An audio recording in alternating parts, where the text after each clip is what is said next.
of the most romanticized, misrepresented, and misunderstood chapters in world history.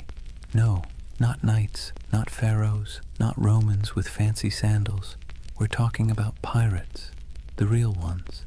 Not Johnny Depp wobbling around on deck, but the men and women who sailed the Caribbean and the Atlantic during the so-called Golden Age of Piracy. Now here's the thing, we all think we know pirates, eye patches, parrots, R-matey, treasure maps with a big red X, but spoiler alert, that stuff mostly comes from novels, theater, and later Hollywood rewrites. Real piracy was less swashbuckling and more sweaty, smelly, filled with salted beef crawling with maggots, water that tasted like a rotting barrel, and constant anxiety that your ship might sink in a storm, or your captain might keelhaul you for stepping out of line. And yet somehow the legend of pirates has become this glamorous story of freedom, adventure, and treasure. But here's the contradiction, and it's worth letting it sink in. The Golden Age of Piracy wasn't golden at all. It was born out of war, poverty, hunger, and desperation. It wasn't about noble freedom, it was about scraping survival out of salt air, blood, and backbreaking work. Yet people keep retelling their stories because deep down we're drawn to the fantasy of escape, of rejecting rules, of carving out a small piece of freedom on the open sea. So, as you settle in, maybe dim your lights or turn on some soft background sounds, let's drift together into this world. Imagine the creak of ropes, the groan of wooden planks, the crash of waves on the hull.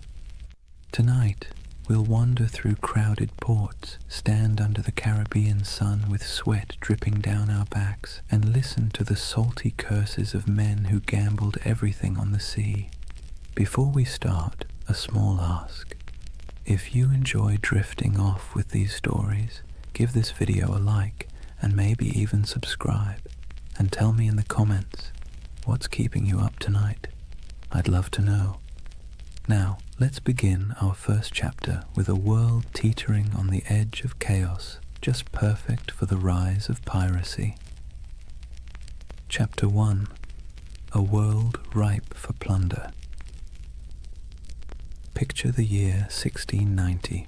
Europe has been locked in endless wars, Spain versus England, England versus France, the Dutch fighting everyone. The whole continent is basically one long family feud where nobody remembers what the argument was about, but everyone is still holding grudges. And while kings and queens play chess with soldiers, their colonies across the Atlantic become treasure vaults waiting to be cracked open. The Caribbean at this time was a furnace, not just from the heat, though the sun baked everything in a way that made even the shadows shimmer, but because it was where European empires collided, traded, and stole from one another. Spanish galleons hauled silver from Peru and Mexico, loading it into massive convoys that lumbered across the ocean toward Spain. English, French, and Dutch merchants sailed their own fleets filled with sugar, rum, tobacco, and enslaved Africans, commodities that would fuel entire economies back in Europe.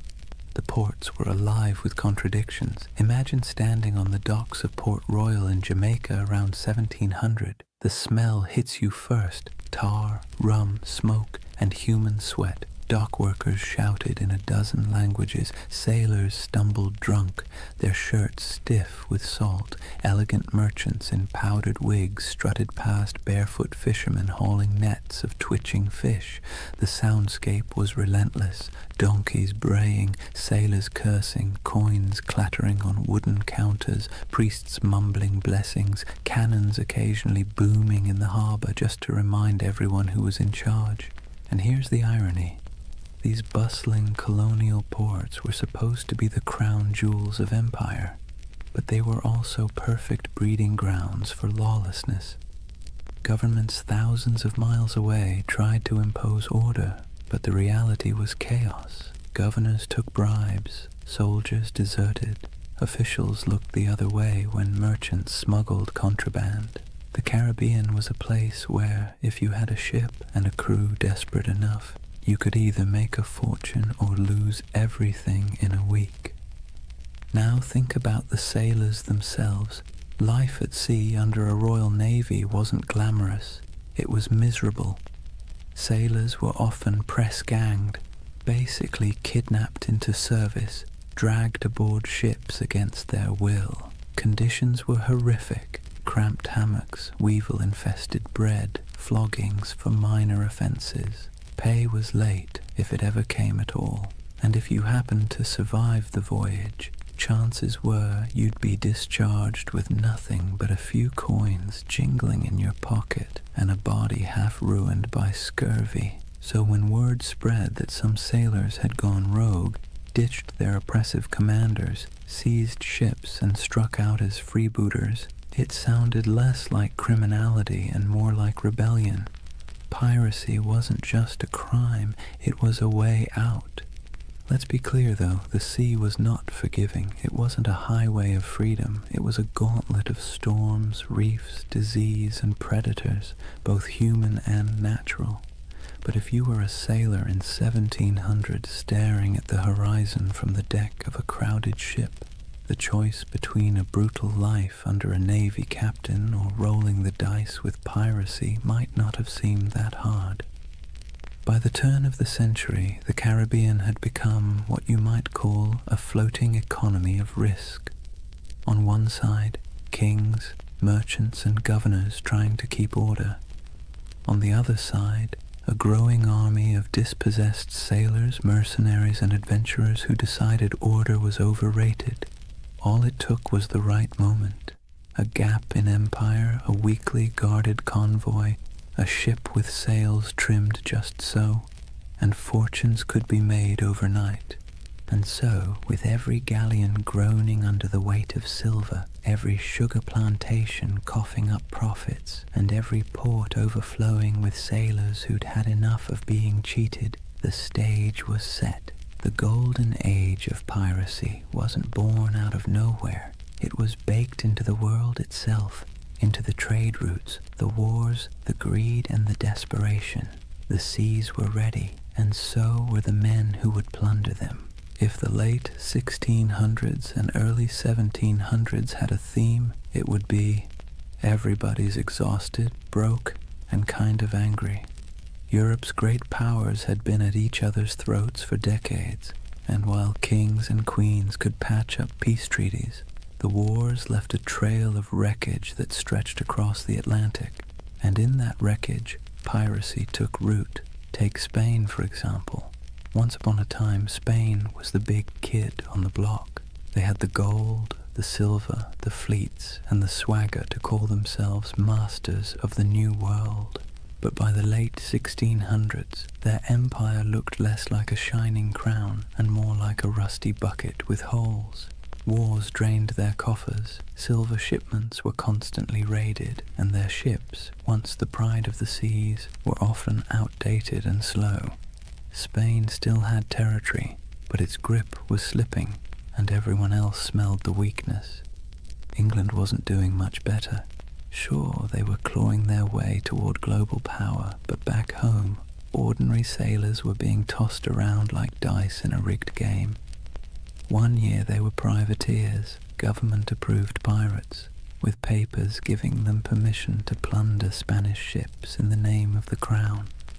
Then, suddenly, the war ended. The crown said, "Thanks for your service," and those same men were dumped ashore with no pay, no prospects, and no sympathy.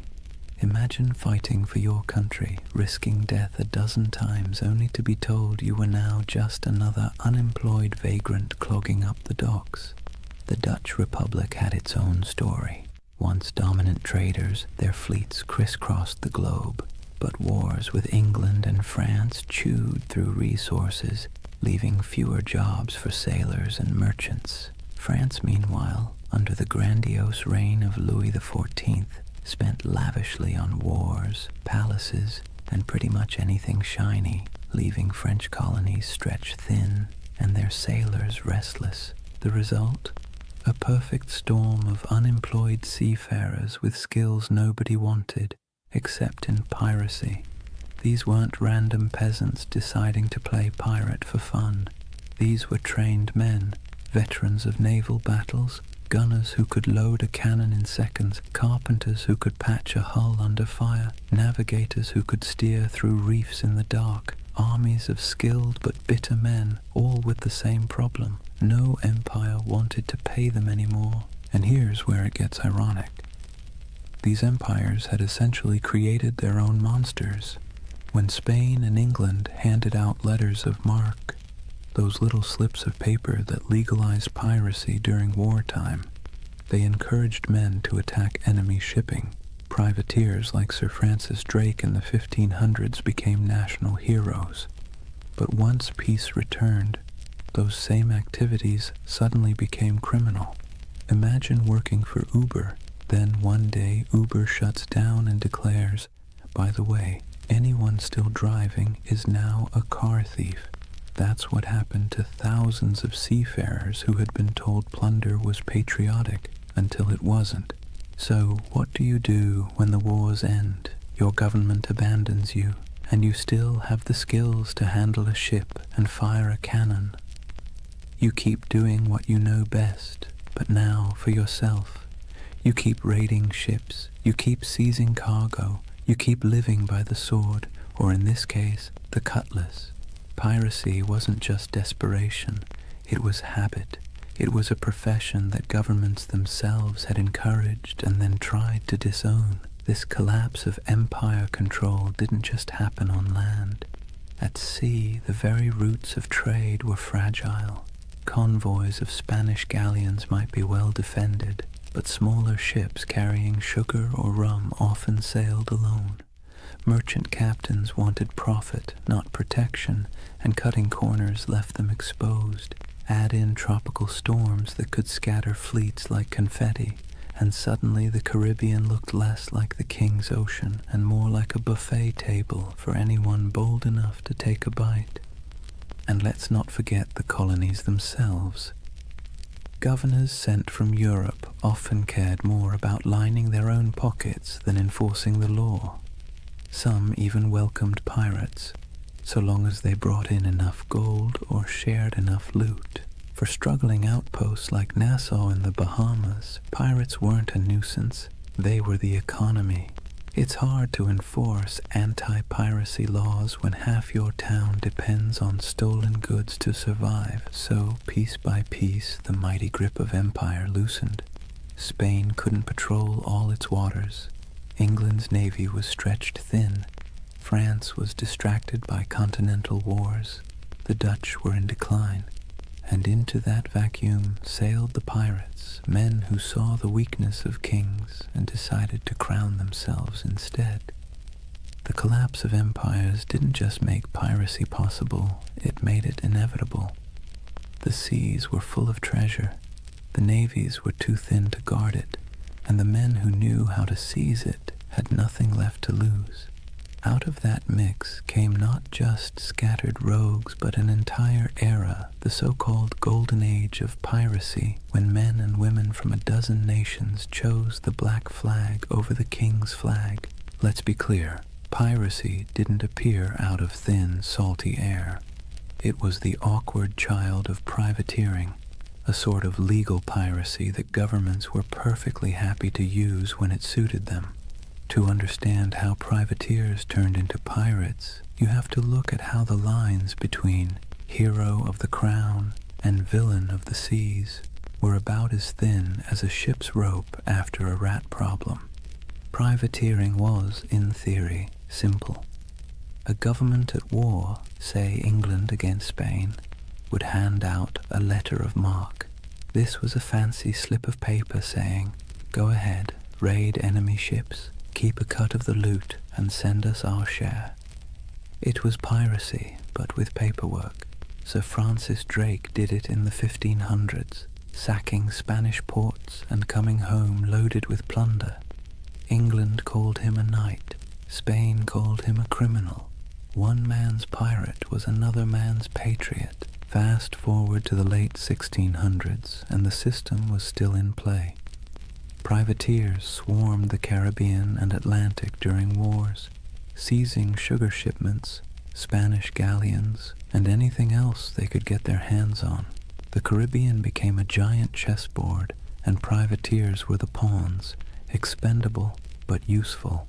As long as the war lasted, they were tolerated, even celebrated. But here's the twist. Wars end.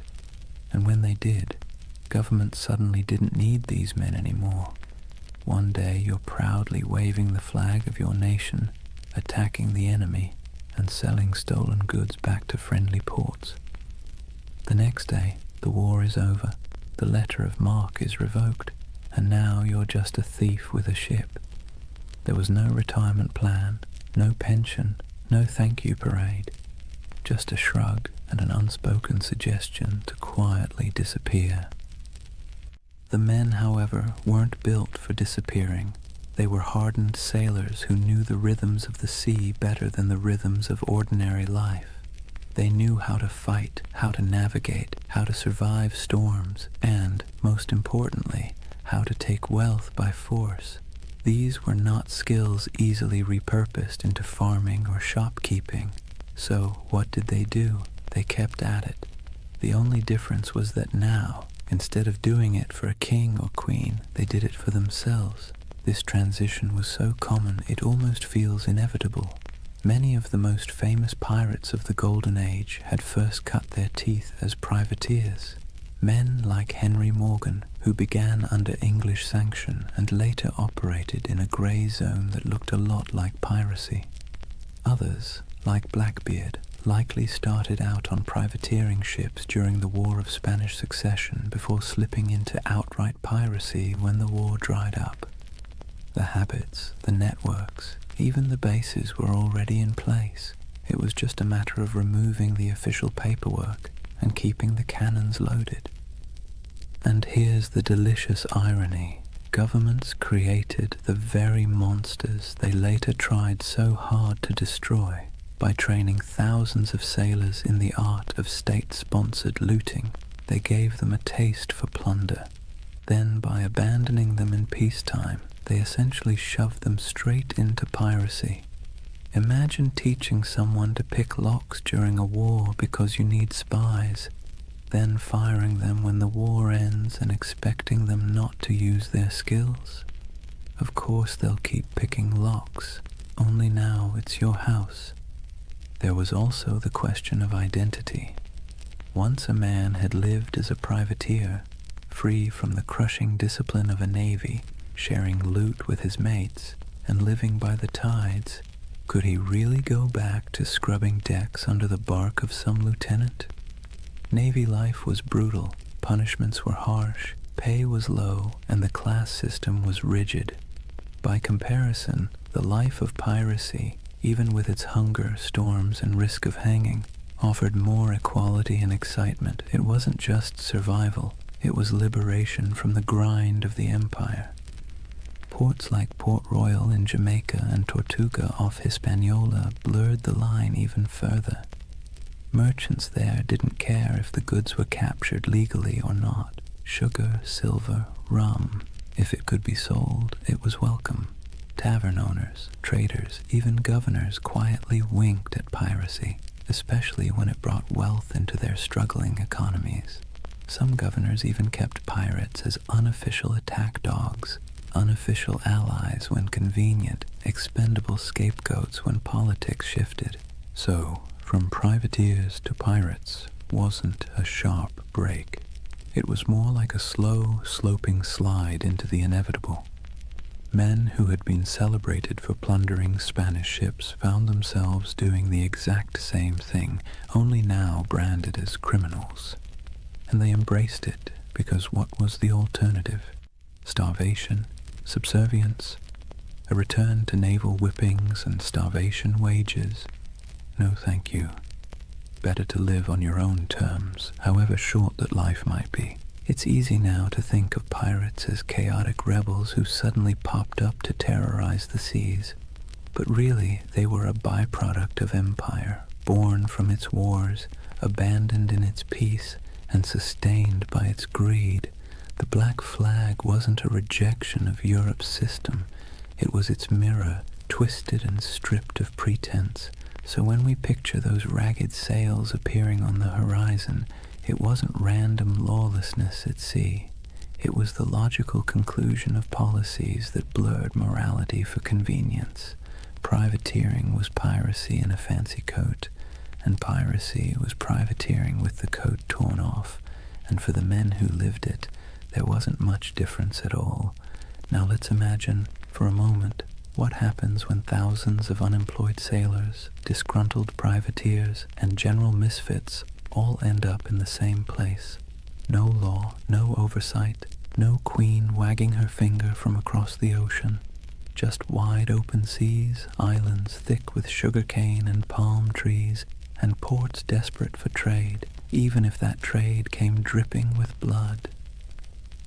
Welcome to the Pirate Republic, a loose patchwork of havens across the Caribbean that briefly turned outlaw life into a kind of anti-establishment experiment. The most famous of these havens was Nassau, on New Providence Island in the Bahamas. Today it's a tourist destination with beach chairs and cruise ships. Back then, it was more like a dusty stage set built for chaos. The island's harbor was shallow, perfect for the smaller, nimble pirate ships, but treacherous for the heavier navy vessels. That natural advantage made Nassau nearly untouchable, and so it blossomed into the unofficial capital of piracy. If London was the beating heart of empire, Nassau was the loud, drunken laugh echoing across the Atlantic. Life in Nassau was a strange mix of desperation and freedom. Picture ramshackle huts leaning against each other like tired sailors, taverns spilling music and shouting into the night, and the constant smell of rum, sweat, and salt. Pirates from every corner of the Atlantic crammed together, English, French, Dutch, African, even a few indigenous sailors who'd escaped the crushing grip of European colonization. The result was something Europe would never have tolerated back home, a society stitched together by outcasts, running on booze, barter, and the occasional cannon. What made it so intoxicating was the sense of equality. A runaway slave could find a berth on a pirate ship and suddenly be treated, at least relatively speaking, like an equal. A woman could dress as a man, grab a cutlass, and carve her place on deck. Anne Bonny and Mary Read, two of the most famous pirates in history, lived that very reality. The rigid hierarchies of Europe, lords and serfs, captains and peasants, broke down in Nassau's taverns. Everyone was broke, everyone was sunburned, everyone was one bad decision away from the noose. That kind of shared peril made for a twisted kind of democracy. And then there was Tortuga off the coast of Hispaniola. French buccaneers had started it as a base in the 17th century, and over time it became another pirate haunt. Tortuga was wilder, less organized than Nassau, but it shared the same energy, a place where authority didn't reach. Port Royal in Jamaica, before an earthquake literally dropped half of it into the sea in 1692, was the original pirate playground. It was called the wickedest city on earth, a place where taverns outnumbered churches and every second house was either a brothel or a gambling den. Imagine Las Vegas, but with more cannons and fewer neon lights. These places weren't just drunk paradises, they were strategic. Pirates needed somewhere to fix ships, sell stolen goods, and recruit new crews. Without havens, piracy would have been short-lived. With them, it flourished. Merchants, governors, and tavern owners often looked the other way, because piracy was good for business. Silver, sugar, indigo, rum, it all flowed into these ports. And once it was in the market, who really cared where it had come from? The world's first free trade zones, if you like, just with more swashbuckling. The dream of the pirate republic was intoxicating because it offered what Europe didn't: freedom from rigid social classes, for the sailor who'd been whipped half to death on a navy ship, for the indentured servant who had been treated like disposable property, for the runaway enslaved person. Nassau or Tortuga was a chance to live on your own terms. Yes, those terms often meant short lives, disease, and eventual capture. But for a fleeting moment, the pirate republic offered something resembling equality. It was messy, chaotic, and fueled by rum, but it was theirs. It's easy to romanticize this as some proto-democracy at sea, and in truth, pirates weren't building utopias. They fought among themselves, they drank themselves half to death, and they betrayed each other when the loot was good enough. But there was a kernel of something radical here. Ordinary people, most of them poor, illiterate, and cast aside by empire, were writing their own rules. Captains could be voted out. Plunder was divided more fairly than wages in most European jobs, and there was a sense, however fragile, that out here in the Caribbean heat, you weren't just surviving, you were free. Governments, of course, hated it. To them, the pirate republic was an insult, a slap in the face of civilization. They saw it as a cancer spreading across the Caribbean, undermining trade and embarrassing the crown. And so, predictably, they began plotting its destruction. But for a brief, shining decade or two, the dream held. A world of tattered sails and lawless harbors, where outcasts became rulers, if only of themselves. So when you hear the phrase Pirate Republic, don't imagine marble halls or noble ideals.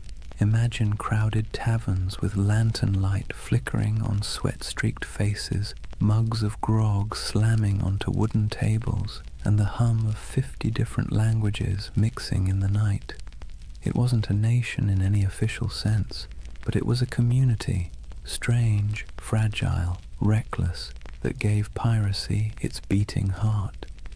By the early 1700s, piracy wasn't just a nuisance, it was a global scandal. Imagine you're a London merchant who's just sent off a ship full of sugar from Barbados. You're already dreaming about the profits, about the clinking of coins on your counting table. Then word arrives that your ship was intercepted somewhere between Tortuga and Nassau by a crew of outlaws who now plan to sell your precious cargo at a discount in the very next port. Frustrating, absolutely. Embarrassing, even more so. And it wasn't just London merchants, Dutch traders, French planters, Spanish governors. Everyone had a stake in the Caribbean economy, and pirates cut into all of them like barnacles on a hull. News of piracy spread quickly, carried in letters, pamphlets, and gossip that traveled almost as fast as the ships themselves. In coffee houses in Amsterdam or taverns in Boston, people swapped stories of Blackbeard's blockade of Charleston or of Bartholomew Roberts capturing hundreds of vessels. Pirates became both feared and oddly admired, the same way we talk about celebrities who behave badly. They were disruptive, scandalous, but undeniably fascinating. Governments tried to project strength, but the truth was they were embarrassed. The Caribbean was supposed to be proof of European dominance, a playground of plantations, trade, and naval power. Instead, it was crawling with independent outlaws who mocked imperial authority with every stolen sail. Spain, already stretched thin across its empire, struggled to protect the treasure fleets. England, riding high after victories in European wars, now had to explain why ragged men in patched coats could blockade entire colonial cities. France and the Dutch weren't faring much better. In a world obsessed with image, piracy made the great powers look incompetent. What made it worse was that ordinary people were often rooting for the pirates, at least quietly. Think about it. If you were a poor sailor in Bristol, or an indentured servant in Jamaica, or even a small-town farmer in Virginia, Who would you rather cheer for? The faceless merchants and noble families who controlled your taxes, or the ragtag crews who thumbed their noses at authority and spread the loot, sometimes literally, among the lower classes?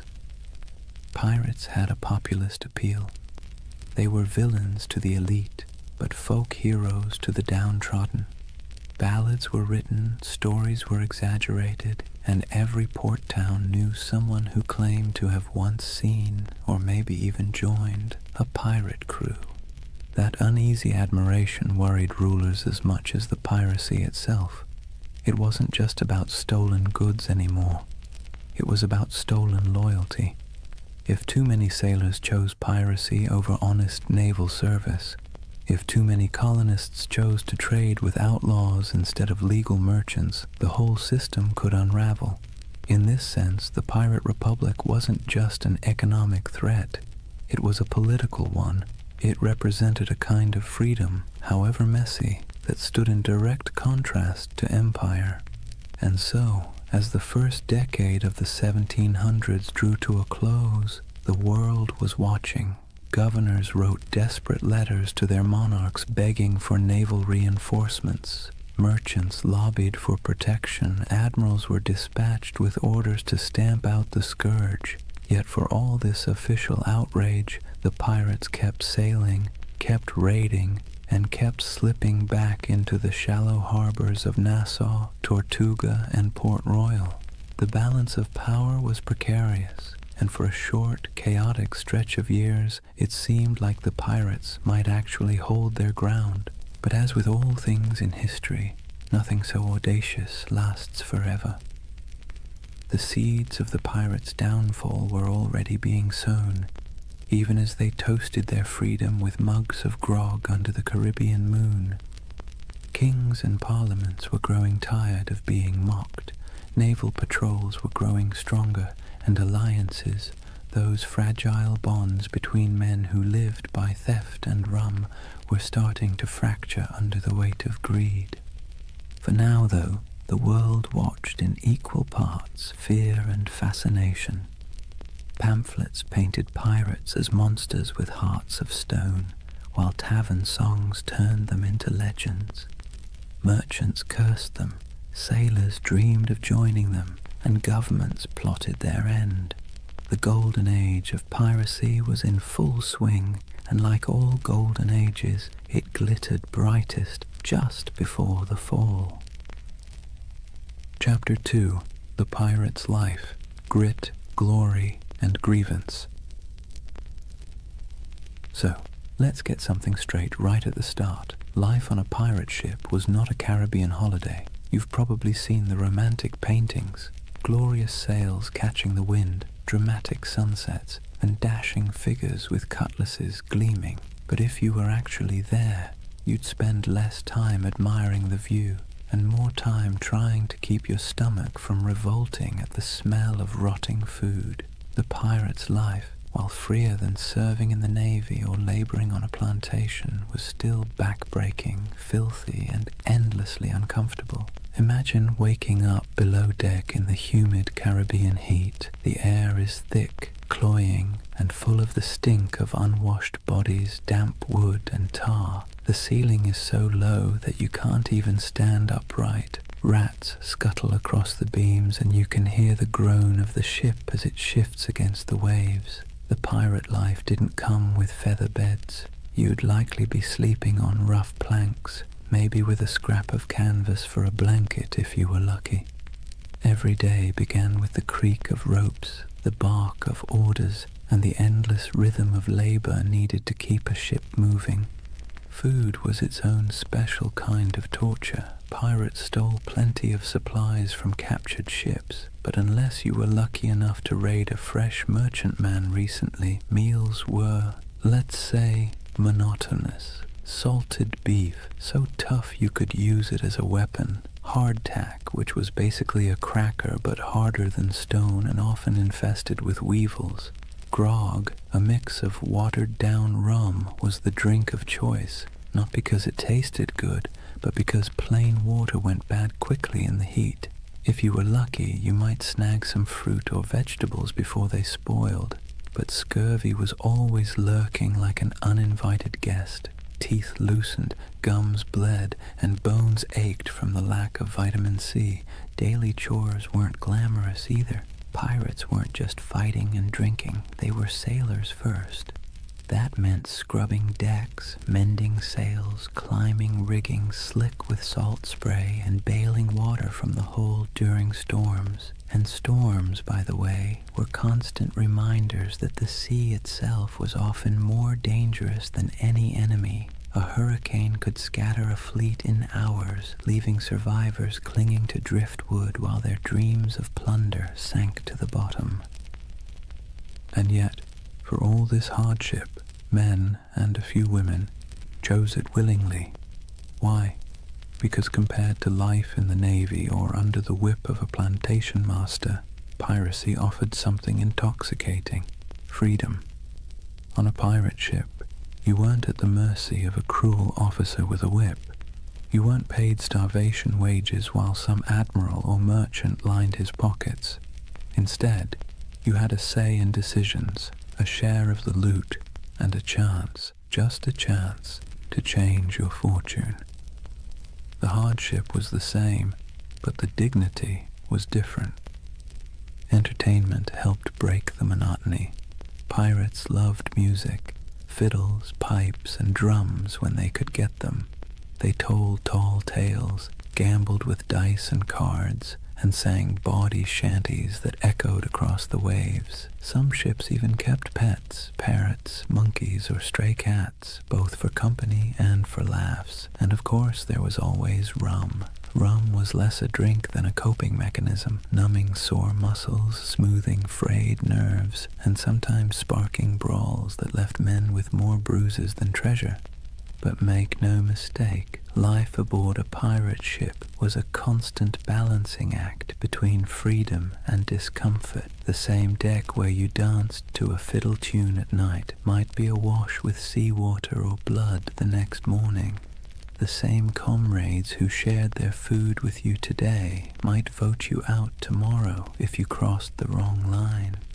It was a world where everything was unstable. The sea, the supplies, the alliances, and that instability defined the pirate's existence. So, yes, the Golden Age of Piracy glittered, but the day-to-day life was about sweat, salt, hunger, and a kind of stubborn resilience. You didn't become a pirate because it was comfortable. You became one because, for all its stink and danger, it gave you control of your own fate, at least for a while.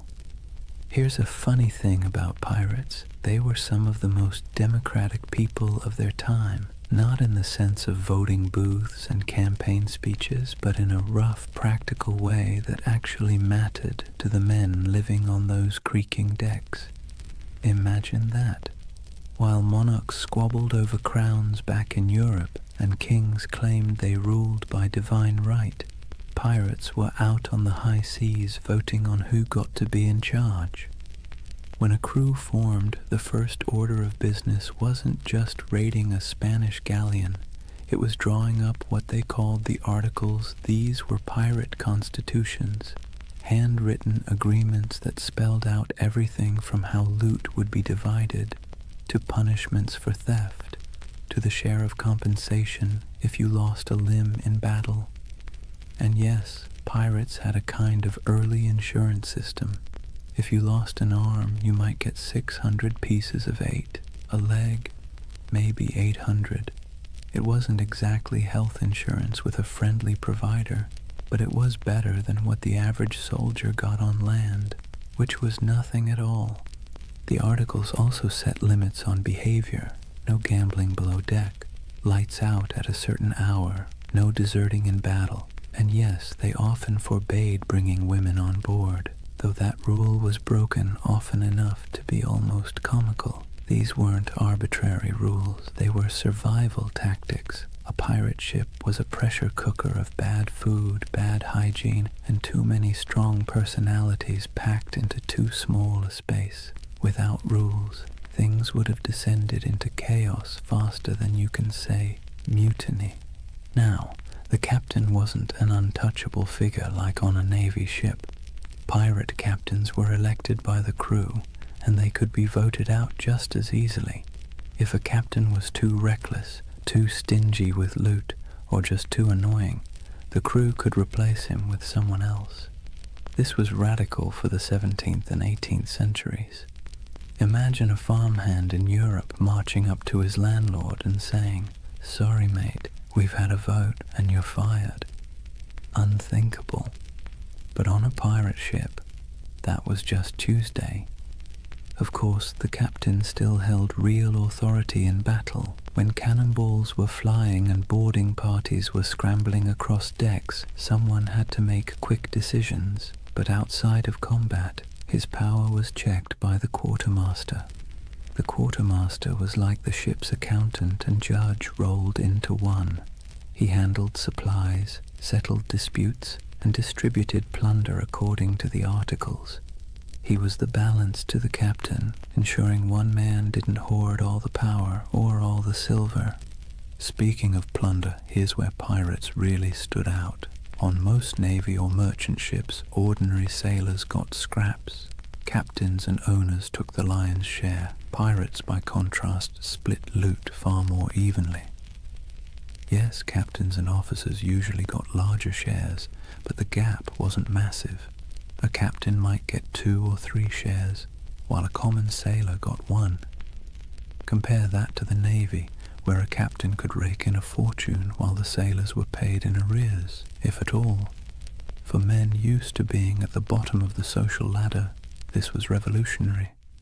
This system created a sense of buy-in.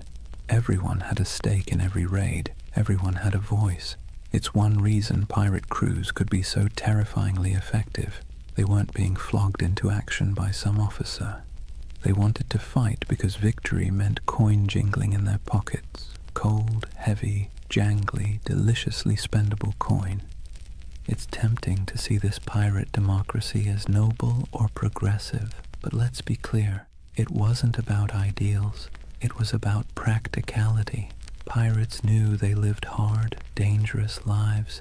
They needed a system that kept people motivated, minimized infighting, and gave everyone a reason to stick together when things got ugly. Fair shares and voting rights weren't about enlightenment. They were about survival. Still, there's something oddly charming about it. At a time when peasants were tied to land and sailors in navies were practically prisoners, pirates carved out their own rough republics. Nassau in the Bahamas was famously called a pirate republic, and while that sounds grand, it was mostly a sandy haven of broken-down taverns, makeshift huts, and a whole lot of rum. But for the men who had once been whipped by naval officers or cheated by merchant captains, it was paradise. So picture it. A ship rolling gently on the waves, men gathered on deck, a set of articles being read aloud by lamplight, each pirate nodding, agreeing to the rules, knowing that at least here, on this rough plank of wood floating in a dangerous sea, their voice mattered. It wasn't democracy as we think of it today, but it was a kind of freedom most of them had never known before. One of the most brilliant things pirates ever did wasn't about cannons or cutlasses, it was branding. Pirates understood that half the battle was won before the first shot was fired, and their greatest weapon wasn't always steel, it was fear. They cultivated it, packaged it, and sold it with skulls and crossbones. Let's talk about the Jolly Roger. That iconic black flag wasn't just for show, it was psychological warfare. Picture yourself as a merchant sailor in the Caribbean. You're already nervous. The sea is treacherous, storms are brutal, and half your crew is seasick. Suddenly, you spot a ship on the horizon raising a black flag, its canvas snapping in the wind. Painted on it is a grinning skull, a pair of crossed bones, maybe even an hourglass dripping sand. You know instantly these are not friendly visitors. You have a choice: surrender and hope for mercy, or fight and almost certainly die. And here's the genius. Most merchant crews didn't fight. They gave up. Pirates knew that if they could terrify you into surrender, they could plunder your ship without firing a shot, without losing a man, and without wasting precious gunpowder. The Jolly Roger was essentially the world's first corporate logo, and it worked like a charm. But flags weren't the only symbols. Pirates loved spectacle. Some captains made themselves into walking horror shows. Blackbeard, for example, tied slow-burning fuses into his beard before battle.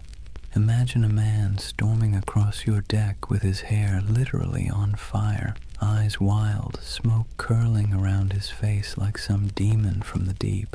That's not just intimidation, that's theater. He was turning himself into a nightmare that sailors would retell in every port from Jamaica to London. Superstition also ran deep. These were men who spent their lives on the unpredictable sea, so of course they looked for signs, omens, and rituals.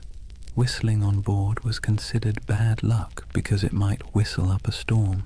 Bananas were famously avoided on ships, tied to tales of vanished vessels and mysterious deaths. Cats, on the other hand, were seen as good luck, their twitching tails thought to calm the winds. Some pirates tattooed symbols for protection: crosses, anchors, mermaids, inked in crude lines that doubled as badges of identity and talismans against doom. Then there were the rituals before battle. Some crews would gather for a speech, others for a raucous round of rum-fueled singing. There might be a drum beat or a chant, something primal to stir courage. Pirates knew the value of theatre not just for their enemies, but for themselves. Fear is contagious, and courage sometimes needs a costume. Music, too, had its place. Sea shanties weren't just entertainment. They were tools for survival, helping men row or haul ropes in rhythm, but they also bound crews together, creating unity in sound and spirit. Picture the dark deck of a ship, waves crashing, lanterns swaying, and a chorus of rough voices rising into the night, carrying equal parts defiance and desperation. Symbols and superstitions gave pirates an edge. They were outnumbered and outgunned by naval powers, but they turned reputation into a weapon. Every skull painted on a flag, every whispered tale of a flaming bearded captain, every ritual chant before a raid, it all worked to magnify their presence far beyond their actual numbers. They made themselves larger than life, monsters of the sea, shadows that haunted every merchant sailor's imagination. And the beauty of it? Most of it cost nothing. A painted flag, a dramatic entrance, a bit of theatrical madness. Pirates didn't need massive armies or endless treasuries. They needed fear, and they knew how to conjure it. So next time you see that skull and crossbones, remember, it wasn't just a warning, it was a brand, a promise of chaos, a theater of fear that made the legend of piracy far bigger than the men themselves. For all the flags and fiery beards, life aboard a pirate ship wasn't just about battle. In fact, most days weren't spent fighting at all. They were spent doing the very ordinary, very human things that bound a crew together, eating, talking, laughing, and finding scraps of comfort in a world made of salt and splinters. Let's start with food, because nothing unites or divides a crew faster than the question of dinner. Pirate diets were, to put it politely, uninspiring. Salted beef or pork, rock-hard ship's biscuit crawling with weevils and barrels of dried peas were the staples. Water turned slimy after a few weeks, so rum, watered down into grog, became the drink of choice. The thing is, pirates ate much the same as navy crews or merchant sailors, but they sometimes had an advantage. Because pirates plundered fresh food and drink whenever possible, they could actually eat better than the men they robbed. A captured merchant ship might yield cheese, citrus fruit, coffee, sugar, or even delicacies like cocoa or spices. For a brief time, life on the high seas could taste a little less like mold and more like luxury. But food was more than sustenance. It was ritual. Sharing a meal created unity. Imagine a crew gathered on deck, bowls in hand, gnawing at salted meat and joking about who got the biscuit with the most maggots. It was grim humor, sure, but humor all the same. A bad meal, eaten together, still forged bonds. And the occasional feast, say, after a particularly good raid, was celebrated with music, rum, and more laughter than some men had known on land. Music itself was essential. Pirates didn't have iPhones, but they did have voices, fiddles, drums, and makeshift instruments. Sea shanties weren't just working songs. They were entertainment, morale boosters, and the glue that kept rhythm in both work and play. Picture the rough chorus rising under the stars, a drum tapping time, a fiddle screeching out a tune stolen from some tavern ashore. These weren't trained choirs, but the sound was raw, communal, and strangely beautiful. It stitched men together, reminding them that even in isolation, they belonged to something larger. Then there were the games. Dice and cards were popular, played with stakes as modest as tobacco or as reckless as shares of loot. Wrestling matches and contests of strength filled idle hours, with men cheering on their favorites. Betting on the outcome wasn't just fun, it was a way of creating drama in a life that could otherwise drag on in monotonous days of empty horizon. And let's not overlook the surprising inclusivity aboard pirate ships. Escaped slaves often joined pirate crews, where they could earn equal shares of plunder instead of chains. Women, though rare, found roles too, sometimes as disguised sailors, sometimes openly accepted as fighters or partners. Life aboard a pirate ship was brutal, but in its own odd way, it offered opportunities for outsiders that rigid societies on land never would. In these small details, the shared meals, the rowdy songs, the roll of dice, we see the human side of piracy. Beneath the myth of cutthroats and raiders was a community of men and women who found ways to survive, to laugh, and even to belong. Their ships were floating worlds, part prison, part family, part workplace, part tavern. And while the dangers of storms, disease, and naval patrols never disappeared, these ordinary moments gave piracy its texture, the rhythm of humanity beneath the roar of cannons. So when you picture pirates, don't just imagine black flags and treasure chests. Imagine the sound of dice clattering on a barrel lid, the smell of salted pork frying in a pan, the laughter of men half drunk on rum, and the scratchy notes of a fiddle floating over the sea at night. That too was the pirate's life, not just violence and fear, but moments of messy, ordinary humanity carved out in the vast loneliness of the ocean. For all the adventure, freedom, and strange democracy of pirate life, you have to ask the question, why did so many men and a few women decide that piracy was worth the risk of hanging, drowning, or dying from scurvy in some forgotten corner of the sea? The answer, as usual, has less to do with romance and more to do with grievance. Pirates were not born with skulls and crossbones on their flags. Most of them were men who had been used, abused, and discarded by the very empires that later called them criminals. Take the average sailor in the early 1700s. His life was a cruel contract, low pay, brutal discipline, and punishments that bordered on torture. The British Navy in particular ran on forced service. Impressment gangs snatched men off the streets, dragging them aboard ships where they might serve years against their will. Once aboard, they were flogged for minor infractions, fed poorly, and often paid late, if at all. It was a life so grim that joining a pirate crew, where you at least got a vote, a share of plunder, and the occasional feast, looked less like criminality and more like opportunity. Then there were the privateers. These men had once sailed under legal commissions, essentially hired by governments to plunder enemy ships during wartime. But when treaties were signed and peace declared, those commissions were revoked. Overnight, skilled sailors became unemployed and unwanted. Some went home to poverty. Others, unwilling to give up the taste of plunder or unable to find work, simply kept raiding.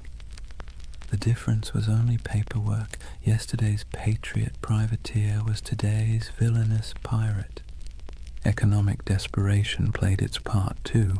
Europe churned with unemployment, inequality, and waves of displaced workers.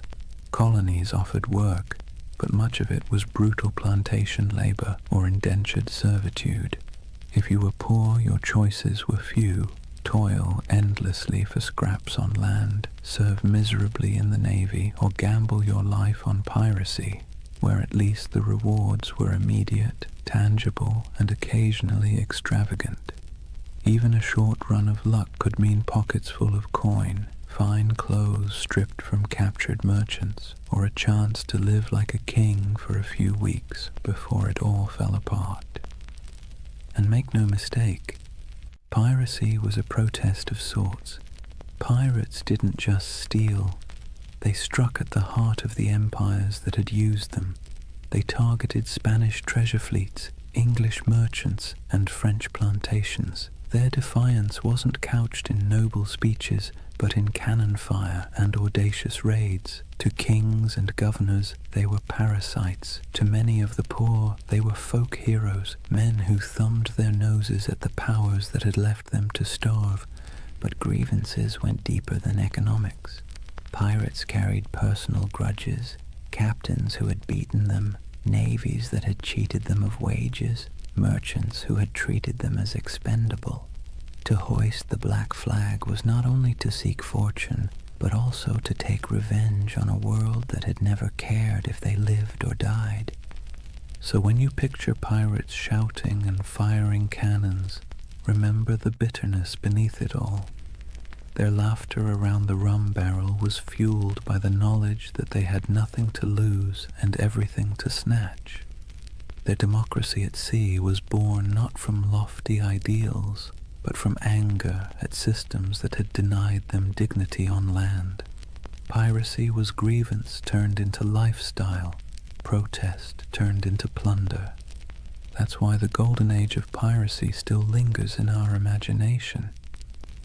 Beneath the noise of cannons and the gleam of treasure, it was the story of men who had been pushed too far, who decided that if the world offered them no justice, they would carve out their own, on their own terms, with black flags snapping in the wind. Chapter 3. Legends of the Black Flag. If the first half of piracy's golden age was about survival, grievance, and reinvention, the second half was about faces, human faces, twisted into masks of legend. Because when we talk about pirates, we rarely remember the ordinary nameless sailor swabbing the deck or the hungry man who joined a crew for a share of bread and rum. We remember the icons, the ones whose names still echo like thunder across centuries: Blackbeard, Calico Jack, Anne Bonny, Mary Red, and Bartholomew Roberts. They were larger-than-life figures, painted by both truth and exaggeration, until they became less people and more symbols of defiance. Take Edward Teach, better known as Blackbeard. He understood something fundamental about human nature. Fear gets results. He grew his beard long and black, twisting it into braids tied with slow-burning fuses. Before battle, he would light them so smoke curled around his face, making him look like a demon rising from the sea. The truth? He may have killed fewer men than you'd think, often relying on intimidation to win without a fight. But his legend was so terrifying that many surrendered without firing a shot. It was theater as much as piracy, and it worked. Then there was Calico Jack Rackham, named for his fondness for bright, flamboyant clothing made of calico. He wasn't the most successful pirate, nor the most ruthless, but he had something else: charisma. He cultivated an image of style, flair, and daring, hoisting a version of the Jolly Roger with crossed swords beneath a skull. His exploits were bold but often bungled, yet his story endures because of the people he sailed with, two of the most famous women pirates in history. Anne Bonny and Mary Red broke every rule written by their time. Both disguised themselves as men when necessary, fought alongside their crewmates, and shocked the world by simply existing in a profession supposedly reserved for brutal men. They cursed, they carried pistols, and they demanded to be treated as equals. Stories tell of Anne shouting at her fellow pirates during a fight, furious that they were cowering below deck while she and Mary stood on, firing back at attackers. Were all the tales true? Probably not. But the image of two women wielding blades under the black flag has been impossible to forget. And then there was Bartholomew Roberts, Black Bart. Unlike Calico Jack, he was ruthlessly effective. Roberts captured more than 400 ships in his career, making him arguably the most successful pirate of the era.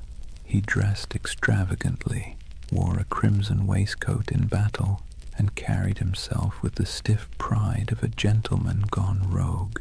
He turned piracy into a system, drilling his men like a navy and enforcing discipline that other captains might have laughed at. If Blackbeard was terror and Calico Jack was style, then Roberts was efficiency, a man who turned plunder into a full-time industry. These figures didn't just survive, they thrived because they understood the power of story. Pirates lived and died quickly, but their reputations could sail farther than any ship. Merchants whispered their names in fear, tavern-goers retold their exploits in drunken awe, and pamphleteers in London exaggerated every detail to sell more copies. Legends inflated as fast as the sails of a ship in strong wind, until the line between man and myth blurred completely. So when you picture the Golden Age of Piracy, don't just imagine faceless crews swarming merchant ships. Picture these icons at the prow, beards smoking, calico shirts blazing with color, women fighting defiantly against all odds, crimson jackets flashing in the sun. They were performers as much as criminals, masters of spectacle, writing themselves into history by sheer audacity.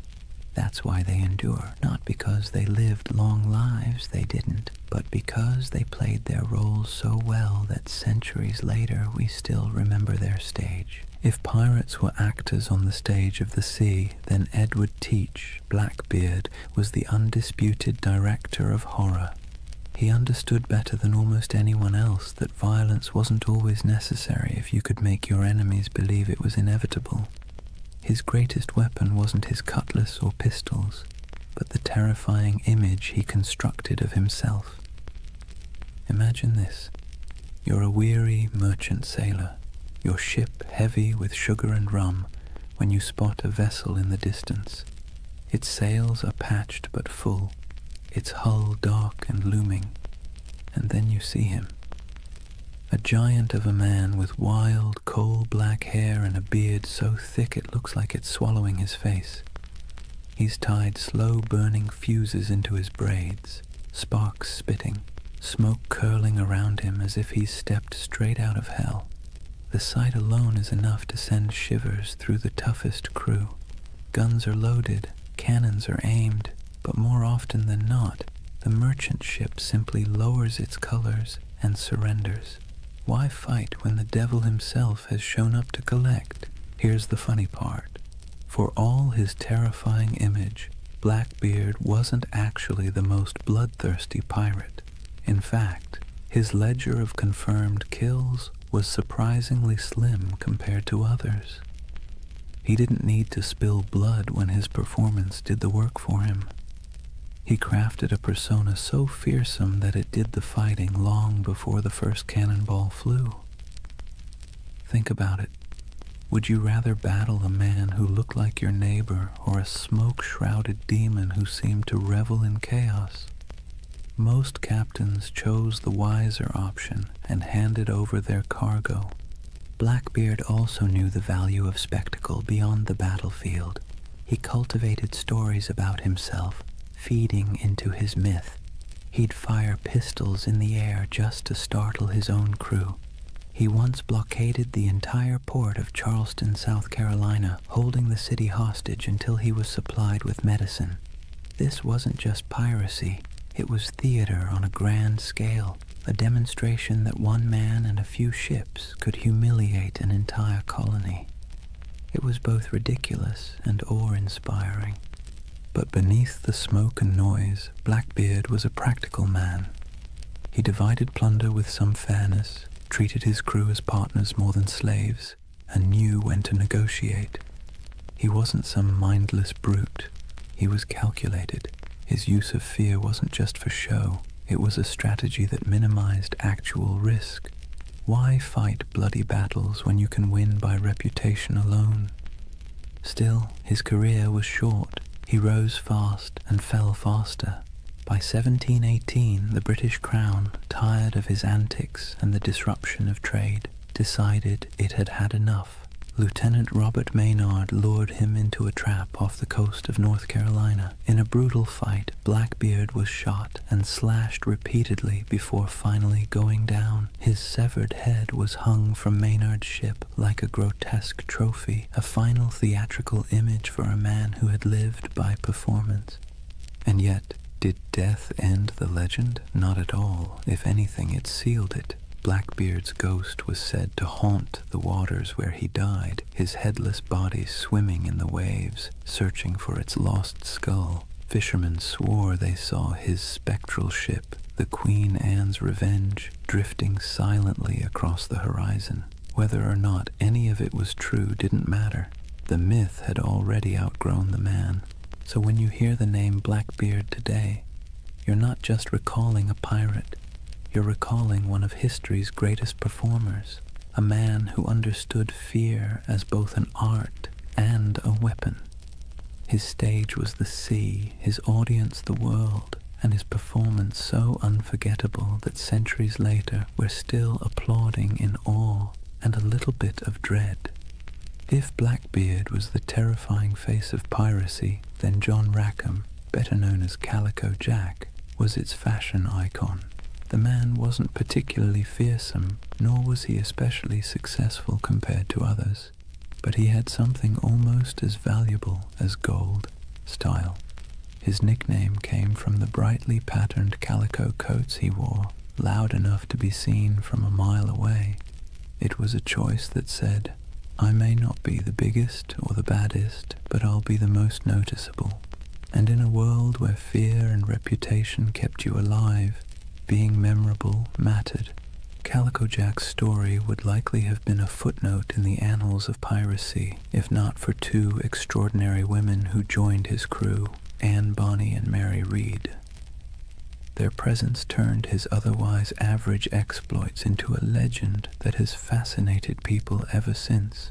Anne Bonny was born in Ireland, but grew up in the Americas, the daughter of a wealthy planter. She had a fiery temper and a restless spirit. Stories say she once stabbed a servant girl with a kitchen knife, though the truth is hard to pin down. What we do know is that she wasn't content with the role society expected of her. Marrying a small-time sailor didn't calm her spirit. Running away with Calico Jack did. She traded the plantation house for the rolling deck of a pirate ship, proving herself as fierce with a blade as any man. Mary Red's tale was even stranger. Born in England, she was disguised as a boy from childhood so her family could inherit money. She grew up living as Mark Red, working as a soldier and sailor. By the time she crossed paths with Calico Jack and Anne Bonny, Mary had long since mastered the art of slipping between identities. When she joined their crew, she initially kept her disguise. But Anne, curious and bold, discovered the truth. Instead of turning her away, Anne accepted her, and the two became close allies. Now picture it, a small pirate crew led by a man in flamboyant coats, backed by two women who defied every expectation of the age. While other pirates leaned on spectacle or terror, this trio leaned on audacity. Reports from the time describe Anne and Mary fighting openly in men's clothes, wielding pistols and cutlasses, cursing louder than the men beside them. They weren't mascots or novelties, they were feared combatants. When boarding parties went over the rails, Anne and Mary were often the first in line. One of the most famous stories of their courage came during the final days of Calico Jack's career. His ship was cornered by a pirate hunter. Most of the crew, drunk and unwilling to fight, cowered below deck. But Anne Bonny and Mary Read fought ferociously, shouting at the men to come up and defend themselves. Outnumbered and abandoned, they couldn't hold out forever. The ship was captured, and the crew taken to trial in Jamaica. Calico Jack was sentenced to hang, and before his execution, Anne Bonny reportedly delivered the coldest line in pirate history. She told him, "If you had fought like a man, you need not be hanged like a dog." Brutal but fair. Anne and Mary both escaped the noose by pleading the belly, claiming they were pregnant, which delayed executions. Mary fell ill and died in prison not long after. Anne's fate is more mysterious. Some say her wealthy father intervened to free her, and she lived out her days quietly. Others imagine she slipped back into obscurity, perhaps even finding another ship to sail under a new name. The truth is lost, but the legend remains. Together, Calico Jack, Anne Bonny, and Mary Read embodied a different side of piracy. Not the sheer terror of Blackbeard, but the wild defiance of people unwilling to live within the boundaries society had drawn for them. They weren't the richest or most feared pirates of their age, but they became symbols of rebellion, of choosing freedom over obedience, even if that freedom came at the cost of the gallows. And maybe that's why their story still resonates. Pirates are remembered not just for plunder, but for the dream of living life on your own terms, no matter how brief or dangerous that life might be. When people imagine pirates, they often picture chaos, rowdy drunkards waving swords, shouting curses, and stumbling around the deck. But not all pirates fit that mold. Some, strangely enough, insisted on discipline, manners, and even a touch of elegance. Enter Bartholomew Roberts, also known as Blackbart, the most successful pirate of the Golden Age. Not in legend, but in sheer numbers, the man captured over 400 ships in his career. That's not exaggeration, that's bookkeeping. Roberts wasn't the kind of pirate who stumbled into the life because he liked rum and adventure. He was originally a skilled navigator, forced into piracy when his ship was taken. At first, he wanted nothing to do with it, but the pirates saw his talent with charts and stars, and when their captain died, they elected Roberts as the new leader. He reportedly said he didn't much care for the pirate life, but since it offered a short life but a merry one, he might as well make the most of it. That short life turned out to be remarkably eventful. Roberts stood out for several reasons. For one, he had standards. He banned drinking on his ships, which sounds downright heretical for a pirate crew. He also enforced strict rules against gambling, desertion, and even bringing women aboard. His ships ran more like naval frigates than floating taverns, and yet his men respected him because under his command they grew wealthy and untouchable. He also had a flair for presentation.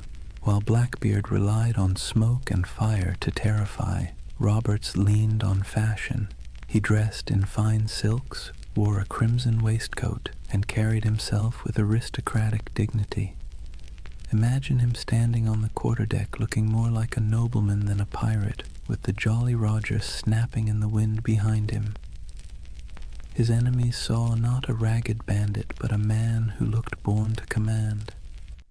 And command he did. Roberts didn't waste time on small targets.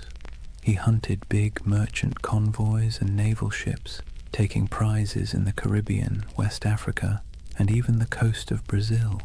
His reach was global. He was so effective that insurance rates for Atlantic shipping skyrocketed.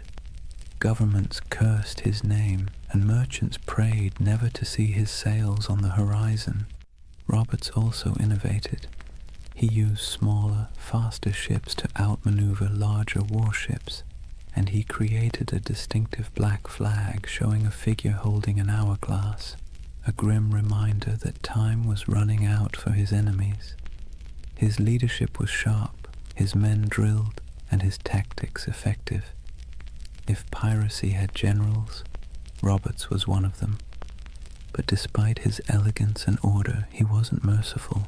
Roberts's raids often ended in executions or burning ships, his reputation sharpened not just by his appearance but by his ruthlessness. Yet unlike Blackbeard's wild terror or Calico Jack's flamboyant defiance, Roberts's menace came with a chilling professionalism.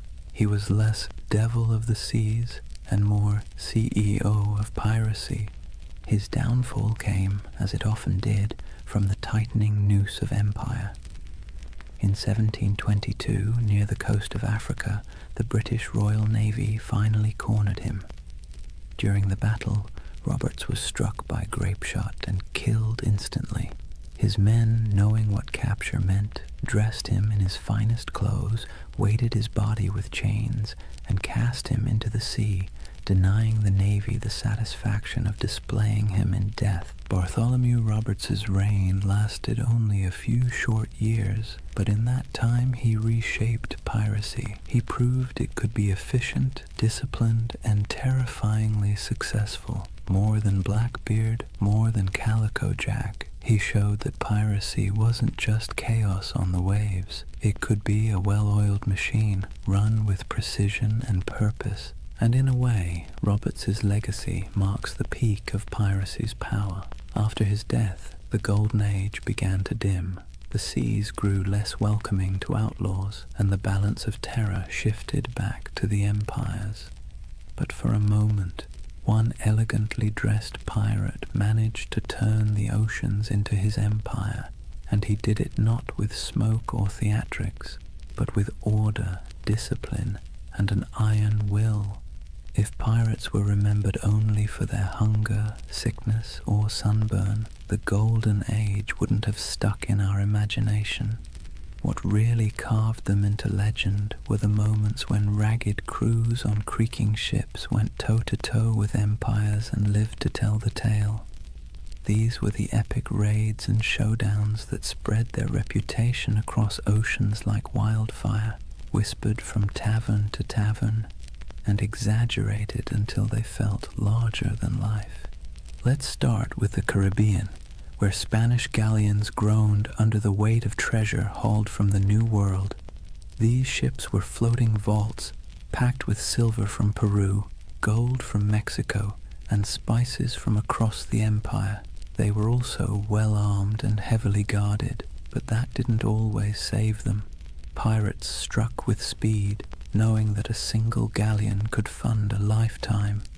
Stories circulated of bold raids where men climbed aboard under musket fire, smoke filling the decks as treasure chests were dragged away. The truth was often messier, with smaller victories and more frustration, but the image of pirates plundering Spanish treasure ships became the core of their legend. Then there were the blockades, audacious acts where pirates essentially declared themselves rulers of the sea. Imagine sailing into a harbor, dropping anchor across the entrance, and holding an entire town hostage. That's exactly what Blackbeard did at Charleston in 1718. For nearly a week, he strangled the city's trade, capturing ships and ransoming hostages. The people of Charleston, terrified of massacre, had no choice but to give in to his demands. It wasn't just robbery, it was theater, a statement to the world that pirates could hold whole cities in the palm of their hands. Other raids were more brutal, like the infamous attack on Ouida on the coast of Africa by Bartholomew Roberts. Roberts stormed the harbor, seizing ships, killing crews, and leaving smoking wrecks behind him. His reach across continents showed how piracy had gone global. It wasn't just the Caribbean anymore. It was the Atlantic, Africa, Brazil, anywhere trade sailed and wealth moved. But the stories weren't just about treasure. They were about battles fought against impossible odds. Pirate crews often faced warships far larger than their own. When they won, it wasn't just luck, it was tactics. They fought dirty, boarding quickly, using fear and confusion as weapons. A Navy captain might train for years to master a cannon broadside, but pirates knew how to turn desperation into an edge. Their greatest victories weren't about gold. They were about proving that outcasts and runaways could stand against the giants of empire. Of course, these showdowns didn't always end well. For every successful raid, there were failed ones, with crews scattered, captured, or killed. Yet somehow, it was the victories that stuck in memory.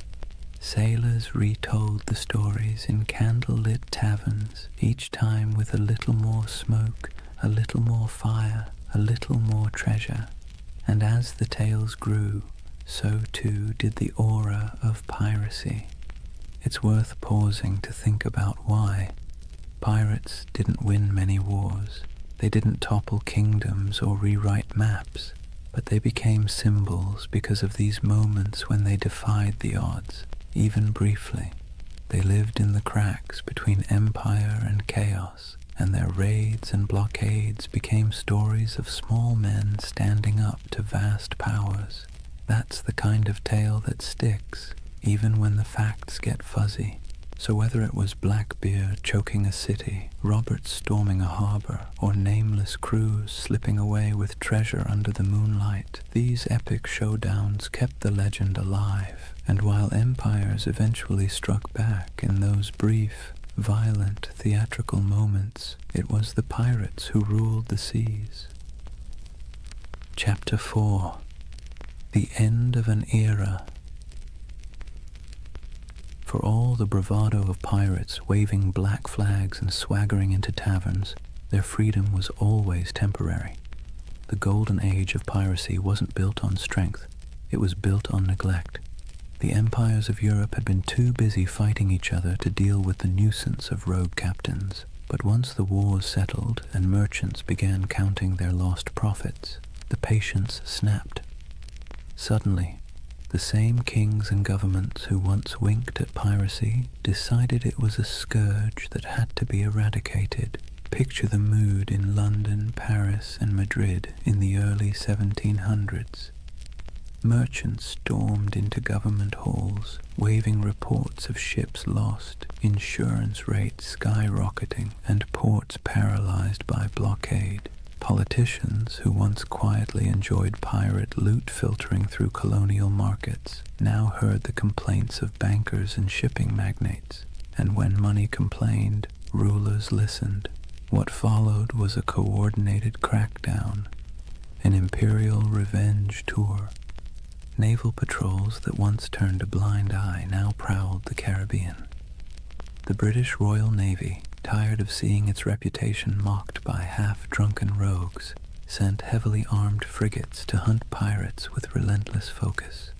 Spain, long humiliated by raiders stealing its treasure fleets, tightened its convoys and poured resources into coastal defenses. Even France, which had once tolerated privateers operating on its behalf, began closing off safe harbors. The age of indulgence was over, but it wasn't just the ships, it was the laws. Governments realized they needed not only cannons but also courts. Piracy was declared a universal crime, meaning that any nation could capture and prosecute pirates, regardless of where the crime occurred. Admiralty courts popped up across the Caribbean, in Jamaica, in Nassau, in Charleston, offering swift, brutal justice. No long trials, no sympathetic juries, just a quick hearing, a guilty verdict, and the inevitable walk up the gallows. For men who had once toasted their freedom in Nassau taverns, the sight of bodies hanging along harbor entrances was a chilling message. The retaliation wasn't always fair, nor was it always accurate. Sailors unlucky enough to be mistaken for pirates were sometimes swept up in the dragnet, condemned alongside the guilty. Colonial governors eager to prove their loyalty to crown and profit made examples whenever possible. A pirate's end was no longer a quiet slip into obscurity.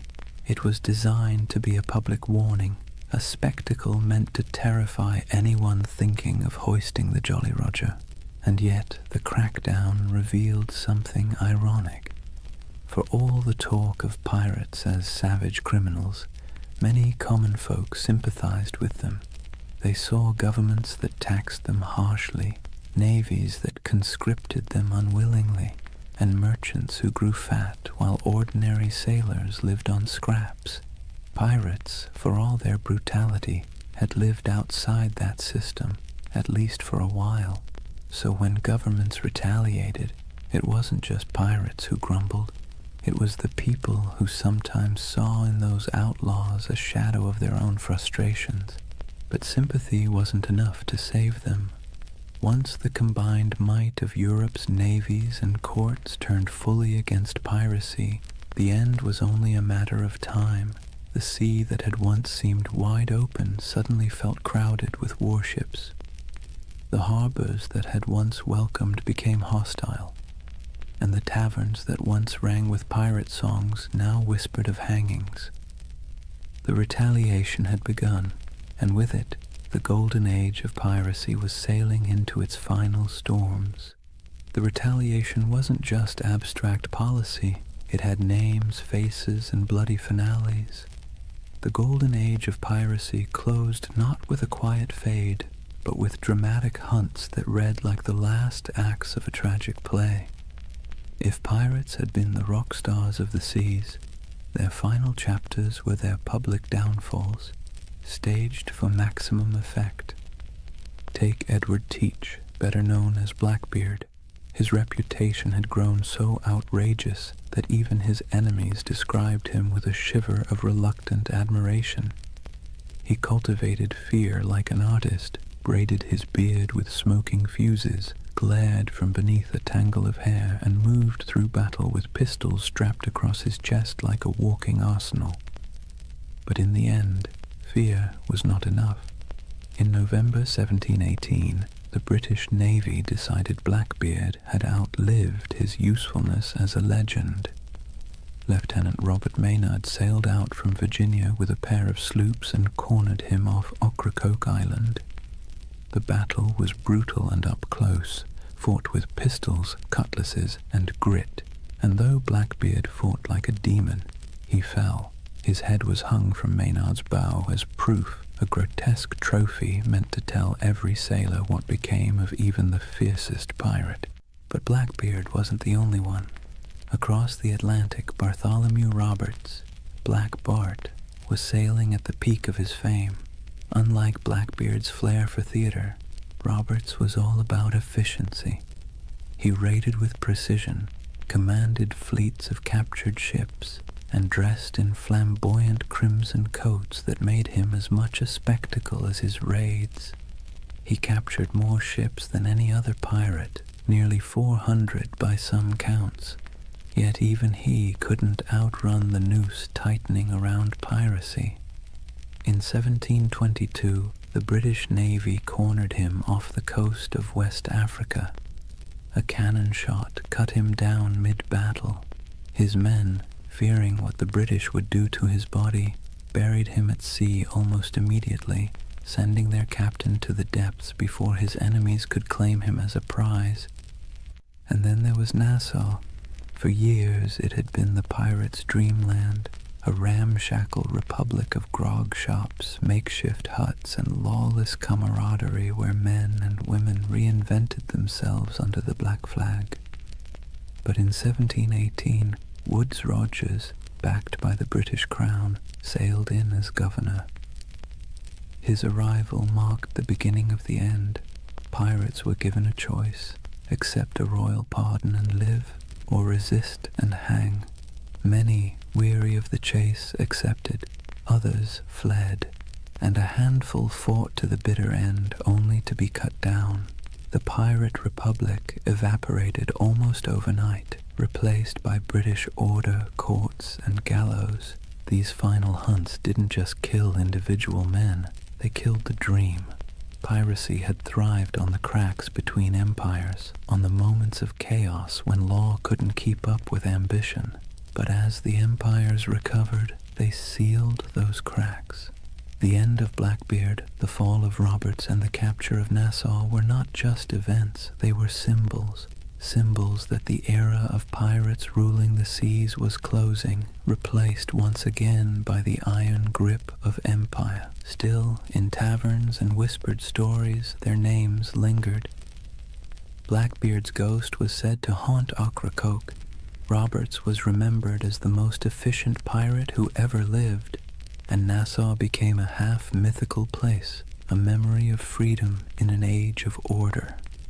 The final hunts had claimed the bodies, but the legends were already slipping beyond reach, sailing into something no navy could kill: myth. When the nooses were tightened and the bodies left swinging in the Caribbean sun, it wasn't just individual men who were gone, it was a way of life. The end of piracy marked the closing of a strange, brief experiment in freedom and rebellion. But like all endings, it was not complete. Something was lost, yes, but something also remained. So, what was lost? First, the fragile dream of equality at sea. On land, society was suffocatingly rigid. Kings at the top, peasants at the bottom, and 1,000 unspoken rules about who could eat what, wear what, or even look at whom. But on a pirate ship, things were startlingly different. Captains were elected, loot was shared, and even the least skilled sailor had a voice in the Articles of Agreement. When piracy ended, that floating democracy sank with it. Back came the brutal hierarchy of naval life, where sailors were whipped into obedience and officers strutted about like petty kings. The sea, once a frontier of possibility, reverted to another arm of empire. Also lost was the illusion of safe passage for merchant ships. For 2 or 3 decades, the Caribbean and Atlantic had felt like waters where danger lurked behind every horizon. Every fat merchantman sailing out of Havana or Port Royal lived in fear that a black flag might rise from the waves. The end of piracy reassured investors, merchants, and kings, but it also stripped the seas of a strange kind of excitement. The stories that once terrified crews would, in time, thrill readers instead. But for the men who lived it, the sudden absence of that uncertainty was like a silence, comforting to some, suffocating to others.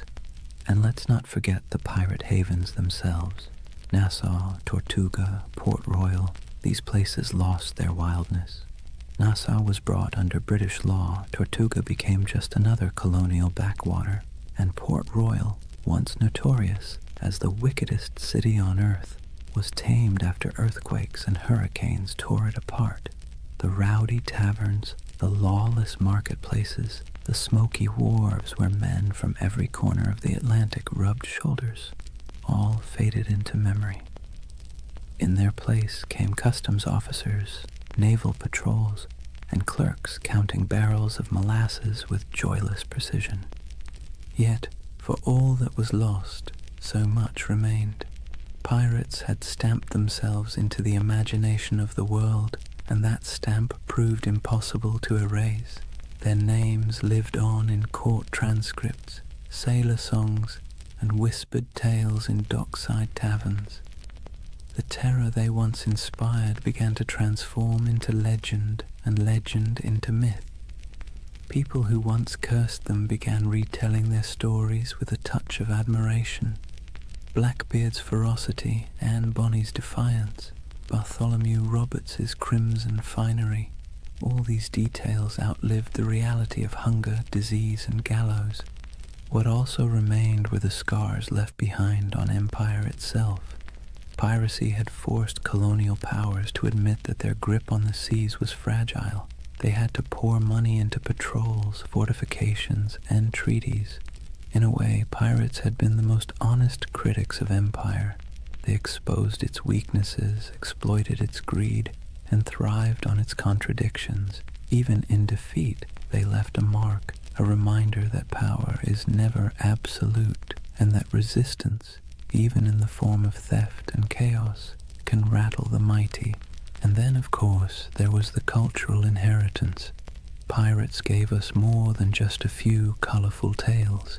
They gave us a vocabulary, Pieces of Eight, Dead Men Tell No Tales, the Jolly Roger. They gave us an image of freedom and defiance, however messy the reality was. They gave us a vision of men and women who lived outside the law, who thumbed their noses at kings and corporations, who carved out fleeting moments of liberty in a world dominated by authority. That vision survived long after the hangings were over. So yes, much was lost when piracy ended, but perhaps what mattered most remained. The idea that, for a brief, turbulent moment in history, ordinary people seized the sea and lived by their own rules, and even as their bodies rotted under the Caribbean sun, their legends sailed on untouchable. Here's the thing about pirates. They may have died at the gallows, but their ghosts never left. The Golden Age of Piracy, brief as it was, cast echoes that still rattle through our culture today. You can hear it in the creak of a movie ship's rigging, see it in the skull and crossbones slapped on Halloween costumes, and even hum it in the chorus of a sea shanty that went viral on TikTok centuries after the last pirate flag fell. The age itself ended, but the echo never stopped. The first echo came in literature. In the decades after the crackdowns, sailors still sang about Blackbeard and Roberts in taverns, but it wasn't until the 18th and 19th centuries that writers really started polishing the pirate into something mythic. Captain Charles Johnson's A General History of the Pirates, possibly written by Daniel Defoe, was basically the pirate's who's who of its time. It turned real men into larger-than-life anti-heroes, blending fact, rumor, and outright invention. Without Johnson's book, we might not even remember Anne Bonny or Calico Jack. He gave them immortality, even if he also gave them a touch more swagger than they probably had in real life. The next big echo came with adventure novels. Robert Louis Stevenson's Treasure Island didn't just echo the Golden Age, it amplified it into something permanent. Long John Silver's Crutch and Parrot, the buried treasure maps marked with X, the idea of pirates talking in a peculiar accent. These weren't direct from history, they were creations, echoes distorted into legend, and yet they stuck so firmly that even today, when you picture a pirate, you're probably picturing Stevenson's imagination more than anything Blackbeard ever did. The echo spread into song and theater, then into Hollywood. Errol Flynn swung from rigging with suspiciously clean teeth. Disney built an empire of its own with Pirates of the Caribbean, turning Captain Jack Sparrow into a global icon. And with each retelling, the pirate grew further from the salty, disease-ridden truth and closer to an eternal symbol of rebellion, freedom, and adventure. Pirates once hanged for terrorizing shipping lanes were recast as lovable rogues. History got smoothed over, but the echo carried on. There's another echo too, one that's less flashy but maybe more important. Pirates left behind ideas that have crept into modern conversations about democracy, labor, and resistance. The way they divided plunder fairly, the way they voted for leaders, the way they allowed voices that were silenced on land to be heard at sea, all of that has fascinated historians. Some have even argued that pirate ships were floating laboratories of democracy, a rough but radical experiment in fairness. The echo of those ideas about equality, about rejecting hierarchy, still has a strange resonance today, whether or not we acknowledge the source. And then there's the personal echo, the one that whispers in our imaginations when we stare at the horizon. Pirates embody the dream of escape, the fantasy of cutting ties, hoisting sails, and vanishing into the blue to live by no one's rules but your own. Most of us would never want the reality, the scurvy, the lice, the constant threat of death, but the dream lingers. It's why pirate flags still flutter on college dorm walls, why people still hold talk like a pirate day, and why buried treasure stories still make kids dig holes in the backyard. The echo isn't just in books and movies, it's in us.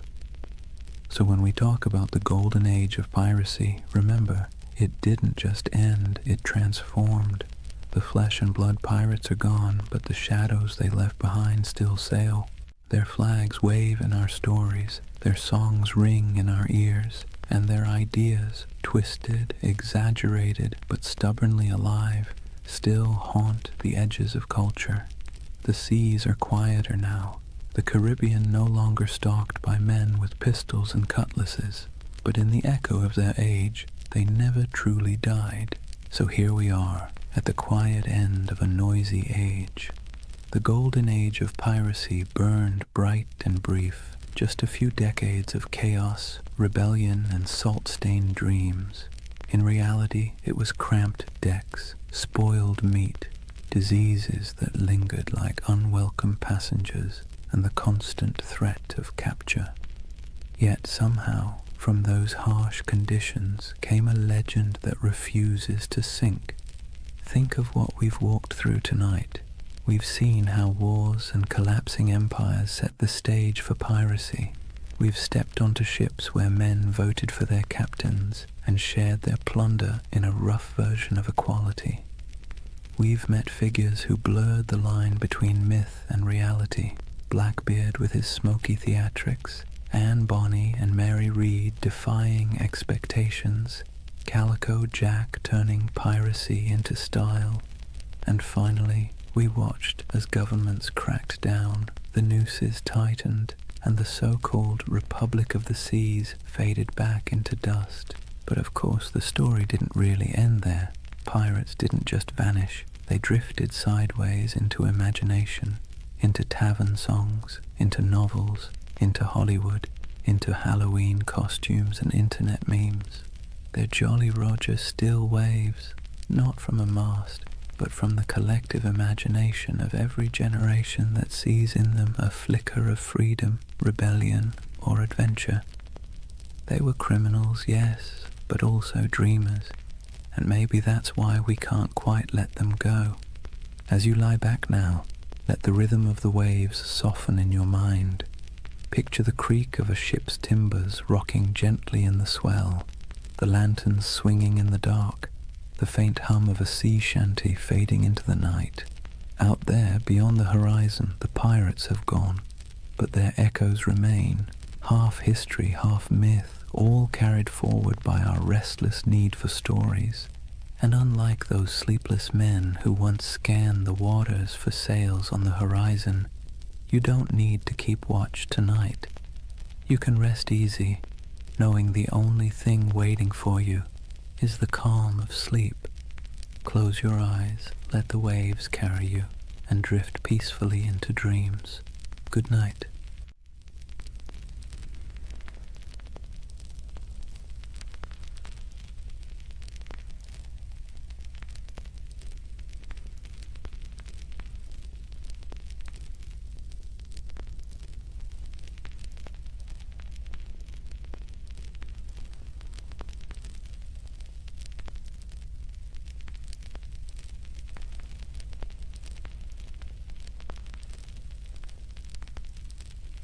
Hey guys, welcome back to the Sleep Atlas. Before we start tonight's journey, take a moment, dim the lights, let the noise of the day dissolve.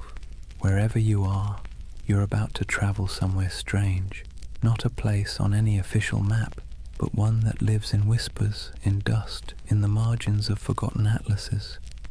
This is the story of Tartaria.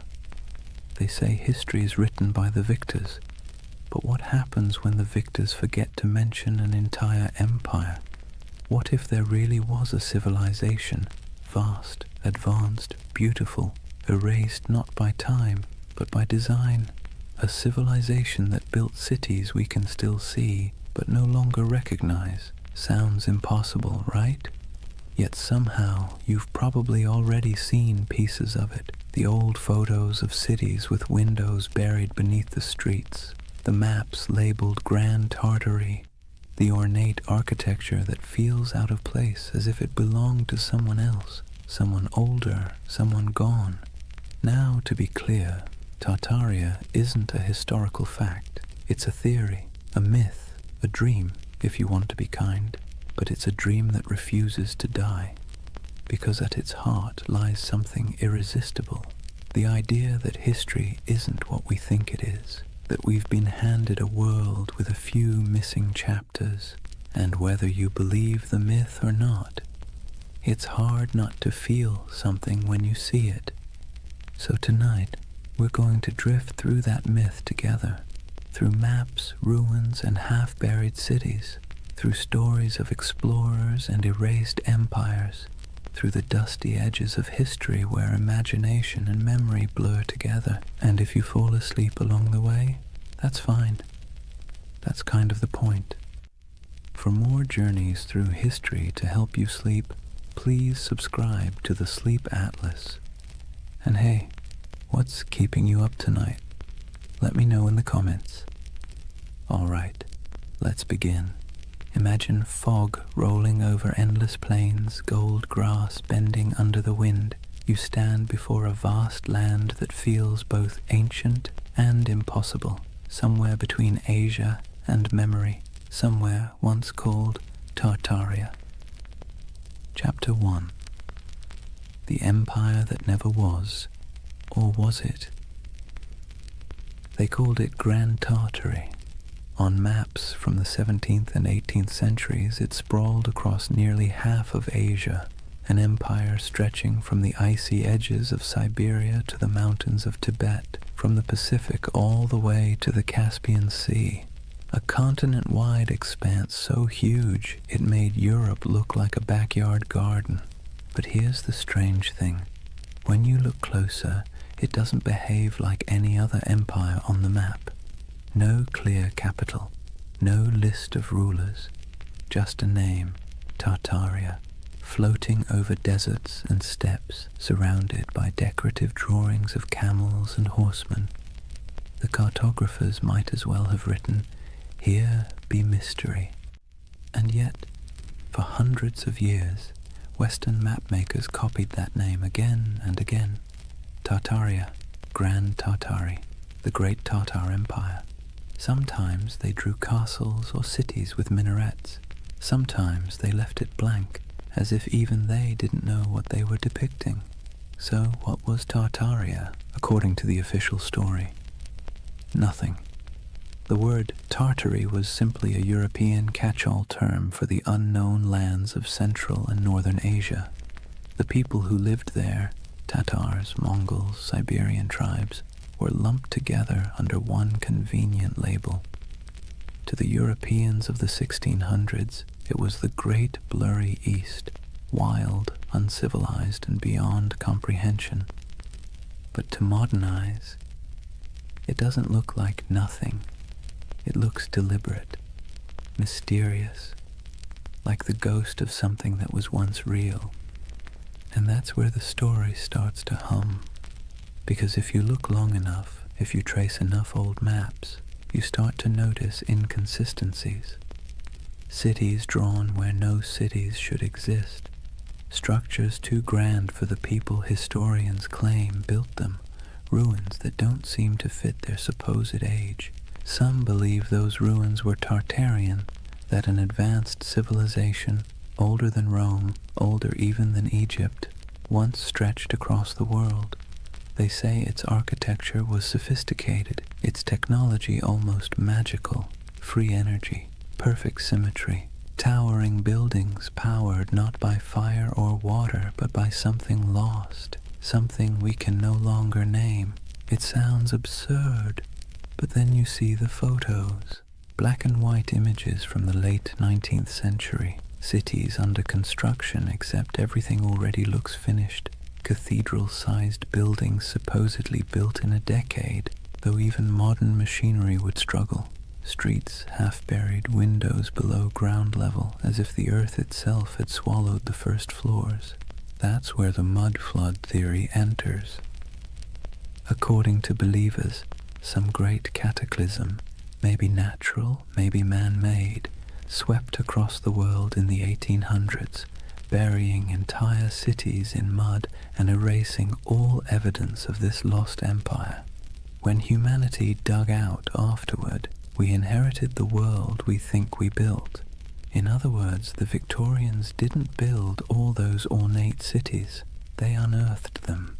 It's easy to roll your eyes, but it's also strangely poetic, because even if Tartaria never existed, the feeling behind it, that something monumental was lost, is very real.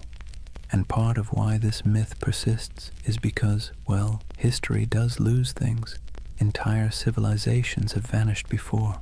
The Minoans, the Indus Valley, the Olmecs, people who built incredible cities, traded across oceans, and then disappeared, leaving nothing but stones and speculation. So maybe the idea of Tartaria isn't so far-fetched. Maybe it's a reflection of that same human ache, the need to fill in the gaps with something beautiful. Imagine wandering through a European city at dusk. The sky is pale gold, pigeons circle over rooftops. You walk down a street where the buildings rise like cathedrals, domes, arches, pillars carved in perfect balance. It all feels too good, too symmetrical, too ancient to have been born in the soot and smoke of the industrial age. For a moment you wonder, did we build this, or did we inherit it? The theory of Tartaria taps into that quiet doubt, the sense that somewhere along the way, humanity rebooted, restarted, forgot, and the mud flood is a metaphor for time, for amnesia, for the way civilizations bury their own pasts under layers of progress. It's an idea that's equal parts eerie and comforting, because if there really was a forgotten golden age, maybe the world isn't as random as it seems. Maybe we've been here before. Maybe we'll find it again. And even if it's all a myth, it's a myth that asks good questions. Who decides what counts as history? How much of what we know is just the version that survived? So as we drift deeper into the story, try not to worry about what's true or false. Just imagine the possibility. A civilization erased not by war, not by time, but by forgetting. A memory whispered by wind over empty plains. The empire that never was, or maybe the one we no longer remember. Imagine you're an explorer in the late 1700s. You've left behind the comfortable parlours of London or Paris, the powdered wigs, the smoky taverns, the endless debates about civilization and progress. You're trudging through a landscape so vast it feels like the sky itself is falling toward the horizon. This is the world early explorers called Tartary. Endless plains, windswept deserts, forests that swallow sound. You could ride for weeks without seeing a soul, yet somehow you never feel alone. There's something in the air, the sense that once something grand was here, something old, something that had the decency to leave quietly. Western explorers were baffled by what they found. Vast stone ruins scattered through Central Asia, half-buried fortresses, walls that seemed to go nowhere. Nomadic tribes spoke of ancient cities lost to storms and floods, old temples built by hands they could no longer name. And yet, in their journals, these explorers rarely admitted confusion. Europeans of the Enlightenment were not fans of mystery. They preferred tidy explanations. Primitive people, ancient ruins, nothing to see here. Still, a few of them couldn't quite let it go. In 1755, the English geographer Emmanuel Bowen published a map labeling nearly the entire interior of Asia as Great Tartary. To the west lay Little Tartary, and further south, Independent Tartary. Even China was labeled part of the Great Tartar Empire. Historians later claimed it was simply ignorance. Cartographers didn't know what else to call it. But if you're a conspiracy-minded insomniac scrolling through old atlases at 3 a.m., it starts to look deliberate, like someone drew a curtain over half the world and wrote, "Don't ask." Those maps became the backbone of the Tartarian legend. The idea that there was once a sprawling civilization across Siberia and Central Asia, erased from history and memory alike. And when explorers traveled through those regions, what they described often sounded contradictory. They found nomadic tribes living in tents, herders, hunters, perfectly ordinary people. But they also found traces of things that didn't fit. Ancient irrigation systems, half-buried brickworks, strange mounds that hinted at forgotten settlements. The farther they went, the more surreal it became. In Siberia, there were reports of colossal ruins swallowed by forests. In Mongolia, strange carvings and fortifications half lost to the sands. Some described crumbling citadels near the Altai Mountains, built of stone so precisely fitted it might as well have been cast, not carved. To modern historians, it's no great mystery. Remnants of older cultures, Turkic kingdoms, Mongol fortresses. But to the romantically inclined, it's something else. Evidence, perhaps, of a civilization that once ruled these lands, far older and more advanced than the textbooks admit. And then there's the emptiness, the eerie, silent expanse that made even hardened travelers uneasy. Take the accounts of Peter Simon Pallas, a German naturalist who explored Russia and Siberia in the 1770s. He described vast areas devoid of inhabitants, where ruined settlements lay beside abandoned mines and decayed fortifications. He mentioned rivers cutting through landscapes that seemed to have been reshaped by catastrophe, as though floods or mudslides had swept entire cities away. When his journals were published in Europe, readers found them haunting. The image of a land once filled with life, now reduced to wind and silence. It's here that the myth of the mud flood starts to germinate. The idea that an ancient disaster literally buried a civilization under layers of sediment, windows below street level, doors half submerged, entire first floors beneath the dirt. For believers, that wasn't just geology, it was evidence. And if you've ever walked through an old city, St. Petersburg, Prague, even San Francisco, you might have noticed it too. Streets sitting higher than the building's original entrances, like time itself kept adding layers. Of course, historians say it's just how old cities evolve. Roads get repaved, foundations sink, streets are raised to prevent flooding. But the human imagination doesn't like boring answers. Geological settling doesn't keep you awake at night. The idea of a worldwide cataclysm, though, that does. What's compelling about these explorers' reports is not what they found, but what they felt. The sense that they were moving through someone else's world, one that had been erased. There's a moment in nearly every explorer's journal, the kind that never makes it into the abridged editions, where they sound tired. The grand adventure wears off, and what's left is silence. Cold wind, vast skies, the creak of leather, and a feeling that they are walking through the afterlife of history.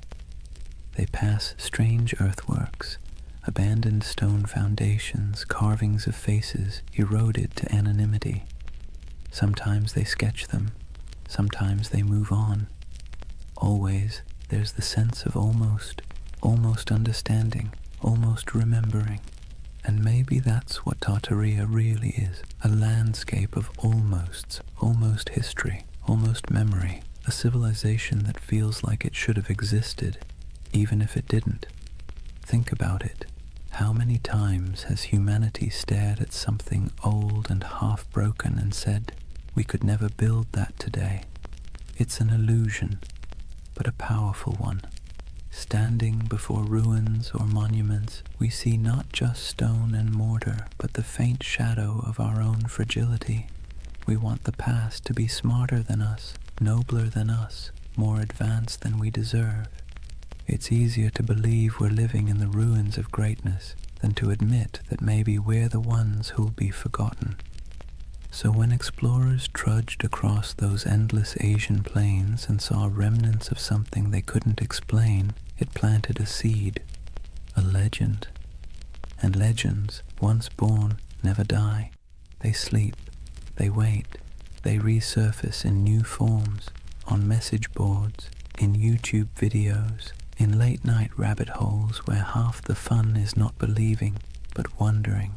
The Tartarian myth is less about what those explorers found and more about what we want to find, meaning, continuity, proof that the world once made sense and that maybe beneath all this noise and chaos, it still does. Imagine the explorer's campfire. The air is thin and cold. Sparks float upward, swallowed by the night. Somewhere in the distance, wolves call to each other, and above stars shimmer, the same constellations those long-lost Tartarians might have seen if they ever existed at all. The explorer looks out over the dark plain, notebook open, and writes one word on the page, Tartaria, a word that means nothing and everything. They say the earth remembers. Every stone, every layer of dirt, every foundation buried beneath a modern street is a diary, written in silence. But if you listen to the believers of the mud flood, the earth doesn't just remember, it hides.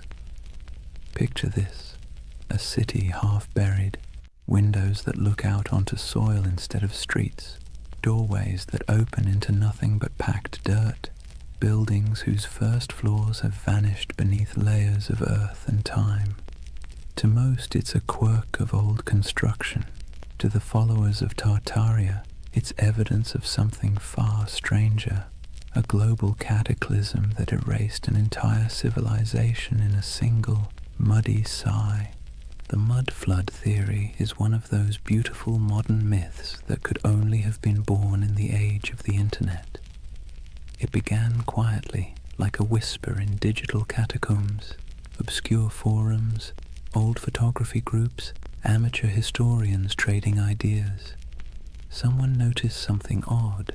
Antique photos from the 1800s showing cities with half-buried buildings, windows at ground level, strange architectural anachronisms.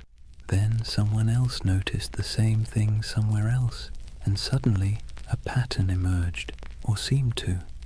If you stare at enough old photos for long enough, patterns start to appear everywhere. And soon the whispers took form. What if history isn't what we think it is? What if there was a reset, a literal flood of mud that buried the old world, wiped it clean, and left us to rebuild on top of its bones? It sounds ridiculous, but also admit it. It's a little bit seductive. Let's take a closer look at what this story really says. According to the myth, sometime in the 18th or 19th century, dates are always vague, an immense cataclysm struck the earth. Not water, but mud, thick, heavy, suffocating mud that rolled over cities like a blanket, swallowing buildings, streets, even entire civilizations. What survived was what we now call our world, a reset civilization built atop the ruins of the one before. The theory claims we are the survivors of an amnesiac world living in the shadow of a forgotten age. And once you start looking for it, you see it everywhere.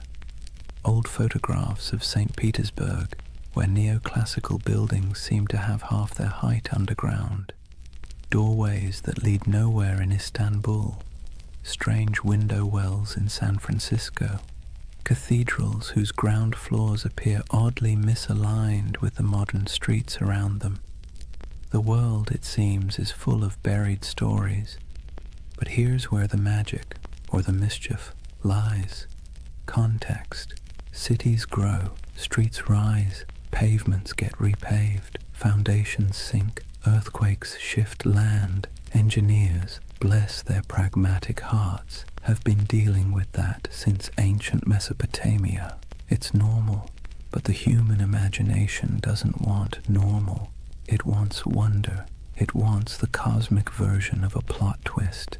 And so the mud flood became that twist, a grand, tragic reset that could explain the strangeness of the world, the impossible beauty of old architecture, the missing centuries, the ruins that look too modern to be ancient and too ancient to be modern.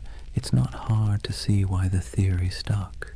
It scratches two primal itches, the fear that we've forgotten something vital, and the hope that once humanity reached heights we can barely comprehend.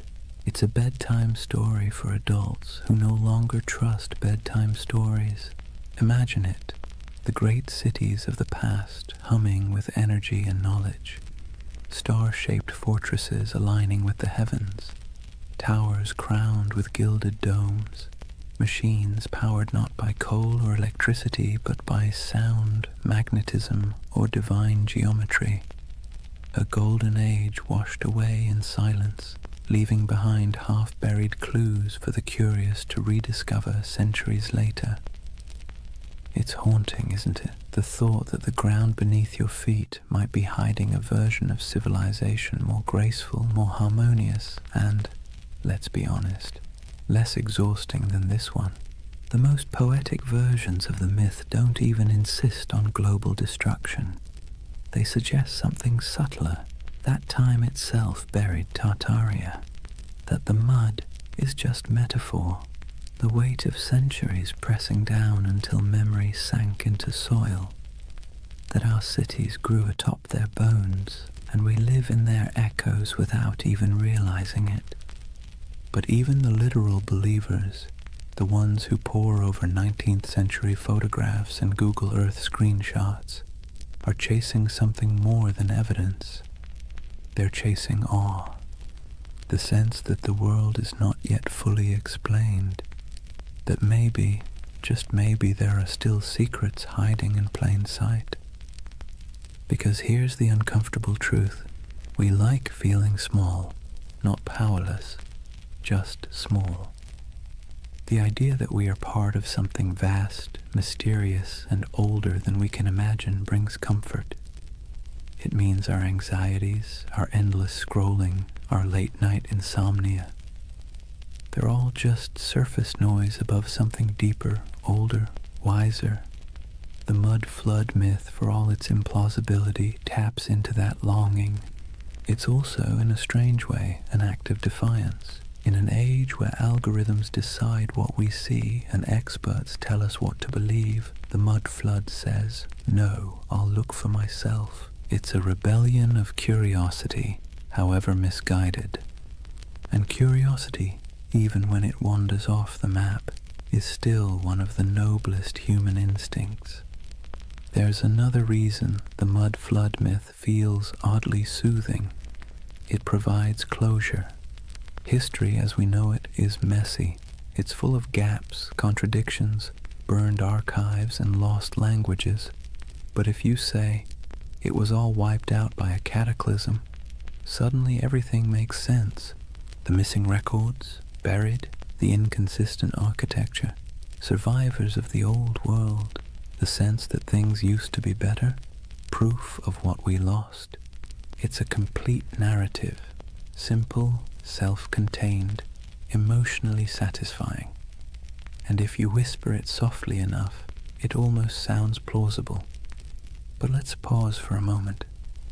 Imagine walking through one of these mud-flood cities today. St. Petersburg in winter, snow falling over pale facades, the streets gleaming under the dim orange glow of street lamps. You pass a row of 18th century buildings, their ground floors half below street level, the windows dark and shuttered. And for a second, just a second, you feel it. The hum of something ancient, the faint vibration of time layered upon time. You know rationally that the explanation is boring, centuries of road repairs and architectural evolution. But your imagination doesn't care. It leans closer, it listens, it wants to believe. That's the quiet power of myths like Tartaria. They live not in evidence, but in emotion. And emotion, not logic, is what builds civilizations, or stories of them. So when someone insists the world was buried in mud a few hundred years ago, it's tempting to laugh, but look closer, and you'll see what they're really saying. They're mourning something they can't name. They're trying to make peace with the feeling that something's missing. That modern life, bright, loud, and efficient, feels a little hollow, as if the real story is still underground. And maybe, in a metaphorical way, it is. Not beneath our cities, but beneath our certainty. History is the soil we stand on, and every generation adds another layer. The deeper you dig, the older the questions get, until eventually you realize that the mud was never hiding the past. It was making it. The world is built on burial, and everything beautiful is, in some sense, reclaimed from the dirt. So maybe Tartaria was never an empire at all. Maybe it's an idea, a longing for the lost wholeness of things. Or maybe it's just a very elaborate excuse for why so many basements flood in spring. Take your pick. Either way, as the night deepens and your thoughts drift like dust in lamplight, the question lingers: if an entire civilization could be buried under centuries of mud and forgetfulness, would we even recognize it when we uncovered it, or would we mistake it for ruins of our own? It's a strange thing, how ruins can feel alive. You walk among them and swear you can hear breathing. Not loud, not human, but the slow exhale of stone, the whisper of time smoothing edges and swallowing stories. That's the allure of forgotten grandeur, the feeling that the past isn't gone, just drowsing, half buried, half awake, waiting for someone to notice. When people speak of Tartaria, they don't imagine mud and dust. They imagine beauty, colossal arches, glittering domes, towers capped with orbs of gold, and wide boulevards aligned with the stars. They imagine symmetry, harmony, perfection, the world before we made it messy. And that's the quiet genius of the myth. It isn't built on fear, but on longing. You've seen it, even if you didn't recognize it. The grand railway stations built in the 19th century, dripping with ornament that seems almost too elegant for its purpose. The courthouses with domes that look more celestial than civic. The cathedrals rising from cobblestone streets like frozen thunderclaps of devotion. You stand before these buildings and wonder, who built this, and why don't we build like this anymore? That question is the ember that keeps Tartaria glowing in the imagination. Because it feels wrong that we've forgotten how to make beauty on that scale. It feels wrong that we can't carve marble with such grace, or erect domes that kiss the clouds. And when something feels wrong, the human mind looks for a story to explain it. Tartaria becomes that story, a civilization that mastered form, function, and soul, then vanished without a trace. Some say those old buildings are Tartarian relics, that the ornate facades of St. Petersburg, Paris, Chicago, and even San Francisco are remnants of the same world, a world whose architecture was an act of faith. That the reason we can't replicate it now is because the knowledge was erased, the formulas for harmony, for proportion, for power drawn from geometry, gone, buried under new blueprints and the hum of electric wires. Of course, historians roll their eyes at this. They'll tell you, patiently, that these buildings were designed by very real architects, that neoclassicism was an artistic movement, not evidence of a hidden empire, that the beauty of those domes and arches came not from secret knowledge, but from mathematics, sweat, and a lot of unpaid apprentices. And they're right, technically. But here's the thing. Beauty doesn't care about technicalities. The Tartarian myth persists because these buildings feel different. They hum at a frequency modern architecture doesn't. Walk past a concrete office block and your mind slides off it. Walk past a century-old opera house and you slow down without meaning to. You feel something, a pulse. Maybe it's nostalgia, maybe it's resonance, maybe it's just the echo of a time when craftsmanship was an act of worship. But whatever it is, it feels alive. Imagine standing at twilight in front of one of those old structures. The stone glows amber. The carvings seem to move in the shifting light. You can almost believe the building is remembering itself, its birth, its purpose, its centuries of reign and revolution. That's the spell of forgotten grandeur. The architecture isn't just old, it's haunted by the idea of meaning, and when meaning vanishes, mystery rushes in to fill the space. Tartaria thrives in that mystery. It offers an explanation for why the world feels simultaneously ancient and amnesiac, why progress sometimes feels like forgetting, why the cities of the past, those that survived wars, plagues, and fires, still look more eternal than anything we've built since. Modern life gives us glass towers and efficiency. Tartaria promises something slower, something that glows, a civilization that built not for profit or speed but for resonance, structures designed to outlast memory itself.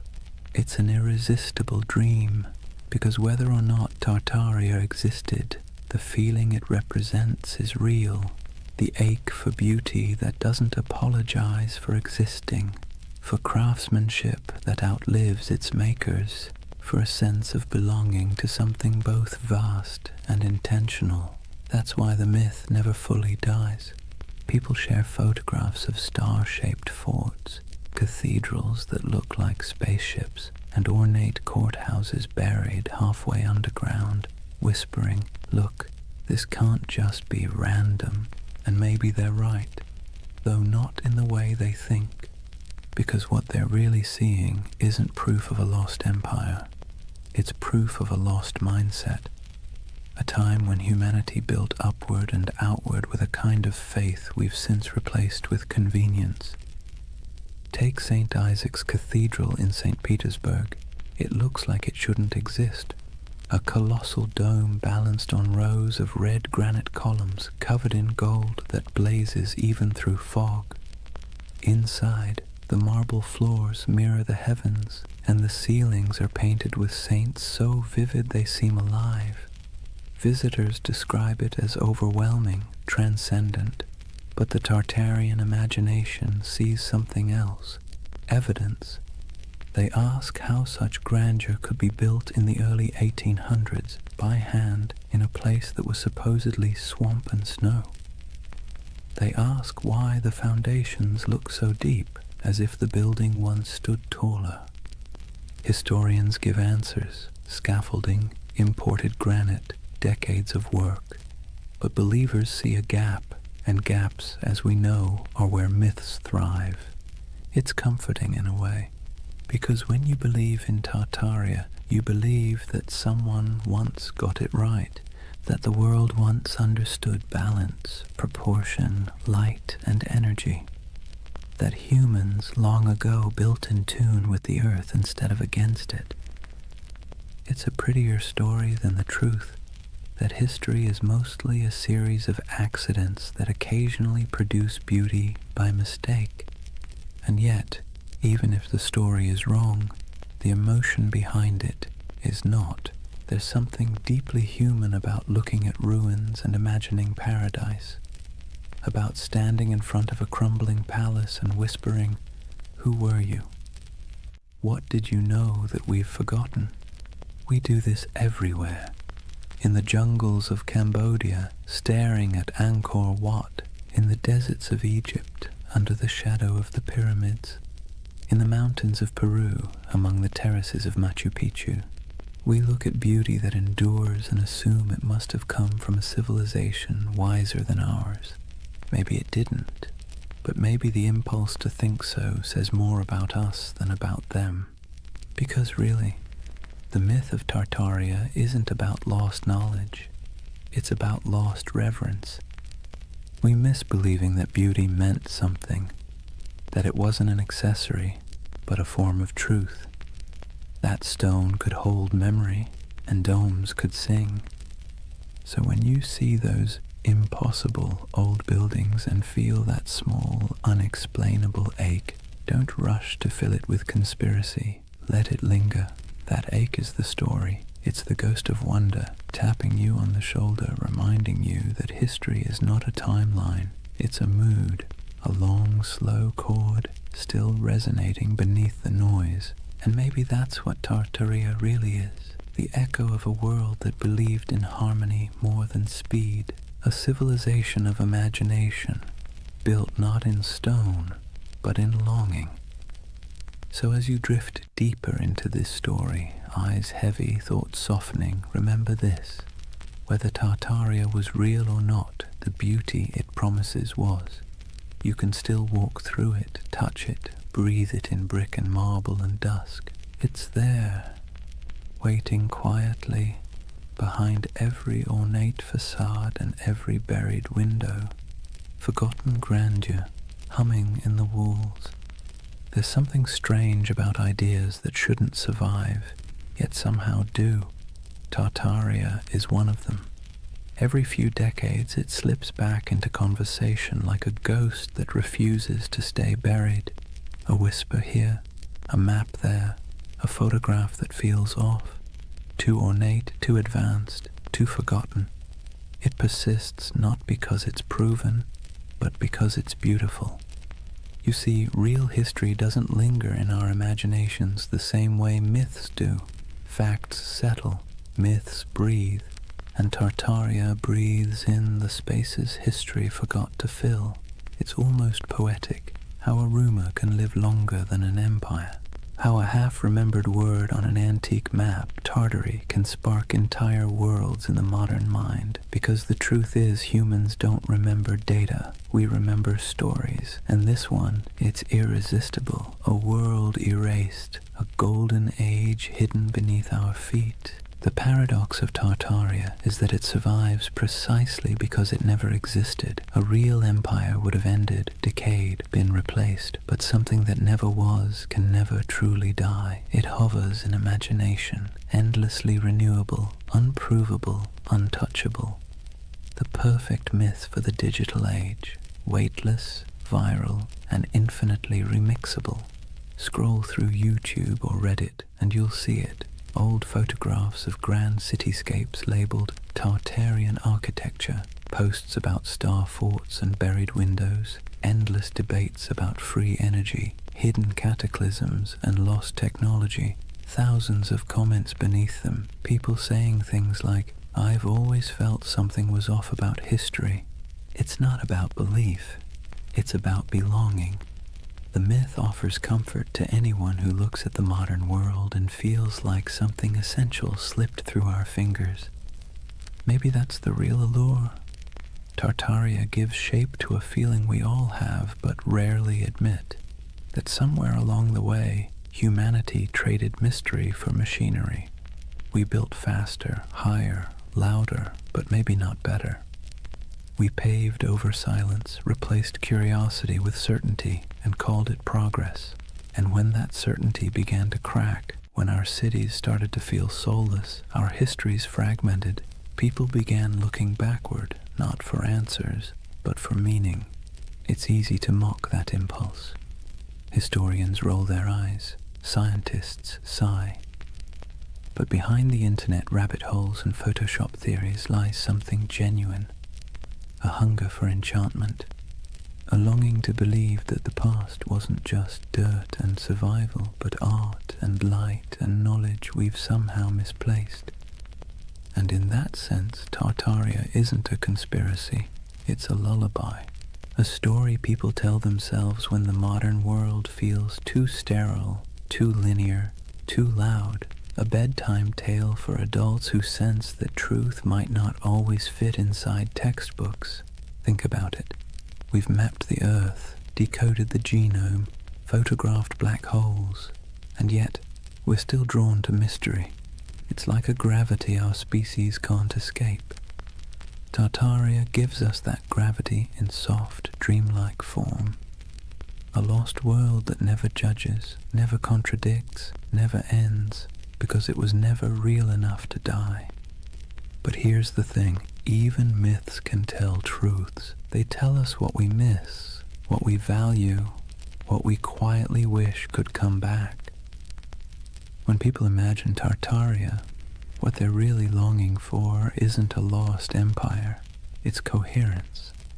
A sense that the world once made sense, that knowledge was sacred, that beauty and purpose weren't at odds. In a way, Tartaria is less about history and more about therapy, a collective daydream for a civilization that feels spiritually jet-lagged. We scroll through endless feeds, flickering between wars, gadgets, and memes, and somewhere inside a voice whispers, "Wasn't there supposed to be more than this?" Tartaria answers softly, "Yes, there was, or maybe there could have been." And so the myth persists, traveling through forums and documentaries and late-night conversations, wrapping itself in fog and marble. It survives because it speaks to something the Enlightenment forgot, that mystery itself has value, that not knowing is sometimes more comforting than knowing. But here's the paradox. Tartaria's greatest gift isn't in proving itself true. It's in reminding us that belief is part of what makes us human, that even in an age of algorithms, we still crave wonder. We still want to stand before something vast and say, "I don't understand, but it feels sacred." Maybe that's why late at night you find yourself staring at photos of old cities, their streets glimmering with gaslight, their domes fading into fog, and feel that tug in your chest. It's not nostalgia for Tartaria. It's nostalgia for awe, for the feeling of being small beneath something magnificent, something that doesn't explain itself.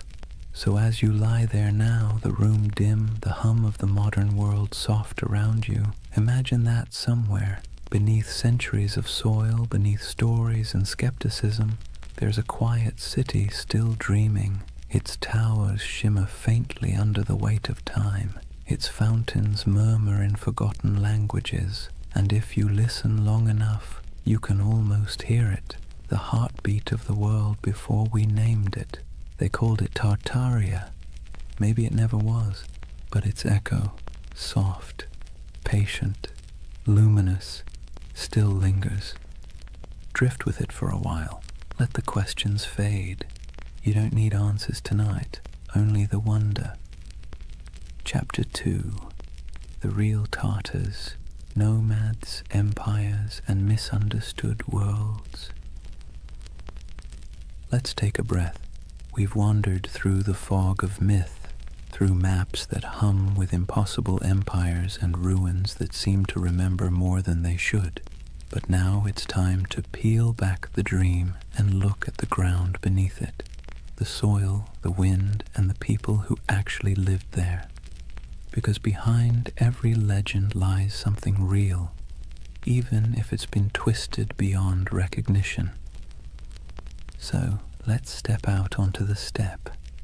Imagine yourself standing somewhere between Russia, Mongolia, and Kazakhstan. Not today, but thousands of years ago. There are no borders here, no lines on a map, no marble cities, just horizon, an ocean of grass rolling under a sky so wide it makes you dizzy. The air smells like dust and horses. The sound of wind is constant, threading through tall stalks of feather grass. This is the birthplace of what Europe once called Tartary. Not a single empire, but a world of motion, a civilization without walls. To Western minds, this landscape always felt alien. How could a people rule without cities? How could a culture thrive without monuments? To the steppe nomads, that question would have sounded absurd. Their monuments were movement. Their empire was the horizon itself. Centuries before anyone drew Tartaria on a map, there were the Scythians, archers and horsemen who painted their bodies, buried their dead in golden tombs, and drank fermented mare's milk. The Greeks feared them, the Persians tried to conquer them, and yet they moved like smoke, impossible to hold. Herodotus called them a people who have no towns, no walls, no fixed abode, as if that made them lesser. But in truth, it made them free. The Scythians mastered the horse long before Rome even dreamed of chariots. They stitched their world together with leather, not mortar. They carried fire in bronze cauldrons, slept beneath felt tents, and worshipped gods of wind, sun, and sky. To them, the land wasn't empty. It was alive. A vast breathing plain where everything connected through motion and story. After the Scythians came the Sarmatians, then the Huns, then the Turkic Khaganates. The names shifted, but the rhythm stayed the same. Nomads rising like storms, surging westward, reshaping everything in their path. They raided, traded, intermarried, and vanished into the mist again, leaving behind only graves and legends. And so, by the time medieval mapmakers in Europe began sketching the world, this enormous, ungovernable space had already become a myth. To them it was a blank, the unknown lands beyond the Christian world, filled with monsters, giants, and Tartars. That word, Tartar, wasn't even theirs. It came from outsiders, likely twisted from the name of a Turkic tribe, the Tatars, with a dash of poetic menace added. Medieval Europeans thought it sounded like Tartarus, the Greek underworld, so they called these nomads Tartars, as if they'd come from hell itself. You can almost hear the shiver in the name, but the truth was far more complicated and far more interesting. These weren't demons, they were people. Traders, horsemen, mothers, poets. They lived lives as rich as any Roman senators, just measured differently. Picture a nomadic camp at sunset. The steppe glows gold. Horses graze on the horizon, their coats shimmering in the low light. Fires crackle as women stir pots of milk and millet. Children chase each other between felt tents, yurts, their laughter carried by the wind. Men return from herding, their bows slung over shoulders, dust clinging to their boots. The air smells faintly of smoke and grass. Somewhere, a throat singer begins a low, resonant song, and the notes ripple across the plain like the hum of the earth itself. This was their Rome. Not a city of marble, but of motion and memory. And to them the West's obsession with stone walls would have seemed as strange as worshipping stillness. But as centuries rolled on, stillness began to win. Empires like China, Persia, and eventually Russia pushed outward, trying to tame the steppe. They built forts, drew borders, demanded tribute. The nomads resisted, then adapted. They traded horses for silk, hides for grain, freedom for survival. Slowly, their infinite world began to shrink. By the time European explorers stumbled across these lands in the 17th and 18th centuries, the old steppe empires were fading. The Scythians were long gone. The Mongols' great Khanates had fractured. The once fluid borders had hardened into lines on parchment, and those lines, curved by ignorance, exaggerated by imagination, became the first maps of Tartary. To the west, it looked like a mystery, an empire that wasn't quite there, a vast, seemingly empty space once teeming with civilizations that had vanished. But to those who lived there, it wasn't emptiness, it was memory. The bones of ancestors beneath the grass, the hum of stories in the wind, the echo of hoofbeats across the centuries. And maybe that's where the myth begins to make sense, because when you stand on a plain that stretches to the horizon in every direction, it's easy to believe that time itself might fold here, that something ancient could still be sleeping under the soil. Perhaps the world didn't erase Tartaria at all. Perhaps it just forgot how to see it. Let's be honest, Europe never really understood Asia, not in the Middle Ages, not in the Renaissance, and arguably not even now. For centuries, the lands east of Moscow and west of China were less a geographic reality and more a psychological one, an enormous blank space where anything could exist. And in that blankness, the idea of Tartary began to grow like a mirage. Imagine a candlelit room in Venice, sometime around the 14th century. A mapmaker hunches over his parchment, hands stained with ink. On the table beside him lie fragments of rumors, sailors' tales, merchant gossip, and a half-remembered account of a man named Marco Polo, who claimed to have seen palaces of gold and cities of stone somewhere beyond the horizon. He dips his quill and begins to draw. Europe is clear. So is Africa mostly. But once he crosses the Ural Mountains, the lines begin to blur. His hand hesitates. What lies beyond? He's never been there. No one he trusts has either. So he fills the void the way humans always do. He imagines. He writes Tartaria in sprawling letters across the page, large enough to cover thousands of miles. Because what else can you do when you're staring into the unknown? For Europeans, Tartary became a convenient label, an umbrella term for everything east of civilization and west of comprehension. It wasn't a nation, it was a category, a way to point at a map and say, this belongs to the others. But here's the funny thing. The more they tried to define it, the more mysterious it became. In the 13th century, when the Mongols exploded across Eurasia like a thunderstorm, Europe finally came face to face with the so-called Tartars. Villages burned, kingdoms crumbled, and word of unstoppable horsemen spread faster than the riders themselves. To a continent already steeped in superstition, it must have felt like the end of the world. Priests whispered that the horsemen were the scourge of God, a punishment for human sin. Chroniclers described them as monsters with faces of beasts and hearts of iron. And yet, when the first diplomatic envoys actually met them, they found something unexpected: organization, bureaucracy, even tolerance.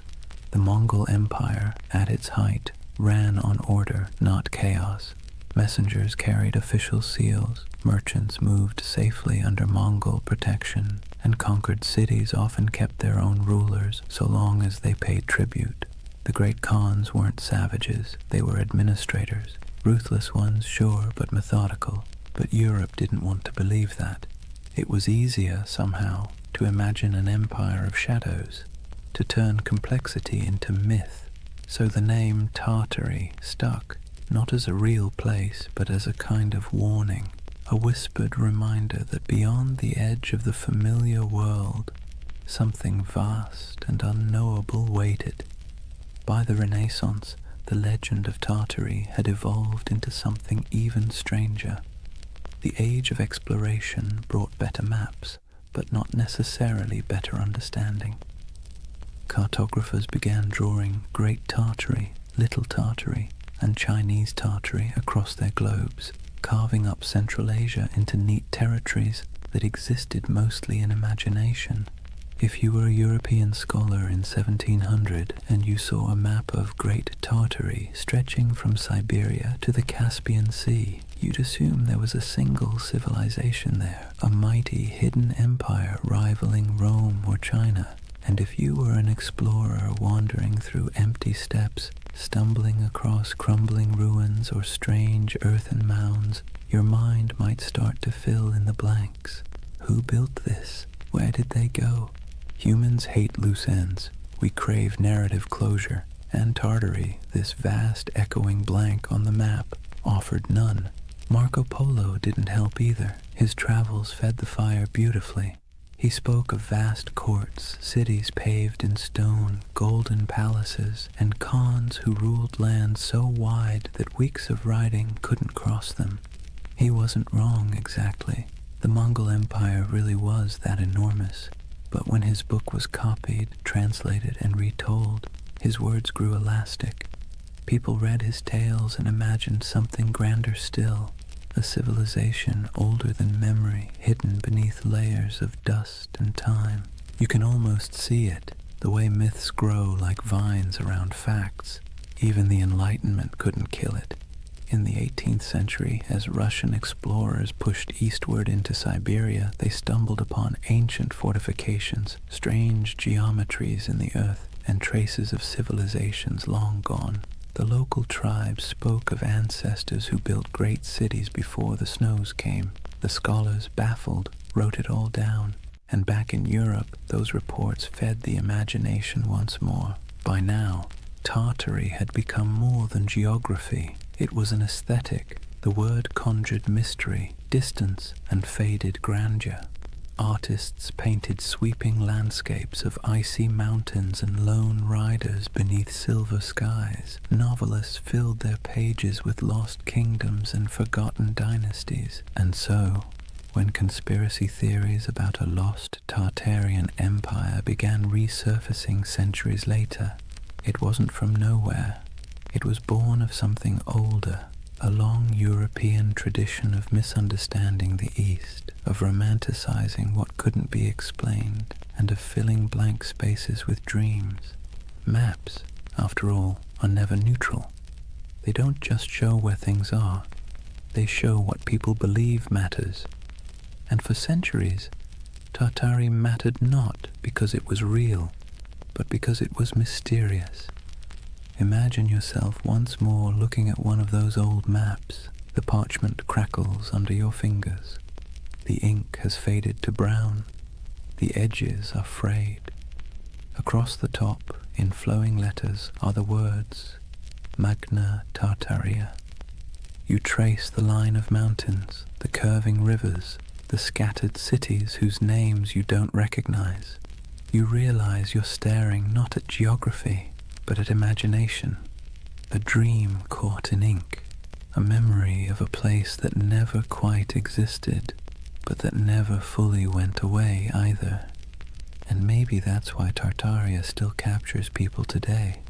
It wasn't born in a lab or on a message board. It was born in candlelight on parchment, in the minds of men who couldn't stand not knowing.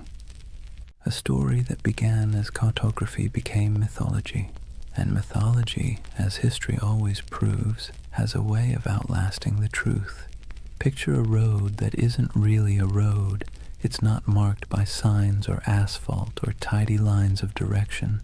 Instead, it's an invisible web of paths, camel tracks winding through dunes, mountain passes marked by cairns, river barges drifting under starlight. This was the Silk Road. Not one road, but thousands, threading together China, Persia, India, Byzantium, and everything in between. And somewhere in the middle of that vast tangle lay the ghost of Tartary.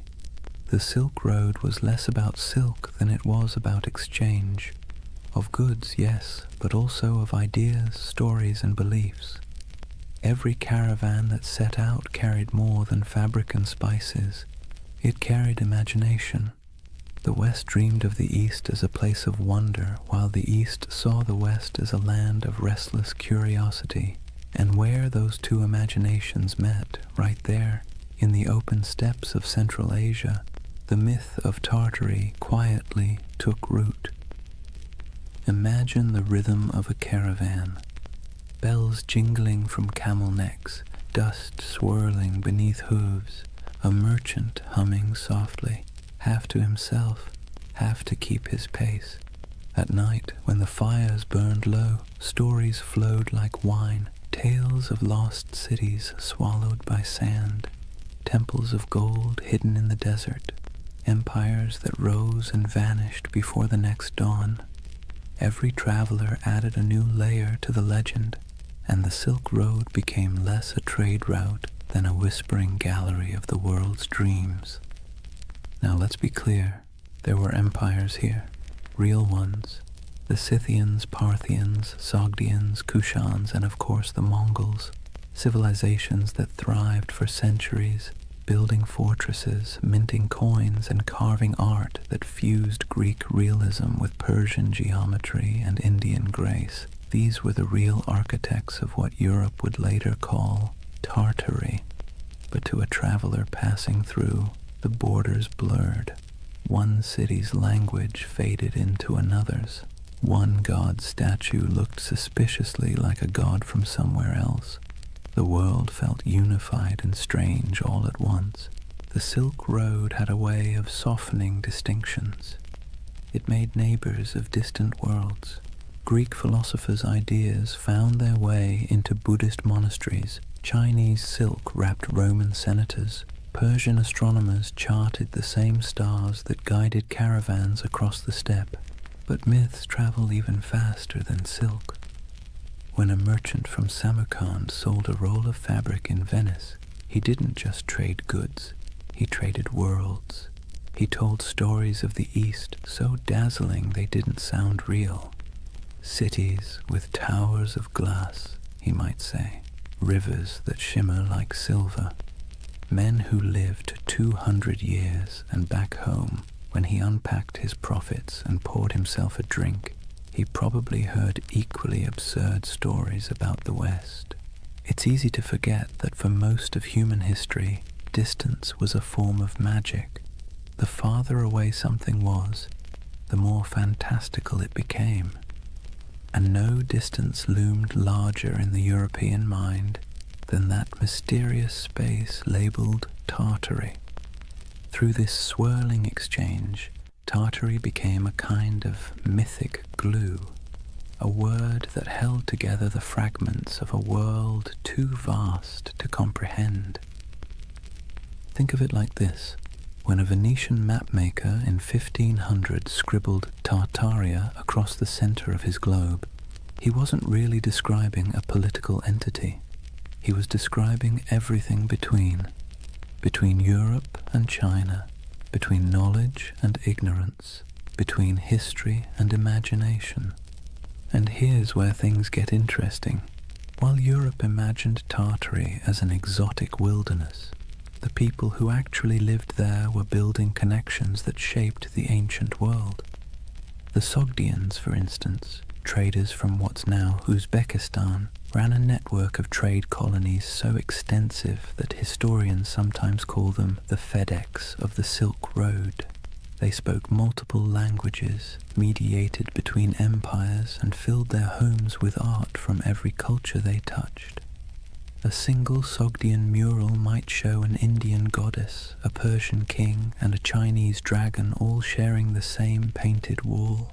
To them, Tartary wasn't a mystery, it was home. And yet, this multicultural world also sowed the seeds for misunderstanding.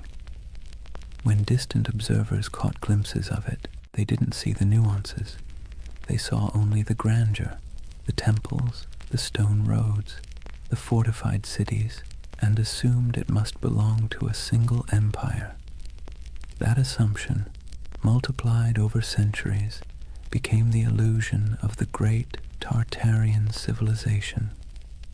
Even today, the ruins scattered across Central Asia, stone walls buried in sand, intricate tile work crumbling in forgotten courtyards, feed that same longing. People look at them and wonder, Who built this? Where did they go? Why do our textbooks skip over it? It's a fair question, because history doesn't just forget, it edits. When empires fall, so do their names. When borders shift, so does memory.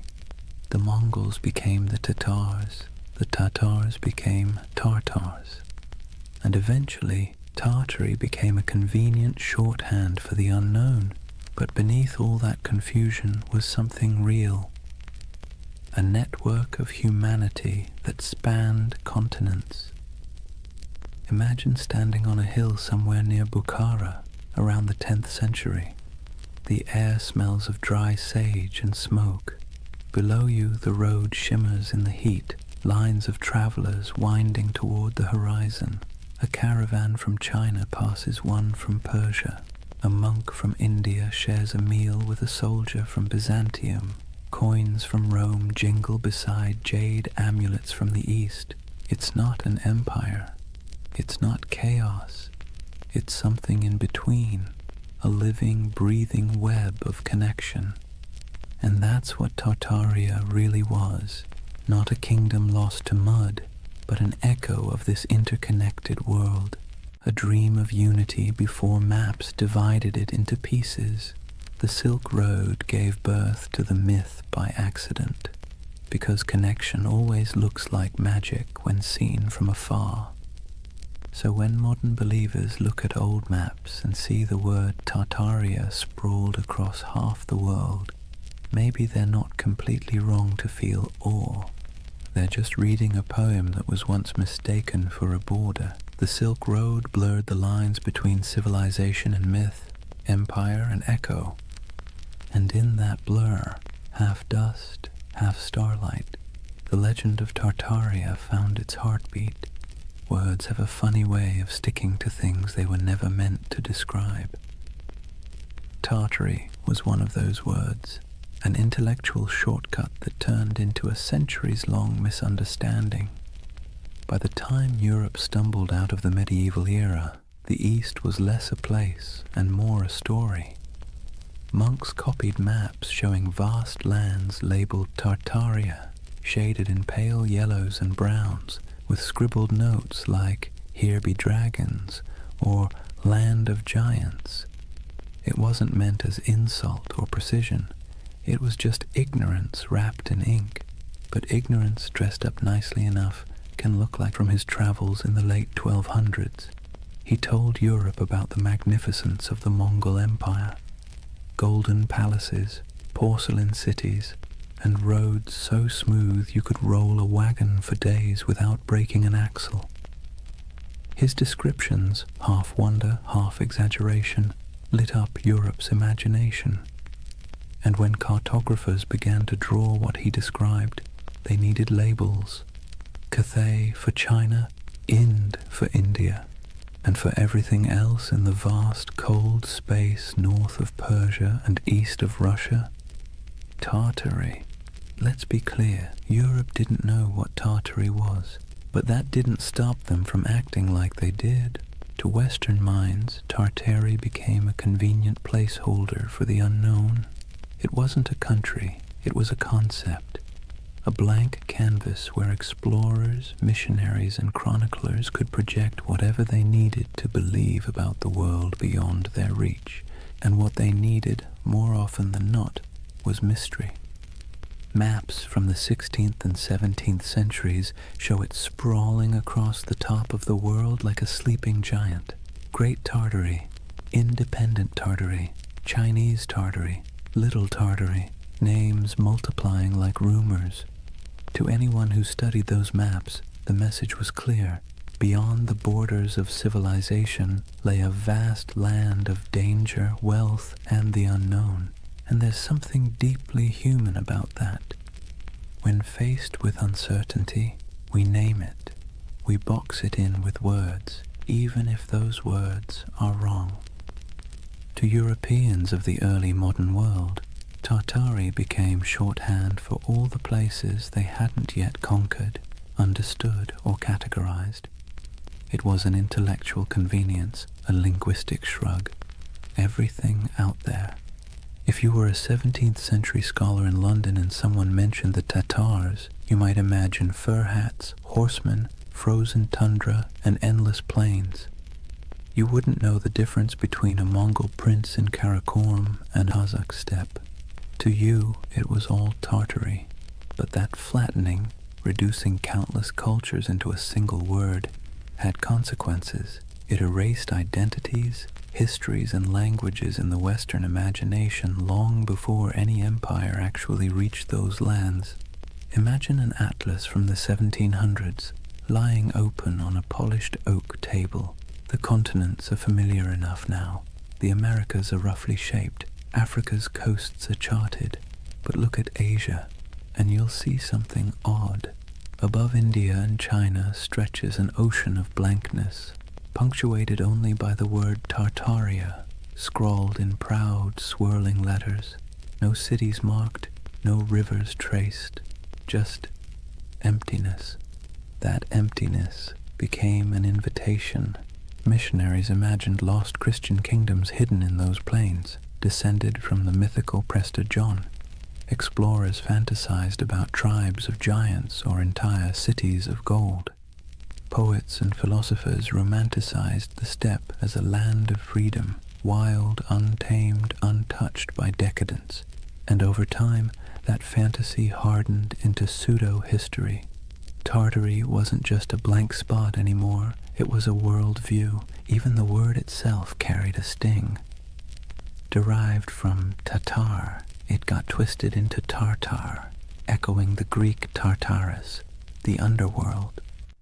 Early chroniclers saw the Mongols storm into Europe in the 13th century and thought, "Ah, yes, these must be the people from hell." The name stuck, and for centuries afterward, Tartar became synonymous with savagery, chaos, and apocalypse. When the Mongol Empire fractured and faded, the word didn't fade with it. It lingered. Europe kept calling the steppe Tartary, even as local empires rose and fell. The Golden Horde, the Timurids, the Kazakh Khanates. To the west, these nuances didn't matter. The name Tartary swallowed them whole. The irony. By the time Europe started mapping Tartary with any real accuracy in the 18th and 19th centuries, it had already become a relic. Russia had expanded eastward, swallowing Siberia province by province. Qing China had claimed the west, and yet the word persisted, echoing in atlases long after it had lost any real meaning. There's something almost poetic about that, how a word can outlive the thing it never actually described. And it's here that the modern myth of Tartaria quietly germinated, because when those old maps resurfaced centuries later, digitized, color-corrected, and posted online, they seemed to show something uncanny. A vast empire covering half the world, cities we've never heard of. Borders that no modern historian could explain. To the curious eye, it looked less like a cartographic mistake and more like a cover-up. "Why don't they teach this in school?" people asked. How could such a massive empire just vanish? But the answer, as with most things, is simpler and somehow more mysterious. It didn't vanish. It never existed. Not as one empire, anyway. What vanished was understanding. What collapsed was the web of meaning connecting the real places, Siberia, Mongolia, Central Asia, to the word Tartary. The West's misunderstanding created a ghost, and the modern age brought that ghost back to life. There's an eerie beauty in that, a reminder that myths don't die. They just wait for technology to resurrect them. When you look at one of those antique maps, ink faded to sepia, the parchment curled at the edges, you can almost feel the hum of it, not as evidence of a conspiracy, but as a fossil of imagination. Tartary wasn't a lie. It was a mirror. It reflected Europe's fears, desires, and limits. And like all mirrors, the longer you stare into it, the more it stares back.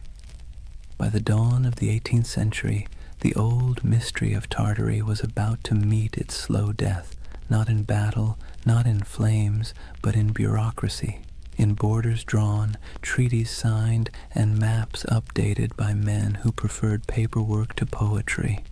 It wasn't an erasure in the way myths like to imagine. No secret cataclysm, no forbidden knowledge sealed away by shadowy elites. It was something quieter, more mundane, and somehow more tragic. Tartary was about to be swallowed, not by time, but by empire. Let's set the stage. The year is 1721. Peter the Great has just declared the Russian Empire. He's reformed the army, modernized the navy, shaved the beards off his nobles, and built a brand new capital, St. Petersburg, on a swamp that would one day gleam like a mirror of Europe itself. Russia, once the frontier of the old Tartarian wilderness, now saw itself as its conqueror. And conquest, as Peter understood, was as much about naming as it was about fighting. Where the maps once said Tartaria, Russia began writing Siberia, Yakutsk, Omsk, Irkutsk. The empty spaces of imagination were replaced with administrative precision. Governors, garrisons, and census records. You can almost hear the scratching of quills replacing the crack of hooves across the steppe. This was empire by cartography. For centuries, Europe had peered east and seen a void. Russia filled it with coordinates. And just like that, the last breaths of Grand Tartary disappeared under layers of ink and decree. But here's the irony. While the West's maps were losing their mystery, the lands themselves were as unknowable as ever. Siberia wasn't tamed. It was endured. Frozen rivers, taiga forests, mountains that chewed up expeditions and spat them out as legends.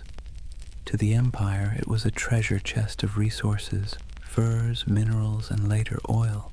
But to the people living there, it was home. The native tribes, the Evenki, Buryats, Yakuts, and dozens more, didn't think of themselves as Tartarians or Russians. They were simply themselves, and yet, in the tidy world of European cartographers, they became footnotes to someone else's empire. Take a moment to picture a Russian expedition in the mid-17th century, trudging through snow so bright it hurts to look at. The air burns the lungs, the dogs pant steam. A Cossack officer marks a new river on a map, proud that he's bringing civilization to the wilderness. But behind him, an old shaman watches silently, knowing that the land doesn't belong to anyone who needs to draw it to believe it's real. That's how Tartary truly vanished, not by disaster, but by documentation. The Enlightenment had arrived, and mystery was no longer fashionable. The world had to be measured, categorized, and explained. A single romantic name like Tartaria didn't fit into that neat little system. It was too vague, too mythic, too medieval. By the early 19th century, Tartary lingered only as a kind of ghost word on maps, an anachronism that survived in outdated atlases or in the minds of travelers who still preferred fantasy to geography. You might find Chinese Tartary scribbled across what is now Xinjiang, or independent Tartary hovering somewhere over Kazakhstan, but it was already fading, the ink almost apologetic. What had once stretched across half the known world was reduced to a linguistic relic, an old world word for a world that no longer existed. But this quiet death of Tartary created a strange paradox. By removing the name, the empires of the 18th and 19th centuries thought they were clarifying history. In truth, they erased a mystery so thoroughly that, centuries later, people would come looking for it again, because that's the thing about erasure, it always leaves an outline. In the modern age, when digital archaeologists started poring over antique maps, the rediscovery of Tartaria didn't feel like uncovering a lie. It felt like uncovering a secret. Here was proof, they thought, that something immense had once existed and been scrubbed from the record. The irony? They weren't wrong about the erasure. They were just wrong about what was erased. It wasn't a hidden utopia or an advanced global empire. What disappeared was ambiguity itself, the willingness to admit we didn't know everything. The 18th century push for rational order, scientific mapping, and imperial control smoothed the rough edges of the world, and in doing so, it flattened mystery into history. Let's be clear, the loss of Tartary wasn't a conspiracy. It was a side effect of certainty, and maybe that's why its ghost haunts us still, because deep down humans don't actually like a world that's too explained. We crave wonder, we miss the blank spaces, so when we see Tartaria glowing faintly on an old parchment, we don't just see a name, we see a question. A whisper from the past asking, "Did you forget?" The collapse of Tartary wasn't a fall. It was a fade-out, a slow dimming of a word that once carried the vastness of the unknown, and the quieter it got, the louder the myth became. By the time Russia completed its imperial expansion across Asia, by the time the British, French, and Qing empires carved their pieces of the East, Tartary had been buried not under mud, but under maps. And centuries later, when people began brushing that dust away, what they found wasn't evidence of a lost civilization. It was evidence of our collective imagination still alive and searching. That is the strange beauty of this myth. Tartaria may never have been real in the way empires are real, but its death, its quiet bureaucratic burial, feels as monumental as any fall of Rome, because sometimes the end of mystery is its own kind of catastrophe. Chapter 3. The Great Erasure. Lost knowledge, world fairs, and the architecture of amnesia. Take a deep breath. We're leaving behind the dust of the steppe and stepping into marble, into the gaslit glow of the 19th century, because this is where the story of Tartaria is reborn. Not in Siberia, not on the maps, but in the imagination. Picture it. The year is 1893. The World's Columbian Exposition in Chicago. 200 white buildings rise like mirages along the lake, glowing in electric light. Domes, arches, columns, architecture so grand that people literally wept when they saw it. It looked ancient, impossible, like something from a forgotten golden age resurrected overnight. And here's the kicker. It was built overnight. A team of architects and laborers had thrown up that entire city in less than 2 years. They called it the White City. To the public, it was a triumph of modernity, but to later eyes it looked suspiciously like something else. Massive domed palaces, ornate fountains, obelisks, colonnades stretching into mist. It looked ancient, yes, but not Greek, not Roman. It looked out of time. Now fast forward a century. A man sitting at his computer zooms in on old photos of the fair.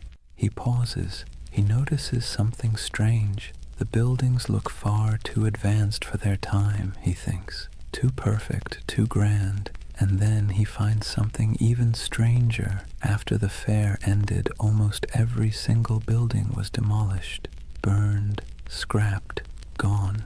And that's how a new kind of myth was born. The idea that maybe, just maybe, these temporary structures weren't built at all, at least not by us. Maybe they were rediscovered, remnants of an older, erased civilization. A civilization called Tartaria.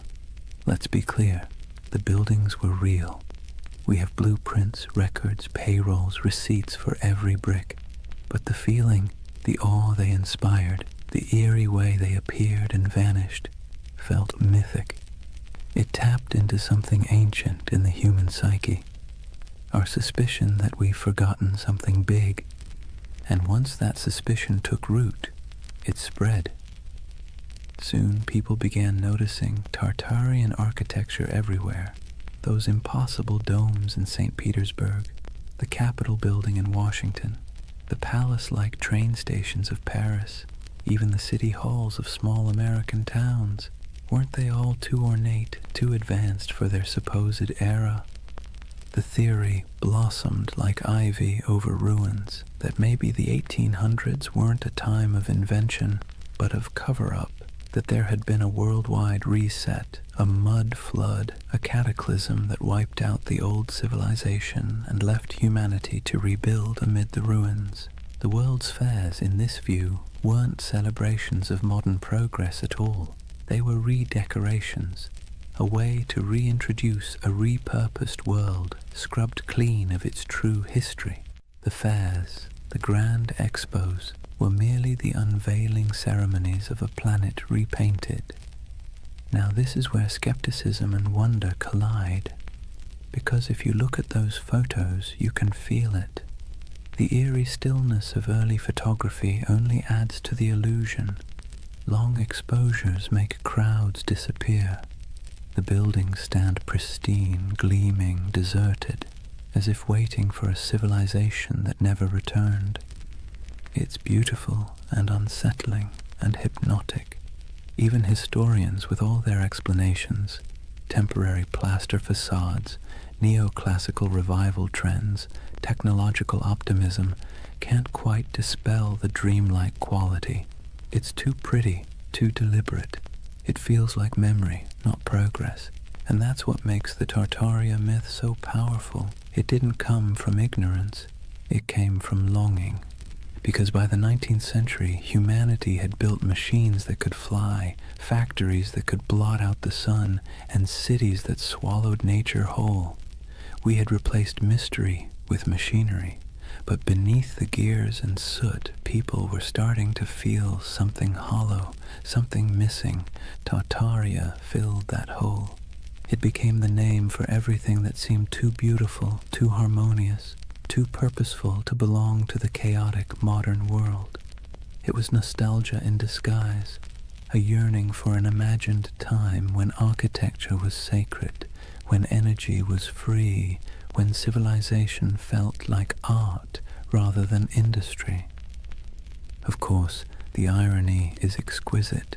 The people of the 19th century built those palaces themselves, but we, centuries later, look back and refuse to believe them. Maybe it's easier to believe in a lost utopia than in the idea that our ancestors simply cared more about beauty than we do. So imagine walking through that white city.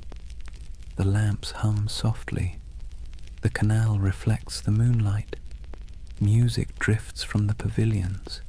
You hear the shuffle of dresses, the murmur of voices, the click of carriage wheels, and for a moment you can almost believe the myth that you've stumbled into the remains of a vanished empire, briefly resurrected for one last dance before fading again into legend. That's the strange charm of Tartaria. It doesn't matter if it's real.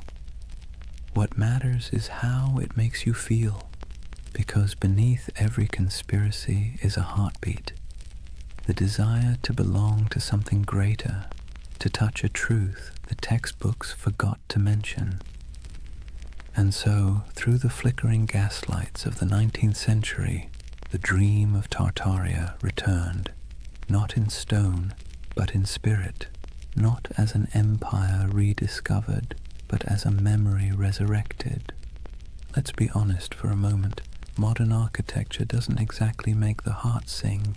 Steel boxes, glass towers, angles sharp enough to injure your soul. Function over form, they say. Minimalism, efficiency, progress. But walk past an old courthouse or a crumbling railway station with columns carved like Roman temples, and suddenly something stirs. It feels like memory. Not your memory, but someone's. And that's exactly where Tartaria hides, in that emotional shadow between nostalgia and doubt. See, the 19th century didn't just give us new machines. It gave us new eyes, photography frame. Urbanization made old beauty vanish beneath brick and smog, and as the industrial age thundered forward, the West began quietly rewriting itself, paving over not just landscapes, but the very story of civilization. This was the age of erasure disguised as progress, when old cathedrals were restored into shapes they had never been, when ancient city walls were torn down to make room for the future, when soot-blackened monuments were scrubbed and renamed, their histories conveniently rewritten for the age of reason. Historians call it modernization. Tartaria believers call it cover-up. Now, let's pause and take a breath, because this is where myth and history start blending like watercolor. The truth is simpler, but also sadder. It wasn't a conspiracy, it was forgetfulness. The 1800s were obsessed with the new: steam, glass, iron, materials that seemed to promise immortality. The faster technology advanced, the more the past looked like an inconvenience. When people demolished centuries-old buildings to make room for factories or boulevards, they didn't think they were erasing history. They thought they were improving it. But here's the paradox. Progress, when it moves fast enough, feels like amnesia. Imagine being a farmer's son in 1820, living in a cottage built by your grandfather, heated by the same hearth. Then picture your grandson in 1890, born under electric light, surrounded by locomotives, reading newspapers printed on machines that could churn out 1 million copies before breakfast. The pace of change was dizzying. The world your ancestors knew had disappeared before your own eyes. And when memory fades that quickly, even the truth starts to look like myth. That's why the great buildings of the 19th century seem suspicious to us now. They're too perfect, too ambitious, too permanent in an age obsessed with speed. To modern eyes, they feel like artifacts of a lost age, something inherited, not made. The Tartaria theory, in this sense, is less about deceit and more about disbelief. We don't believe we could have built something so beautiful in such a short span of time. And perhaps we're right, but not in the way we think, because that beauty came at a cost. It came from child labor, industrial soot, and the quiet suffering of millions who laid bricks, carved columns, and forged iron in furnaces hotter than the sun. It came from colonial wealth siphoned from distant lands. The marble glimmered, yes, but it glimmered on the backs of the exhausted. So when modern minds gaze at that architecture and whisper, "This can't be human," they're half right. It wasn't built by ordinary humanity. It was built by empire. But myths rarely linger on exploitation. They linger on wonder. That's what gives the Tartaria myth its endurance. It erases guilt and replaces it with awe. Instead of confronting how we gained that grandeur, we imagine inheriting it from some ancient, harmonious civilization. A world without conquest, without industry, without soot. A world that built for beauty's sake alone. That's the secret comfort of believing in Tartaria. It allows us to dream of innocence without the blood, to long for sophistication without the cost. And it's not entirely foolish, because beauty is suspicious in the modern world. Think about it. When was the last time a new building made you stop and gasp? When was the last time a city skyline felt like poetry instead of spreadsheet logic? We live in an age that worships utility and scoffs at ornament. So when people look at those domed cathedrals, those train stations like palaces, those impossible star forts etched into the earth, they don't just see architecture, they see meaning, they see intention. And maybe that's what we've lost, the sense that building could be an act of reverence. The Tartarian lens turns architecture into scripture. It whispers that every arch, every dome, every hidden basement tells a story too big to fit inside textbooks. And whether that story is real or imagined, it soothes a modern ache, the feeling that progress has traded wonder for efficiency. So next time you see an old photo of St. Petersburg shrouded in snow or San Francisco City Hall gleaming in filtered sunlight, look closer, forget the dates, forget the facts, and just feel it. The silence, the symmetry, the faint pulse of something grander than logic. That's the hum Tartaria leaves behind. The ghost frequency of a civilization that may never have existed, but still haunts us with the possibility that it did. And maybe that's enough. Maybe the myth survives not because it's true, but because it's beautiful. Because deep down, beauty itself has started to feel like a conspiracy. Here's the funny thing about lost civilizations. They always seem to resurface when technology changes. The printing press revived Atlantis, television revived the pyramids, and the internet, well, the internet resurrected Tartaria, not in dusty libraries or archaeological digs, but in image boards, YouTube videos, Reddit threads, and algorithm-fed rabbit holes that feel half like history class and half like lucid dream. If the 19th century erased memory through progress, then the 21st century resurrected it through curiosity. The internet, for all its chaos, gave the world a second archive, a place where forgotten photographs, misfiled maps, and half-remembered myths could find each other again. And that's where Tartaria thrived, among digital ruins. Let's be clear, no mainstream historian believes in the Tartarian Empire, but belief doesn't need credentials, it needs emotion.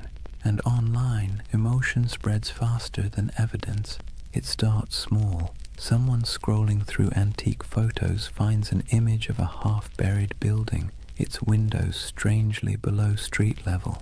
They post it with a caption, "Mud flood? Hidden history?" Someone else comments with an old map labeled Great Tartary, stretching across half of Asia.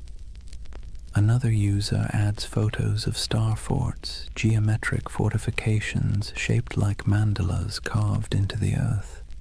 Then someone else notices that the architecture of 19th century world fairs, domes, spires, impossibly ornate facades, seems eerily similar across continents. And suddenly, the pattern takes on life. A civilization that might never have existed begins to coalesce, not in ruins, but in pixels. It's fascinating to watch. The modern Tartarian myth isn't a single story. It's an ecosystem, a living organism built out of collective imagination. People piece together images, compare architectural styles, track supposed mud flood layers in Google Earth, and speculate about ancient technology, free energy, and global resets. And let's be honest, there's something soothing about it. It scratches the same itch that makes people organize puzzle pieces at 2 a.m. You start with fragments, photographs, engravings, forgotten buildings, and try to make sense of the world's dissonance. Why does history sometimes feel incomplete? Why do our cities seem to rest on older bones? Why does beauty feel borrowed? The Tartaria theory online isn't just conspiracy, it's therapy for disillusionment. See, we live in an age drowning in data, but starving for coherence. Billions of facts, timelines, and explanations float around like loose screws. But the more we learn, the less it feels like we understand. We've traded mystery for information, and somehow that doesn't feel like progress. Tartaria brings the mystery back. Scroll through its digital cathedrals, YouTube thumbnails of glowing domes and forgotten maps, and you'll see that what people crave isn't deception, it's wonder, the feeling that history still holds secrets, that maybe we haven't already found every answer. that maybe, just maybe, there's still magic left under the mud. And the internet, for all its cynicism, feeds that craving beautifully. Where old historians dismissed oddities as coincidences, the online world stitches them together with creativity. Star forts become energy hubs, domes become ancient power stations, mud floods become symbolic of global resets, metaphors for forgotten knowledge buried under modern noise. It's easy to laugh, but maybe we shouldn't, because behind every pixelated claim is something deeply human, the refusal to accept a world without mystery. The same impulse that made explorers sail off the map now makes people scroll through archives at 3 a.m, chasing the ghost of a civilization that never left a skeleton behind. And there's something else, an aesthetic truth. Look at those old photos, the sepia skies, the faint haze, the impossible scale of those buildings. They feel dreamlike, like glimpses from another timeline where humanity built for eternity instead of quarterly profits. When people online say, "This architecture is too perfect to be from our timeline," what they're really saying is, "This feels like a dream I half remember." And that's what Tartaria has become, a collective dream stitched together from the past's photographs and the future's loneliness. Of course, the irony is delicious. The very technology that gave us infinite knowledge also gave us infinite uncertainty. The more we digitized our history, the more unreal it began to look. Old black and white photos uploaded at high resolution don't make history clearer. They make it stranger.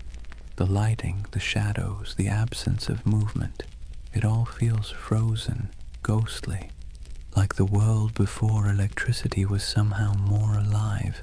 So when you see someone online connecting old city photos and whispering Tartaria, what you're witnessing isn't delusion, it's longing, a search for coherence, for the feeling that history isn't just progress and decay, but a cycle of remembering and forgetting. And isn't that what all civilizations do? They rise, they crumble, and then they return in imagination.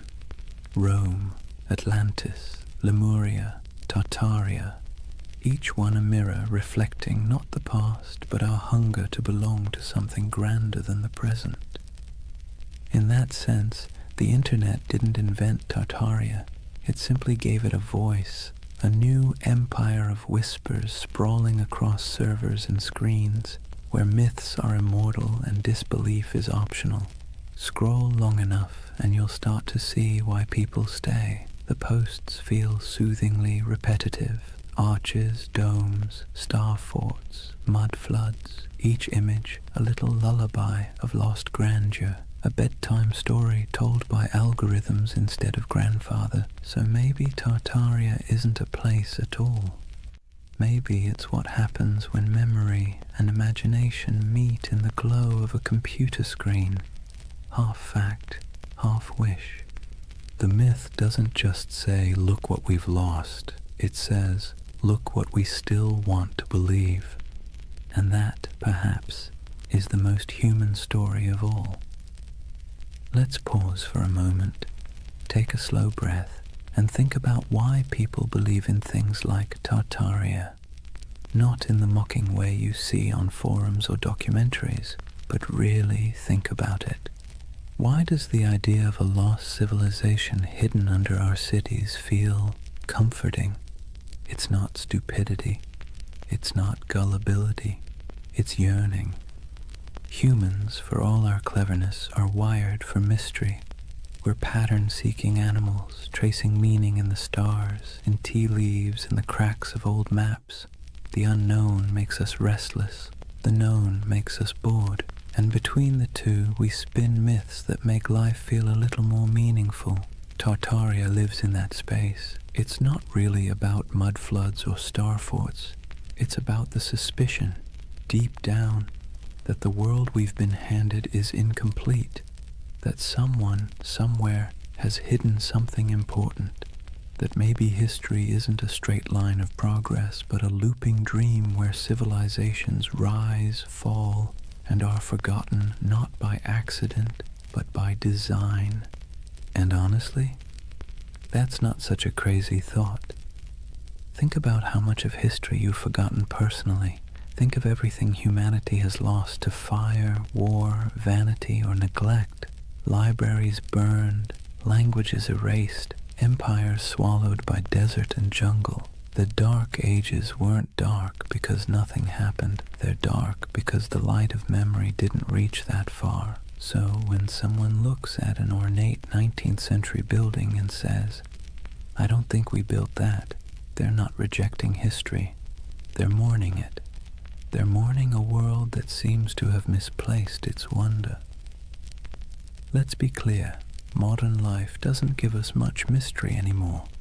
We have answers for everything, or at least the illusion of them.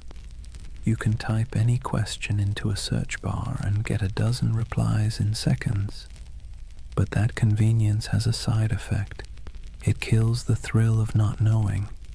And mystery, as it turns out, is essential to the human spirit. Without it, the world feels flat. That's where conspiracies slip in. They fill the void left by lost awe. When people say, "The elites hid the truth of Tartaria," what they're really saying is, "I miss when the world felt magical." It's an emotional rebellion against boredom, a soft protest against a sterile universe made of facts but lacking enchantment. And here's the interesting part, it's not new. Every age invents its lost golden age. The Greeks dreamed of Atlantis, the Victorians romanticized Lemuria, the 20th century turned the Mayans into cosmic prophets, and now, in the digital age, we have Tartaria, an empire of dreams built on archives and algorithms. Each generation looks backward and imagines perfection because it's easier than imagining perfection ahead. We do it because the past is safe. It can't disappoint us anymore. Psychologically, belief in a hidden civilization like Tartaria scratches multiple itches at once. There's pattern recognition, the brain's love for connecting dots even when they don't belong together. There's narrative control, the soothing illusion that the world makes sense, that nothing happens by accident. And there's nostalgia, the bittersweet ache for a world that may never have existed, but should have. And then there's trust. Modern institutions, media, government, academia, have lost credibility with the public. When experts say, "That's impossible," a growing part of the population quietly replies, "So was flight once." The more closed and dismissive authority becomes, the more open people become to alternative voices whispering, "Maybe they're hiding something." It's not that people trust random YouTube channels more than historians. It's that the channels sound human, curious, skeptical, fallible. The voice of official history often sounds cold, certain, and patronizing. The voice of the Tartaria believer sounds like someone sitting beside you late at night saying, "Look at this, doesn't it make you wonder?" And wonder is addictive. Once you feel it, it's hard to go back to plain explanations. Even the act of believing, of piecing clues together, creates a small dopamine rush. It gives the believer a sense of purpose. You're not just scrolling, you're investigating. You're part of something big, something secret. It's empowering in a world that makes most people feel small and powerless. So the Tartarian myth becomes more than a theory. It becomes a community, a shared dream.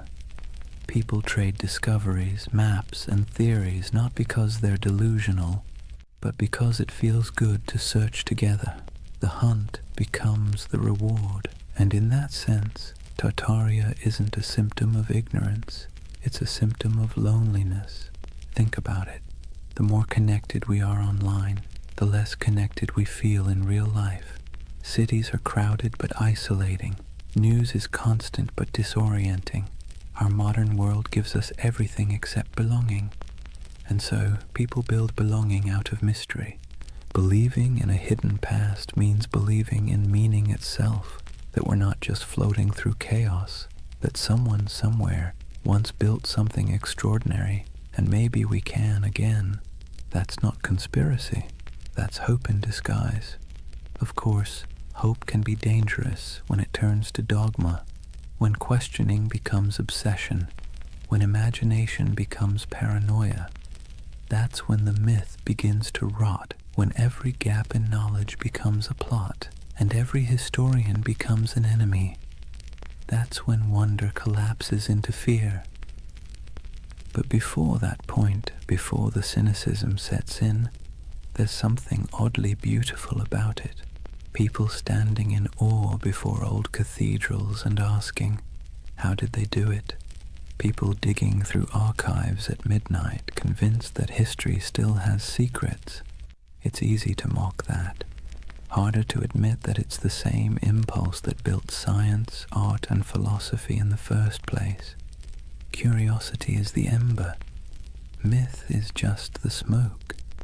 So the Tartarian believers, in a strange way, are modern heirs to the ancient dreamers, the ones who stared at the stars and saw gods, the ones who saw order in chaos. They're not historians, but they are human. They want the past to matter. They want the present to make sense. And maybe that's why Tartaria lingers. Not because it's real, but because it feels right, in some deep, poetic way that logic can't quite dismantle. It tells a story not about what we've found, but what we've lost. And that's a kind of truth, too.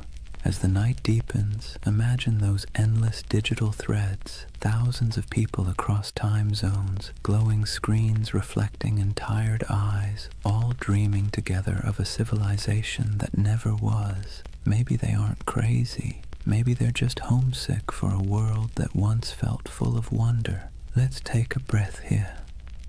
After all this talk of vanished empires and buried cities, it's time to do what the best historians always do. Look carefully, quietly, and without agenda. Because when you set aside the noise of the internet and really look at what's left of Tartaria, what you find isn't a conspiracy. It's something far more human, and somehow even more fascinating. The term Tartary was not a secret code name for a lost empire. It was a geographic placeholder, a cartographer's shrug.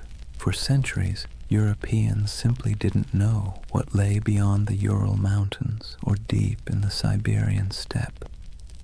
So they wrote Tartaria, like writing "Here be dragons," a kind of verbal fog to fill the blanks.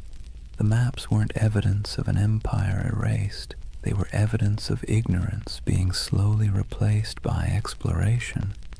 And those grand old buildings, the ones people point to as proof of impossible architecture, they're very possible. Magnificent, yes. Impossible, no. The ornate city halls, cathedrals, and palaces of the 19th century weren't built by some forgotten super-civilization. They were built by humans with chisels, scaffolds, and a near-religious obsession with grandeur. The 1800s were a century drunk on ambition. Industrialization made iron, glass, and concrete cheaper than ever. Colonization and global trade poured wealth into Europe's cities. Architects looked backward to Greece, Rome, Byzantium, and Egypt, and then combined everything like over-enthusiastic chefs. The result was the neoclassical explosion: domes, columns, and marble facades that looked ancient but were brand new. That's why so many people mistake them for relics, because they were designed to look timeless. They were Rome in steel corsets, deliberate nostalgia built in brick and plaster. The world's fairs that fuel so many Tartarian videos, they were real, yes, and they really did look astonishing. Whole temporary cities of palaces, fountains, and gleaming towers that appeared overnight and vanished just as quickly. But they weren't cover-ups.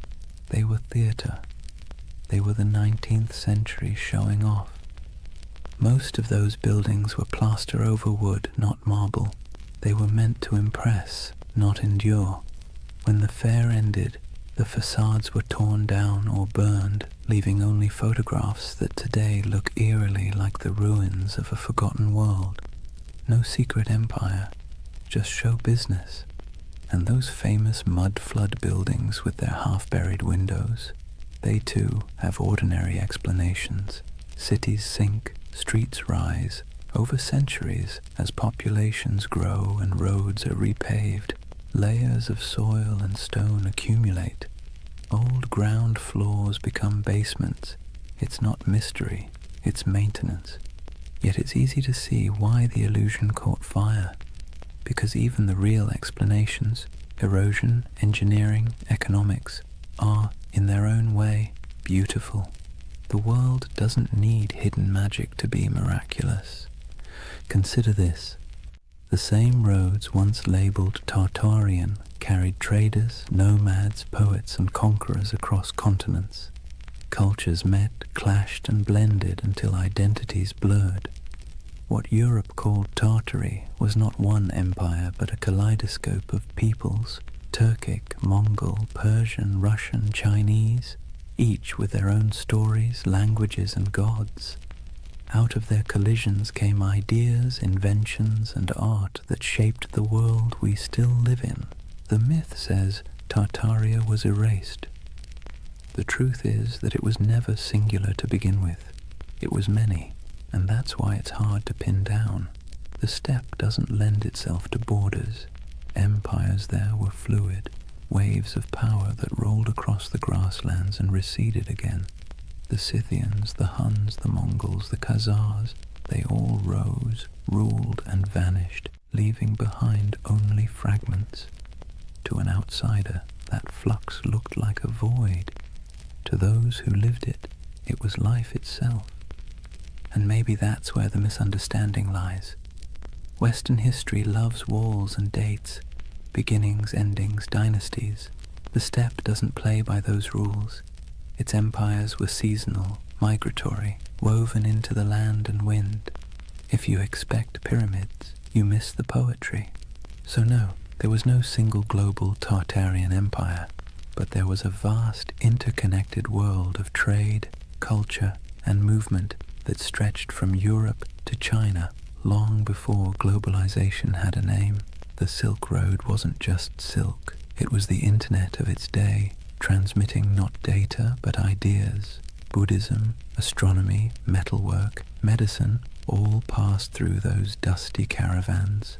The real miracle isn't that something was erased, it's that so much survived, and yet debunking doesn't have to mean disappointment. If anything, it should make the world feel richer, because the truth is not dull, it's layered. The mud flood isn't proof of deception, it's proof of time. The ornate buildings aren't relics of a forgotten empire, they're monuments to human excess. The missing maps aren't evidence of suppression, they're artifacts of discovery. And here's the quiet irony. Even the myth itself is part of history now. The videos, the forums, the believers, they've become a digital folklore, our century's way of myth-making. Future historians might study us and say, they dreamed of Tartaria because they were tired of concrete. Maybe that's what keeps the story alive. Not deceit, but desire.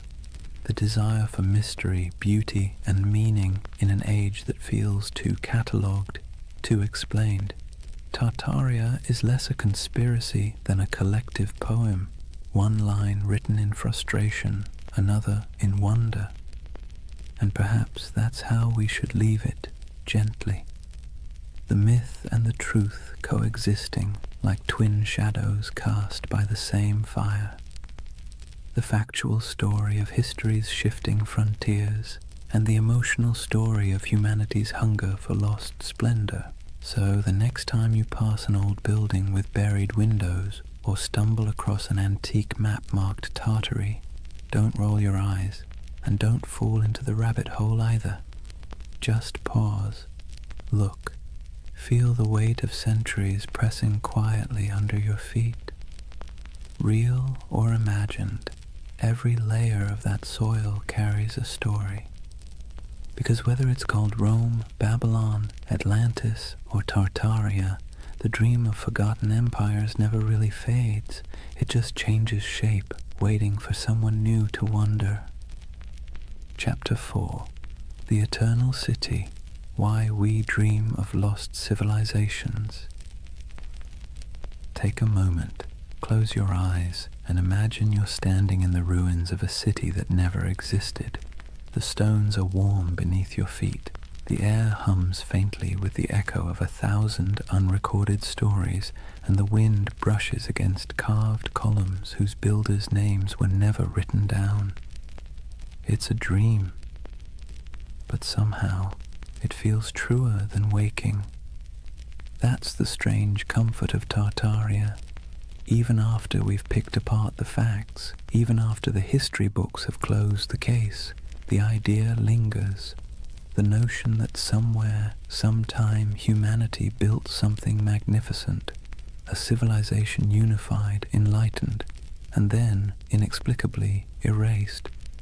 It's the same instinct that makes us search for Atlantis, or Lemuria, or the lost library of Alexandria. A quiet yearning that whispers, maybe we used to know more, maybe we were better once. And let's be clear, this isn't foolishness, it's longing. Believing in Tartaria isn't really about maps or mud floods.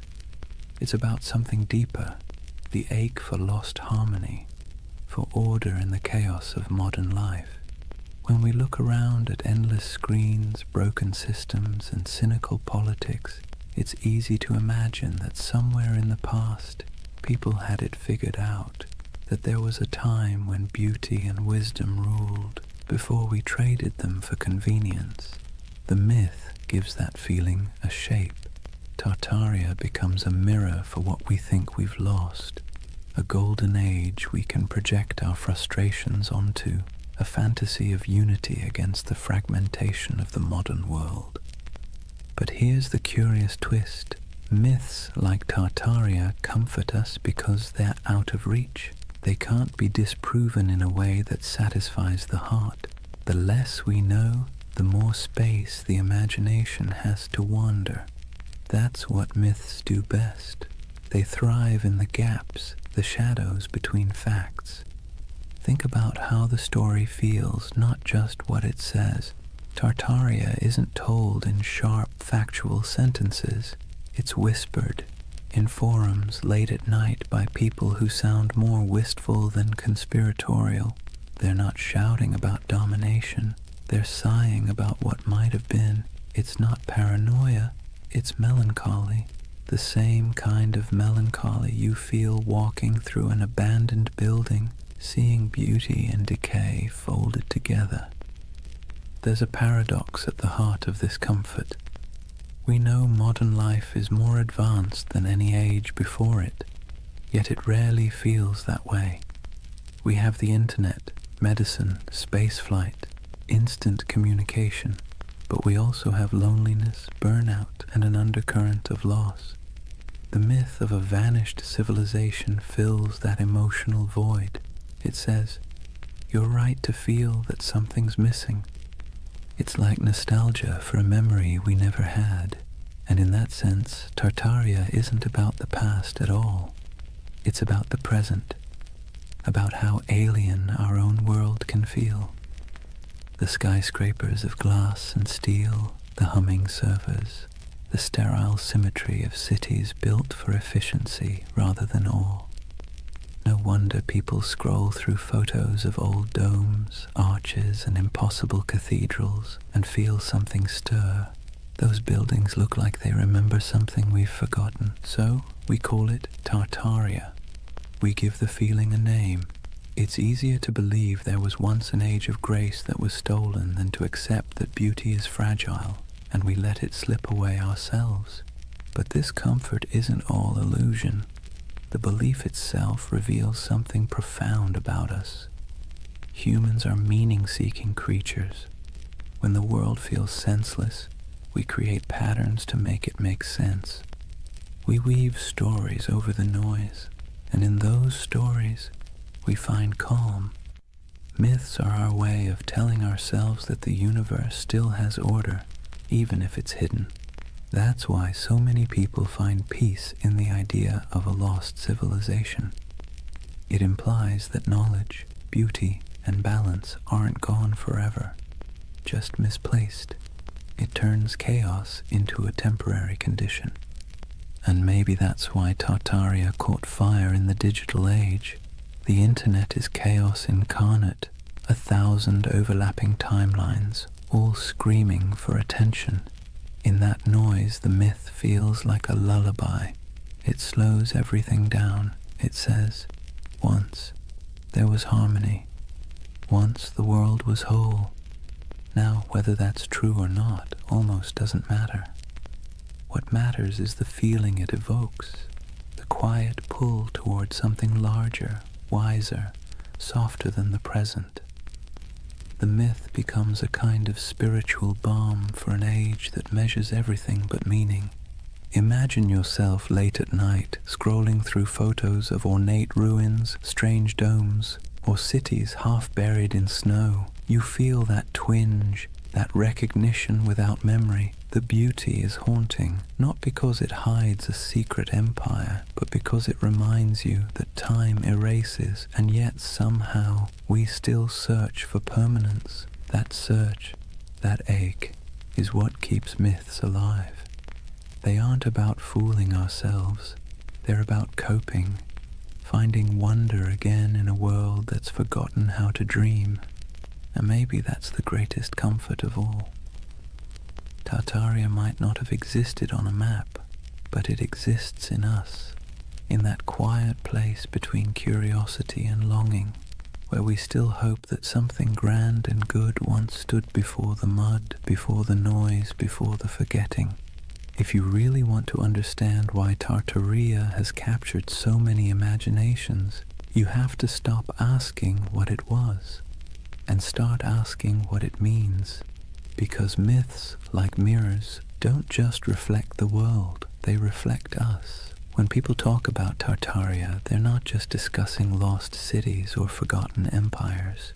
They're projecting themselves, their hopes, their doubts, their nostalgia, onto a blank canvas of the past. Tartaria becomes less of a place and more of a personality test for civilization. Think about it.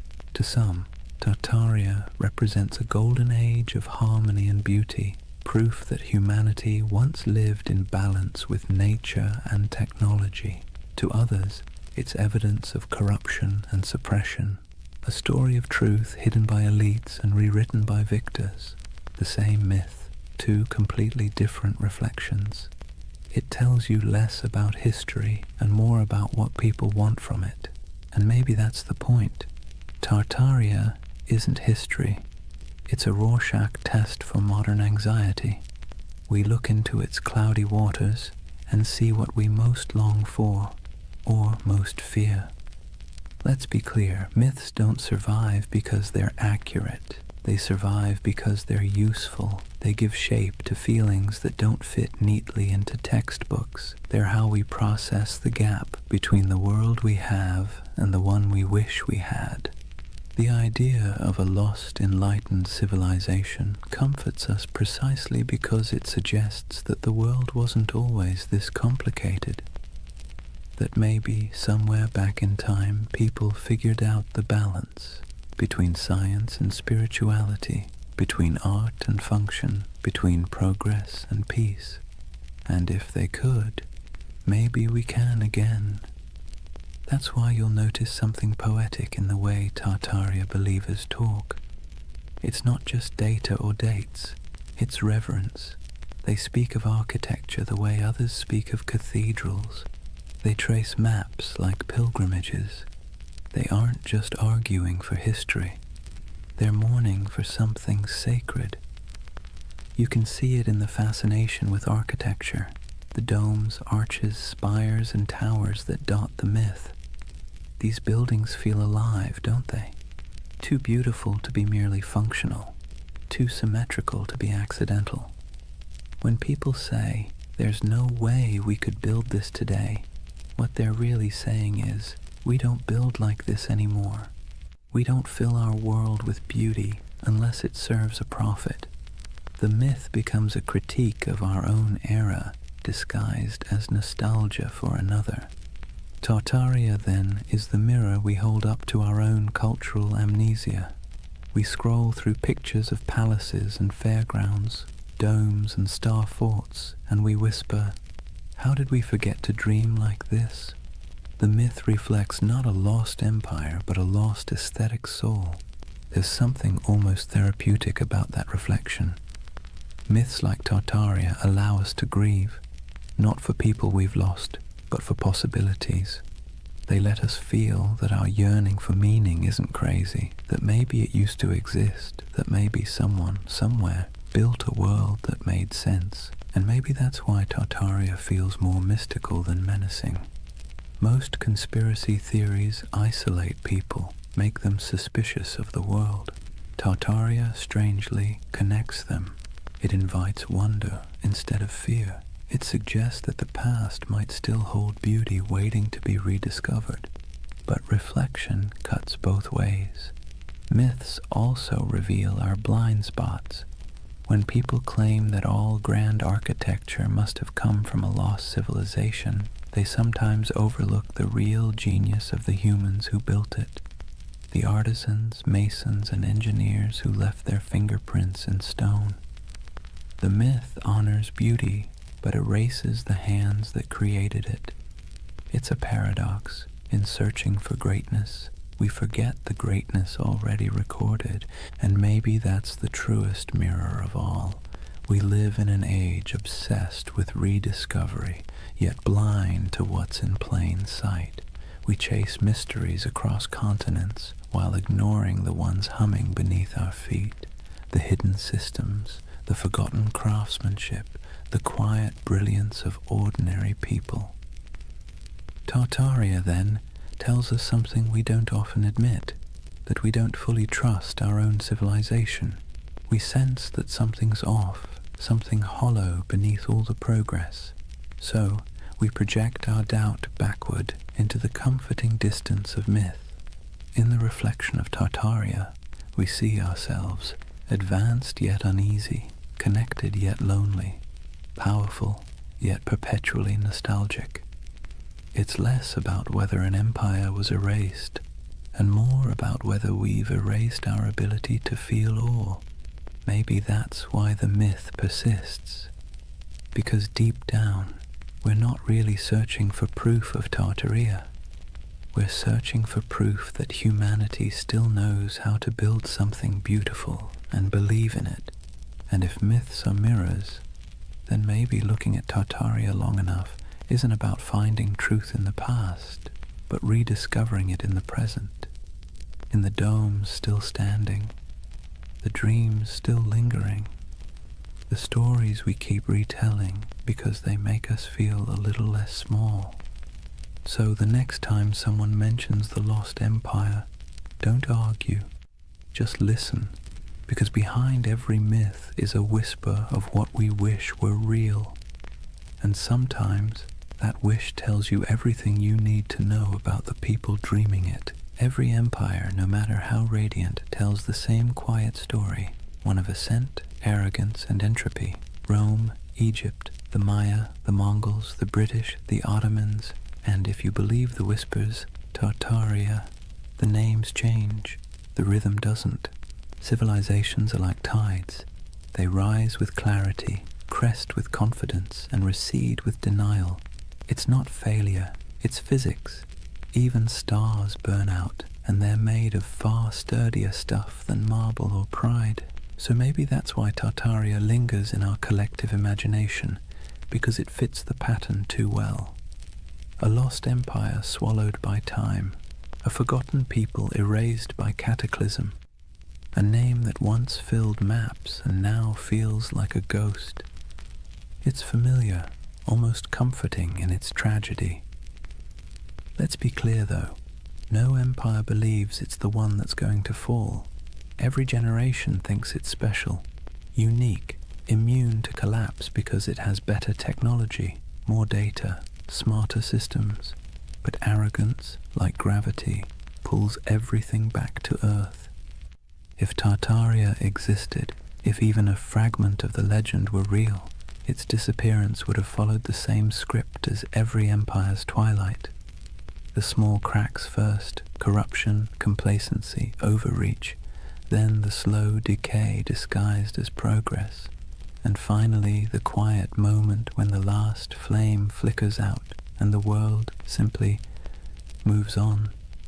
You can almost imagine it, the final days of a grand civilization, not with war or fire, but with exhaustion, merchants still trading, scholars still writing, architects still sketching impossible domes for clients who will never pay. The end doesn't always come with thunder. Sometimes it's a sigh. And here's the thing. We need myths like Tartaria because they remind us that our own civilization isn't exempt. It's a soft warning wrapped in wonder. The idea that maybe, just maybe, we've been here before. Towering cities, vast networks, unshakable certainty, and lost it all to hubris and time. You see, the cycle isn't just historical, it's psychological. We build, we forget, we rebuild. We burn libraries, then mourn the loss of knowledge. We pave over ruins, then spend centuries digging them up again. The pattern is maddeningly human. The Greeks had a term for this, anarchiklosis, the cycle of government and decay. Kingdoms become tyrannies, tyrannies become democracies, democracies collapse back into chaos.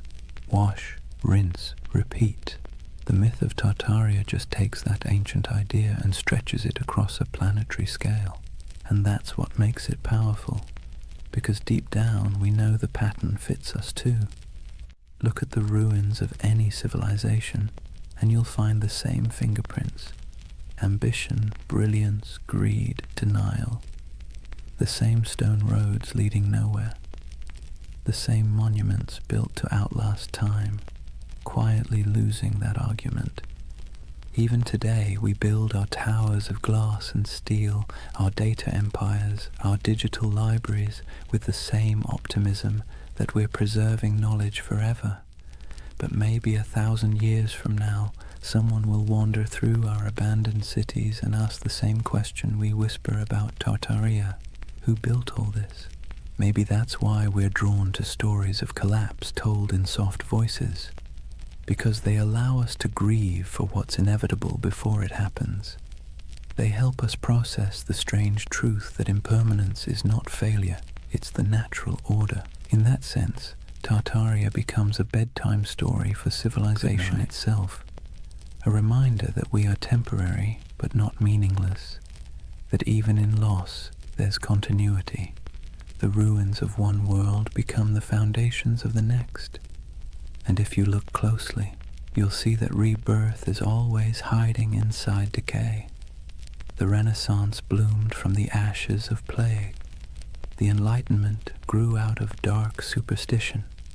Even myths once dismissed are rediscovered as metaphors with new life. The cycle never ends. It only changes costume. So perhaps Tartaria isn't just about a lost civilization, but the eternal rhythm of creation itself. We build worlds, lose them, and then dream them again. Every myth, every ruin, every archive is a heartbeat in that endless pulse. Imagine standing at the edge of some forgotten city, moss creeping over marble, wind sighing through hollow windows, and realizing that this place once thought it was eternal too, that people once stood here, confident that their children's children would never forget their names. But the earth has other plans, and yet the beauty is in the persistence. Even in silence the stones whisper. Even when names fade, the patterns remain. Every fallen empire becomes a lesson written in dust, and every myth like Tartaria is the echo of that lesson, trying to reach us before we make the same mistake. History doesn't repeat exactly, but it rhymes in hauntingly familiar cadences. The trick isn't to break the cycle, it's to learn to hear the rhythm, to build with humility, to remember what was forgotten before, and to leave behind something that, even when buried, still hums with meaning. So when you hear the word Tartaria, don't roll your eyes. Listen to the rhythm beneath it, because that's not just a myth about the past. It's a lullaby for the present, and maybe a warning for the future. There's something irresistible about a mystery that refuses to die. You can debunk it, explain it, trace its origins down to the dusty corners of old libraries, but if it still feels like a secret, people will keep chasing it. That's the real magic of Tartaria. It doesn't survive because it's proven. It survives because it haunts. In a world that measures everything, categorizes everything, and leaves nothing ungoogleable, a mystery like Tartaria feels like a rebellion. It's a crack in the glass of certainty, a reminder that not everything is neatly archived in the cloud. Some things remain just out of reach, teasing, luminous, half-remembered. Let's be honest, the modern world isn't built for mystery. We live in an age of answers. Every question has a search bar waiting to solve it in half a second. And yet deep down, we miss not knowing. We miss wonder. We miss the feeling that the world is bigger than our understanding. Tartaria gives us that feeling back. It's a paradox. We're surrounded by more information than any civilization in history, and somehow we trust less of it. We have satellite maps of every mountain, street view of every alley, but we still find ourselves staring at old maps labeled Grand Tartary and thinking, maybe something's missing. Maybe history isn't as linear as it pretends to be, and who can blame us? The past is always a little blurry, like a photograph printed from a damaged negative. Historians do their best to fill the gaps, but even the most rigorous scholarship leaves shadows. Tartaria slips into those shadows, into the empty spaces between what we know and what we feel. There's also a quiet beauty in unanswered questions. They remind us that curiosity itself is a form of connection. When someone spends years digging through forgotten archives, zooming into grainy satellite images, or exploring the ruins of an abandoned palace, they're not just chasing facts, they're chasing wonder. They're trying to feel something vast and timeless, something that hums beneath the noise of everyday life.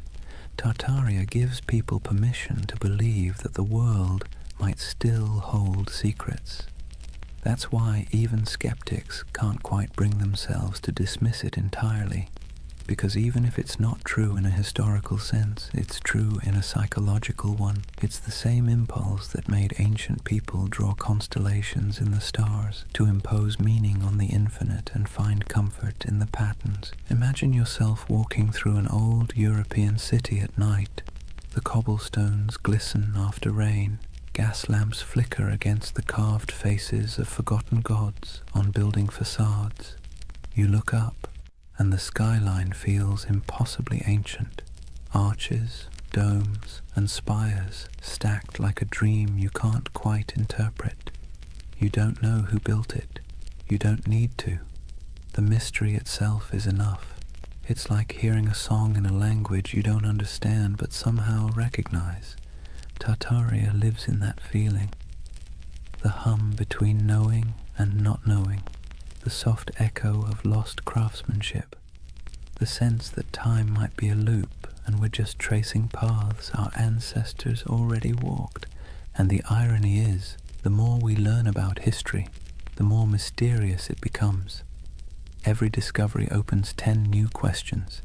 Every answer reveals how much we don't know. The ruins of Göbekli Tepe pushed back the dawn of civilization by thousands of years. The Antikythera mechanism rewrote what we thought the ancients could build. Maybe Tartaria doesn't exist, but the idea that civilizations rise and vanish leaving traces we mistake for impossibilities, isn't so far-fetched after all. Even the skeptics, the scientists, the historians, they're chasing the same thing as the dreamers. They just call it research instead of mystery. But deep down, it's the same hunger to understand what came before, to find meaning in the ruins. There's a gentle wisdom in letting some mysteries remain mysterious. Not every story has to be resolved. Not every legend needs to be disproven. Some things are more beautiful when they stay slightly out of focus. Tartaria belongs to that realm, the twilight between history and imagination. Because here's the truth. Even if we mapped every ruin, deciphered every language, catalogued every artifact, we'd still find ourselves asking, what's missing? What did we overlook? What used to be here? And that question, that ache, is what keeps humanity moving forward. It's what drives us to explore, to create, to tell stories at all. Mystery, in a strange way, keeps us human. It reminds us that we don't control everything, that there are still edges to the map, and in a world that feels increasingly small, that's a comfort. So if you ever feel the pull of Tartaria, the urge to look at an old map and imagine lost cities under the soil, buried glass domes beneath the ice, vanished languages whispered through time, don't resist it. It's not foolishness, it's memory dressed as wonder. It's the part of you that still wants to believe there's more to the story, because there always is. Imagine drifting in that half-awake space between dreaming and memory, the kind where time doesn't quite make sense and faces blur into landscapes. That's what the myth of Tartaria feels like, a collective dream stitched together from ruins, half-forgotten books, and the quiet yearning that maybe, just maybe, humanity once built something beautiful and lost it. Not just an empire, but an idea. Tartaria isn't really about maps or mud floods. It's about longing. The longing for a golden age before the noise, before the smog, before the blinking lights of modern anxiety. A world where cities gleamed, not with plastic and neon, but with purpose.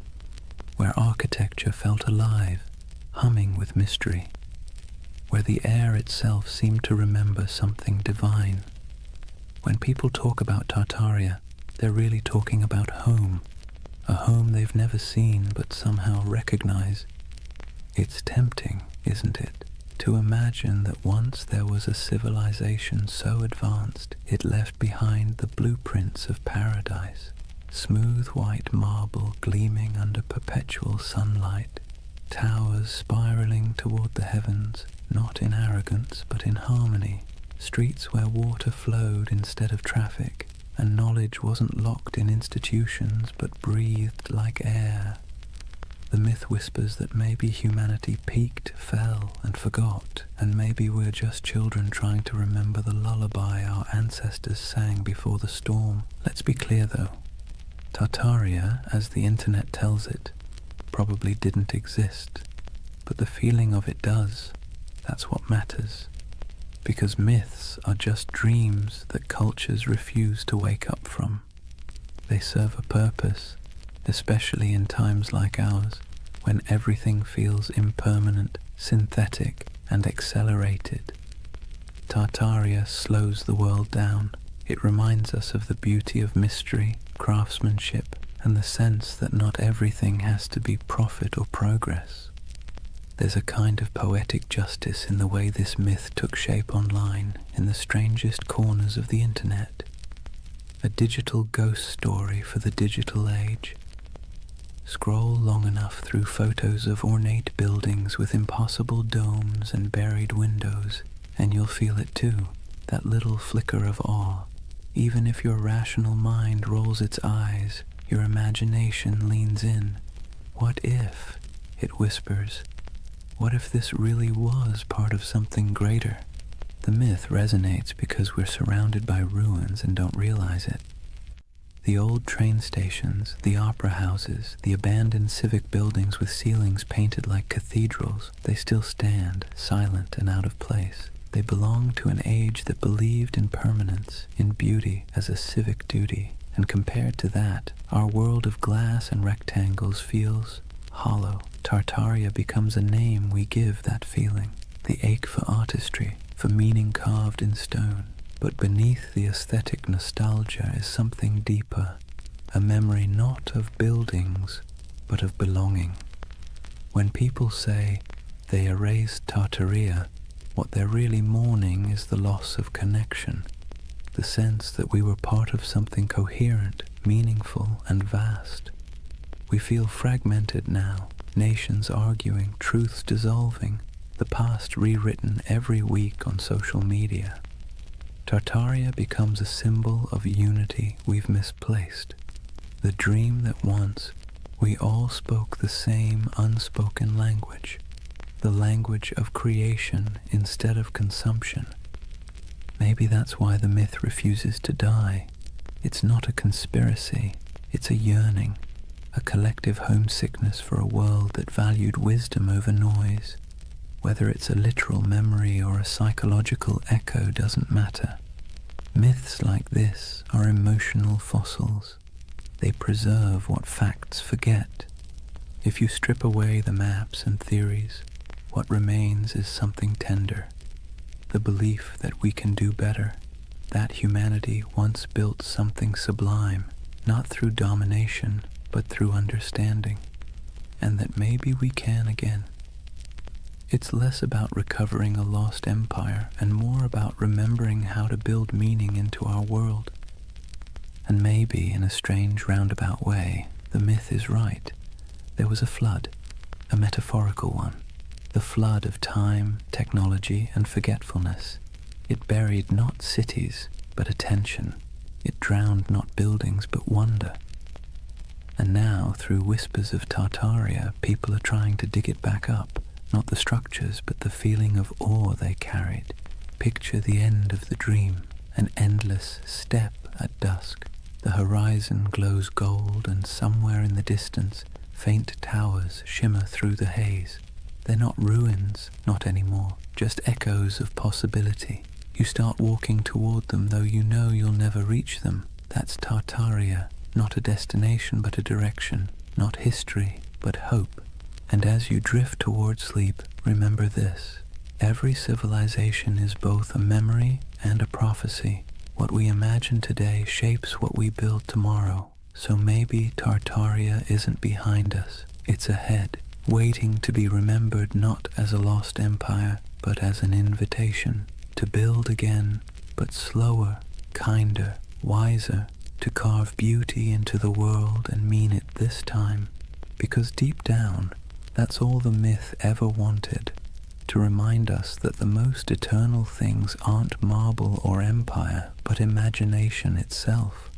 The quiet, persistent dream that we came from something extraordinary, and that we can still be.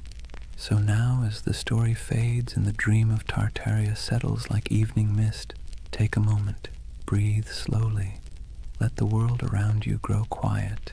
The hum of the present softens, and for a brief, weightless instant, it feels as though time itself exhales.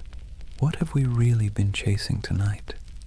A vanished empire, a mystery hidden in maps and marble, or something smaller, quieter, something that hums inside us when we stare at old buildings and feel inexplicably that we've been here before?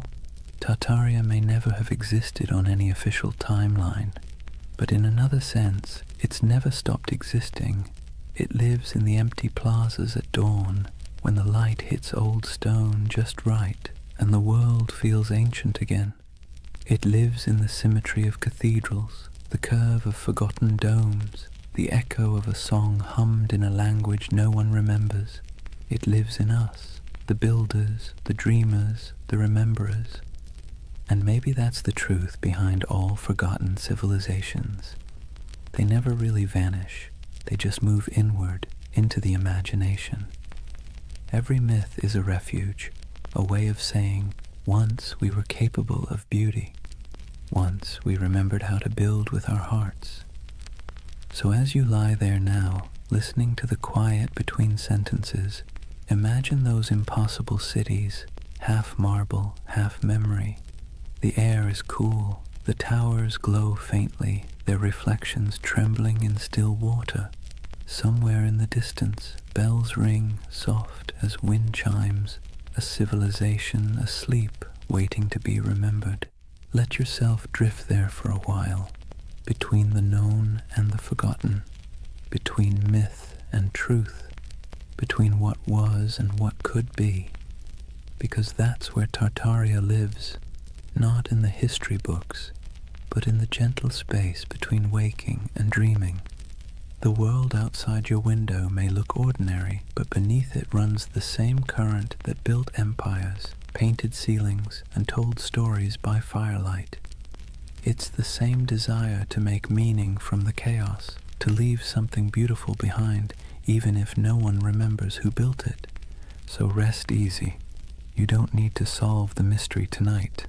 You don't need to decide what was real and what was legend. Just breathe and listen.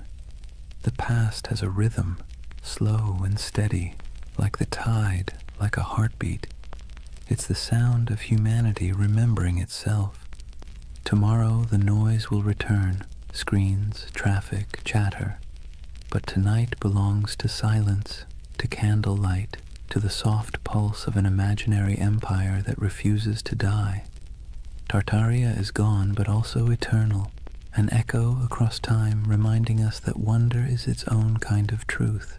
And as your eyes grow heavy, think of it this way. Maybe the greatest lost civilization isn't buried under mud or stone. Maybe it's the one inside us, waiting to be uncovered again. A world built not from power, but from awe. Good night, dreamer. Sleep well under ancient skies. And if you find yourself walking through those shining cities again, don't rush. Stay a while. The empire of imagination is always open.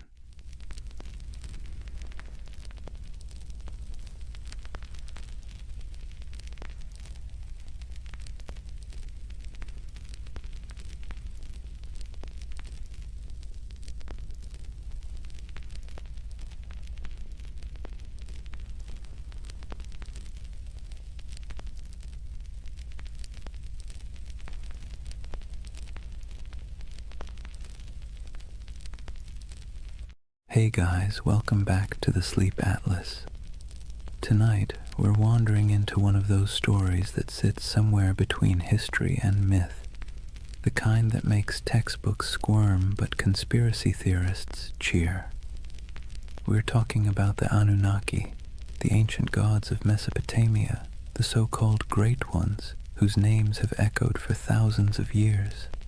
Now, before you picture little green men zipping around in flying saucers, let's be clear. The Anunnaki weren't dreamt up by modern sci-fi. They were very real to the people of ancient Mesopotamia, the Sumerians, Akkadians, Babylonians, and Assyrians, who lived their entire lives believing these beings were watching, judging, and occasionally meddling in their affairs. These gods weren't distant. They weren't serene. They were moody, demanding, and sometimes alarmingly human in their behavior. But here's the twist. In the last few decades, the Anunnaki have been rebranded, plucked out of their ancient temples and repackaged as spacefaring engineers who supposedly created humanity. You've probably seen them pop up on late-night cable documentaries with dramatic music, or in corners of the internet promising that the truth is out there. On one hand, that's entertaining. On the other, it's a perfect reminder that myths are slippery. They change to fit whatever worries and wonders we carry. So tonight, I'm going to tell you their story. The real story, as much as we can piece together from clay tablets, broken myths, and a lot of scholarly head-scratching. We'll wander through the fields of Mesopotamia where ordinary farmers sweated under the sun, convinced that every harvest was a divine test. We'll meet kings who built entire cities just to brag that the Anunnaki approved of them. We'll listen to myths where God squabbled, punished, and occasionally spared humanity. And yes, we'll peek into the modern fascination with aliens because apparently every ancient thing eventually gets abducted by sci-fi. But don't worry, this isn't a lecture.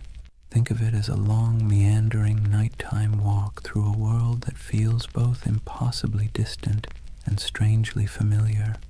So, dim the lights, maybe pull a blanket a little tighter, and let's drift together into the land between rivers and gods. And before we begin, let me ask, what's keeping you up tonight?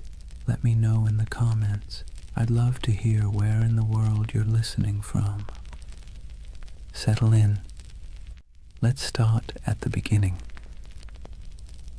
Chapter 1. Life under the watchful eyes of the gods. Imagine yourself standing in the wide open plain of Mesopotamia, the land between the rivers, the Tigris to the east and the Euphrates to the west. The horizon stretches flat and endless, broken only by the shimmer of heat and the twisting bodies of those unpredictable rivers. The air is heavy, thick with dust and the smell of damp reeds. Somewhere in the distance, a donkey brays, and over all of it, an invisible weight hangs in the air, the belief that the Anunnaki are watching. To the people who lived here thousands of years ago, the rivers weren't just water. They were divine moods made liquid. A generous flood meant the Anunnaki were pleased. A drought meant they were angry. A sudden storm that flattened your barley fields, that was a cosmic tantrum, the gods reminding you who really ran the show. Every harvest, every illness, every successful birth or sudden death was interpreted as a sign that the Anunnaki were either blessing or punishing humanity. Daily life unfolded under this constant sense of scrutiny. Farmers trudged barefoot through muddy fields, wooden plows dragged by weary oxen. Every furrow cut into the soil was not just work, but an offering, an unspoken prayer that the Anunnaki would let the grain grow.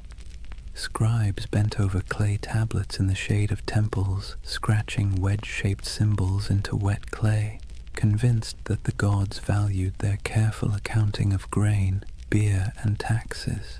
Mothers tucked their children into reed mats at night with stories of Inanna and Enlil, half myth, half warning, because even bedtime carried reminders that the gods were keeping score.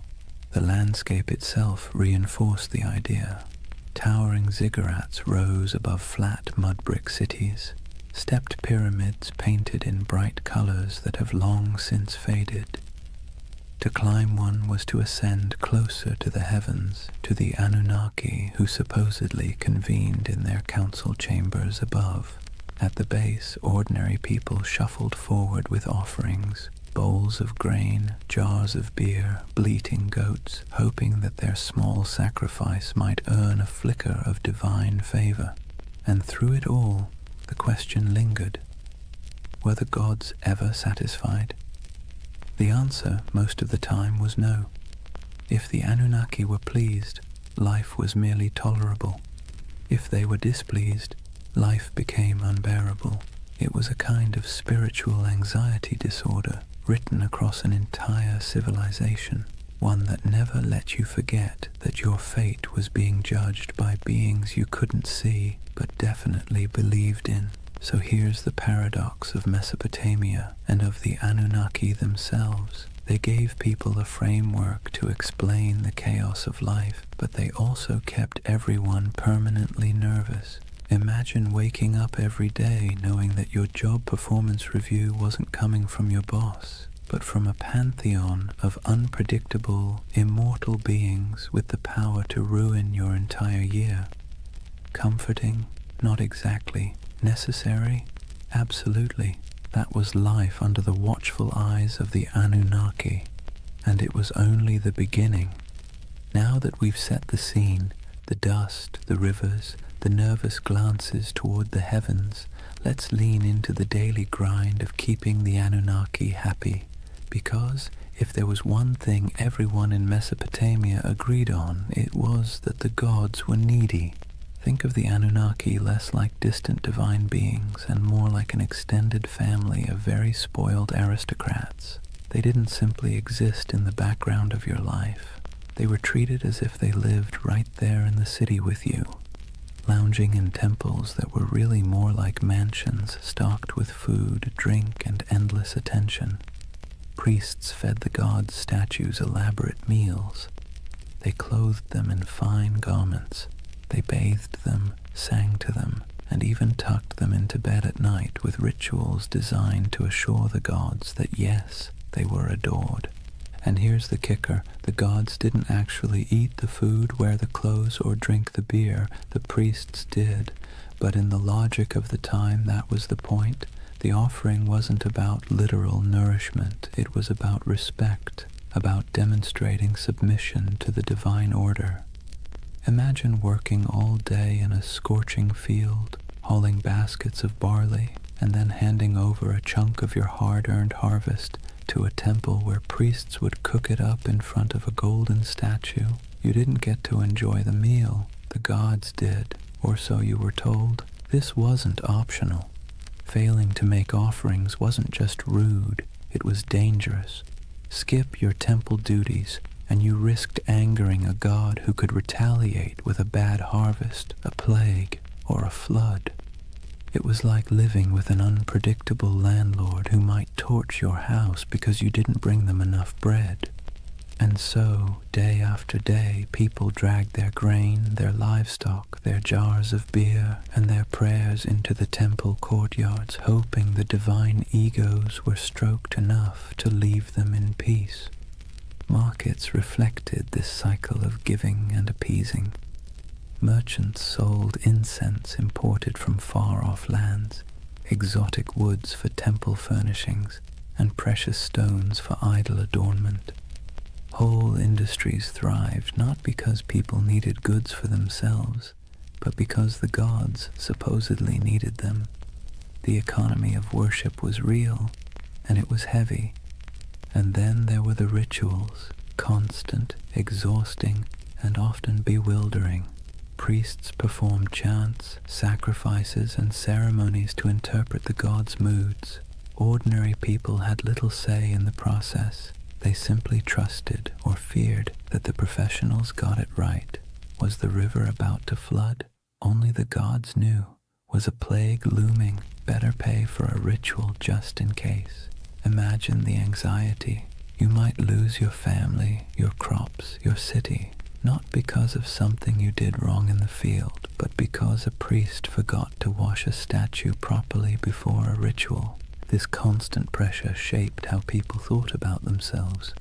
You weren't just a farmer, a merchant, or a craftsman. You were a servant of the gods, and your work was always under review. The Anunnaki weren't the kind of bosses who praised your effort either. At best, they ignored you. At worst, they punished you for reasons you could never quite understand. And yet there was comfort too. As strange as it sounds, the ritual obligations gave life structure. There was a rhythm to the year, festivals, sacrifices, processions, moments when the whole city gathered together in noisy, colorful celebrations. For a while, the pressure of survival melted into shared relief. Beer flowed, music played, incense smoke curled into the sky, and people could convince themselves that the Anunnaki might actually be pleased for once. But make no mistake, the weight of worship was heavy. It pressed down on every meal, every harvest, every family gathering. It meant living in a world where you never really owned your life. You were always making payments upward, into the hands of gods who demanded much and explained little. Civilization, in other words, came with a permanent divine subscription fee.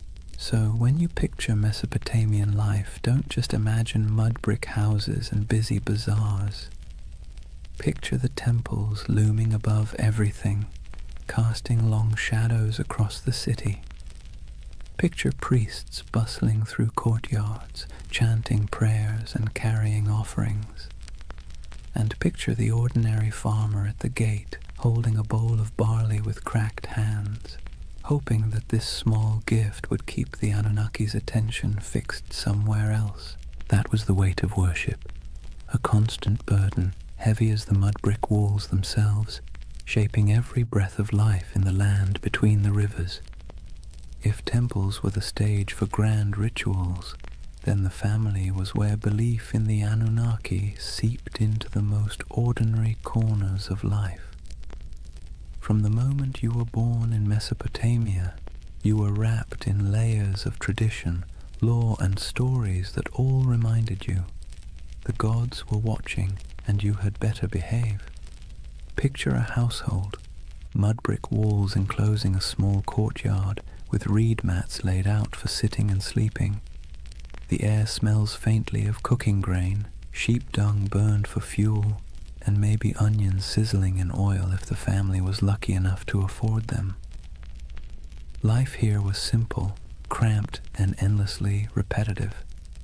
Yet, hovering over every task, grinding flour, weaving wool, teaching children their chores, was the belief that the Anunnaki were present, judging not just cities or kings, but households too. Families were patriarchal, meaning the oldest male ruled the home, and his authority was framed not as personal power, but as divine order. Fathers were seen as enforcers of a structure that supposedly mirrored the cosmic hierarchy. Just as gods ruled over humans, men ruled over their families. Hammurabi's famous law code spelled this out with brutal clarity. Wives owed obedience, children owed respect, and failure to comply could bring harsh consequences. This wasn't just social convention. It was written into the laws that claimed divine backing from the gods themselves. Mothers carried their own weight, of course. They were the backbone of the household, weaving, grinding, managing food stores, raising children, and passing on the stories that glued the family's beliefs together. Bedtime wasn't a cozy session of fairy tales. It was an education in fear and respect. Children were told myths of Inanna descending to the underworld, of Enlil sending storms, of the Anunnaki judging souls in the afterlife. These stories weren't entertainment so much as early compliance training. The message was clear: live properly or the gods will notice. Children's lives reflected this constant training. Boys learned the family trade early, whether that meant trudging in the fields, selling goods in the marketplace, or, if you were very lucky, scratching cuneiform signs into clay tablets under the harsh eye of a schoolmaster. Girls learned weaving, cooking, and managing the household, roles that prepared them to keep the rhythm of worship alive in the next generation. Even play wasn't free of divine oversight. Children carved little clay figurines of gods and heroes used in games that blurred the line between fun and reverence. Faith wasn't just whispered in prayers, it was baked into family rituals. Before meals, small offerings of grain or beer might be set aside for the household gods. Amulets were hung by doorways to ward off demons. Protective charms shaped like little snarling figures were placed in bedrooms, especially near infants. Birth itself was wrapped in ritual. Women prayed to Ninhursag, goddess of fertility, to protect mother and child, while midwives muttered incantations to keep evil spirits away. From the very first breath, life was understood as a fragile gift, one that could be snatched away if the Anunnaki weren't appeased. And here's the thing, families weren't just private units, they were miniature reflections of the larger city and its hierarchy. Just as kings claimed authority from the gods to rule nations, fathers claimed authority from the gods to rule homes. The same logic that justified empires justified bedtime discipline. Civilization and family structure grew up hand in hand, each reinforcing the other, all under the Anunnaki's restless gaze. Of course, within this strict system there were still moments of warmth. Picture a mother teaching her daughter how to weave, her hands guiding the thread through the loom. Picture a father showing his son how to plant barley, pressing the seeds into the soil with calloused fingers. Picture siblings squabbling in the courtyard, stealing figs, chasing each other until their laughter echoed against mud brick walls. These were human moments, timeless and familiar, lived out under the shadow of divine expectation. So when you think of Mesopotamian families, don't imagine cozy equality or freedom of choice. Imagine order, hierarchy, and obligation structured from the top down, from the Anunnaki themselves to the smallest child in the household. Family wasn't just family, it was a rehearsal for serving the gods, and every story told at bedtime, every offering laid out at a threshold, every whispered prayer before sleep reinforced the same lesson. The Anunnaki were always listening. That was family and faith in ancient Mesopotamia, woven so tightly together that you couldn't separate one from the other. Home was never just home. It was a microcosm of the cosmic drama played out every day under the eyes of gods who demanded order, loyalty, and obedience. If Mesopotamian families carried the rhythm of worship in their courtyards, then the cities themselves thundered with it. The soundscape of Mesopotamia wasn't just donkeys braying or merchants shouting. Woven through the daily hum was an undercurrent of sacred noise, constant reminders that the Anunnaki were never far away. Imagine walking barefoot across the packed dirt streets of Ur or Uruk, the air heavy with heat and dust. The first thing you'd notice rising above the chatter of the marketplace is chanting, long, steady voices carrying from the temple courtyards. Priests chanted hymns in Sumerian or Akkadian, their words flowing like the rivers themselves, steady, unrelenting, rhythmic. To the people listening, these weren't just words, they were incantations meant to keep the cosmic order intact. If the chanting stopped, who knew what chaos might break loose?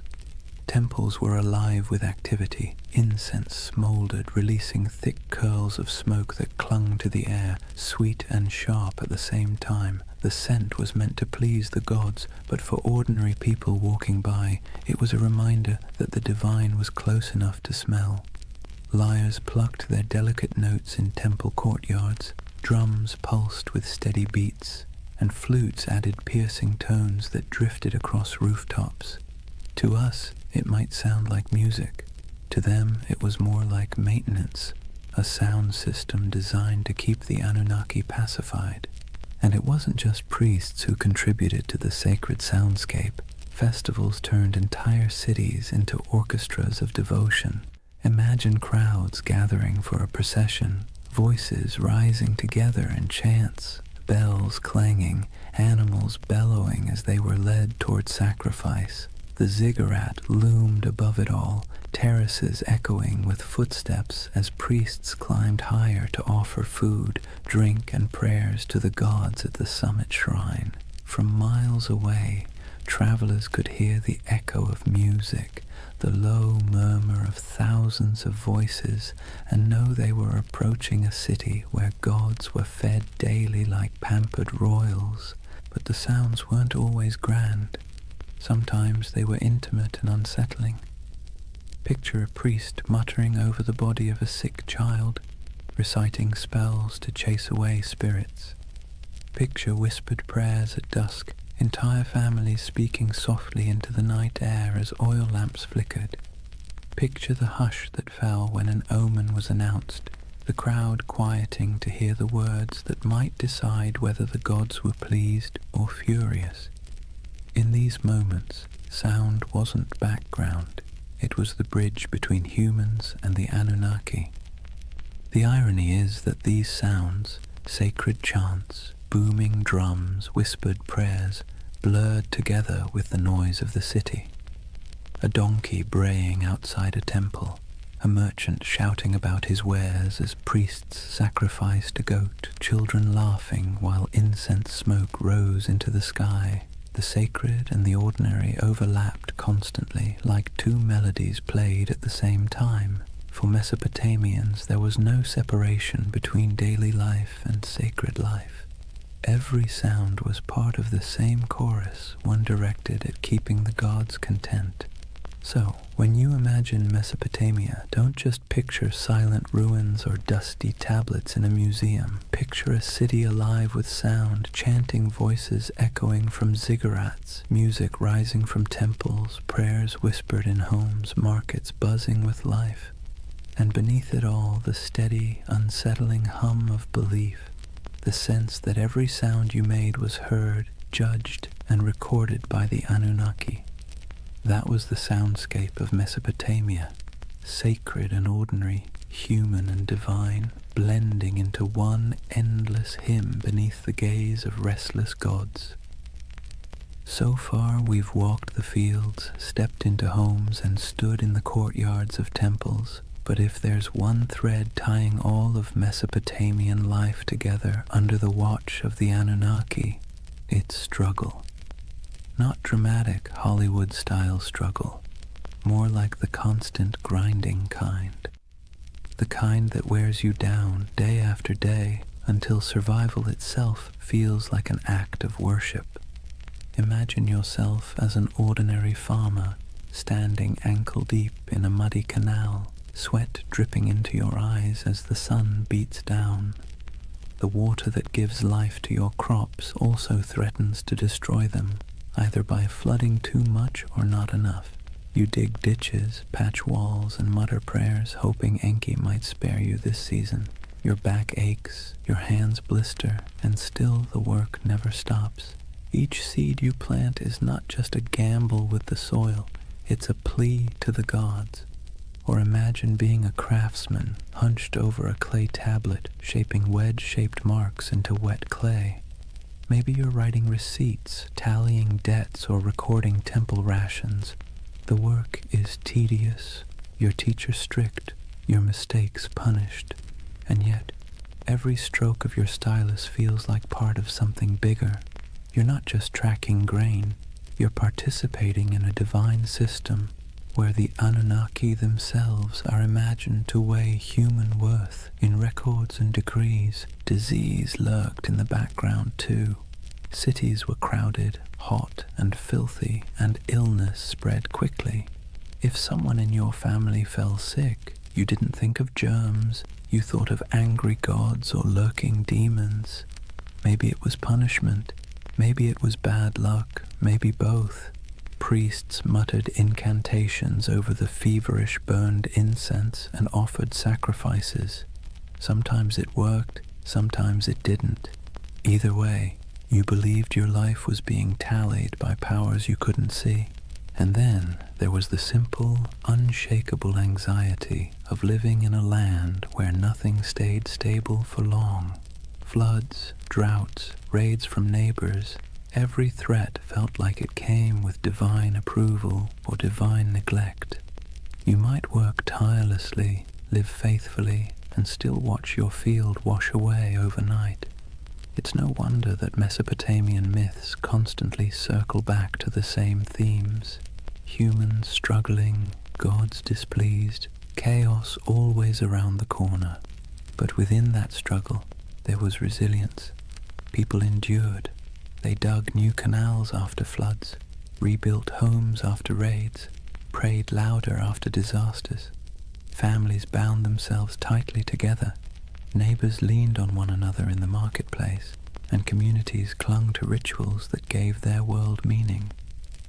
The Anunnaki may have loomed like stern overseers, but the people found ways to keep living, laughing, and even celebrating in the cracks between their hardships.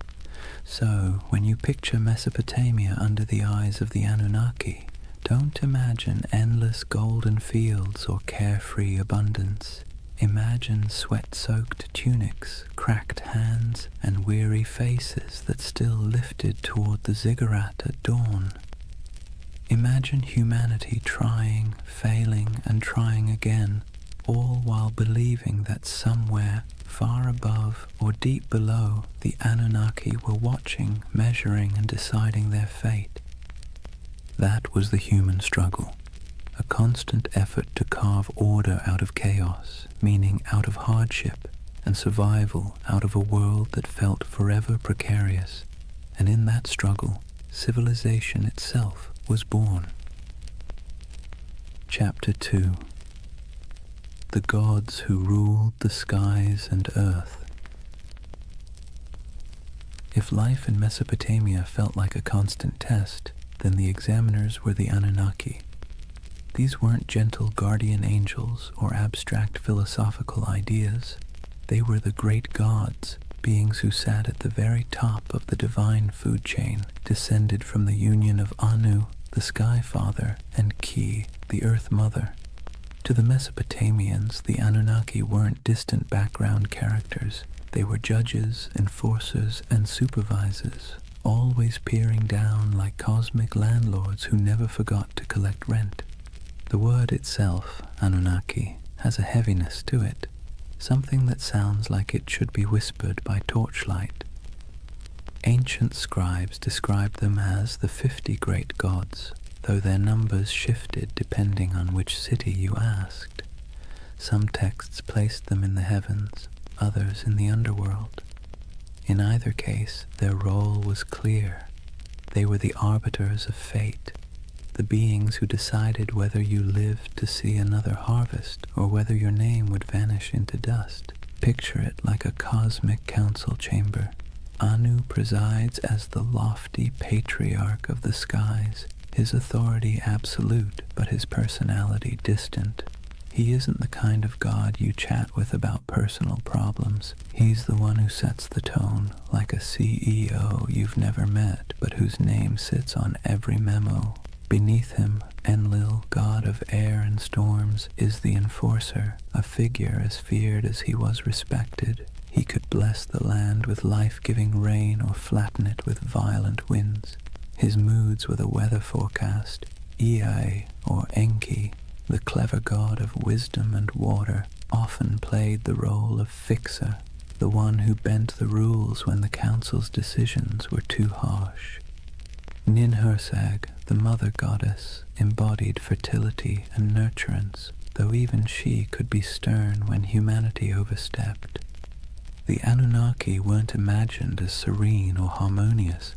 Their council was more like a divine courtroom full of debates, rivalries, and power plays. They were the ones who weighed the fates of kings and commoners alike. If a ruler conquered a rival city, it was because the Anunnaki permitted it. If a plague swept through the streets, it was because the Anunnaki had signed off on the punishment. Their decisions rippled down into every corner of daily life, from the canals of farmers to the palaces of kings. And while ordinary people couldn't see them directly, their presence was everywhere. Every temple inscription invoked their names. Every prayer carried their authority. Every law code claimed their approval. Kings ruled not because of military might alone, but because they claimed to be chosen by the Anunnaki. To question their power was to question the gods themselves, and that was a career-ending move, if not a life-ending one. So, when you picture Mesopotamian religion, don't imagine a single figure like Zeus hurling thunderbolts or a kindly creator painting the skies. Imagine a boardroom full of moody, powerful beings, each with their own agenda, each wielding immense influence over humanity. Some offered guidance, some unleashed terror, and all demanded constant recognition. The Anunnaki were both the architects and the auditors of civilization, and their signatures were stamped on everything that survived from Mesopotamian life. They weren't just gods in stories. They were the living framework of reality, the background hum of existence. and under their watchful eyes, humanity took its first halting steps into what we call civilization. If the Anunnaki were the great gods of Mesopotamia, then their stories were the epic sagas that gave life meaning and, frankly, kept people both entertained and terrified. These weren't bedtime tales meant to lull you to sleep. They were cautionary dramas about power, mortality, and what happens when you cross the wrong god on the wrong day.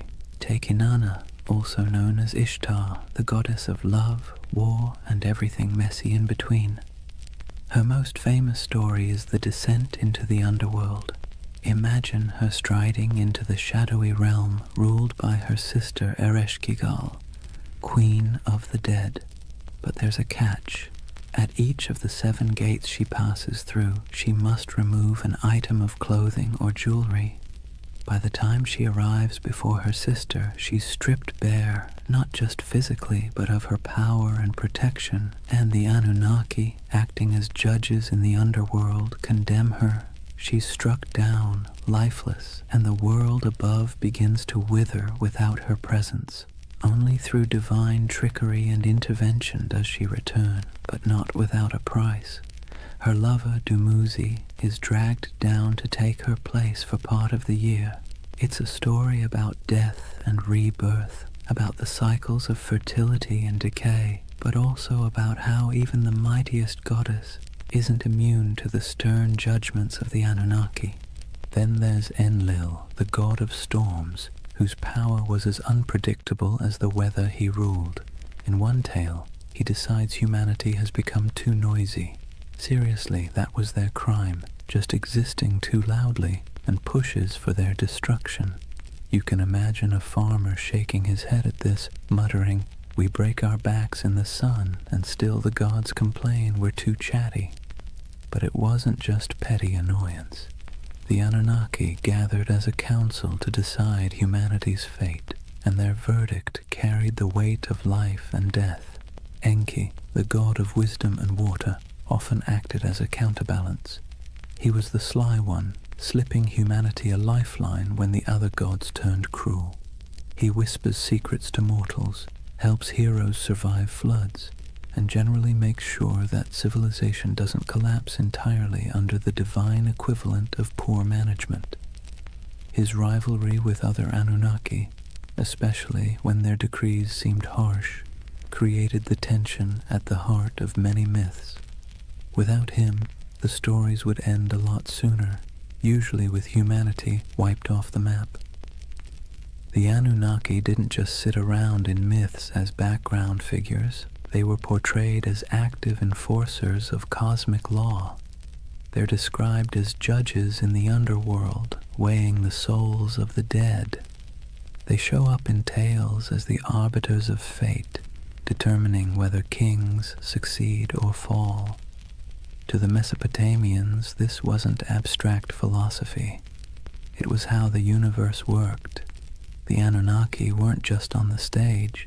They were the directors, the critics, and occasionally the executioners. And then, of course, there's the divine drama. Rivalries, betrayals, and power grabs weren't unique to human kings. The Anunnaki mirrored the squabbles of earthly rulers. They fought, negotiated, sulked, and occasionally unleashed chaos on a cosmic scale. Every myth reinforced the idea that the universe was not run by serene, detached beings, but by temperamental gods with very human flaws. So, the mythic storylines of the Anunnaki weren't simple tales. They were the scripts by which Mesopotamians understood their place in the world. When you planted your crops, you remembered Inanna's descent. When storms raged, you muttered prayers to Enlil. When you needed a glimmer of hope, you looked to Enki. These stories explained why life was fragile, why the gods were fickle, and why survival always felt like it balanced on the edge of divine whim. If Mesopotamian myths were the great campfire stories of their day, then the Epic of Gilgamesh was the full-length box set, multi-season, full of drama, cosmic cameos, and the occasional existential crisis. And tucked into this saga, just behind the swagger of Gilgamesh himself, you find the fingerprints of the Anunnaki. They weren't the stars of the show, but they were always present, quietly pulling strings, stamping judgments, and reminding humanity who was really in charge. Gilgamesh, king of Uruk, is portrayed as 2/3 divine, 1/3 human, a math equation that somehow worked in Mesopotamian mythology but would make your high school algebra teacher sweat. Despite his divine heritage, he still lived under the gaze of the Anunnaki. His strength, his ambition, even his arrogance, all of it was tolerated but not entirely unchecked. The Anunnaki weren't about to let one man, no matter how mighty, get away without consequences. Take his quest for immortality. After the death of his companion Enkidu, Gilgamesh is swallowed by grief, staring mortality in the face, and in that grief he sets out to find Utnapishtim, the Mesopotamian Noah, the one mortal granted eternal life after the great flood. But here's the twist. Utnapishtim's story is inseparable from the Anunnaki. It was they who decreed the flood to wipe out humanity, annoyed once again by our collective noisiness. It was they who sealed the fate of countless villages, and it was Ea, sly Ea, who bent the rules by whispering to Utnapishtim, helping him survive in a boat loaded with animals. Without that divine trickery, there would be no flood hero, and thus no quest for Gilgamesh to undertake. When Gilgamesh finally finds Utnapishtim, he's told in no uncertain terms that immortality isn't for him. The Anunnaki themselves had decreed it. When the gods created man, they allotted him death, but life they retained in their own keeping. That line is essentially the fine print of existence. Humanity got the mud bricks, the barley, the back-breaking labor. The gods kept immortality for themselves. Tough luck. Even the great adventures within the epic, slaying Humbaba, guardian of the cedar forest, or killing the bull of heaven after Inanna sends it to punish him, circle back to the gods' involvement. The Anunnaki weren't background noise. They were the referees, deciding when Gilgamesh had crossed a line and when his hubris deserved punishment. The death of Enkidu, for instance, is the direct result of divine judgment. The Anunnaki convene and decree that one of the pair must die for their defiance. Enkidu becomes the casualty, and Gilgamesh, for all his divine strength, can do nothing but weep and rage. What's remarkable is how these stories resonate with us even now. The Epic of Gilgamesh isn't just about a king wrestling lions or digging canals. It's about humanity's oldest anxieties. Why we die, why we suffer, and why no amount of wealth or power can change those facts. And standing behind those anxieties are the Anunnaki, like cosmic administrators who handed humanity its most dreaded memo. Life ends, always. So, as Gilgamesh wandered deserts, scaled mountains, and crossed seas in search of eternal life, he wasn't just wrestling with his own fears. He was wrestling with the verdict of the Anunnaki, a verdict no mortal could ever overturn. His story wasn't just a king's adventure. It was a parable about the boundaries set by the gods and the futility of trying to break them. And in the end, Gilgamesh's great realization wasn't that he could cheat death, but that he couldn't.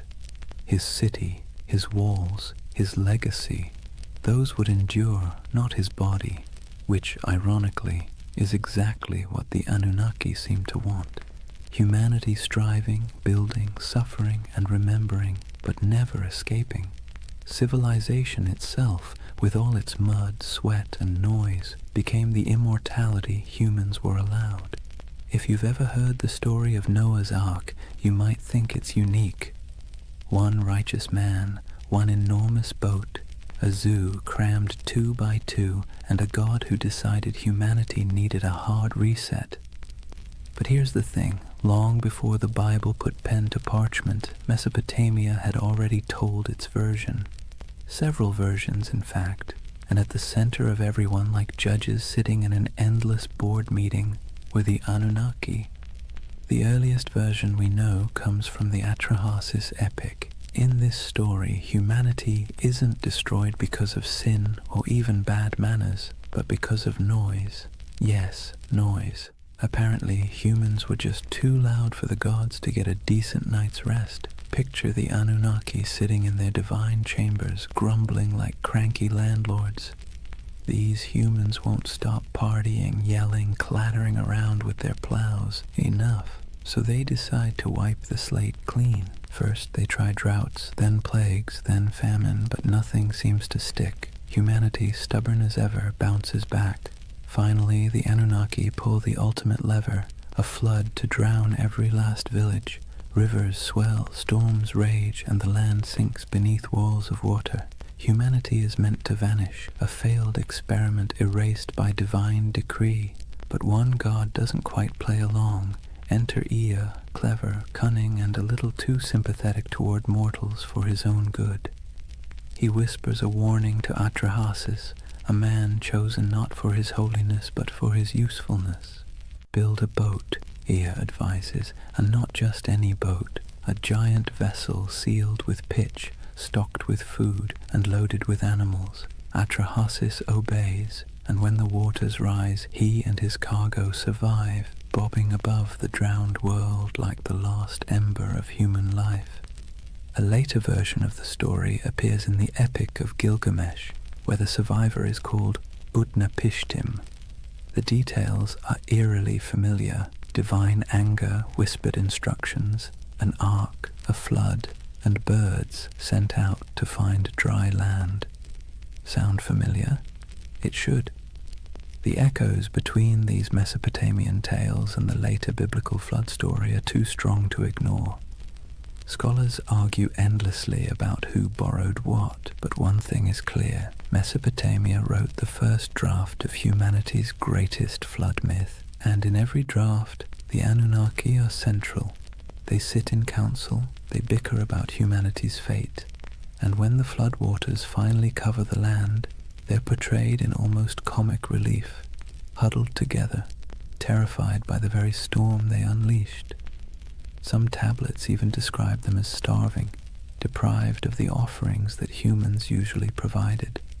Without people bringing bread, beer, and incense, the gods themselves were suddenly cut off. The flood, in other words, was as inconvenient for them as it was catastrophic for us. The flood stories reveal something essential about how Mesopotamians saw the Anunnaki, as powerful but flawed, terrifying but needy. They could annihilate the world on a whim, yet still panic when their own survival was threatened. They were less like all-knowing deities and more like moody overlords with too much power and not enough foresight. For the people who told these stories, the message was clear.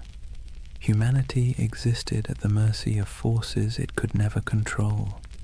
Floods could sweep away entire harvests overnight. Droughts could starve villages. Life was precarious, fragile, and unfair.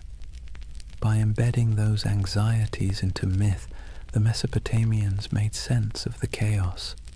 The Anunnaki weren't just random forces of nature. They were personalities you could bargain with, flatter, or, if you were lucky, find an ear to outwit on your behalf. And maybe that's why the flood myth has lasted so long. It resonates with the most basic human fear, that everything we've built, everything we've struggled for, can be washed away in an instant.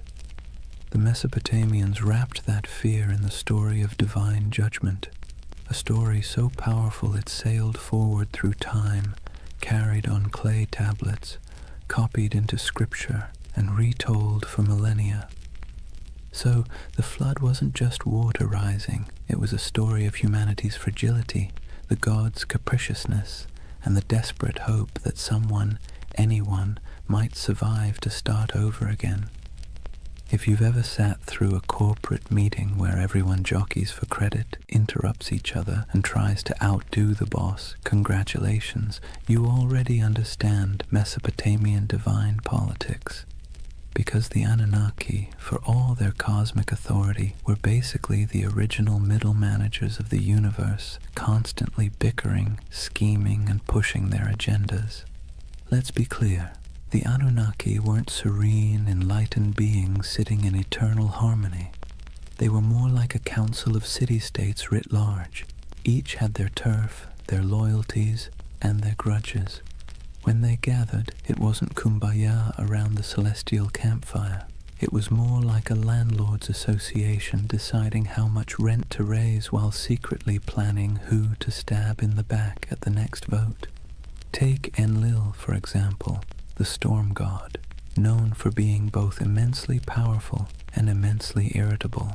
He's often depicted as the one pushing for harsh judgments, floods, plagues, the occasional smiting. If you had to assign him a modern role, he'd be that boss who always thinks the best solution is fire half the staff and never sticks around to clean up the mess. Then you've got Ea, or Enki, the god of wisdom and water, who often played the role of the office saboteur. Whenever Enlil wanted to wipe out humanity, Ea would sneak behind his back, whispering to mortals like Atrahasis or Utnapishtim. He wasn't rebellious enough to stage a coup, but he was crafty enough to bend the rules. Think of him as the co-worker who nods along in the meeting, then quietly emails the client with a completely different plan. And of course, Inanna, also known as Ishtar, the goddess of love, war, and chaos incarnate. She didn't just play politics, she was politics. One moment she's seducing rivals, the next she's unleashing the bull of heaven on Uruk, because Gilgamesh bruised her ego. If the Anunnaki had a group chat, you can bet Inanna was the one sending messages in all caps at 3 a.m. This divine drama mirrored human politics almost perfectly. Kings invoked the Anunnaki to justify their wars. Priests claimed to interpret the gods' wishes, usually in ways that happened to benefit their city. When two cities fought, it wasn't just about irrigation canals or trade routes. It was framed as their gods battling too. The human squabbles were just the earthly reflection of celestial office politics. What's fascinating is that the Anunnaki weren't portrayed as flawless rulers. They were prone to jealousy, anger, and terrible decision-making. They punished entire populations for petty grievances. They feasted on offerings while mortals starved. They demanded loyalty, but offered little security in return. Sound familiar? That's because the people who invented these myths knew exactly what it felt like to live under rulers who acted the same way. The gods were a cosmic mirror of their kings, only with bigger egos and the ability to drown the world when annoyed. And yet this chaos wasn't just accepted, it was baked into the worldview. For Mesopotamians, the divine council was messy because life was messy. The Anunnaki didn't represent a utopia, they represented reality, unpredictable, unfair, and exhausting, but also the only system anyone knew. So the next time you picture Mesopotamian religion, don't imagine calm temples and peaceful hymns. Picture a smoky back room, gods arguing over humanity's fate, each angling for influence while pretending to act for the greater good. That was the drama of divine politics, and it shaped every flood, famine, and fleeting moment of human survival. Chapter 3. Myths, Mysteries, and Alien Theories. Before we dive into modern theories about aliens with laser beams building ziggurats, let's ground ourselves in how the people of Mesopotamia themselves actually understood the Anunnaki. Because for them, these weren't space visitors or sci-fi saviors. They were the very fabric of existence. The Anunnaki were the great gods, descended from Anu, the sky, and Ki, the earth. They weren't casual background deities. They were the stern judges, the cosmic accountants of fate. Picture them sitting on a celestial council bench, scribbling down humanity's behavior like the universe's first HR department, except the performance reviews were terrifyingly final. They decided who lived, who died, and how the world ticked. But here's the twist.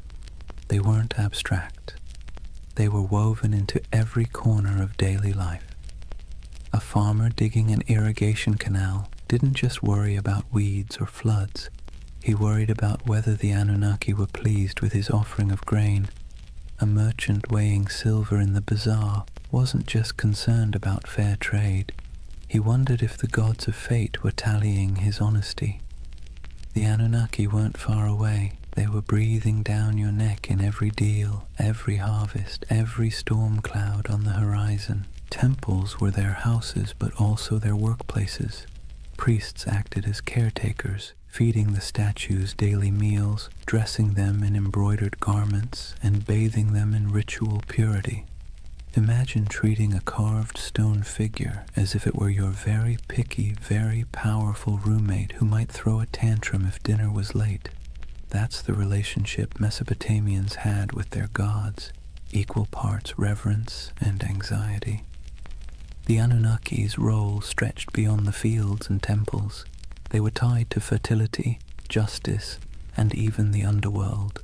In some myths, they sit as judges in the realm of the dead, weighing the shadows of human lives like bureaucrats processing endless paperwork.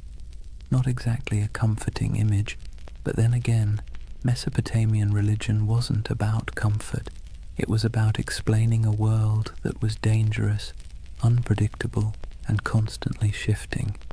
And the rituals reflected that. People poured out libations of beer, laid down offerings of bread, burned incense, and sang hymns to keep the divine machine running. Festivals were not just moments of joy, they were mandatory maintenance on the cosmic engine. Skip a ritual, anger a god, and suddenly your canal might collapse or your child might fall sick. So when we talk about the Anunnaki, the ancient understanding wasn't glamorous, it was anxious.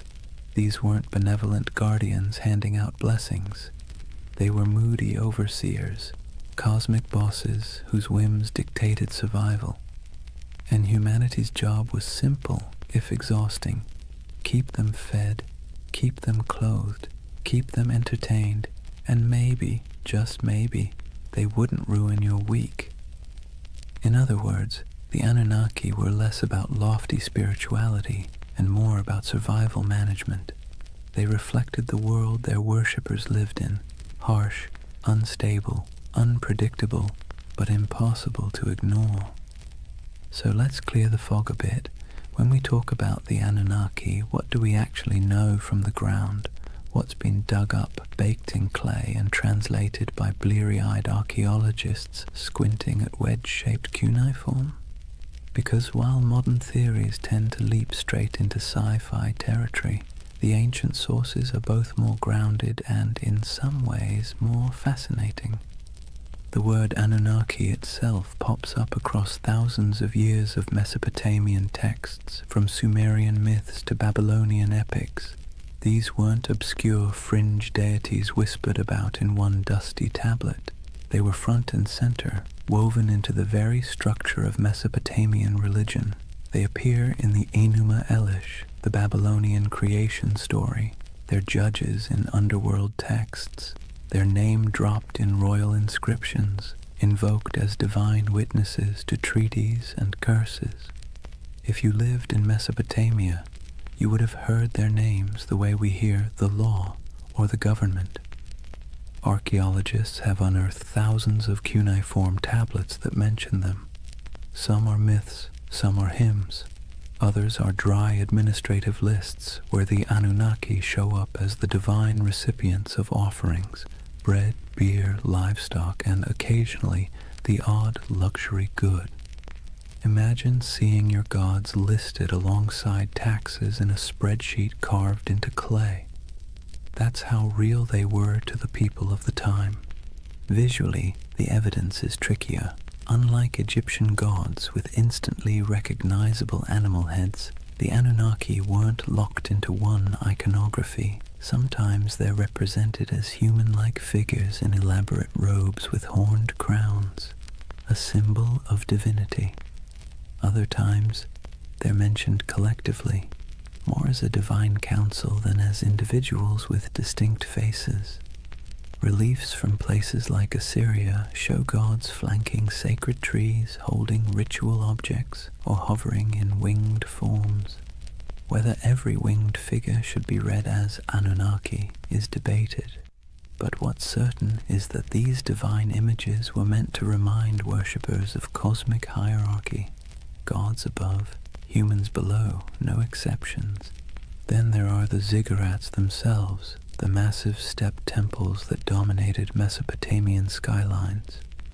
While we can't slap a label on the bricks reading Anunnaki headquarters, the texts make clear these structures were dedicated to them and their kin. Priests, trained scribes, and entire economic systems revolved around the upkeep of these temples.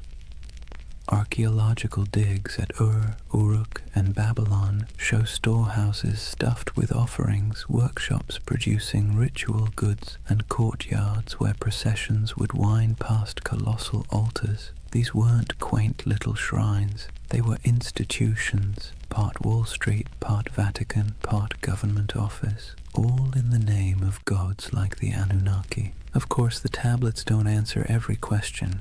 They leave gaps, frustrating gaps that modern minds love to fill with speculation. Did the Anunnaki descend from the heavens in some dazzling moment of contact? The texts never say that. Did they genetically engineer humans in a laboratory? No mention. What they do say is that the Anunnaki were the arbiters of fate, the enforcers of divine will, and the ever-watchful overseers of human existence. They're described as present in the underworld, as the ones who decree destinies, and as an assembly that even other gods had to respect. The challenge and the beauty of the archaeological evidence is that it roots the Anunnaki firmly in the ancient imagination without giving us neat answers. What survives is clay, dry, cracked tablets that were once wet mud in the hands of scribes, reliefs chipped out of palace walls, broken statues that once carried offerings, the echoes of rituals performed in smoke-filled courtyards.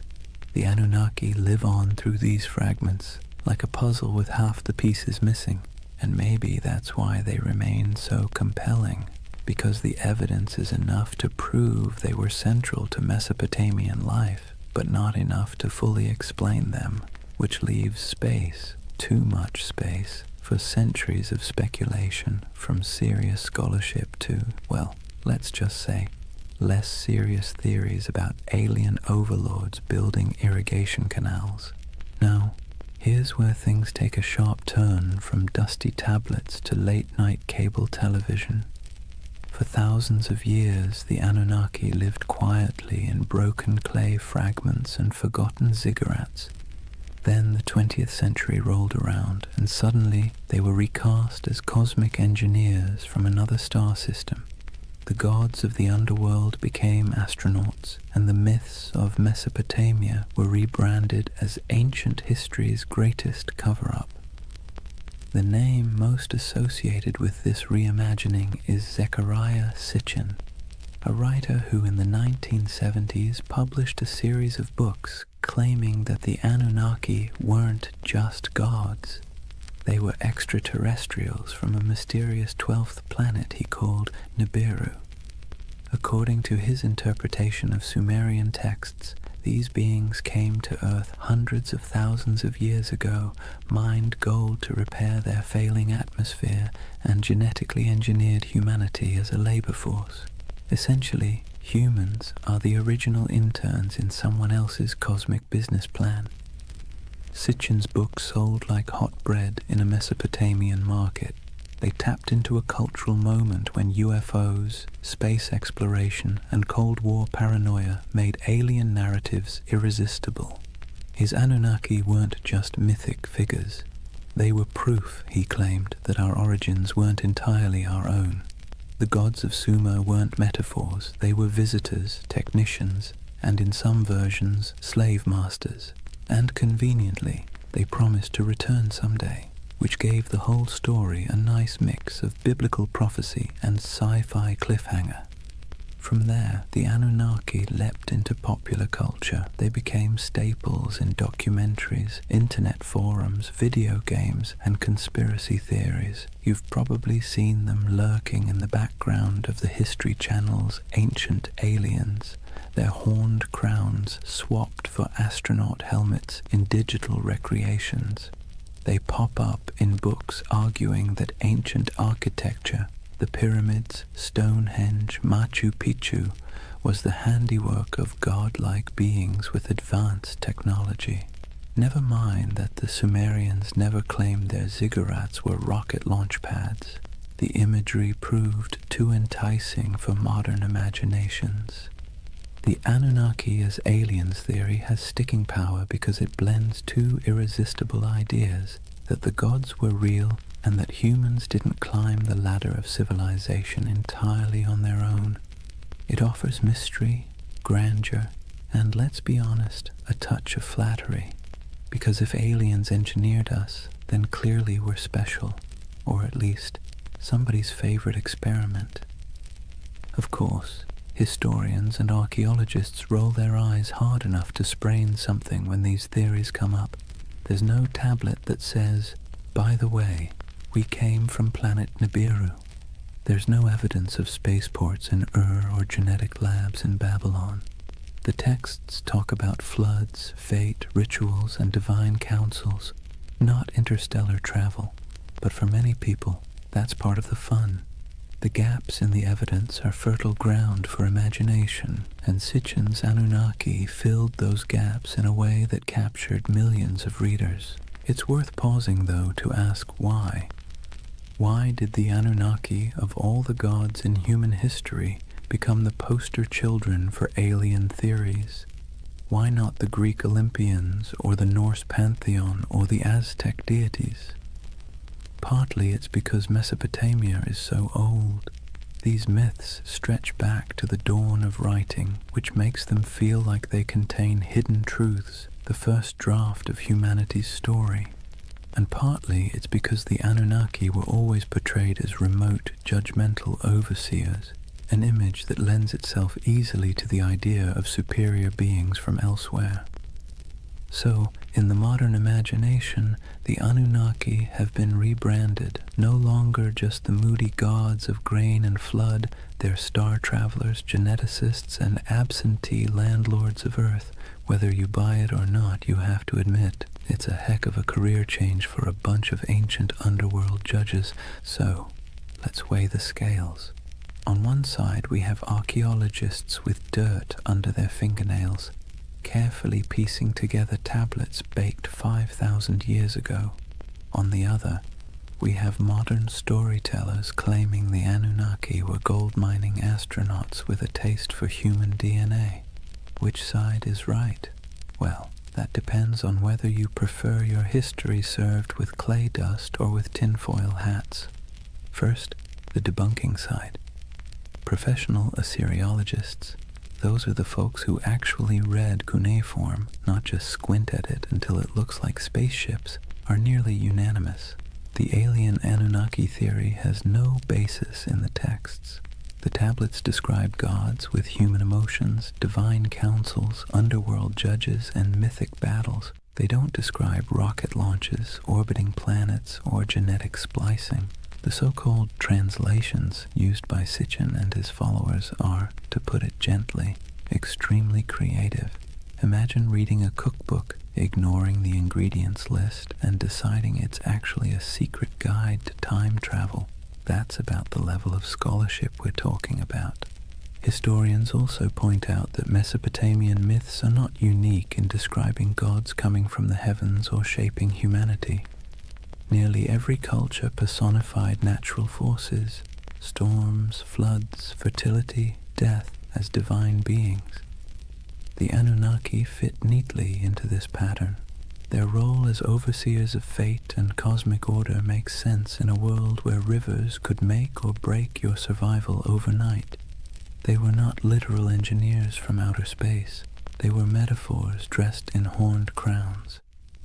And yet, here's where the believing side makes its case, not necessarily because the evidence is strong, but because the allure is irresistible.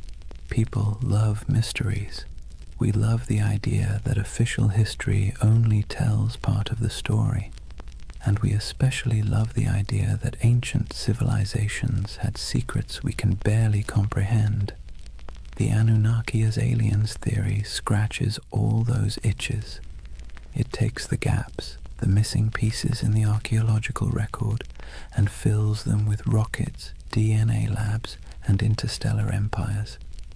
And let's be honest, the official scholarly version isn't exactly sexy. The Anunnaki were stern gods who oversaw the underworld and enforced cosmic order doesn't exactly sell 1 million paperbacks. The Anunnaki were aliens who built humanity as their labor force and promised to return. Now that gets you a book deal, a History Channel interview, and a lifetime supply of conference invitations. What's fascinating is how both sides talk past each other. Scholars insist, rightly, that there's no evidence for aliens. Believers insist, also rightly in their own way, that the mysteries of Mesopotamia leave plenty of room for speculation. And between those poles, the Anunnaki themselves sit in silence, their names carved into clay, waiting for us to argue over them. Maybe that's the real takeaway here. Not whether they were gods, judges, or astronauts, but the fact that the Anunnaki are still sparking debate thousands of years later. They're still being reinterpreted, reshaped, and reimagined to suit the anxieties and fascinations of every age, whether that's Bronze Age farmers worrying about floods, or modern readers worrying about aliens in the night sky. So are they aliens? Almost certainly not. Are they fascinating? Absolutely. And in the end, whether you lean on the side of clay tablets or cosmic spaceships, you're participating in the same tradition the Mesopotamians started, using stories to make sense of a world that always feels a little bit out of our control. Here's the thing, whether you side with the cautious archaeologists or the ancient astronaut crowd, one fact is undeniable. The Anunnaki have staying power. Thousands of gods have come and gone, their names forgotten, their temples reduced to rubble, but somehow the Anunnaki still loom in our imagination, stubbornly refusing to fade. Why? What is it about this particular group of deities that continues to haunt us? Part of the answer lies in timing. The Anunnaki belong to the very earliest chapters of human history. When we talk about them, we're not just talking about some late add-on to mythology. We're talking about gods that walked hand in hand with the invention of writing, cities, and law. They're baked into the foundations of civilization itself. To imagine them is to imagine the dawn of human organization, when the rules of existence were still being scribbled on clay for the very first time. That alone gives them an aura of primordial authority. Another part is their personality. Unlike distant creator gods who retreat into the heavens after making the world, the Anunnaki were meddlesome. They judged, they punished, they demanded offerings. They were nosy landlords of human destiny, constantly keeping score. And let's be clear, that resonates because it feels familiar. Who hasn't felt like life is governed by forces beyond your control, demanding rent, setting impossible rules, and punishing you when you fall short? The Anunnaki embody that eternal human anxiety, that someone powerful is watching, and that your fate is never entirely your own. Then there's the modern twist. Once writers like Sitchin recast them as aliens, the Anunnaki slipped neatly into our age of science fiction. Suddenly they weren't just gods in dusty temples. They were interstellar overlords, genetic engineers, perhaps even visitors who might return. That storyline dovetails perfectly with our cultural obsessions, UFO sightings, government cover-ups, the dream that humanity's origin story has a cosmic footnote. The Anunnaki became flexible enough to serve both the skeptic and the dreamer, the scholar and the conspiracy theorist. But maybe the deepest reason they captivate us is because they stand at the intersection of myth and mystery. They are ancient enough to feel weighty, mysterious enough to feel open-ended, and human enough to feel relatable. They bridge the gap between the world we know and the world we suspect might exist just beyond our understanding. Whether as gods, symbols, or aliens, the Anunnaki invite us to ask big questions about control, destiny, and the possibility that humanity isn't entirely steering its own ship. And so they linger on broken tablets in dusty museums, on the shelves of UFO bookstores, in memes, podcasts, video games, and documentaries. They've outlived the cities that once worshipped them, and they'll probably outlive our own stories too, because the Anunnaki aren't just gods of the underworld, they're gods of imagination, and that, in the end, might be the only immortality any deity truly needs. Chapter 4. Legacy, Splendor, and Echoes in Time. If you were a Mesopotamian king, life wasn't just about managing crops or worrying about canal maintenance. That was for everyone else. Your main job, besides bragging in stone, was to convince people that the Anunnaki were firmly in your corner. Ruling wasn't just politics, it was theater, and the Anunnaki were the ultimate stage props. Step into the palace of a Babylonian ruler and look at the walls. Carvings show the king standing tall, flanked by divine symbols, winged discs, horned crowns, stars etched above his head. These weren't decorative doodles, they were bold advertisements. The message was simple: I don't just rule because I say so, I rule because the gods, the Anunnaki themselves, have given me the keys to the kingdom. If anyone dared question it, well, they weren't defying just a man, they were defying the cosmic order. Not exactly a comfortable position to be in. And then there were the temples. Massive ziggurats weren't simply for piety, they were political assets. Kings poured resources into these towering mud brick staircases to heaven, dedicating them to the Anunnaki as if they were paying off a divine mortgage. Each new level added, each gleaming brick was another way of saying, see how devoted I am? Clearly the Anunnaki love me more than the guy ruling next door. Priests, of course, benefited handsomely from this arrangement, receiving offerings, land, and workers, all in the gods' names. Kings and priests together formed a kind of divine PR firm, endlessly reminding everyone that their power flowed straight from above. Rituals, too, were carefully choreographed to spotlight this connection. The king might be shown pouring libations to a statue of a god or personally leading a festival procession. Behind him trailed nobles, musicians, soldiers, and ordinary citizens, all participants in a drama where the king was both actor and messenger. The Anunnaki's presence was invoked at every step, their supposed approval stamped onto the very structure of civic life. Of course, it wasn't all incense and hymns. Kings also invoked the Anunnaki in their darker pronouncements. Inscriptions often came with curses attached. Whoever defaces this monument, may the Anunnaki destroy his seed, wither his fields, and turn his name to dust. Nothing like a little cosmic threat to keep people from messing with your statues. The Anunnaki became both benefactors and enforcers, tools for rulers to extend their grip long after their actual armies had gone home.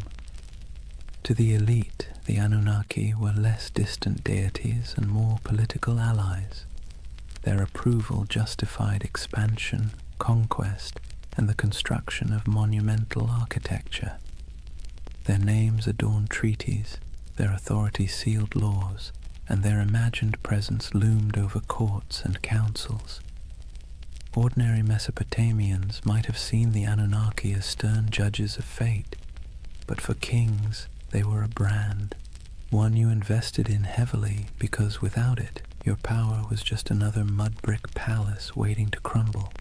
And so when you think of Mesopotamian splendor, banquets with honey cakes and music, dazzling gates covered in glazed brick, kings reclining in luxury, remember that every goblet raised was, at least on paper, raised in honor of the Anunnaki. The gods were everywhere, woven into the very fabric of elite life, both as protectors and as the ultimate marketing department. Let's step outside the palaces for a moment and see how different life looked depending on where you stood in Mesopotamian society. Because while kings and nobles could commission inscriptions boasting about their cozy relationship with the Anunnaki, ordinary people experienced those gods in very different, far less glamorous ways. Start with the farmer. He rises before dawn, trudges barefoot through mud, and pours out a portion of his precious grain as an offering. That handful of barley might be the difference between feeding his family through the week or going hungry, but the ritual isn't optional. The Anunnaki need to be kept happy, or at least not too angry, and so sacrifices are made. For him, the gods are stern overseers whose moods swing with the floods, the plagues, and the weather. His prayers are not about glory or legacy. They are desperate petitions for rain, for healthy crops, for the survival of his children. Now step into the temple courtyard. Here, priests oversee elaborate offerings, roasted lamb, beer poured into bowls, incense rising in aromatic clouds. Nobles and kings show up too, parading gifts of gold and silver, dedicating massive feasts in the gods' names. On the surface, it looks like everyone is worshipping the same deities, but the scale is entirely different. Where the farmer gives a clay bowl of bread, the king gives an entire bull. Where the laborer prays for enough water to survive the season, the ruler prays for divine sanction to conquer a neighboring city. Same gods, very different wish lists. And that's the irony. The Anunnaki were invoked as protectors of the entire community, yet the experience of worship was stratified. For the elite, ceremonies doubled as political theater. A grand feast for the gods also reminded the crowd who had the wealth to host it. Statues clothed in embroidered robes weren't just signs of piety. They were signs of power, gifts only rulers could afford to lavish. The gods, in other words, could be co-opted into a luxury brand. For ordinary people, the relationship was more anxious, even exhausting. You lived in constant fear of offending the divine, often through mistakes you didn't even understand. Did you skip a ritual unknowingly? Did a bad dream mean you had angered a god? The Anunnaki were less symbols of splendor and more reminders of how small, fragile, and vulnerable your life was.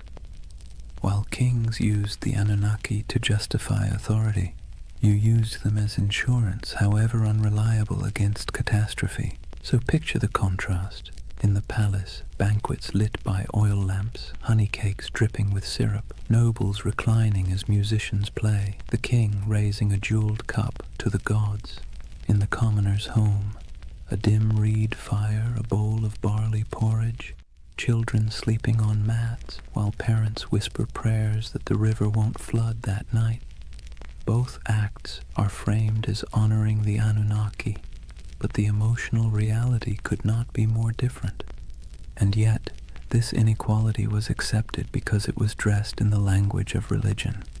If the Anunnaki had chosen to bless the king with riches, then clearly the king deserved it. If a farmer struggled, well, perhaps he had failed to please the gods properly. Religion became the great explainer of inequality, smoothing over cracks by wrapping them in divine will. The gods, it seemed, loved hierarchy just as much as kings did. That divide between the opulence of elite worship and the bare-bones devotion of ordinary people reveals something profound about Mesopotamian civilization. The Anunnaki weren't just deities of the skies and underworld. They were instruments of power woven into the daily grind of survival for some and the dazzling spectacle of glory for others. Nothing lasts forever, not even gods. For centuries, the Anunnaki dominated Mesopotamian imagination. They judged in the underworld, presided in temples, and loomed over every prayer, curse, and clay tablet. But slowly, quietly, they began to fade, not because people suddenly stopped believing in gods altogether, far from it, but because new powers, new empires, and new religions rolled in, sweeping the old names into the shadows. It began with conquest. Mesopotamia was never an isolated bubble. It was a crossroads where Persians, Greeks, and eventually Romans stamped their own cultures onto the land. Each wave of rulers brought new pantheons, new rituals, and new myths. The Anunnaki, once the unquestioned arbiters of fate, were slowly blended, reshaped, or outright replaced. A Babylonian might once have whispered prayers to Inanna or Enlil, but by the time of the Persians, attention shifted toward Ahura Mazda. Later, under Hellenistic influence, Greek gods elbowed their way into local imagination, blending awkwardly with the old Mesopotamian figures. The Anunnaki became echoes, half-remembered names tucked into older hymns and inscriptions, less feared than they once were. Even in the myths, they began to shrink. In the earliest texts, the Anunnaki were grand, mighty judges of humanity, controllers of storms and harvests. But later, their roles were downplayed, reinterpreted, or demoted. Some became minor underworld deities, their names appearing only in lists or rituals, stripped of personality. Others were absorbed into the identities of more dominant gods like Marduk, who rose to prominence in Babylon. It's as if the divine stage grew crowded, and the Anunnaki were pushed to the background, while new stars took the spotlight. Part of their decline came from the simple fact that memory is fragile. Myths were preserved on clay tablets, but those tablets broke, crumbled, or were buried under centuries of dust. Without scribes constantly rewriting and teaching them, names slipped away, and when temples fell into ruin, when ziggurats melted back into mud, the rituals that once kept the Anunnaki alive dissolved too. Gods require worshippers. Without daily offerings, songs, and fear, even the most intimidating pantheon becomes just a whisper in old stories. Yet their influence didn't vanish completely. Biblical writers remembered Babylon and its gods, often casting them as symbols of arrogance or oppression. Later cultures hinted at shadowy beings who sounded suspiciously like the Anunnaki, stern judges, watchful figures, half-remembered echoes of older myths. But their names, once shouted in temple courtyards, became faint murmurs in academic footnotes and archaeological reports. Imagine walking through the ruins of Ur or Babylon centuries after their decline. The great ziggurats are crumbling, reeds sprouting between broken bricks. Once bustling courtyards are silent, save for the wind. The statues of gods are toppled or eroded, their once bright garments long since rotted. To stand there is to feel the silence of forgotten worship, a silence where the Anunnaki once thundered. And yet there's a strange comfort in that silence. Even the gods, it turns out, are subject to time. They too fade, replaced, rewritten. The Anunnaki's decline is a reminder that nothing, no matter how powerful it seems, escapes the erosion of centuries. Their temples collapsed, their names blurred, but the idea of them lingers, proof that even when the divine fades, memory holds on, however faintly. The Anunnaki may have faded from temples and clay tablets, but they never disappeared entirely. Instead, they slipped sideways, out of daily worship and into memory, myth, scripture, and eventually pop culture. In some ways, they're more famous today than they were in the last days of Mesopotamia, though not always for reasons a Sumerian priest would recognize. Let's start with the Bible. The Hebrew writers who lived through exile in Babylon didn't forget the overwhelming presence of Mesopotamian gods. They may not have name-dropped the Anunnaki directly, but echoes of their imagery crept in. The Watchers, described in certain apocryphal texts, the Nephilim, giants said to descend from divine beings, carry a suspicious resemblance to older tales of moody gods and semi-divine figures. The story of the Tower of Babel itself feels like a faint shadow of the ziggurats, those stairways to the heavens where priests once claimed the gods descended. Babylon became a symbol of arrogance, sin, and divine punishment. But behind that symbol lurked the forgotten faces of the Anunnaki. Fast forward a few millennia, and the Anunnaki were dusted off, not by priests or kings, but by authors with a taste for the mysterious. In the 20th century, writers like Zecharia Sitchin gave them a brand new identity, not just gods, but aliens. According to his theory, the Anunnaki were advanced beings from another planet, here to engineer humanity as a labor force. Never mind that Mesopotamian texts say no such thing. This reimagining stuck, feeding directly into the world of ancient astronaut theories. Suddenly, the Anunnaki weren't forgotten deities of grain and underworld judgment. They were interstellar overlords with spaceships, genetic labs, and a taste for gold. Do scholars roll their eyes at this? Absolutely. Archaeologists point out that Sumerian inscriptions mention plenty of gods, but none of them arrive in rockets or dabble in DNA splicing. Still, the theory has traction because it taps into a deep human itch, the sense that our past hides secrets, that civilization began not just with mud and sweat, but with some kind of hidden intervention. The Anunnaki, rebranded as cosmic engineers, became perfect fodder for late-night documentaries, YouTube rabbit holes, and endless speculation about what if. And it didn't stop with conspiracy books. The Anunnaki found their way into movies, video games, and novels.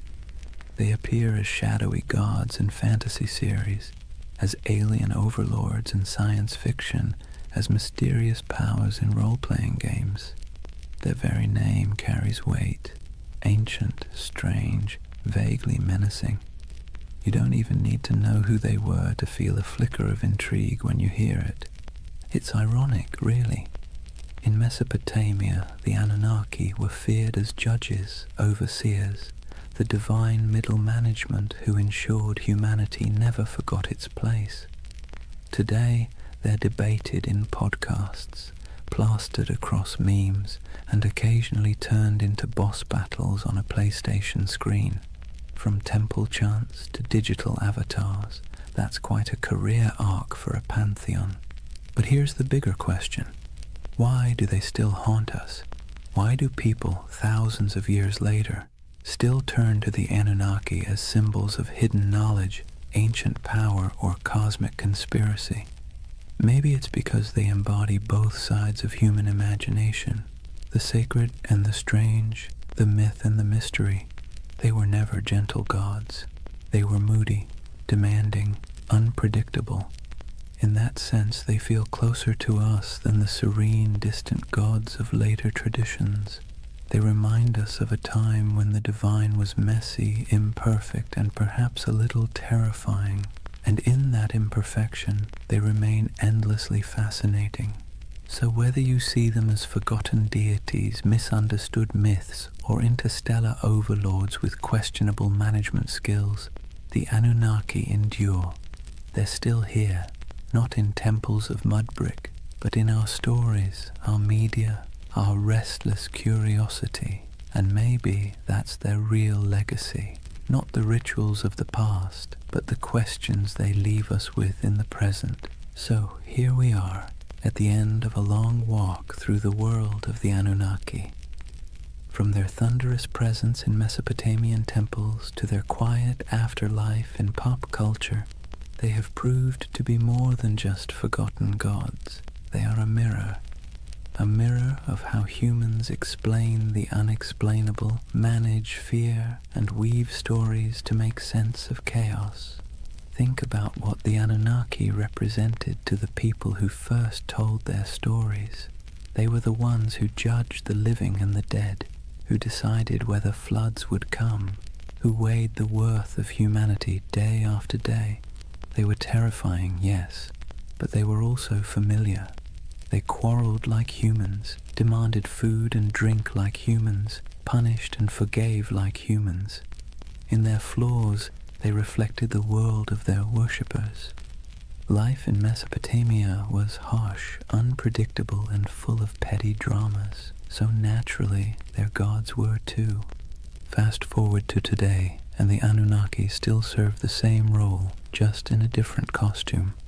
Some people see them as symbols of divine mystery, others as aliens with secret blueprints for human evolution, others as archetypes of forgotten myths. But underneath those interpretations is the same impulse, the need to believe that our world is not random, that there are forces, whether gods, aliens, or fate, shaping our story. And here's the irony. In searching for the Anunnaki, what we really uncover is ourselves. Our hopes, our fears, our longing for meaning. Whether in temple hymns, clay inscriptions, or late-night conspiracy videos, the Anunnaki are less about the gods and more about the humans who imagined them. They tell us that from the very beginning, we've been restless. We've wanted answers, we've wanted control, and when the rivers of life flooded or dried, we looked upward, to the sky, to the gods, to the stars, and tried to explain it. So why do they still haunt our imagination? Maybe because they embody the uneasy truth of civilization, that progress comes with anxiety, that knowledge comes with questions we can't quite answer, that power, whether divine or human, is always precarious. The Anunnaki remind us that even at the dawn of history, people wrestled with the same feelings we carry today: awe, fear, wonder, doubt. And as you drift into sleep tonight, let that thought settle in gently. The Anunnaki may be gone, their names eroded by time, their temples reduced to dust, but the echoes of their stories still ripple through us, not as warnings from stern gods, but as reminders of our own humanity. The rivers rise and fall, empires bloom and crumble, gods fade, then return in new disguises. Yet the rhythm of life carries on. In the quiet of your own night, you don't need to worry about divine judges weighing your worth. You can rest easy, knowing you are part of a story that stretches back to those ancient voices who once whispered prayers under starlit Mesopotamian skies.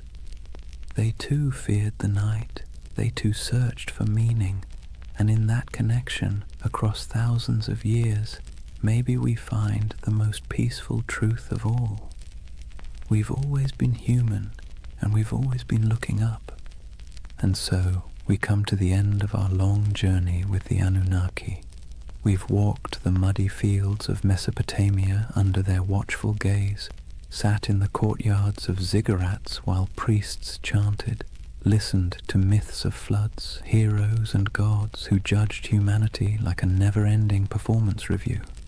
We've seen them fade into dust, only to reappear in new disguises, as echoes in scripture, as theories of alien visitors, as symbols of mystery and power. What's remarkable is not that the Anunnaki vanished, but that they never truly left. They live on in the stories we tell, in the patterns of our thought, in the restless curiosity that keeps humans forever asking, what if? They are a reminder that civilization itself began with questions, with awe, with fear, with the desire to turn chaos into order. And in their myths, we can still hear the heartbeat of the first cities, the first prayers, the first sleepless nights. But unlike those ancient people lying awake under reed roofs, fearing floods, demons, and divine wrath, you don't need to worry tonight. The Anunnaki may have been restless gods who never slept, but you can. The rivers outside your window aren't about to rise and sweep you away. The stars aren't omens of disaster, just quiet lights marking the night sky. The fears of yesterday can stay in yesterday. So take a breath. Let the weight of history ease your own thoughts. The Anunnaki watched over their world with suspicion and judgment, but you can rest in a world that has carried their stories forward, softened by time, transformed into echoes. Close your eyes and let the myths fade into dream. The gods may never have slept, but tonight you can. Good night.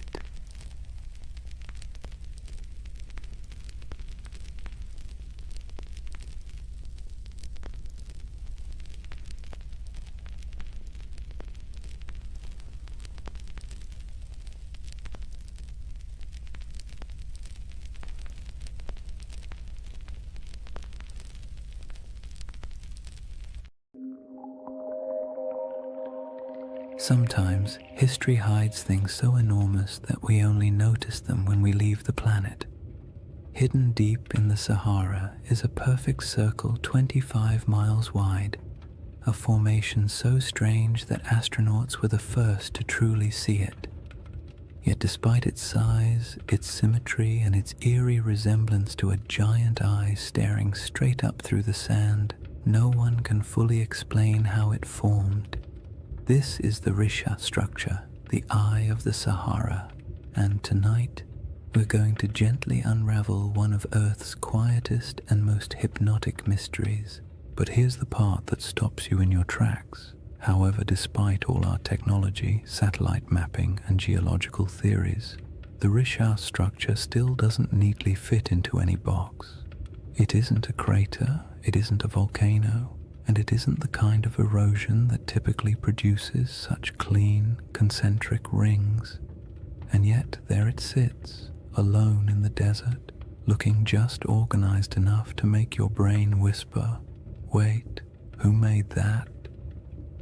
Now, don't worry. We're not here to chase sensational theories or sprint through conspiracies. This channel is all about slowing down, letting curiosity stretch out a bit, and using history's strangest corners as gentle stepping stones toward rest. So if you're someone who falls asleep best to ancient civilizations, quiet landscapes, and mysteries wrapped in soft, soothing detail, you're in the right place tonight. Go ahead and dim the lights, settle in, and if you haven't already, subscribe to continue exploring the enigmatic corners of history that make the perfect companions for sleep. And let me know in the comments where you're tuning in from and what time it is for you. I really do love seeing the entire world checking in. Tonight's journey starts with the moment humanity first encountered the Rishat structure. Not from the shifting dunes below, but from hundreds of miles above the Earth, where astronauts stared down at the Sahara and spotted something that absolutely shouldn't have been there. From that strange cosmic discovery, we'll move slowly backward through time to the lush green Sahara that existed long before the desert we know, to the geological puzzles that still bother scientists, and eventually to the gentle whispers of an ancient legend you may already be thinking about. So take a breath, let your shoulders relax, and whenever you're ready, we'll begin with Chapter 1. The moment we first glanced down from orbit and saw the eye looking back. Chapter 1. The Eye That Shouldn't Exist. Imagine looking down at Earth from orbit, the Sahara stretched beneath you in soft, endless waves of gold. From up there, the desert doesn't look harsh or unforgiving. It looks calm, like a giant sleeping creature under a pale blue sky. Astronauts have always taken moments to stare at the planet that way, partly out of awe, partly out of boredom, and partly because when you're strapped into a metal capsule moving faster than anything humans were ever meant to travel in, looking out the window is one of the few activities that doesn't involve switches, checklists, or mild existential dread. But during one of those early missions in the 1960s, a crew noticed something unusual, a shape far too large, too perfect, and too strange to ignore. Down on the desert floor, there was a circle, a perfect circle, 25 miles across, spiraling outward in broad rings that looked almost architectural. Not a crater, not a mountain, not a lake, just a massive, quiet symbol pressed into the land, so large that the only way to truly see it was to leave the planet entirely. To those astronauts, it looked like an eye staring straight back at them from the surface of Mauritania, the Richat structure, though it didn't have that name yet. At the time, it was simply that giant thing nobody expected. From a distance of hundreds of miles, the symmetry was unmistakable, perfect curves, clean rings, a massive pupil-shaped center. It had the kind of geometry that makes your brain immediately start asking questions it can't answer. Why is it so round? Who carved it? What force makes a shape like this in a place so empty? And perhaps the most unsettling question of all, how could something this big go unnoticed for so long? On the ground, the Richat structure is much less obvious. If you were walking across it on foot, you wouldn't see a circle at all.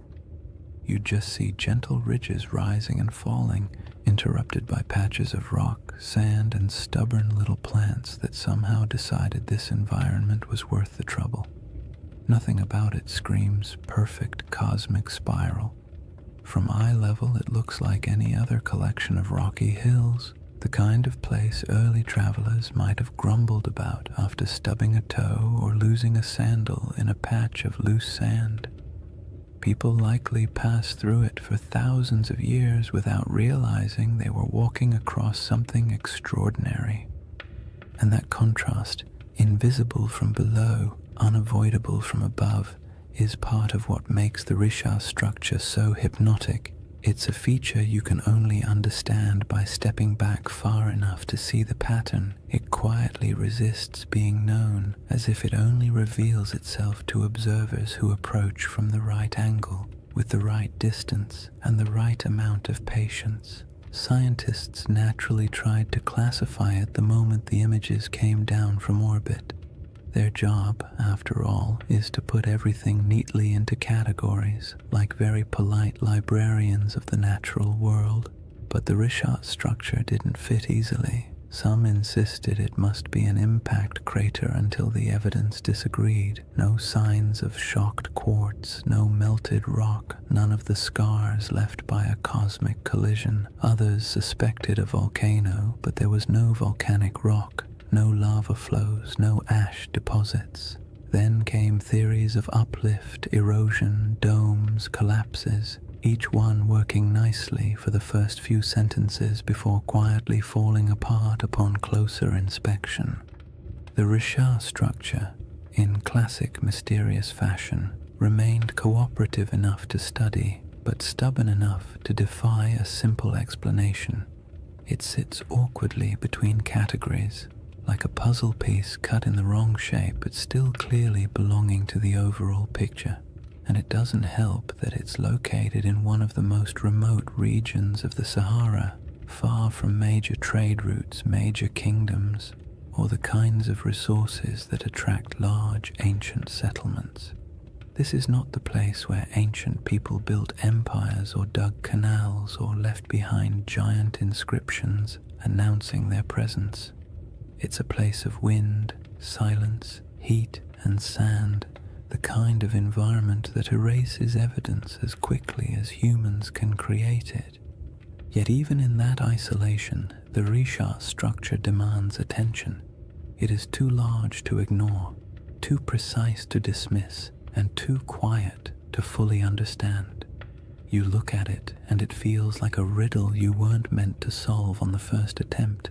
The desert around it stretches endlessly, dunes rising and falling like slow-motion waves, while the structure itself sits calmly in the center, a spiral carved into a world of shifting sand.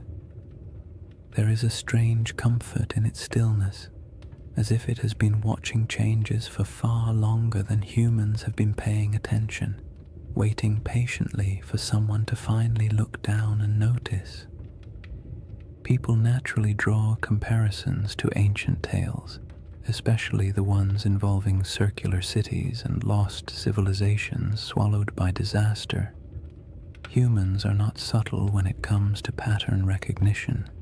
You show us a shape that even vaguely resembles something familiar, and our imaginations sprint ahead with enthusiasm. A structure with concentric rings in northwest Africa, larger than many ancient cities.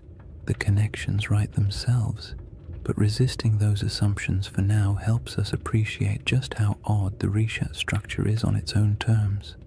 We don't need myths yet. The geology alone is strange enough to occupy the mind, and perhaps the most compelling detail is this. The Risha structure did not emerge in the desert we see today. It predates the dunes, the dryness, the isolation. It formed long before this region became a barren expanse, back when the land was green, watery, and alive. Understanding what this place used to look like changes everything about how we interpret the structure, because the environment around it wasn't always harsh silence. There was a time when this region held rivers, lakes, animals, and early humans whose daily lives unfolded under a sky that seems impossible when compared to the Sahara's modern emptiness. The Risha structure watched all of that. It watched ecosystems rise and fall, climates swing from wet to dry and back again, people migrate across its slopes, and entire landscapes vanish beneath shifting dunes. Before we compare it to any myth, we have to travel back to that older world, the Sahara before the Sahara, to see what the eye looked like when it was surrounded not by sand, but by life. To understand why the Risha structure feels so uncanny, you have to set aside the modern Sahara entirely. The desert we picture today, an endless, shimmering expanse of heat and sand, is actually one of the youngest landscapes on the planet. For most of human existence, this region wasn't a wasteland at all. It was green, fertile, and astonishingly alive. Picture wide grasslands rolling out to the horizon, with clusters of acacia trees and patches of wetlands where birds gathered in noisy flocks. Picture rivers meandering through valleys, carrying cool water across a landscape thick with the smell of damp soil after summer rains. And somewhere in the middle of all that, the Risha structure sat quietly, not as an isolated monument in an empty desert, but as part of a thriving environment full of sounds, movement, and human life. This ancient green Sahara wasn't a brief, lucky moment in history. It was part of a repeating cycle caused by subtle shifts in Earth's orbit and tilt, changes that alter the intensity of monsoon rains across Africa. Every so often, rainfall increases enough to transform the desert into a lush savanna. During these humid periods, lakes stretch across thousands of square miles, rivers intersect the plains, and the entire landscape becomes something you'd associate more with national parks than the modern Sahara. One of these lakes, Lake Megachad, grew so large it dwarfed most modern bodies of water. Today it's reduced to a fraction of its former size, but the ancient shoreline is still visible from space, ghostly arcs etched into the ground. People lived in this green Sahara, not mythical super beings or forgotten high-tech civilizations, just ordinary families doing the same things humans have always done. carrying water, tending fires, raising children, arguing about small chores, making tools because stores wouldn't exist for another 10,000 years. They carved rock art showing giraffes, cattle, and hunters. They painted scenes of life that would feel familiar even now. Herders guiding animals, groups traveling together, children playing near pools of water. These paintings sit today in silent caves and overhangs, reminders that the desert once held a different world entirely. In that greener age, the Risha structure would have been part of daily life, not an object of wonder, not a sacred shape, not a giant spiral people tried to decode. Just land from the ground. The structure doesn't appear circular. You only see ridges and slopes, gentle arcs rising and falling like the ribs of a giant slowly sleeping beneath the surface. Early humans would have walked across it without a second thought.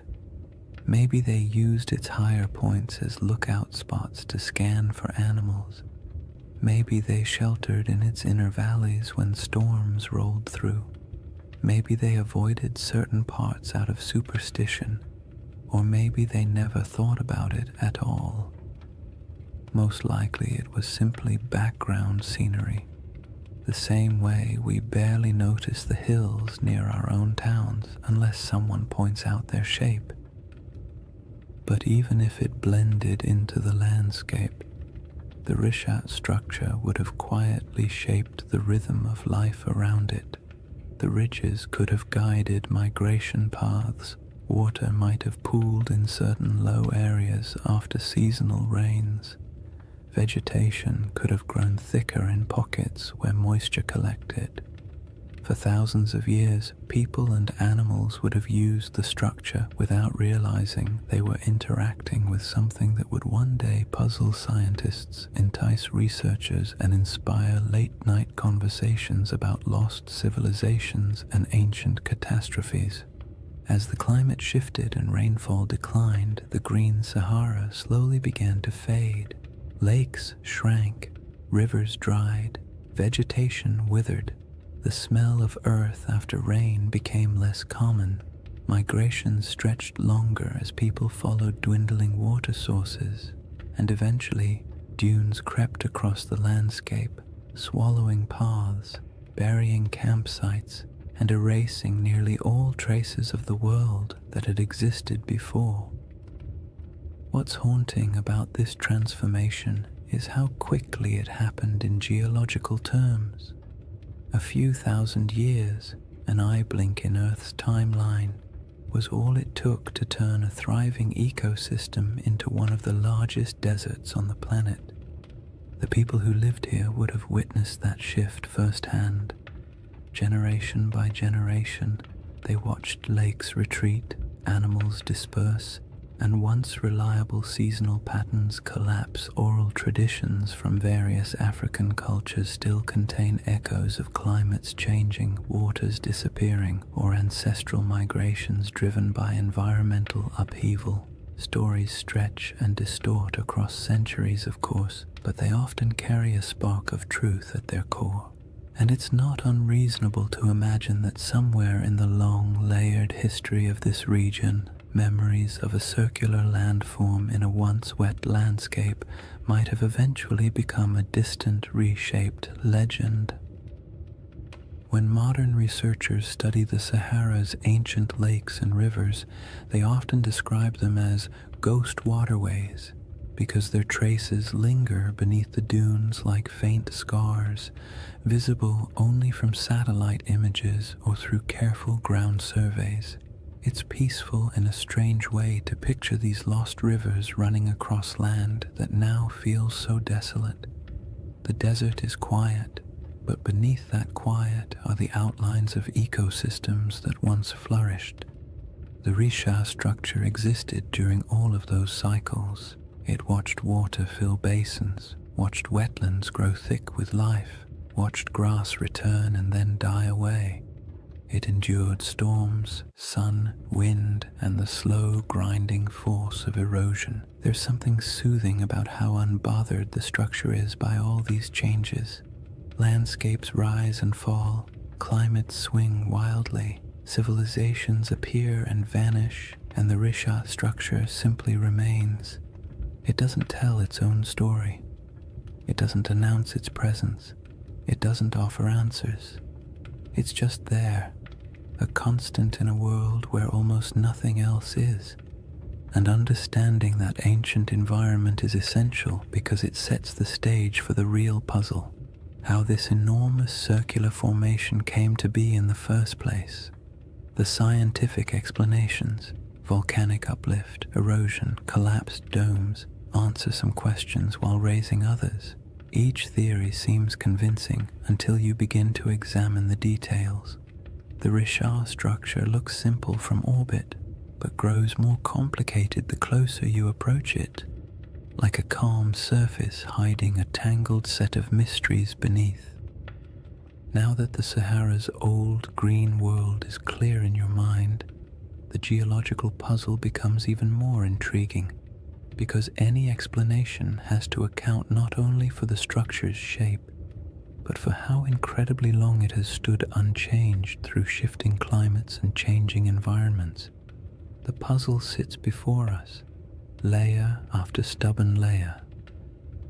Once you've pictured the Sahara as it used to be, wet, green, alive, and almost unrecognizable, the Risha structure becomes even stranger, because whatever formed this enormous circle had to withstand everything nature threw at it: floods, droughts, storms, shifting climates, and entire ecosystems rising and collapsing. And yet it remains, not as a faint trace or a distorted outline, but as a nearly perfect set of rings still visible from space.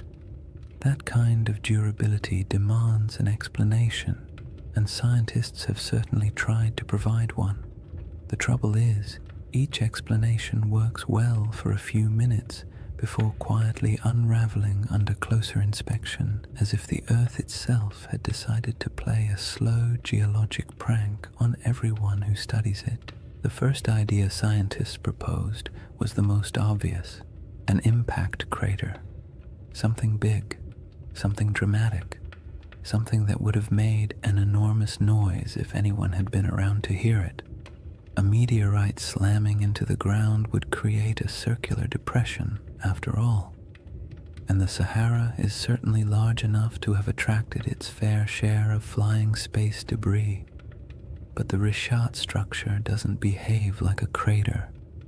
Craters have distinct signatures, very specific patterns of shock, melted rock, and high-pressure minerals that act like the universe's version of a calling card. And the Risha has none of those. In fact, the rocks at its center aren't melted or crushed at all. They're simply there. Old, eroded, stubbornly normal. Not the sort of rocks you'd expect to find at the scene of a cosmic collision. So the meteor theory quietly excused itself from the conversation, and the next geological explanation stepped forward: a volcanic eruption. Volcanoes can create circular features after all, and their plumbing beneath the earth can sometimes produce domes, bulges, and ringed formations. Perhaps the Risha structure was an ancient volcanic dome, the remains of a magma chamber swelling beneath the surface before cooling and collapsing. But again, the evidence refuses to cooperate. There's no volcanic rock, no basalt flows, no ash layers, no hardened lava tubes, nothing that says, yes, once upon a time fire erupted here. The region around the Rishat structure is geologically calm, too calm for the kind of drama that volcanoes tend to bring into the world. The next traditional candidate was an eroded dome, something called a geological uplift. Imagine a bubble pushing up from beneath the crust, slow enough to avoid attracting attention, then eroding away for millions of years until a circular pattern of rocks remains. This idea actually gets halfway close, because the Richard does contain different layers of rock exposed in circular patterns, almost like the inside of a peeled onion, but even this explanation feels incomplete. Uplifts don't usually produce such clean rings. Erosion is messy. Wind and water rarely work with architectural precision, and yet the Richat structure has rings so consistent that they appear intentional when viewed from above. The dome theory explains the general shape, but not the perfection of it, and certainly not its scale. A 25-mile wide circle is not something easily dismissed as coincidence. Even erosion has its limits when it comes to symmetry, and geologists who typically love tidy classifications had to admit the Richat structure was mostly behaving but not entirely cooperating, like a student turning in homework that looks suspiciously too neat compared to their handwriting in class.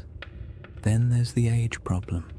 The rocks that make up the Richat structure are incredibly old, hundreds of millions of years in some places, but the shaping of the structure itself, the exposure of its rings, is much younger, something pushed upward long ago, something eroded later, something left behind a pattern that would eventually catch the eye of anyone staring down from orbit. It's not a single event. It's a series of long, slow, overlapping processes, each stretching far beyond the human timeline, and yet even knowing that, the structure feels too deliberate. The more scientists studied it, the more the Richat structure revealed small curiosities. The center is oddly flattened. Some ring segments are more pronounced than others. The patterns of quartzite and softer stone alternate in ways that feel as though nature was following a set of instructions. But nature doesn't usually draw in spirals or circles unless something dramatic is happening. Impact, volcanism, collapse. But in this case, the evidence for anything dramatic is conspicuously absent. And then there's the perfect ring issue, the one that quietly bothers everyone who looks at the structure, even if they don't say it out loud. Circles in nature are rare at this scale.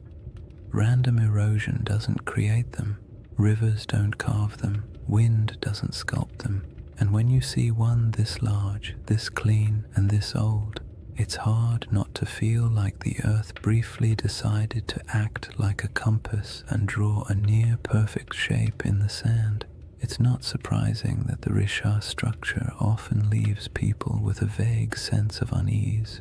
Not fear, not dread, just the gentle discomfort of encountering something that feels too orderly in a world built on chaos.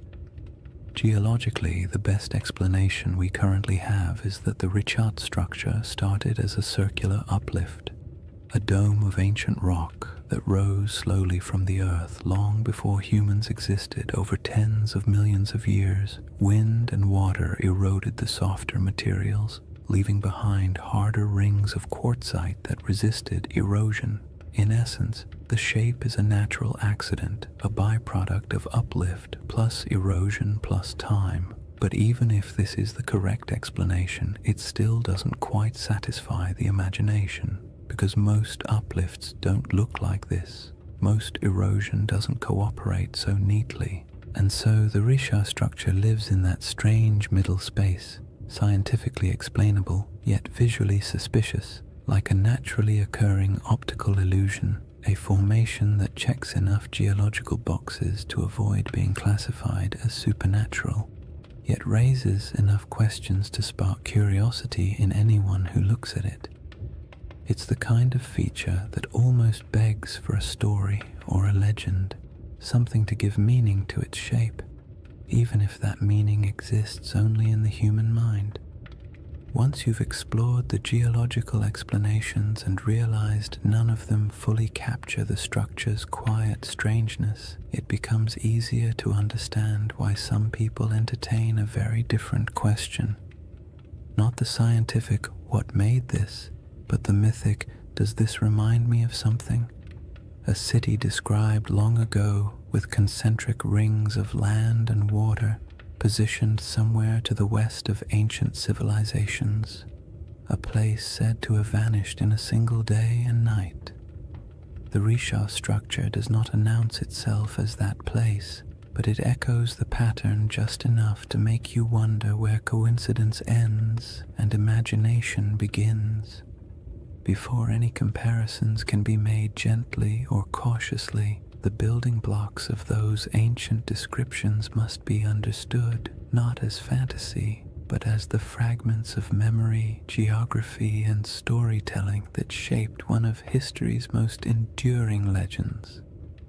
Long before anyone could stare down at satellite images or argue over geological uplift on the internet, there was a different kind of puzzle circulating through the ancient world.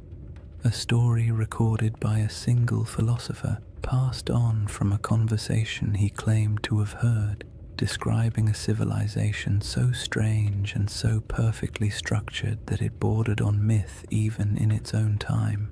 Plato's tale of Atlantis has been repeated so often, repackaged so many times, and stretched so far by imagination that the original description often gets lost under the weight of all the versions built on top of it.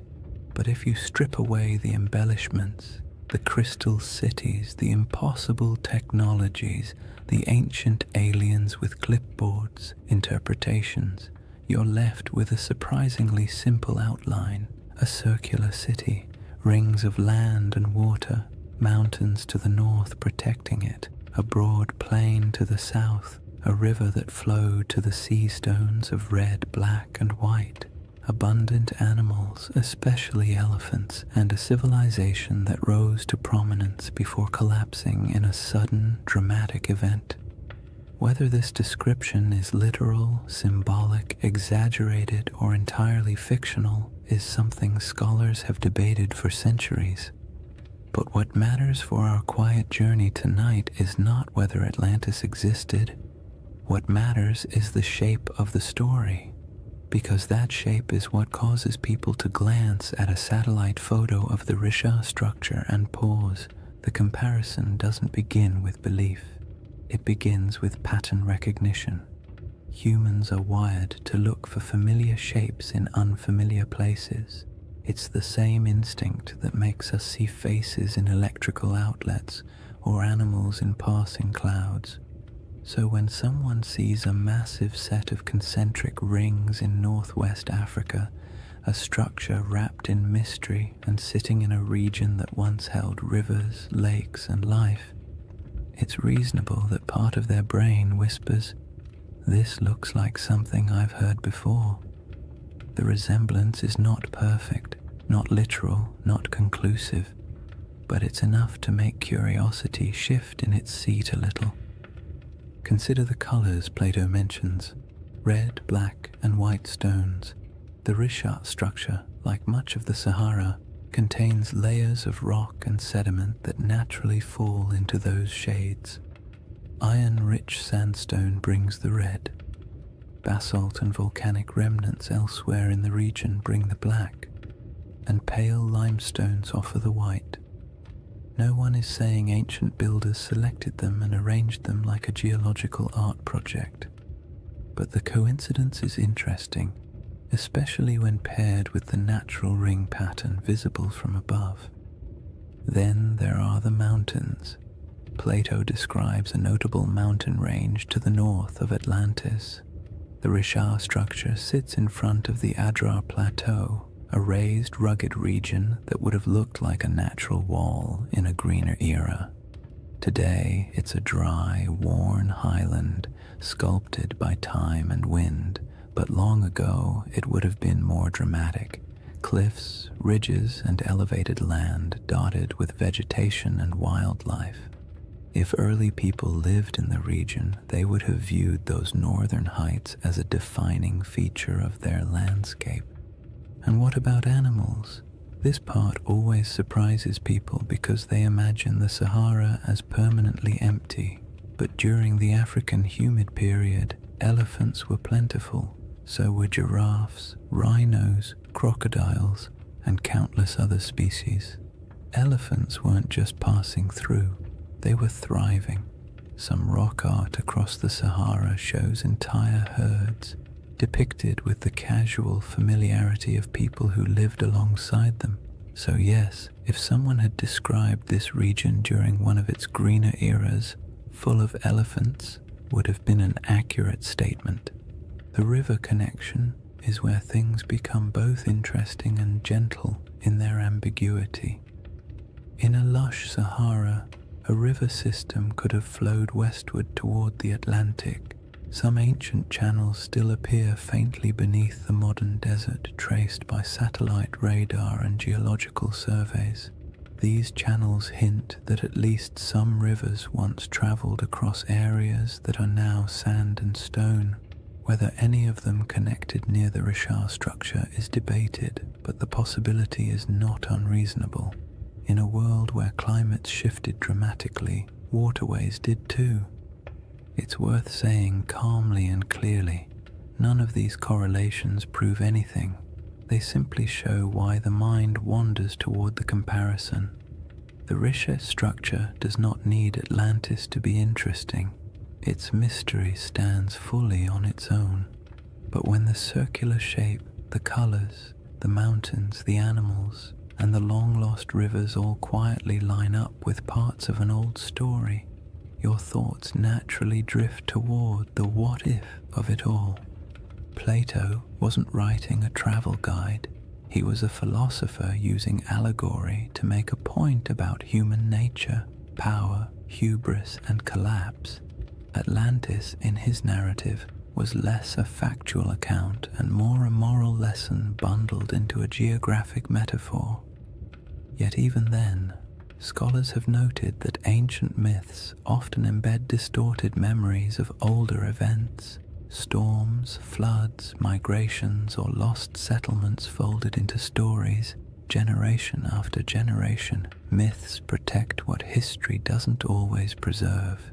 They store impressions of landscapes that no longer exist. They embellish, exaggerate, simplify, and dramatize, but something recognizable occasionally survives inside them. The Richat structure doesn't have ruins. It doesn't have walls, canals, columns, marketplaces, or any of the features you'd expect of a large city. The environment around it would have been challenging even in greener times. And human settlements from that ancient period would likely have left fragile traces now erased by thousands of years of wind and shifting sand. So the idea of it being a lost civilization rests not on evidence but on the shape alone, the irresistible symmetry that triggers recognition even when no proof supports it. That's part of the comfort of this mystery. It doesn't demand belief. It simply invites curiosity. You don't have to imagine ancient kings or advanced societies. You don't have to build a hidden metropolis in your mind. All you need to do is stand quietly before a satellite image and let the shape speak for itself. A giant ringed formation in the middle of an ancient landscape that has changed almost beyond understanding. Somewhere between geology, memory, climate, erosion, and myth sits the Richat structure. It tells us nothing directly. It refuses to commit to any single story, and perhaps that's why it remains such a calming mystery, one that doesn't need dramatic conclusions or bold claims.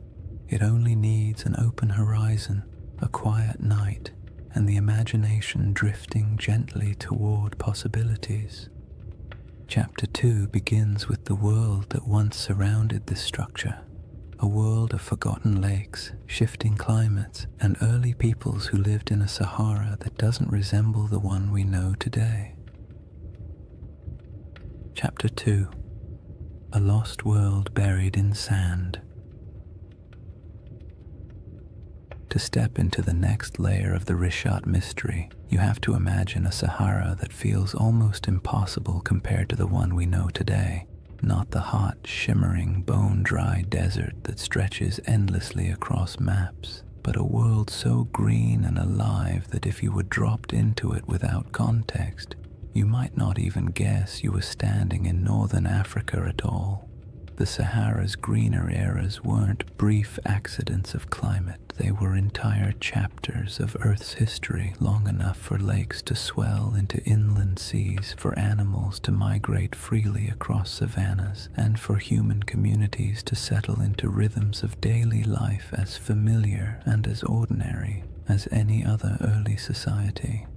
In that forgotten landscape, the Richard structure wasn't an isolated swirl of geology in a barren desert. It was simply part of the scenery, a ringed plateau sitting quietly in a world full of life. During the African humid period, monsoon rains shifted northward and transformed the Sahara into a mosaic of grasslands, wetlands, and rivers. Satellite studies have revealed thousands of ancient lake beds, some stretching larger than modern countries. The largest of them, Lake Megachad, was so vast that its shoreline would have swallowed entire modern coastlines.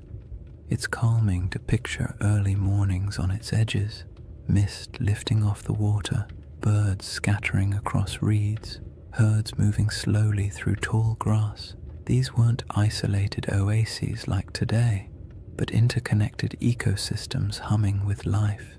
Hippos wallowed in shallow pools, giraffes wandered across plains, crocodiles glided through freshwater channels. The air was thick with insects in the rainy season and warm, earthy scents after storms passed. And where there is water and game, people settle.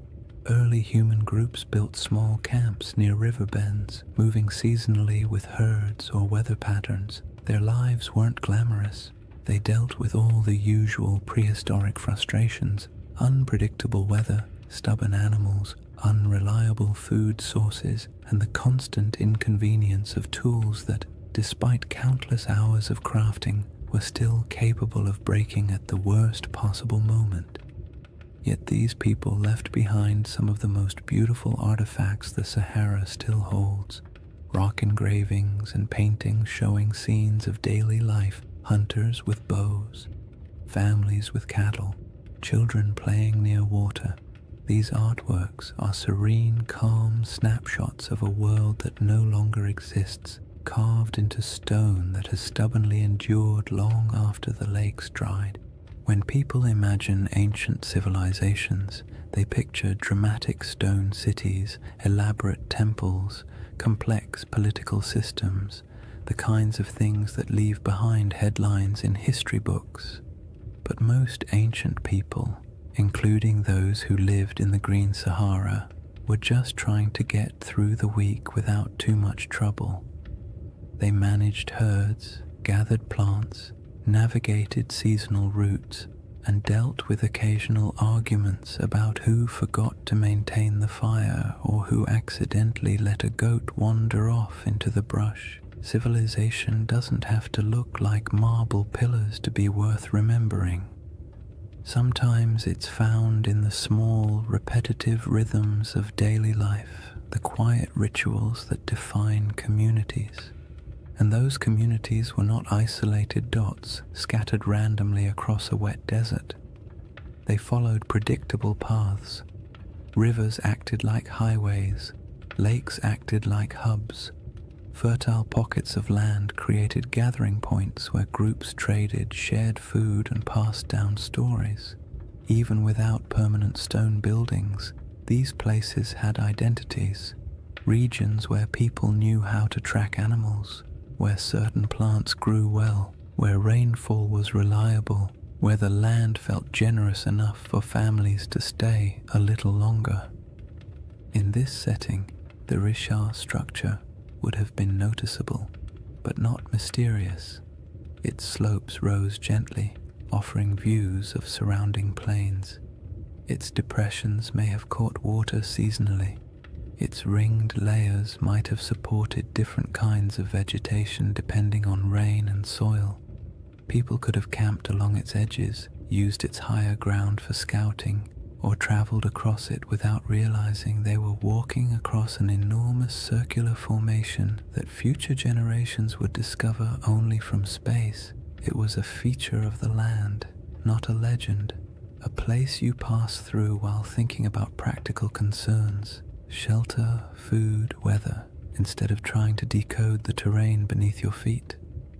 Some researchers have suggested that pockets of early Saharan cultures may have grown surprisingly sophisticated during particularly wet periods, not in the sense of monumental architecture or complex written languages, but in social networks, trade patterns, and livestock management. Evidence shows early domestication of cattle in the region, and groups may have practiced proto-agricultural techniques around wetlands and lake margins. These weren't lost empires. They were adaptable, resilient societies navigating a landscape that could shift dramatically over generations. The idea that a civilization could thrive here, disappear, and leave little trace isn't far-fetched at all.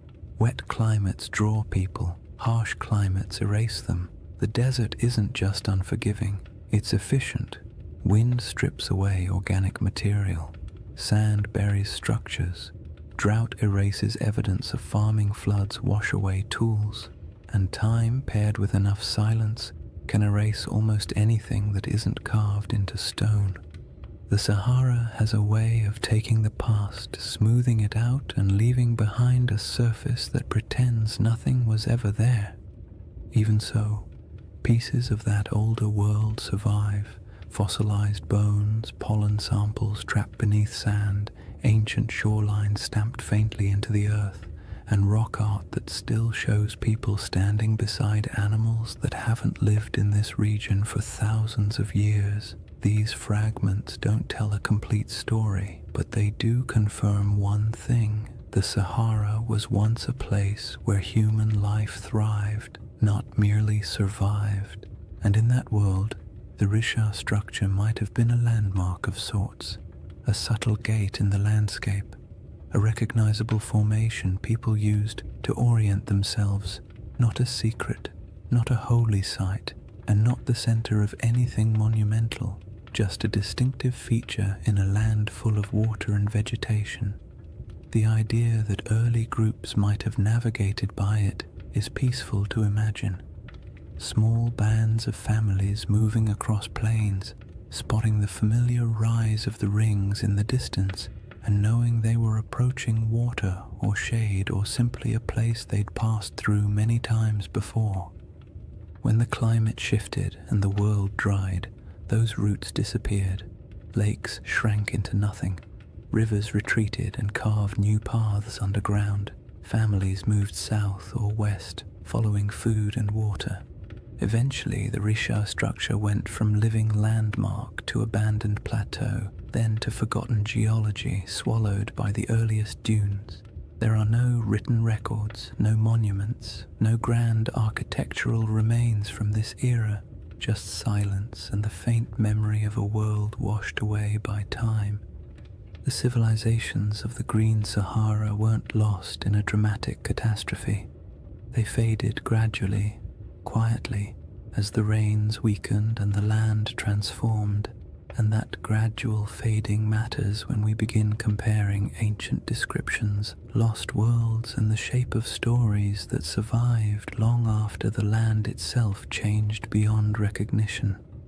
The timeline of that fading, and how closely it lines up with certain ancient myths, forms the next layer in the riddle.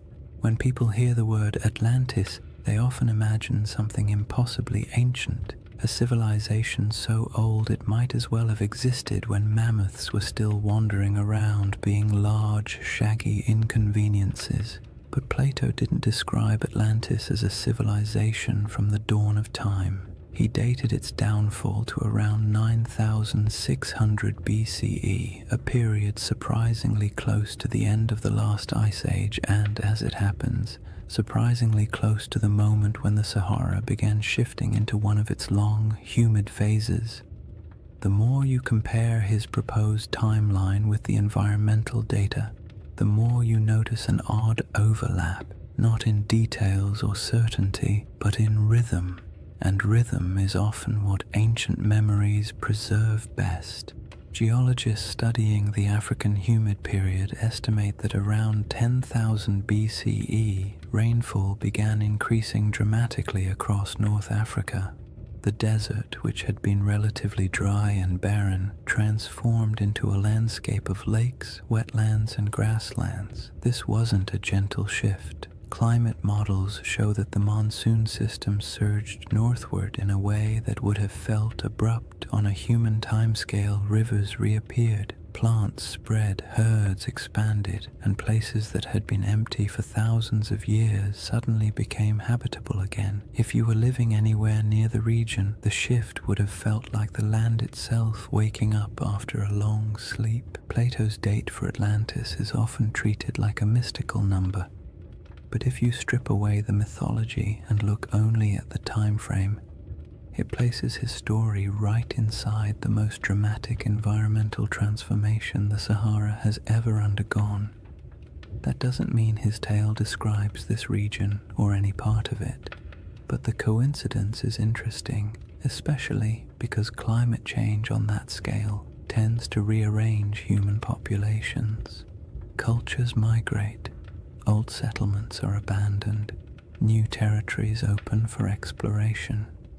Oral traditions begin to evolve, preserving memories of places that were flooded or dried out or swallowed by landscapes that changed too quickly for people to adapt smoothly. The timeline problem becomes more intriguing when you move forward a few thousand years. Between roughly 7,000 and 5,000 BCE, the Sahara was at the peak of its green transformation. Lakes were plentiful. Rivers connected regions that are now separated by hundreds of miles of sand. The climate was stable enough that people began developing more complex subsistence strategies, managing herds, experimenting with early forms of cultivation, and forming social groups large enough to leave meaningful traces in rock art and archaeological deposits. This period of stability lasted longer than many ancient civilizations. For thousands of years, life in the Sahara was predictable enough for generations to grow up without ever knowing anything except abundant water, warm seasons, and a landscape that supported human life easily.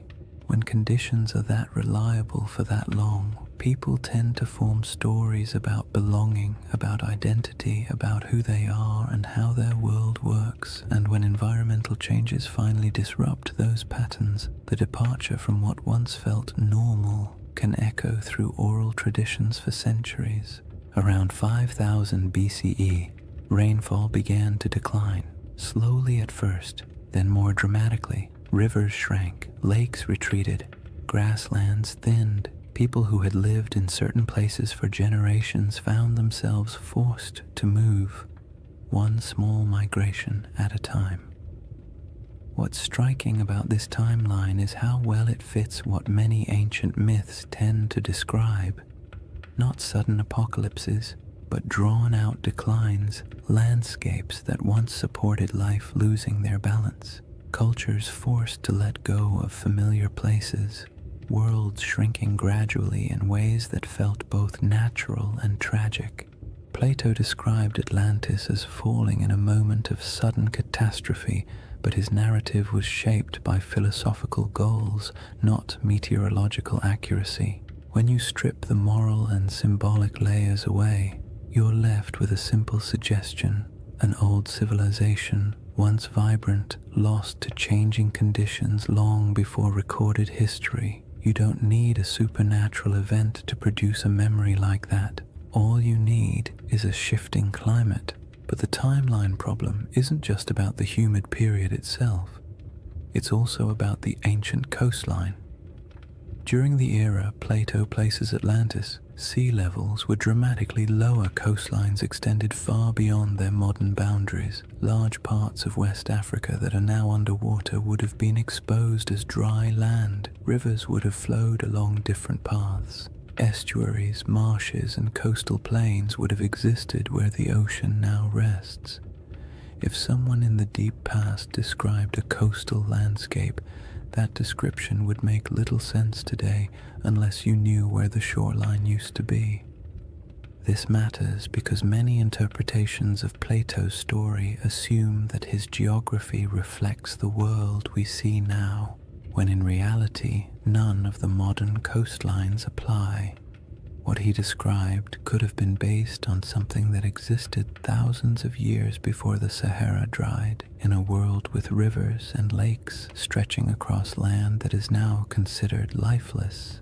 The Risha structure itself sits inland today, but in an earlier era, with different river networks and different coastlines, it might not have felt nearly as isolated. Human perception of geography is always shaped by local experience. A river can feel like a highway. A lake can feel like a boundary. A plateau can feel like a landmark that divides territories. When climates shift, those familiar markers vanish, but the stories about them can persist long after the landscape has changed beyond recognition.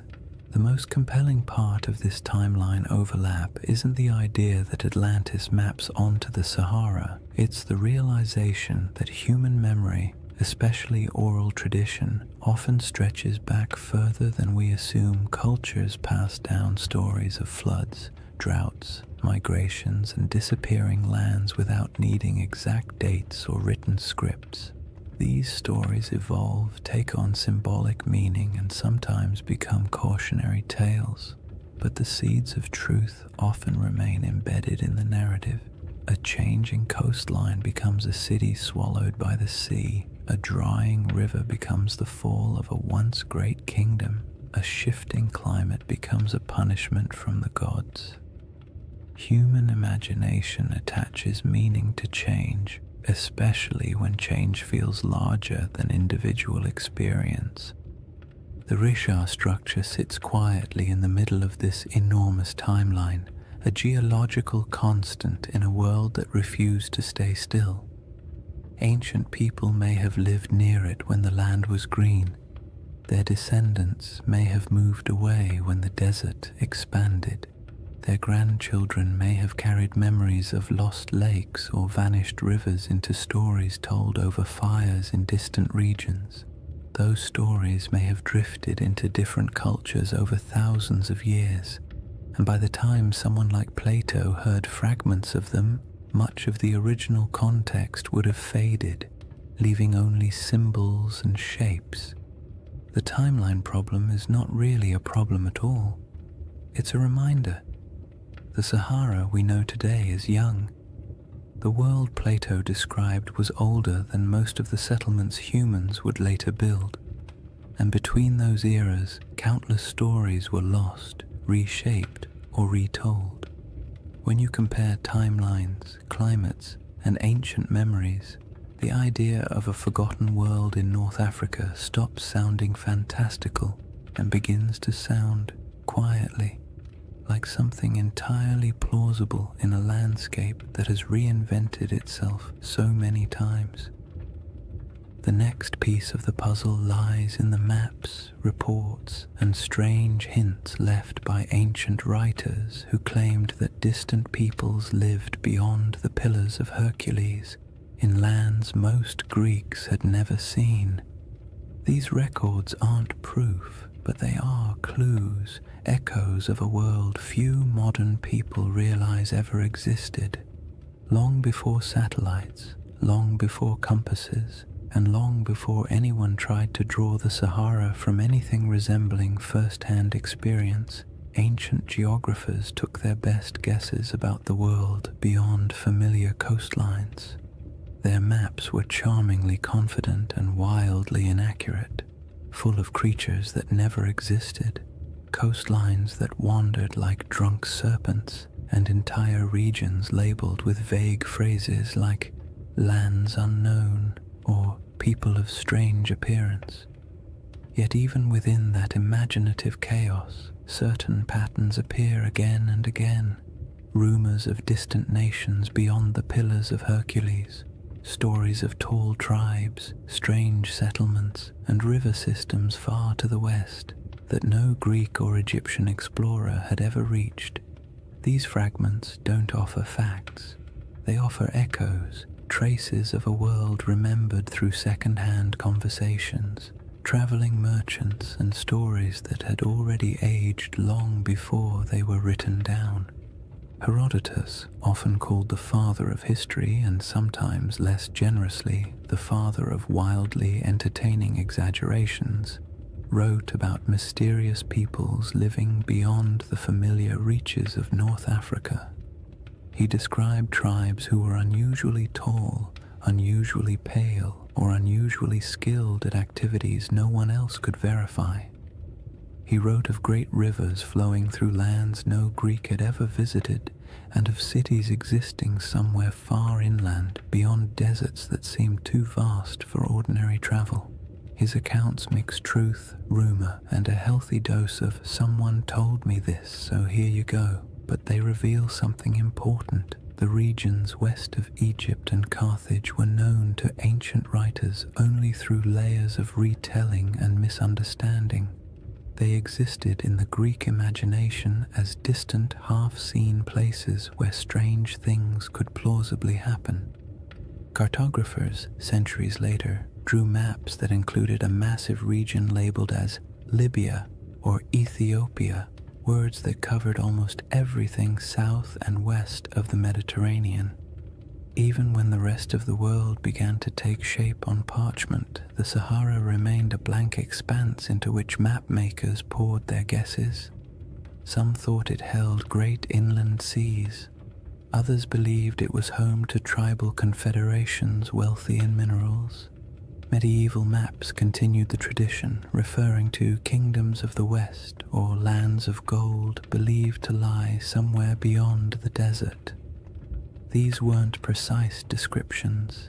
They were memories filtered through trade routes, travelers' claims, and stories that drifted through cultures like windblown sand. The most interesting thing about these early references is not their accuracy, but their persistence. For thousands of years, people believed that lost polities existed somewhere in the interior of Africa. Some of these rumors later turned out to be distorted accounts of real kingdoms. The Ghana Empire, for example, or the early Sahelian states whose wealth came from gold and trade.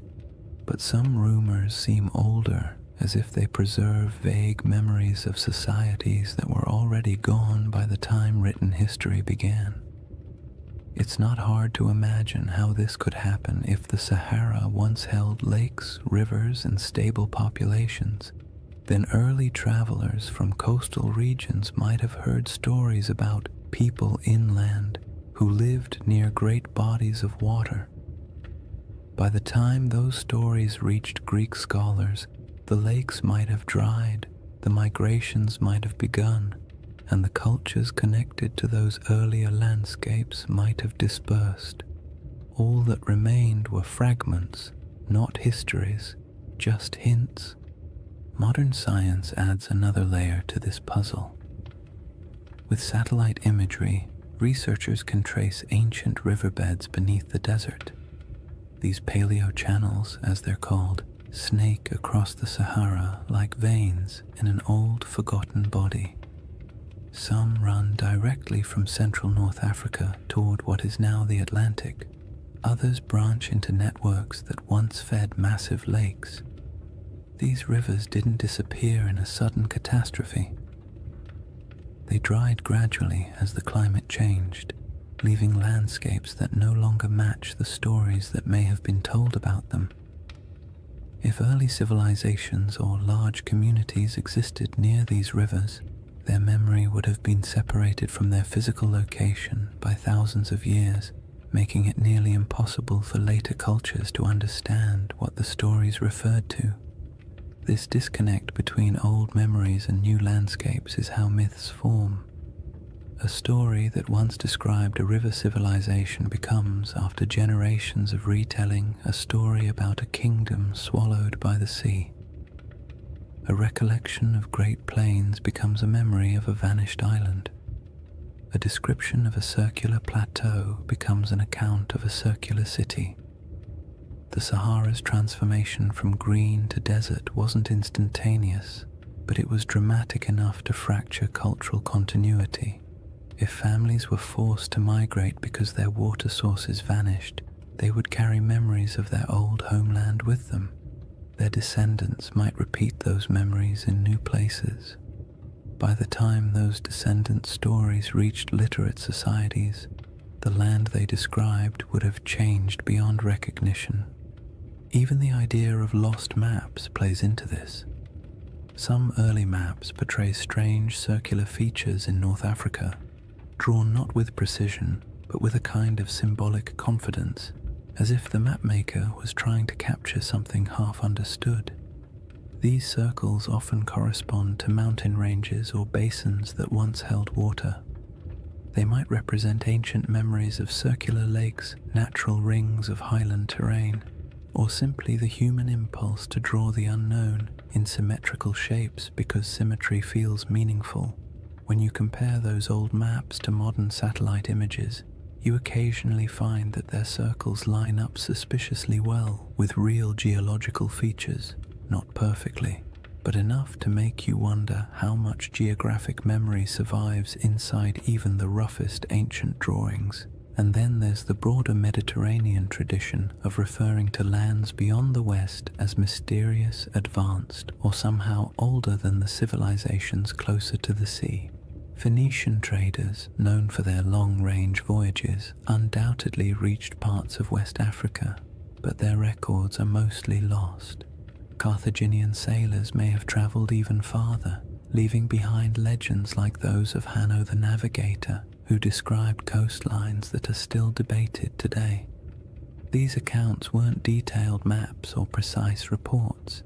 They were impressions, glimpses of coasts, glimpses of rivers, glimpses of interior lands that would later be swallowed by dunes over generations. These impressions morphed.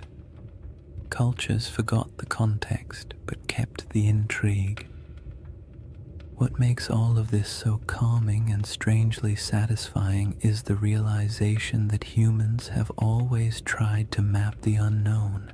Even when they lacked the tools, even when they guessed incorrectly, they kept trying.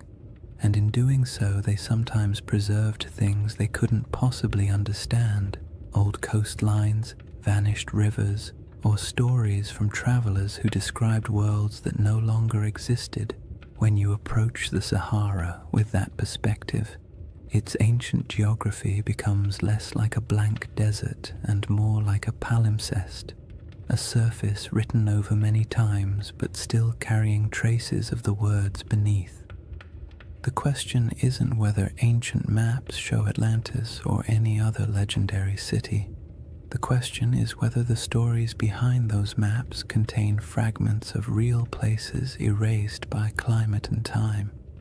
In a world where the Sahara once supported thriving cultures and vast waterways, it's not unreasonable to imagine that memories of those lost communities could drift across centuries, eventually arriving in distorted form on the pages of ancient writers. The final piece of this chapter lies in the moment when all those rivers dried and the green Sahara collapsed into the desert we know now. A transformation so dramatic that it could easily have become the seed of legends about worlds swallowed, lands lost, and civilizations fading into silence.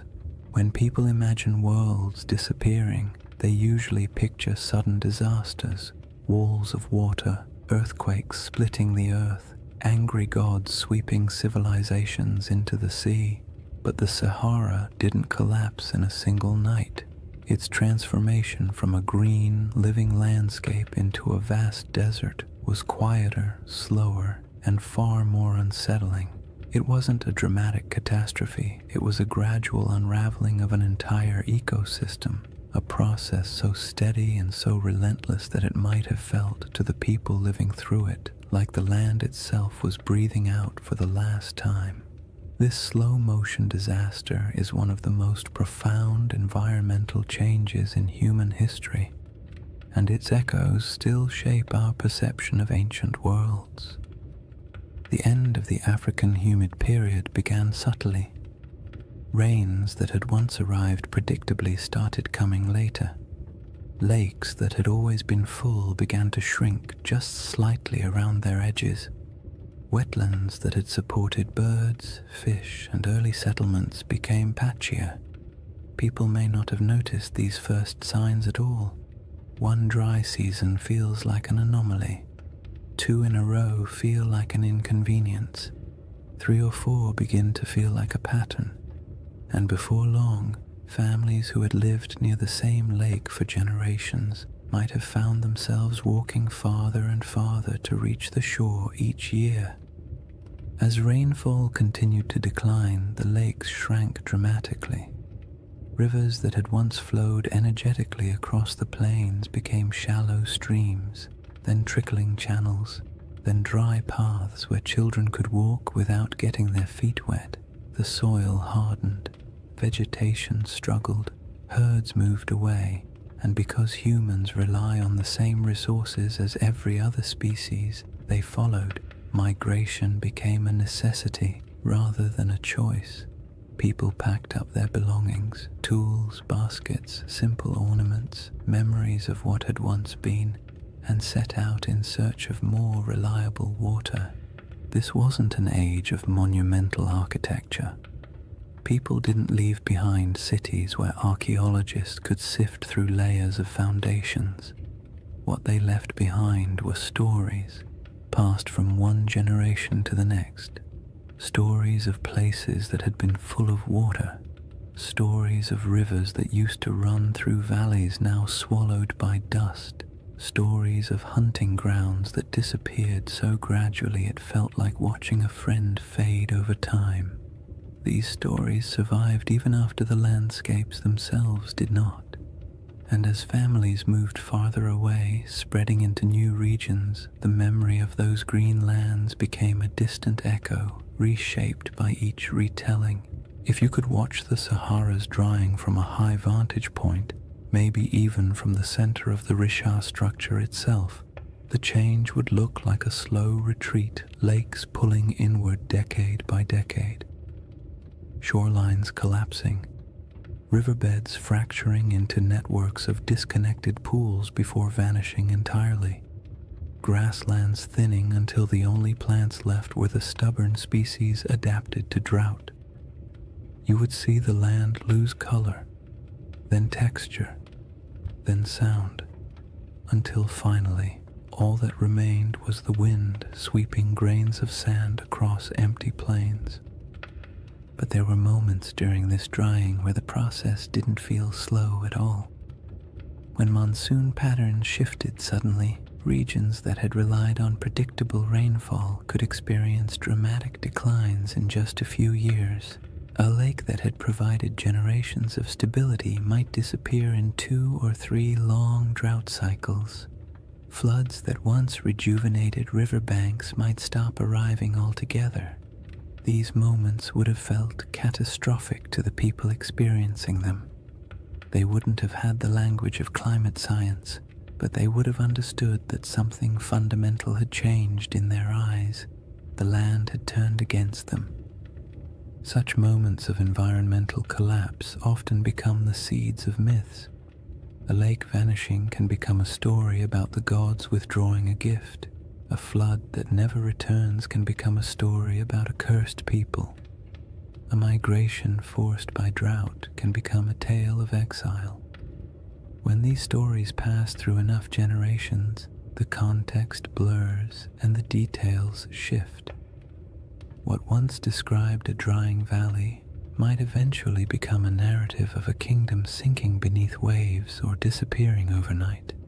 Not because the original event was exaggerated maliciously, but because the environment changed more quickly than human memory could keep up with. As the desert expanded, dunes began to march across the land. Sand doesn't move with purpose, it simply responds to wind, drifting slowly over everything in its path. It fills valleys, it buries old lake beds, it smooths over animal tracks, human footprints, and any fragile structures that once stood nearby. Over centuries, dunes consumed the last evidence of the old Sahara. Rock art survived only where cliffs or caves shielded it. Any settlements built from organic materials vanished entirely. The landscape became clean, empty, and silent, a perfect blank slate for future generations to wonder about. Today, when you look across the Sahara, it's difficult to imagine the world that came before it. The silence is heavy. The land feels ancient in a way that suggests permanence, but permanence is an illusion. The desert is young, geologically speaking. It is still changing, still shifting, still carrying beneath its surface the faint outlines of rivers that once sustained entire populations. And in the midst of this world of sand sits the Rishat structure, a relic of deeper geological time that somehow feels connected to the stories of the people who once lived nearby. If early civilizations or pastoral groups did gather near the Rishat structure in greener times, they would have watched their world collapse gradually. The retreat of the lakes, the shrinking of rivers, the decline of herds, and the encroachment of sand would have felt like losing a home in slow motion. And when those people moved on, their stories went with them. Stories of a place where water once flowed, stories of circular hills or landscapes shaped in ways that felt meaningful. These stories might have evolved into tales of lost worlds, not because anyone invented them out of fantasy, but because the original geographic references vanished. This is what makes the drying of the Sahara such a powerful backdrop for ancient legends. When a land undergoes such a dramatic transformation, memories of the old world become mythic by default. A fertile plain becomes a garden of the gods. A shrinking lake becomes a vanishing kingdom. A circular plateau becomes a city swallowed by disaster. Not because any of these interpretations are literally true, but because the landscape changed so completely that the only way to explain it was through story. By the time later civilizations began writing their records, the Green Sahara had been gone for thousands of years. All that remained were scattered hints, maps with odd symbols, travelers' reports of ancient rivers, and faint memories passed through cultures far from where the original events took place. And all of it sets the stage for the comparisons and questions that would later emerge when people finally saw the Rishat structure from above and began searching for meaning in its perfect rings. With the ancient landscape transformed, the stage is set for the next part of the mystery. How the Rishat structure quietly echoes elements of Plato's most enduring legend. Chapter 3. Atlantis, Coincidence or Clues? By the time people began comparing the Rishat structure to Atlantis, Plato had already been misunderstood, misquoted, stretched into metaphors he never intended, and, to his likely horror, placed at the center of more conspiracy theories than any other philosopher in history. Yet at the core of his tale is a surprisingly compact list of details, simple descriptions that, when read plainly, don't sound like mystical riddle poetry or coded allegory. They sound like someone describing a place, a very specific place with very specific features. Whether he meant it literally, symbolically, or somewhere between the two is a debate scholars love to have, usually over too much coffee, but the details themselves are straightforward enough to explore calmly.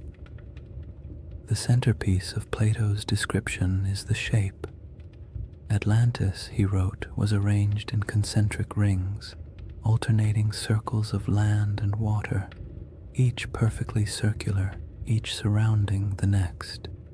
This is the detail that grabs people instantly because most landscapes do not naturally arrange themselves into rings, and when you see a 25-mile-wide circular formation in northwest Africa, your brain taps you on the shoulder and whispers, "Huh, interesting." Plato describes 3 rings of water and 2 of land, though he also notes that parts of the outer sections were later modified by the Atlanteans themselves, which means even in his own story, the shape wasn't necessarily pristine or untouched. When you compare this to the Richard structure, you naturally see a resemblance, not a perfect match, not a one-to-one replication, but a visual echo, a geological rhythm that resembles a narrative rhythm. Next come the mountains. To the north of Atlantis, Plato describes a notable mountain range, high, sheltering, and rich with rivers. The Rishat structure sits in front of the Adrar Plateau, a rugged highland that, in a greener era, would have looked like a natural barrier protecting the region from northern winds. Today it looks like ancient stone sculpted by ages of dryness, but 10,000 years ago those elevations would have been covered in vegetation, dotted with water sources, and significantly more imposing. The match isn't perfect, but it's enough to make you tilt your head slightly. Plato then mentions the plain to the south, long, level, fertile. In his account, this plain was one of the defining features of the Atlantean realm, not the center city, but the agricultural heartland that supported it. In the modern Sahara, fertile plains feel like a strange fantasy, but during the African humid period, they were very real. Vast stretches of land south of the Richat structure once held grasslands, wetlands, and seasonal rivers. The environment shifted dramatically with each cycle of climate change, but during the greener ages the region could have supported exactly the kind of plains Plato describes. Whether he was referencing this area or somewhere entirely different is impossible to say, but the environmental context overlaps in interesting ways. One of the most striking details Plato gives is about the materials used in Atlantis.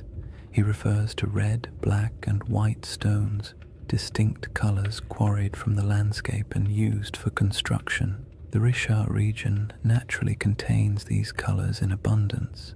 Iron-rich sandstones provide reds, dark volcanic rocks and basalts provide blacks, pale limestones and quartzites provide whites. Again, this doesn't prove anything at all. It simply means the palette Plato described exists in the region, which is more of a quiet coincidence than a revelation. But it's the accumulation of quiet coincidences that tends to capture people's attention. Then there is the detail about elephants. Plato notes that the island of Atlantis had many elephants, not a few, not occasional sightings, but many today. The idea of elephants in the Sahara feels absurd, a contradiction to the very concept of a desert. But the Green Sahara held elephants in abundance. Rock art across the region depicts entire herds with casual familiarity. Fossil evidence confirms that elephants ranged widely across North Africa during humid periods. For most of human history, elephants were not exotic in this region. They were part of the everyday ecosystem, so when Plato casually mentions them, it aligns comfortably with what we know about the Sahara's long-lost environment. Plato also describes a freshwater well at the center of the city, providing clean water even as the outer rings filled with seawater. This detail feels mythic at first, but it also reflects a basic geographic truth. Many circular landforms, especially those rising from domed uplift, often have central depressions or areas where water collects.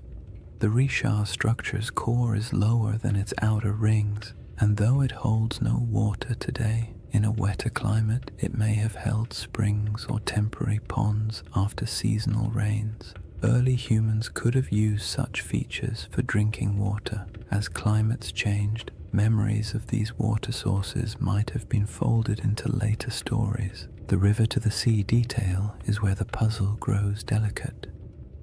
Plato describes a channel from the city to the ocean, allowing ships to pass through the rings. The Richat structure is inland today, very inland, but ancient river systems in the region once flowed toward the Atlantic. Satellite imagery captures paleo-channels that trace ancient waterways westward. The landforms no longer match these paths because the Sahara has reshaped itself repeatedly, but it is not impossible that rivers once connected this region to coastal plains that have since eroded, drowned, or shifted beneath rising sea levels. All these details create a gentle sensation. Not belief, not certainty, just curiosity. Plato's list is simple enough that it can't be mapped cleanly onto any one place. It can describe a landscape long gone, a symbolic metaphor, or a region badly distorted by oral tradition before ever reaching Greek ears. His text leaves just enough room for interpretation and just enough specificity to make pattern-seeking minds perk up when they see a satellite photo of the Risha structure. The most important thing to remember is that Plato was not attempting to write a historical documentary. He wasn't giving coordinates or providing an atlas. His story was part philosophical argument, part political commentary, and part inherited memory. He may have drawn from older Egyptian traditions or misunderstood travel accounts or combined several cultural memories into one dramatic narrative. But within that narrative lies a pattern. Rings, plains, mountains, colors, elephants, rivers that align loosely, gently, and intriguingly with what once existed in parts of North Africa. What makes this segment of the mystery so soothing to explore is the absence of pressure. You don't need the Risha structure to be Atlantis. You don't need the description to match perfectly. All you need is the simple awareness that Plato left a list of clues describing a place that may have existed in the deep past, a place shaped by water, climate, geography, and memory. And when you place those clues beside a quiet, circular geological formation surrounded by a desert that used to be alive, it becomes easy to drift into a state of gentle wonder, the kind that invites curiosity without demanding conclusions. Once you've examined Plato's clues and quietly accepted that some of them line up with the Rishat structure in a pleasantly suspicious way, the next step is to look at the smaller oddities, the details that don't prove anything on their own but linger in the mind like faint fingerprints on ancient glass. These are the features that make researchers pause, tilt their heads slightly, and say something academic like, "Well, that's interesting." They don't demand conclusions, they simply refuse to be ignored. One of the strangest among them is the presence of ancient salt deposits inside the Risha structure. In a desert environment where rain is scarce and water evaporates quickly, salt isn't surprising by itself. What is surprising is the suggestion that the salt layers within the structure formed through processes involving ancient water bodies. Some geologists have pointed out that portions of the Risha contain evaporate deposits, minerals that form when water sits, lingers, and evaporates over long stretches of time. This doesn't mean the Risha was once a lake, but it does hint that water interacted with its geology in ways that aren't immediately obvious from the modern climate. When you picture the Sahara during a humid phase, rivers flowing, lakes filling, storm clouds gathering, it becomes easy to imagine water pooling in the structure's circular basins, creating the kind of environment where salt layers could slowly accumulate. Then there are the ancient river systems that slither beneath the desert like ghosts of a wetter world. Radar imaging in the late 20th and early 21st centuries revealed the outlines of these massive paleo-channels, dried riverbeds that once carried immense volumes of water across North Africa. Some of these channels flow in directions that match Plato's narrative surprisingly well, running from deep inland regions toward what is now the Atlantic coastline. In modern geography, the Richat structure sits far from the sea, but in the world of 10,000 or even 8,000 years ago, the landscape would have been dramatically different. Coastlines were altered, deltas shifted, and river networks created pathways across regions that are now hostile to life. When you consider these ancient waterways, the idea of a circular formation once connected to a westward flowing system becomes far less far-fetched. Another curiosity is the distribution of ancient fauna across the region, especially elephants. Plato goes out of his way to mention that Atlantis had many elephants, as though their presence was noteworthy, and it would have been if you were writing for an audience in classical Greece, where elephants were known but rarely encountered. But in the Green Sahara, elephants weren't exotic at all. Fossil evidence shows they roamed freely across vast stretches of North Africa. Rock art carved by prehistoric peoples depicts them with a kind of casual familiarity, often standing near lakes or grazing beside herds of cattle. The presence of elephants in Plato's narrative doesn't align with modern geography, but it aligns beautifully with the prehistoric Sahara, suggesting that the imagery in his account may have been drawn from memories of a much earlier landscape. Tools and artifacts found throughout Mauritania add another layer of quiet intrigue. Archaeologists have uncovered stone tools, habitation traces, and remnants of early human activity around regions adjacent to the Richat structure. None of these finds point to an advanced or monumental civilization, but they confirm that humans lived, traveled, and worked in the area long before the desert swallowed it. Simple stone tools may not inspire the same imagination as grand ruins, but they indicate human presence. People exploring the ridges, hunting across the plains, or gathering plants near seasonal water. And while these finds don't match the grandeur of Plato's Atlantis, they contribute to a broader truth. This land was not always empty. Then there's the matter of erosion patterns. The Richat structure's rings are composed of alternating layers of hard quartzite and softer sandstone.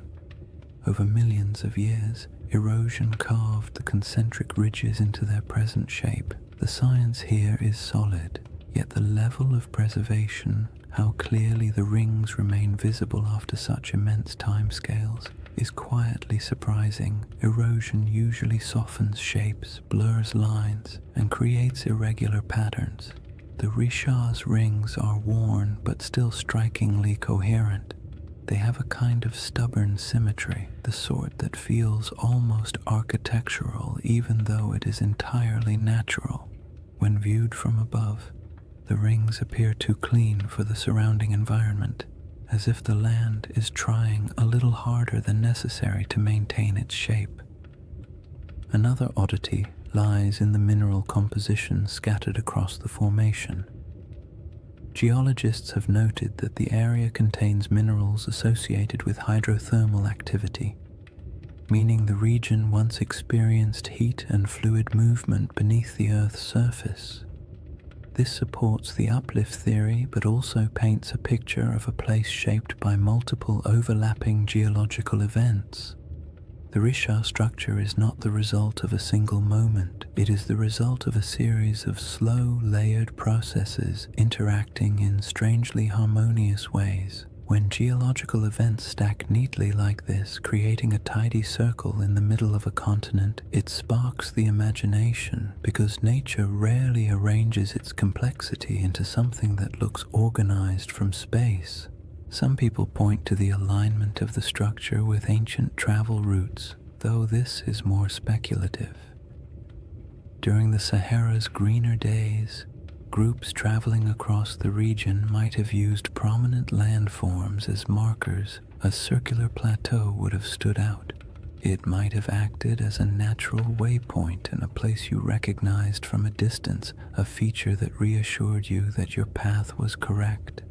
This doesn't make it a settlement or a central city, but it makes it part of the landscape of human movement. Landmarks have always shaped migration, even unintentionally. Then there's the subtle but persistent fascination researchers have with the interior depressions of the Richat structure. The central basin and inner rings create natural pockets where water might have pooled during rainy seasons. These areas could have provided temporary freshwater sources long before the desert took hold. If early communities ever camped here, the structure might have served as a resting place, a place where the land, by pure coincidence, gathered the elements people needed to survive. None of these oddities amount to direct evidence of Atlantis or any lost civilization. They don't point to architecture, writing, or engineering.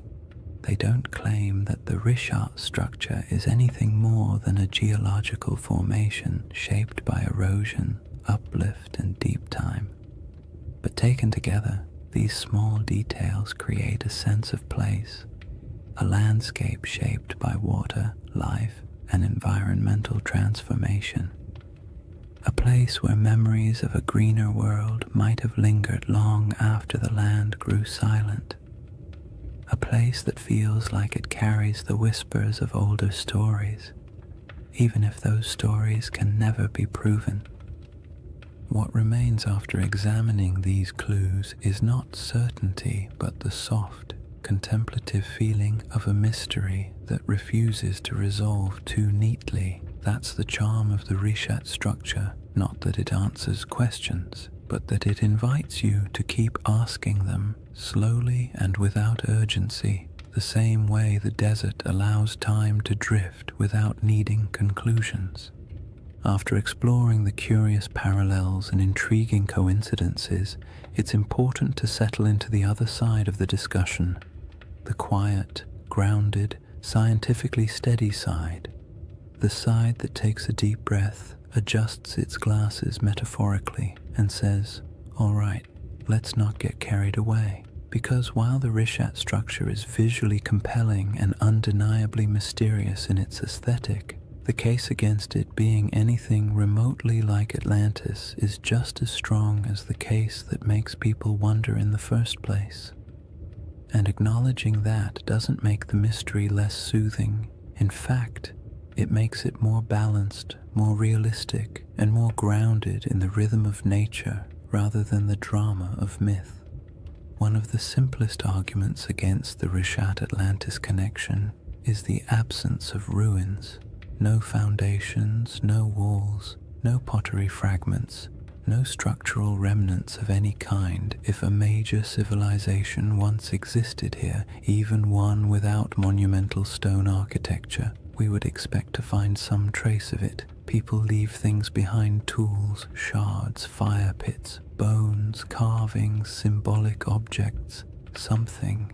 The Sahara is harsh, but not harsh enough to erase every sign of human activity. If a dense population had lived here, small nomadic encampments leave faint traces, farming settlements leave soil signatures, even temporary villages create debris. But inside the Richat structure, archaeological evidence is scarce, scattered, and entirely consistent with occasional prehistoric habitation rather than a populous, organized city. Another clear issue is scale. Plato describes Atlantis as a powerful naval civilization capable of launching fleets, influencing foreign regions, and maintaining a capital city large enough to impress outsiders. This would require infrastructure, labor specialization, long-distance trade, and durable materials. The Green Sahara did support human life, but the evidence we have, stone tools, simple camps, modest cultural artifacts, points to pastoral and hunter-gatherer lifestyles rather than elaborate urban systems. There were no harbors, no shipyards, no canal networks, and certainly no signs of advanced engineering. The gap between the archaeological record and the expectations for a sprawling maritime empire is wide. calm and fairly conclusive. Geology presents its own firm counterpoints. The reshaped structure is understood through a series of geological processes involving uplift and erosion. Its rings aren't artificial. They are layers of sedimentary rock carved gently over millions of years by wind and water. The symmetry of these rings feels uncanny when viewed from orbit, but up close, the terrain reveals irregularities, breaks, inconsistencies, and natural erosion patterns that would make any idea of artificial construction almost impossible. Nature has had a very long time to perfect this formation. It didn't need architects. It needed time, pressure, shifting plates, and the slow sculpting of weather. The age of the rocks is another point of conflict. Many layers of the Richat structure date back hundreds of millions of years, far older than anything humans could have shaped. The uplift likely occurred tens of millions of years ago. Even the youngest erosional processes are far older than the timeline of human civilization. If Plato's account referred to an advanced society around 9600 BCE, the Richat's geological history simply does not align. Humans were not carving rings into uplifted domes while mammoths still roamed the northern forests. The idea collapses under the sheer weight of deep time. There is also the question of context. Atlantis, as Plato describes it, was a hub of Atlantic navigation, a power that interacted with Mediterranean societies, but the Richat structure sits far inland, even accounting for ancient coastlines. Even at its closest connection, this region would have required extensive river systems or routes across wide plains, and while ancient rivers existed, the logistics of sustaining a large maritime civilization so far from stable ocean access are difficult to justify. Plato's Atlantis was a sea power. The Richat region was, at best, a freshwater-rich inland landscape during humid periods. Another important point comes from understanding Plato himself. His dialogues, Timaeus and Critias, are philosophical works, not historical treatises.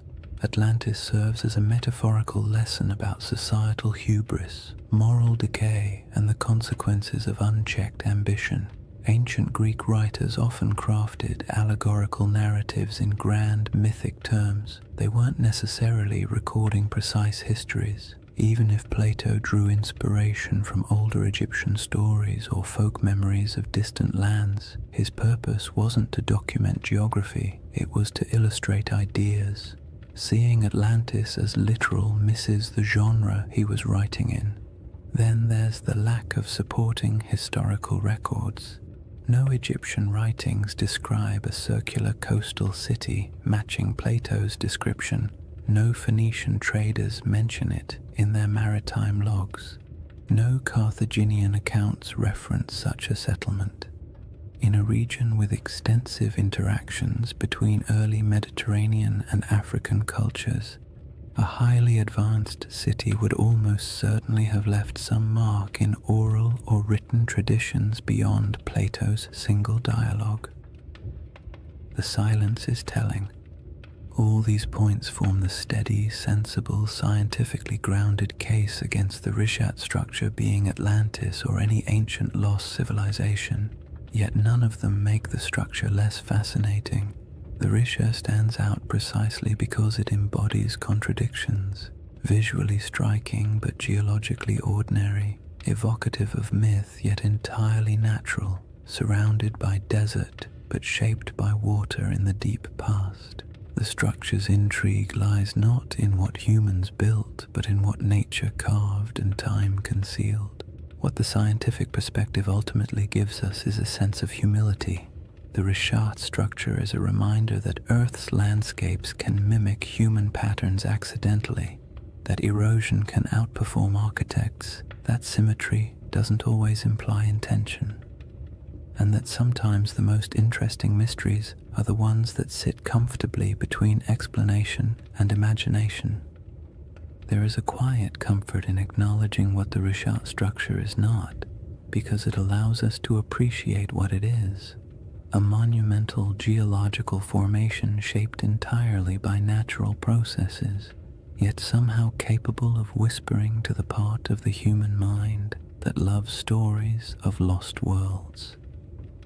Dismissing the Atlantis comparison doesn't end the mystery. It reframes it, shifting the focus from fantasy to the wonder of a landscape that survived floods, droughts, and time itself. And somewhere between geological certainty and mythic speculation lies a middle path, a gentle possibility that doesn't require lost empires or supernatural disasters. Only the simple fact that landscapes change, memories drift, and stories evolve across generations. That quiet middle ground forms the foundation for the next part of this chapter. After weighing the clues and counterpoints, what remains is a space in between, a soft, contemplative middle ground where certainty isn't required and imagination doesn't have to be excessive. It's the place where most real historical mysteries quietly live, suspended between the cold confidence of science and the gentle allure of myth. The Risha structure fits comfortably there, not as Atlantis, not as evidence of a forgotten super-civilization, but as something far more grounded and oddly more beautiful, a landscape that carries echoes of memories older than history itself. This middle ground begins with an idea that's far less glamorous than lost empires but far more plausible: that Plato's account of Atlantis may have been shaped by older stories, older observations, and older memories passed through generations of storytellers, traders, and priests, not memories of a technologically advanced society, but memories of places that once existed and then disappeared as the world changed. Civilizations don't have to be grand to be worth remembering. A pastoral group displaced by drought can leave behind a story that grows in the telling. A lakeside settlement swallowed by desert winds can become a tale of a city lost. A dramatic shift in climate can be recast as a divine punishment, and long after the physical evidence is gone, the story continues, reshaped a little each time it's spoken aloud. If you imagine early North African cultures watching their world change, watching lakes shrink, herds migrate, familiar routes vanish beneath encroaching sand, it's easy to understand how memories of those landscapes could eventually transform into myths about lost worlds. The Sahara didn't disappear overnight, but it disappeared quickly enough in human terms that it would have felt, to those who lived through it, like watching a homeland dissolve. People don't forget something like that. They carry it into new regions, tell it to their children, bury it in rituals and cautionary tales, and as those stories move from one culture to another, details shift, embellishments form, and simple memories become larger narratives. When Plato eventually recorded the Atlantis story, he may have been receiving not a literal historical account, but a story already many generations old. A story so old, in fact, that the geography behind it had changed completely since the original events. That is the gentle possibility that keeps the Riche conversation alive. Not that it was Atlantis, but that it resembles the type of place that could have inspired memories strong enough to survive climate shifts, migrations, and cultural reinterpretation. In this middle ground, the Rishat structure becomes less a candidate for Atlantis and more a symbol for the forgotten worlds that once existed during the Sahara's green phases. The circular shape isn't a blueprint. It's a coincidence that resembles human descriptions of circular settlements or lake systems. The environment around it, once fertile, later desolate, fits the rhythm of myths describing lands that flourished and then vanished, and the geological strangeness of the formation makes it the type of place human imagination gravitates toward, even without evidence of ancient cities or monumental architecture. This perspective is calm and grounding. It acknowledges that the Richat structure is geological, not architectural. It embraces the idea that natural formations can inspire awe without requiring supernatural explanations, and it allows space for the possibility that human stories, especially the very old ones, often preserve impressions of landscapes altered or erased by time. In this view, Atlantis isn't a lost city waiting to be excavated. It's a cultural memory of a world transformed. The middle ground also makes room for one of the most fascinating aspects of human storytelling, our tendency to merge different memories into single narratives. Imagine an Egyptian priest hearing tales from travelers who claim their ancestors once lived in a land where water flowed through concentric valleys. Imagine those memories mixing with other stories of disappearing lakes, ancient floods, or regions swallowed by drought. Imagine Plato hearing a version of that tale centuries later, filtered through generations of reinterpretation. By the time he wrote it down, the story would have been a blend, part geography, part metaphor, part nostalgia for a world the teller never saw. This blending of truth and tale is not deception. It's how oral traditions work. Details shift, landscapes become symbols, natural disasters become moral lessons. A story meant to explain why the world changed becomes a story explaining why people must be humble. Even today, we do this without realizing it. We condense complex events into simple narratives because simple narratives are easier to remember, easier to teach, and easier to carry into the future. In the calm light of this middle ground, the Richat structure serves as a gentle reminder that landscapes shape stories just as stories shape our perception of landscapes. The structure's rings might have meant nothing to the people who walked across it thousands of years ago, but to someone hearing a distorted account of those landscapes generations later, the image of a circular landform might have blossomed into something mythic. Not because the Richat structure was Atlantis, but because it felt like the kind of place myths grow from, strange, memorable, and entirely out of step with its surroundings. The temptation of this middle path lies in its openness. You don't have to believe the Richat structure hides ruins. You don't have to assume ancient people built concentric canals. You don't even have to decide whether Atlantis existed as a literal place. You simply accept that the ancient world was filled with environments now gone, and that stories from those environments survived in forms we barely recognize.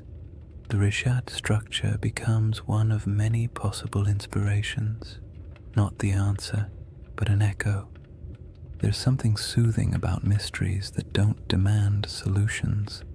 They allow your mind to drift without needing to arrive anywhere specific. The Richat structure isn't a riddle asking to be solved. It's an invitation to explore deeper layers of time, to imagine landscapes that no longer exist, and to appreciate how human memory stretches across millennia. It reminds us that myths often begin with something real, not a lost empire necessarily, but a lost environment, a lost way of life, or a lost understanding of the land. And that leads us gently into the final chapter of this journey, a shift away from evidence and counter-evidence, and toward the quiet, cosmic perspective that emerges when you consider how long the Richat structure has watched the desert around it rise, fall, and change. Chapter 4. The Eye That Remembers Everything. If you ever find yourself imagining the Richau structure at night, it helps to forget the satellite photos and geological diagrams for a moment and picture something much quieter. A place far from modern roads, far from city lights, far from anything that interrupts the soft rhythm of the desert after sunset. Night in the Sahara is its own world, almost a separate dimension from the harsh daylight that most people think defines it. The heat drains away slowly, the wind settles into a steady breath across the dunes, and the sky opens wider than seems reasonable, filled with stars that feel impossibly close. In that stillness, the Rishat structure doesn't feel like a geological puzzle or a misunderstood legend. It feels ancient in a way few places do, as if it has been sitting patiently through eras, watching everything change around it while remaining almost unchanged itself. Standing at the center of the formation under a clear sky would feel like standing inside a natural observatory. The circular ridges rise around you, not high enough to trap you, but just high enough to create the sense of being in a vast stone bowl. The curves would guide your gaze upward toward the sky, making the stars appear as though they are swirling in unison with the rings below. There are no lights to dim the stars, no distant hum of traffic, no artificial sounds, just the low whisper of the wind brushing across ancient rock, passing through channels carved by time, creating tones so soft you might not even register them consciously. In that kind of quiet, the desert feels alive, not in a dramatic or mystical way, but in the subtle way landscapes breathe through temperature shifts, airflow, and tens of thousands of years of stillness. The moonlight transforms the Risha structure even further. The pale light pools in the lower depressions and glides across the ridges, revealing the circular symmetry that can be hard to see when you're standing on the ground during the day. At night, those rings shine faintly, almost glowing in places where quartzite catches the moon's reflection. The effect is soothing, not eerie, the kind of sight that makes you exhale slowly, not look over your shoulder. The desert has always been a place where time feels soft and stretched, and inside the Rishat at night, that feeling only deepens, as if the land is gently reminding you that it has existed far longer than any human story about it. There is something comforting about how little the Risha structure demands. It doesn't insist on meaning. It doesn't ask to be interpreted. It simply sits, weathered and patient, while the sky above it cycles through constellations that ancient people once used to navigate across greener lands. Thousands of years ago, when the Sahara was still alive with lakes and grasslands, early humans would have looked up at the same stars, using them to track seasons, migrations, and time.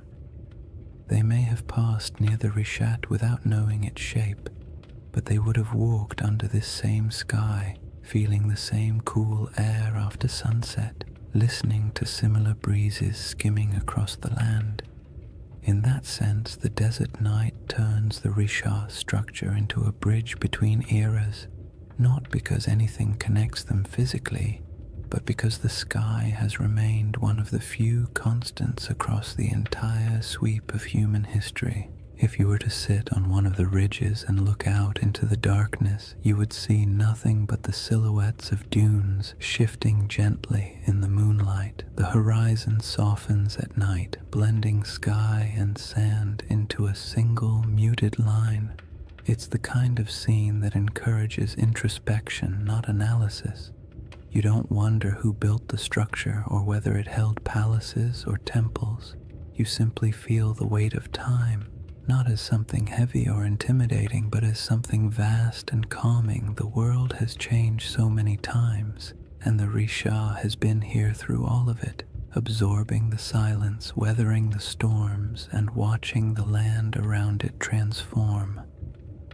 The desert's silence isn't empty. It holds layers of memory, not the kind you can excavate with tools, but the kind that lingers in atmosphere.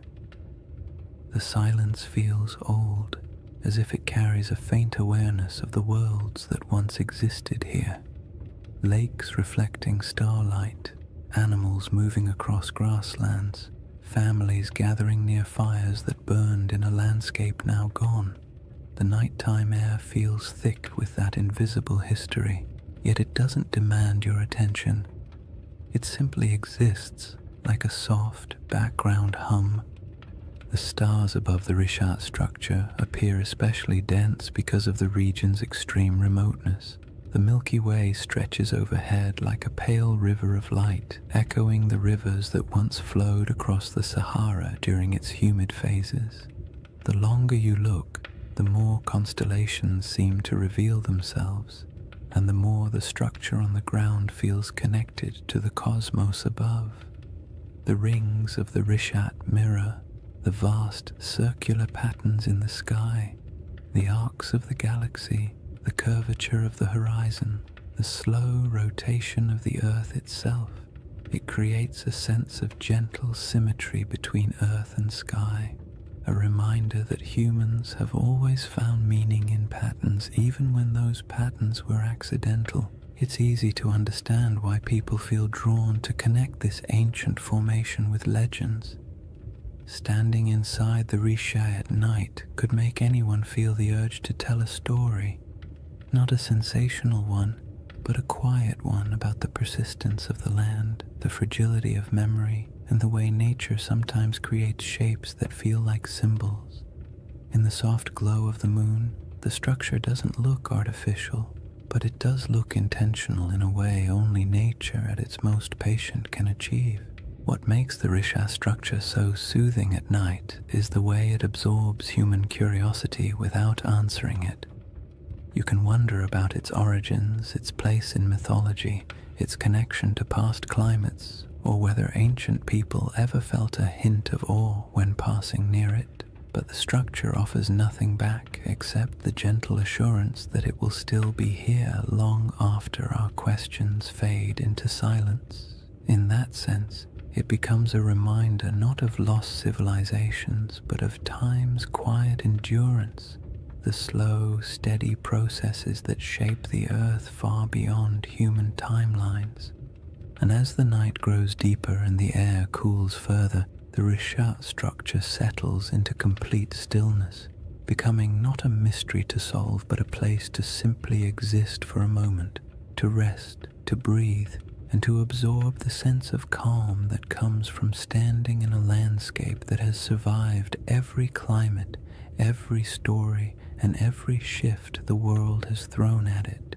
The next layer of this journey explores the source of that storytelling instinct, why humans see patterns, build myths, and create meaning from landscapes that endure long after the civilizations around them disappear. If you sit long enough inside the Rishat structure, not literally of course, but in your mind, quietly imagining the desert night and the slow movement of stars overhead, you eventually drift into a very human question. Why do we tell stories about places like this? Why do certain landscapes, certain formations, certain patterns pull at the imagination more strongly than others? We don't look at an ordinary hill and assume it holds ancient secrets. We don't stare at a random cluster of rocks and start crafting mythologies, yet give us a perfect circle in the middle of a desert, or a mountain shaped like a face, or a forest that feels too symmetrical to be an accident, and our brains immediately begin weaving meaning into the shapes. It isn't irrational, it's instinctive. A deep part of how humans make sense of the world, especially the parts of it that feel older than our ability to explain them. That instinct begins with something simple: pattern recognition. Humans are exceptional at spotting patterns even when those patterns don't exist. It's a survival trait. Recognizing the difference between a harmless shadow and a predator hiding in the bushes was once a matter of life and death. Over time, That instinct expanded into art, religion, storytelling, and all the imaginative ways we try to connect the dots between what we see and what we feel. When early people saw the rings of the Rishat structure, perhaps not from the ground but from the gradual rise of surrounding terrain, they might have sensed an unusual regularity in its shape. Maybe not enough to interpret it as a city or a monument, but enough to remember it, enough to describe it, enough to make it feel distinct from the ordinary landscapes around it. The human imagination thrives on places that feel just slightly out of place. The Risha structure does exactly that. It's too round, too wide, too neatly layered to blend in with the rugged desert. It doesn't look artificial, but it doesn't look random either. It occupies a liminal space, natural but strangely intentional in appearance, and when a landscape hovers in that space, the imagination naturally steps in to fill the gaps. People project stories onto it, not to deceive anyone, but because stories help us understand what feels beyond understanding. Storytelling is how humans anchor themselves in time, how they transform landscapes into memories, and how they preserve experiences that might otherwise vanish.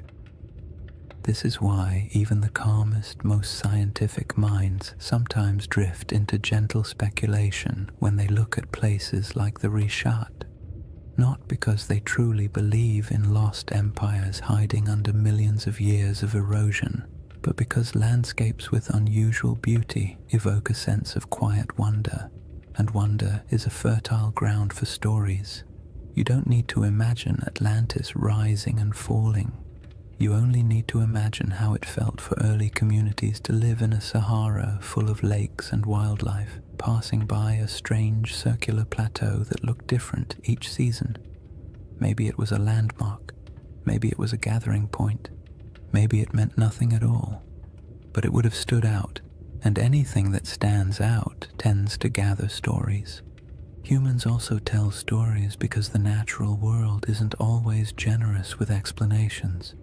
For most of history, people didn't have geology textbooks or climate models.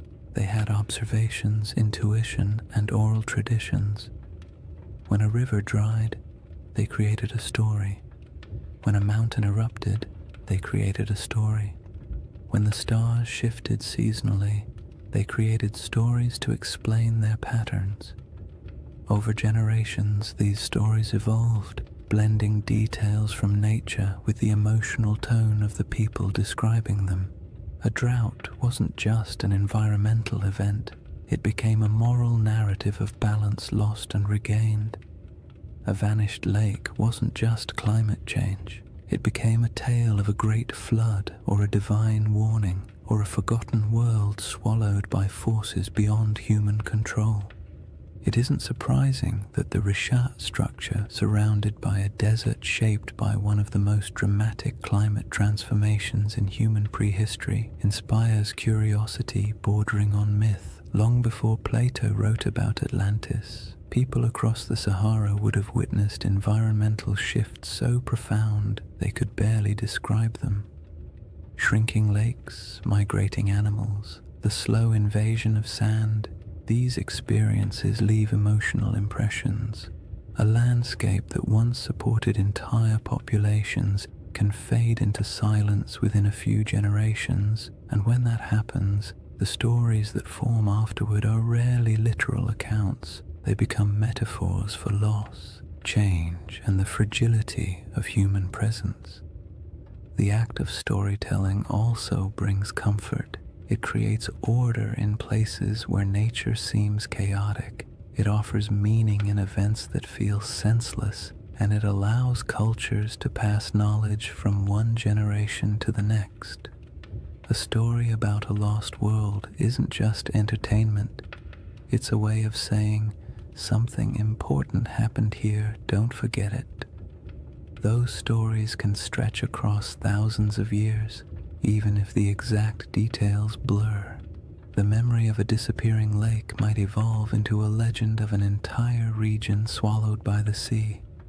The recollection of an unusually shaped landform might become a story about circular cities or divine architecture. When landscapes change as drastically as the Sahara did, the human imagination steps in to preserve what the land no longer shows. What's interesting is that the imagination doesn't only reach backward, it also reaches upward. Humans have always linked earthly landscapes with the sky. The circular shape of the Risha structure mirrors patterns in the heavens, orbits, celestial spheres, the arc of the Milky Way. Ancient cultures often looked at the sky and the earth as mirrors of one another. If something looked meaningful on the ground, they assumed a celestial connection. If something appeared in the stars, they looked for its reflection in the landscape. This tendency isn't mystical, it's psychological. It creates symmetry between the known and the unknown, allowing people to navigate a confusing world through harmony rather than randomness. The Risha structure invites that kind of thinking. At night, when the stars swirl overhead and the rings below form a gentle spiral of shadow and light, it becomes easy to understand how the human imagination might link the two, not through elaborate theories, but through quiet intuition. Through the simple feeling that a place shaped in circles must hold a story shaped in circles, through the awareness that landscapes sometimes look like symbols even when they are not, through the natural desire to connect the visible world with the invisible past. In the end, the human imagination isn't a flaw in our understanding of places like the Risha structure. It's a companion. It allows us to explore possibilities without insisting on answers. It lets us appreciate mysteries without demanding they be solved. And it reminds us that even when we know the scientific explanation for a geological formation, we can still feel wonder, still be moved by the beauty of its shape, and still tell stories about what it might have meant to the people who walked through a greener Sahara thousands of years ago. That instinct to remember, to reinterpret, to imagine, leads naturally into the next part of this journey. The way deserts protect, preserve, and occasionally conceal pieces of worlds that no longer exist, leaving behind not cities but quiet geological breadcrumbs for the patient observer. When people think of the desert, they often imagine it as a place that erases everything. Wind sweeping across dunes, sand swallowing anything left on the surface, time grinding all traces of the past into dust. And while parts of that are true, the desert is far more complicated. It destroys, yes, but it also preserves in ways wetter climates never can. Humidity decays wood, softens clay, and corrodes metal. Rain washes away structures and scatters artifacts. Plants reclaim abandoned land quickly, burying the past in roots and soil. But the desert is patient. Dry air keeps things intact. Sand buries but also protects. Stone carvings last almost forever when nothing grows to break them apart. If anything, the Sahara is one of the most powerful memory keepers on Earth, even if it rarely gives up those memories easily. The Rishat structure sits in the middle of this vast archive, not an archive of books or ruins or treasure, but an archive of landscapes. The rings themselves are a geological timeline. Each layer tells a story about a different era of Earth's crust. The minerals inside them remember volcanic activity, erosion patterns, shifts in ancient climates, and surrounding the structure, scattered across the Sahara, lie faint traces of worlds that came and went before the desert took over. Fossils of fish that once swam in freshwater lakes, shells from ancient inland seas, bones of hippos, giraffes, elephants, and antelope that lived in grasslands where nothing but dunes now remain. These remnants are quiet, fragile, and astonishingly well preserved because the desert has held them still for millennia. Even more delicate objects survive in surprising numbers. Stone tools left behind by early humans who walked across plains now buried under dunes, arrowheads, blades, grinding stones, small carvings. They're scattered, not concentrated, evidence of lives lived lightly on the land, following herds, collecting plants, moving when the seasons demanded it. None of these objects tell a story of a centralized city or a monumental culture, but they do tell the story of human persistence in a world that was constantly shifting around them. These tools have edges still sharp enough to cut. They were shaped by hands that lived in a climate we can barely imagine today, and the desert, indifferent to time, simply kept them. Then there are the rivers, or rather, the ghosts of rivers. Radar imaging reveals dozens of ancient channels beneath the Sahara's surface, some stretching hundreds of miles. These channels are not small trickles, but massive pathways carved by powerful flows of water. They show where life once concentrated, where animals gathered, where early humans traveled and settled, and though they're invisible from the ground, their presence beneath the sand acts like a geological memory, a map of how different the world used to be. Long after lakes vanished and grasslands withered, the shapes of these channels remained, buried but intact. The desert also preserves what might be called emotional landscapes, the subtle, atmospheric memory of places people once inhabited. Rock art in the Sahara captures these moments with eerie clarity, carvings of cattle, religious symbols, hunting scenes, boats gliding across water. Some images show animals that haven't lived in the region for thousands of years. Others depict rituals or daily activities of groups whose descendants migrated far away when the climate changed. These paintings survive because the desert air is too dry to dissolve the pigments. They are echoes etched into stone, fragments of human emotion fossilized in mineral form. And even though they don't correspond to Plato's Atlantis, they show how easily early cultures could leave behind traces that would confuse or inspire later generations. But the desert's preservation comes with a twist. It protects selectively. It keeps what nature builds, but rarely what humans build. Wood, cloth, bone, and plant materials decay quickly, stone lasts, but only if left untouched by wind. Anything built from mud or organic material disappears, so a region could support generations of habitation and leave barely any physical evidence. When the Sahara dried, entire ways of life evaporated with it. People moved south or toward the coast, leaving only a thin scattering of tools and art behind.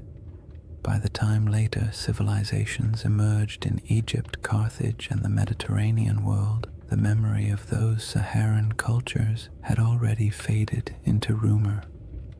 What remained was the land itself, a massive desert holding fragments of forgotten worlds. The Risha structure in this context isn't a monument to something lost. It's a survivor from geological history that just happens to sit among the buried traces of human history. Its rings are not ruins, but reminders that the planet keeps records in stone long after humans forget. Its symmetry draws the imagination not because it hides a city, but because it stands out against the silence of the desert, a quiet landmark in a landscape that erases almost everything else. What the desert preserves best, strangely enough, is not artifacts or fossils, but absence. It preserves the feeling of worlds that used to exist but no longer do. It holds the echo of water where there is none. It holds the memory of animals that once roamed freely. It holds the imprint of climate cycles so vast they dwarf every human empire combined. When you stand in a place like the Rishat structure, The most powerful sensation isn't that something is buried beneath your feet, it's that something is missing, something that used to be here but isn't anymore. That sense of absence can be misunderstood as evidence of ruins or lost cities, but it's really just the desert doing what deserts do, revealing nothing and everything at the same time. And that is why this landscape inspires stories. Humans fill silence with meaning. We see the absence and imagine what might have once filled it. We see preserved fossils and picture thriving ecosystems. We see ancient riverbeds and imagine the people who walked beside them. The desert keeps just enough evidence to suggest what once existed, but not enough to tell the full story. And in that gap, wide, quiet, and centuries deep, the imagination takes over.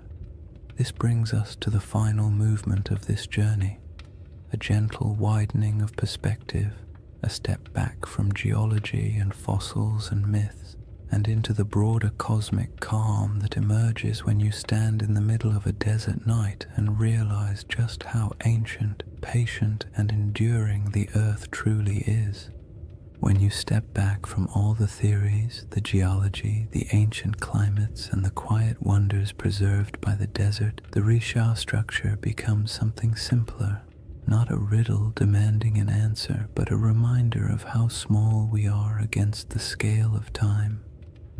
Standing in the middle of its rings, especially under the night sky, you can feel the weight of millions of years pressing gently around you, not in a frightening way, but in a calming, grounding way, the kind that makes your breath slow down without you meaning to, as if the land itself is inviting you to let go of the need for certainty.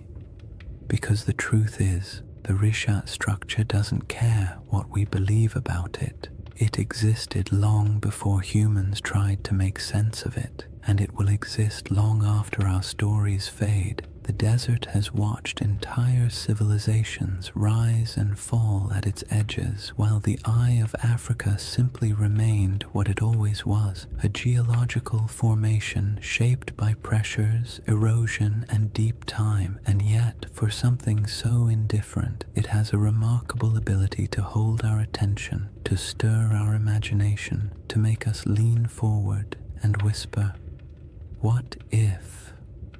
That what if doesn't need to be answered. It's enough that the question exists. It's enough that something in a quiet corner of the Sahara can evoke wonder in people who will never stand beside it.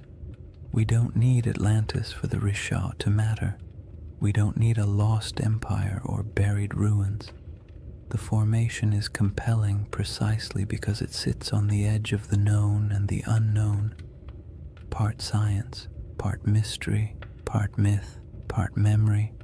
It invites you to be curious without demanding conclusions, and that is its most soothing quality.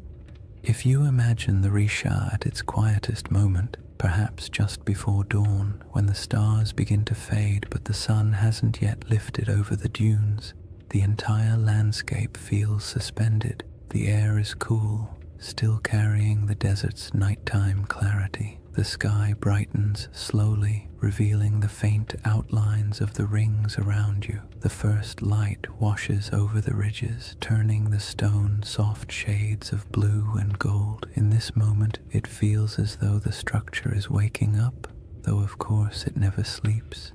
It simply cycles through light and darkness, warmth and cold, day after day, century after century, long after humanity stopped paying attention, and that quiet persistence is part of its allure. The Rishat structure doesn't ask for interpretation because it doesn't need us. It exists comfortably beyond our stories. We are the ones who project meaning onto it, who draw parallels, who search for patterns, and there's nothing wrong with that. Humans make meaning because it helps us navigate a world that rarely explains itself.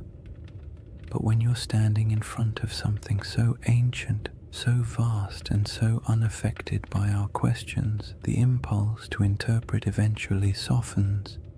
You start to accept the landscape the way you accept the night sky, beautiful, mysterious, complete without needing answers. This is why the final feeling the Risha structure gives isn't excitement or fear or even curiosity. It's perspective, the kind of perspective that makes you realize how temporary human history is compared to geological time. Civilizations rise, cities flourish, myths form, and then everything fades, but the land remains. The Sahara has been green, then brown, then green again, then sand, then grass, then dunes. The world shifts constantly, but overspans so long that it's easy to forget. Human history is only a blink in the Earth's memory. When you imagine the Eye of Africa remembering, it's not literal, of course. Rock doesn't hold memories the way we do, but landscapes preserve patterns, scars, layers, and echoes of what came before. The Risha structure remembers not through intention, but through endurance, through the way its rings hold the imprint of ancient forces, through the way it witnessed the Sahara's transformation without changing its own essential shape, through the way it stands in the middle of emptiness, still holding the quiet dignity of something older than our oldest stories. And as you let that perspective sink in, the idea of Atlantis becomes less about a place and more about a feeling that somewhere, sometime, a world existed that is now gone, a feeling that memory outlasts evidence, a feeling that not everything that disappears is lost forever. Some things simply fade into new forms, new landscapes, new interpretations. The Risha structure doesn't solve the Atlantis mystery, but it offers a gentle space where that mystery can rest, unpressured and unbothered. In the end, the most peaceful thought of all is this: maybe Atlantis was real, maybe it wasn't. Maybe it was a memory of a greener Sahara. Maybe it was an echo of rivers and lakes that vanished before history began. Or maybe it was just a story, a beautifully structured story passed down through generations. But somewhere out there in the quiet heart of the desert, the Eye of Africa is still watching. Not searching, not revealing, just watching. Watching the night sky turn. Watching the dunes shift. Watching time pass with the patience only the earth itself can hold. And there is something profoundly comforting about that. To know that long after questions fade and theories shift and stories evolve, the land remains silent, enduring, timeless. A slow, cosmic heartbeat in the middle of the Sahara, inviting you to breathe a little slower, to let your thoughts drift, and to fall gently into rest. If you've made it this far, awake, half asleep, or somewhere in that gentle in-between space where thoughts drift like sand across a desert floor, then you've journeyed through one of Earth's quietest mysteries. And maybe that's the real beauty of the Risha structure. Not that it holds answers, but that it encourages the kind of patient wondering that modern life rarely gives us time for. In a world full of noise, urgency, and constant stimulation, the Eye of Africa offers the opposite: silence, space, perspective, a slow reminder that the planet moves at a pace far older and far calmer than anything we build on its surface. When you think back to what we've explored, the green Sahara that once flourished with lakes and herds, the ancient river systems buried beneath dunes, the rock art carved by hands that lived in a world we can barely imagine, the geological forces that sculpted the Risha's rings millions of years before humans ever walked near them, it becomes clear that the story of this place isn't about a lost civilization. It's about a lost landscape, a world that once existed, quietly thrived, and then vanished not because of catastrophe, but because Earth itself shifted into a new rhythm. The Rishat structure is a witness to all of it, a memory in stone shaped not by human intention but by natural processes that unfold over spans of time far beyond our comprehension. And even though the Atlantis comparison has become part of its identity, the truth is you don't need a legend to appreciate this formation. You don't need Plato or myths of rings and cities or theories about ancient mariners.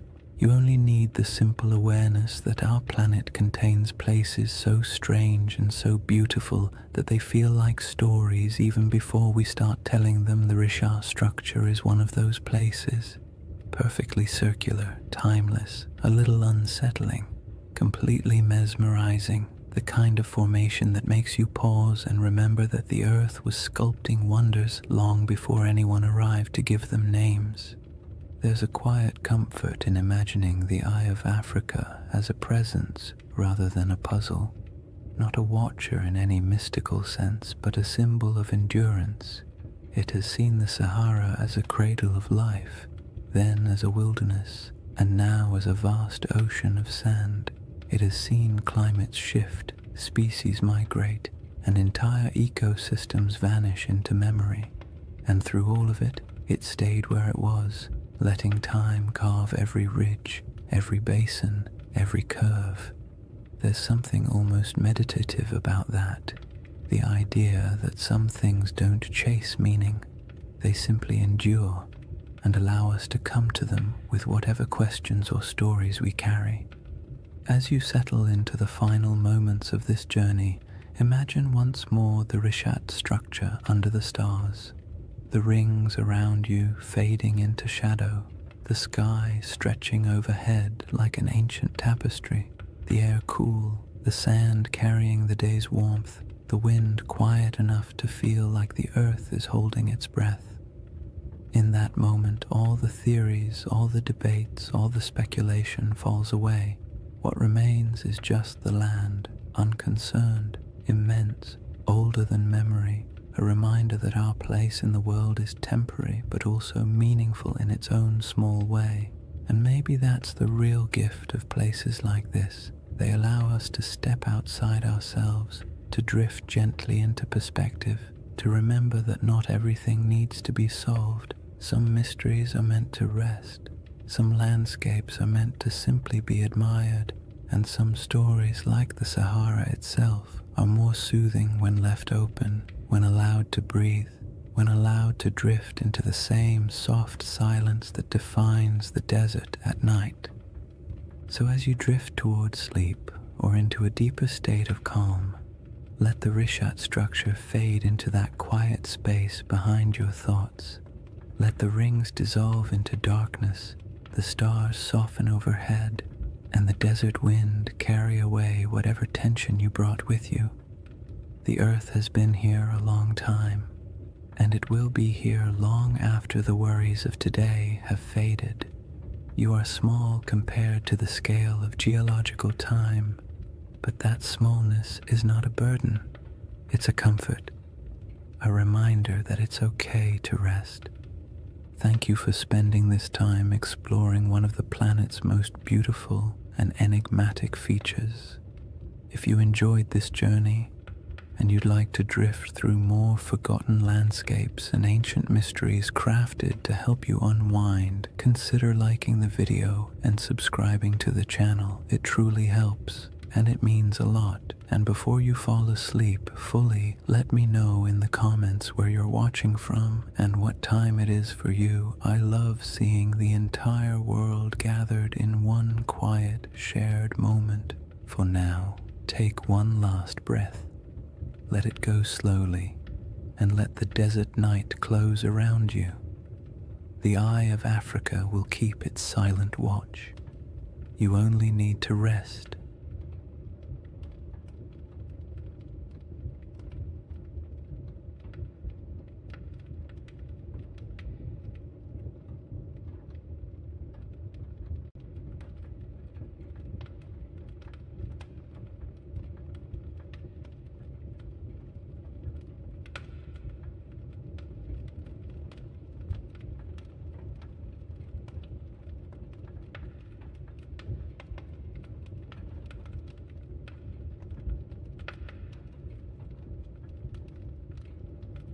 Hey guys, welcome back to the Sleep Atlas. Tonight, we're traveling back to one of history's strangest paradoxes, an army of monks, men who swore vows of poverty, chastity, and obedience, then marched into battle with swords gleaming in the sunlight and banners blazing red crosses against white, the Knights Templar.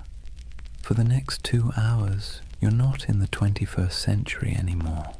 You're in the age of cathedrals and crusades, relics and rumors, faith and fear. And as always, if you enjoy these journeys through history that help you fall asleep, please subscribe for more nights like this one. It helps the channel, and it helps you find your way back when you need another story to drift away to.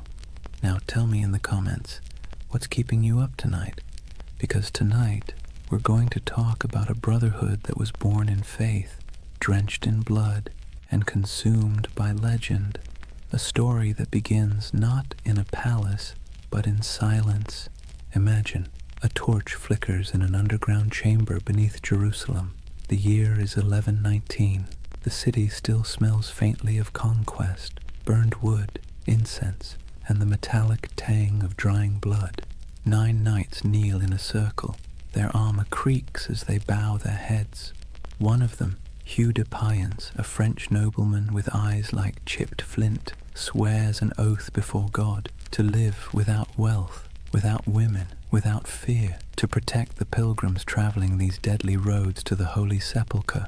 No music, no witnesses, just men and stone and the echo of words they can never unsay. That's how the Knights Templar began. Or at least how history thinks they did. But as with most things that begin in the dark, the truth is more complicated. Chapter 1. The Secret Birth of a Holy Army. Jerusalem in 1119 was not a place of peace. The First Crusade had ended 20 years earlier, and what the Crusaders left behind wasn't holiness, it was chaos. The Holy City was technically Christian, ruled by a Latin king, but the streets were still littered with ghosts. Mosques had been turned into churches. Pilgrims from Europe wandered through the desert, barefoot and dazed, believing they were walking through the Bible itself. And everywhere, the tension between faiths hung thick as incense. The roads between the coast and the city were a nightmare. Bandits, raiders, and desert tribes preyed on travelers like wolves. Every year, hundreds of unarmed pilgrims set out from the ports of Jaffa or Acre to see the place where Christ had died, and many never arrived. It was a land where faith could get you killed faster than sin. Enter those 9 knights, poor, devout, and possibly bored noblemen from northern France. Their leader, Hugh de Payens, had fought in the Crusades and stayed behind when most went home. He and 8 companions approached King Baldwin II of Jerusalem with a strange request. They wanted permission to form a new order of knights, not to conquer, not to rule, but to guard. The king said yes. The church hesitated. Nobody quite knew what to do with these men. They were knights, yes, but they claimed to be monks too. The idea didn't fit into any box the medieval world understood. A soldier was supposed to fight, a monk was supposed to pray, and these men wanted to do both. Baldwin gave them quarters in a building that stood on the ruins of the Temple of Solomon, the most sacred and controversial ground in the world. And that's where their name came from. The poor fellow soldiers of Christ and of the Temple of Solomon, or more simply, the Knights Templar. Now here's where things start to shimmer with myth, because for nearly a decade, nobody heard much from them. No glorious battles, no public presence, just 9 knights living quietly in a half-ruined temple, claiming to protect pilgrims. And that's when the whispers began. What were they doing under the temple? Some said they were excavating. Others said they were searching for something buried deep beneath the stones, relics perhaps, or knowledge long hidden since the days of Solomon himself. Modern archaeologists will tell you this is nonsense, of course, but even they admit the Templars had access to the Temple Mount, a privilege almost no one else in Christendom enjoyed, and for years they dug there with the Church's blessing. When they finally emerged into public life, they were different, organized, wealthy, confident, almost as if they'd found something that changed everything. But let's step back for a moment. The early 11th century was an age of improvisation. The Crusader states were young, messy, and barely hanging on.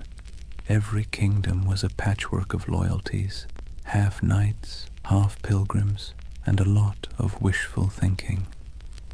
The Church was desperate for order, and the Templars offered exactly that, a blend of zeal and discipline that looked like divine intervention in armor. It was a brilliant pitch, and they sold it well. When Hugh de Payens travelled back to Europe in 1127 to seek official recognition, he met with kings, nobles, and eventually the Pope himself. The Church loved them, a holy army that required no payment, asked for no land, and swore absolute loyalty to God. It was a bureaucrat's dream. Pope Honorius II granted them official status, and a few years later, in 1139, another pope, Innocent II, took it even further. He declared that the Templars answered to no king, no bishop, and no law except the popes.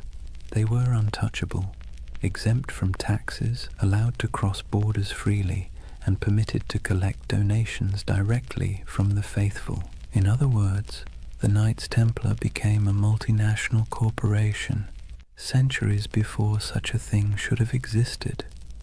And that's where their story stops being quaint and starts getting strange. Because remember, these were men who began with nothing. Their symbol was two knights riding a single horse, a visual metaphor for poverty. Within a generation, that same order owned castles, fleets, and entire banking networks. They were the world's first financial institution that operated across borders. But we're getting ahead of ourselves. Right now, there's still just 9 men under the ruins of Solomon's temple, holding candles against the dark. Picture it. The smell of wax and oil smoke, the faint hum of wind through broken columns, the distant cries of muezzins echoing from the city below. The world is shifting.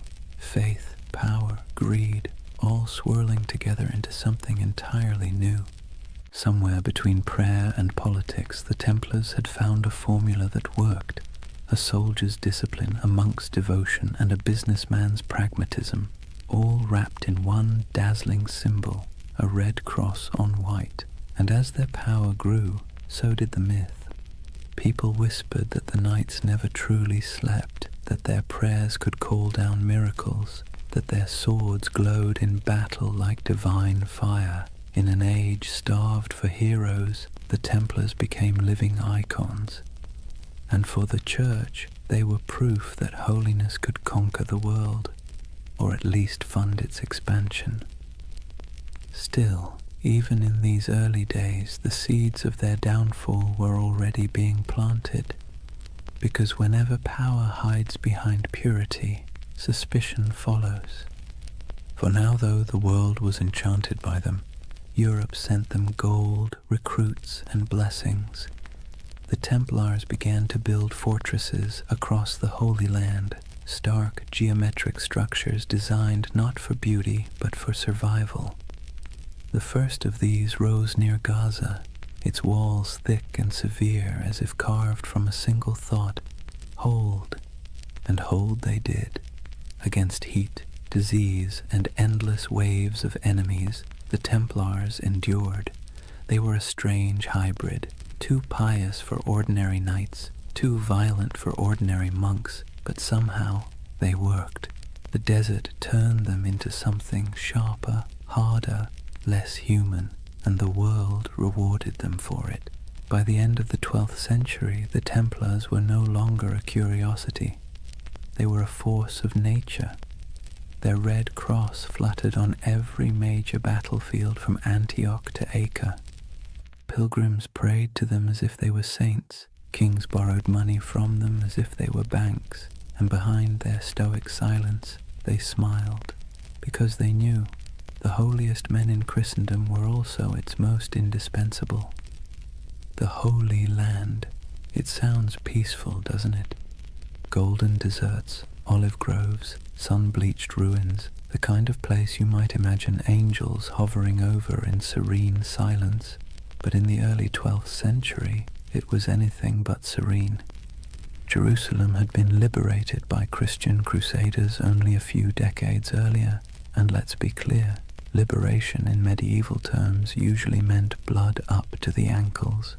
The First Crusade had ended with the massacre of nearly every inhabitant of the city, Muslim, Jew, and even some Christians unlucky enough to be standing in the wrong doorway.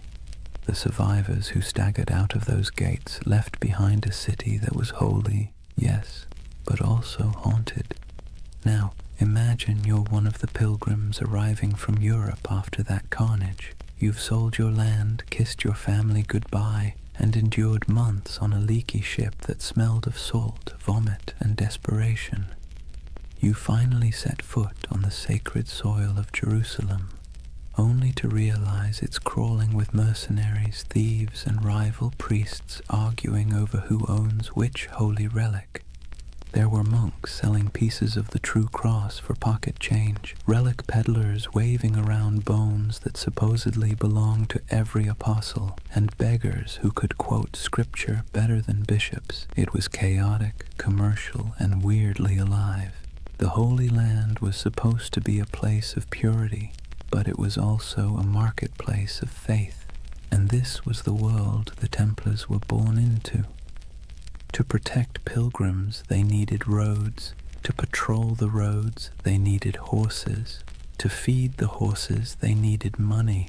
And to get money, they needed support from Europe, which meant they needed branding, and few groups in history have ever branded themselves better. The Knights of the Temple. It sounded like a riddle, a name that whispered of prophecy, secrecy, destiny. In an age addicted to relics and miracles, the idea of an army living on sacred ground was irresistible. Still, their mission was grimly practical. The routes from the ports to Jerusalem, Jaffa, Acre, Tyre, were treacherous. Travelers were robbed, murdered, or sold into slavery. The Templars became the bodyguards of faith itself, escorting caravans of believers through the desert, fighting off raiders who saw pilgrims as walking coin purses. Picture it, a long line of weary travelers trudging beneath a white-hot sun, sandals kicking up dust, and ahead of them a small band of armored men on horseback, faces hidden behind helms, silent except for the creak of leather and the dull thud of hooves. To see that Red Cross approaching must have felt like salvation made visible. But Jerusalem wasn't the only concern. Beyond the city walls, the Crusader states were fracturing. Christian lords squabbled like children over territory they barely controlled.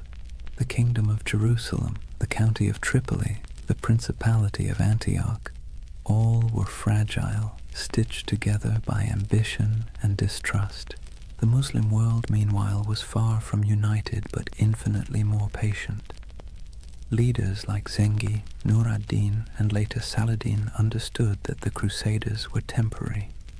Empires built on zeal tend to burn bright and burn out. The Templars didn't know it yet, but they were living on borrowed time. For now, though, their world was still expanding.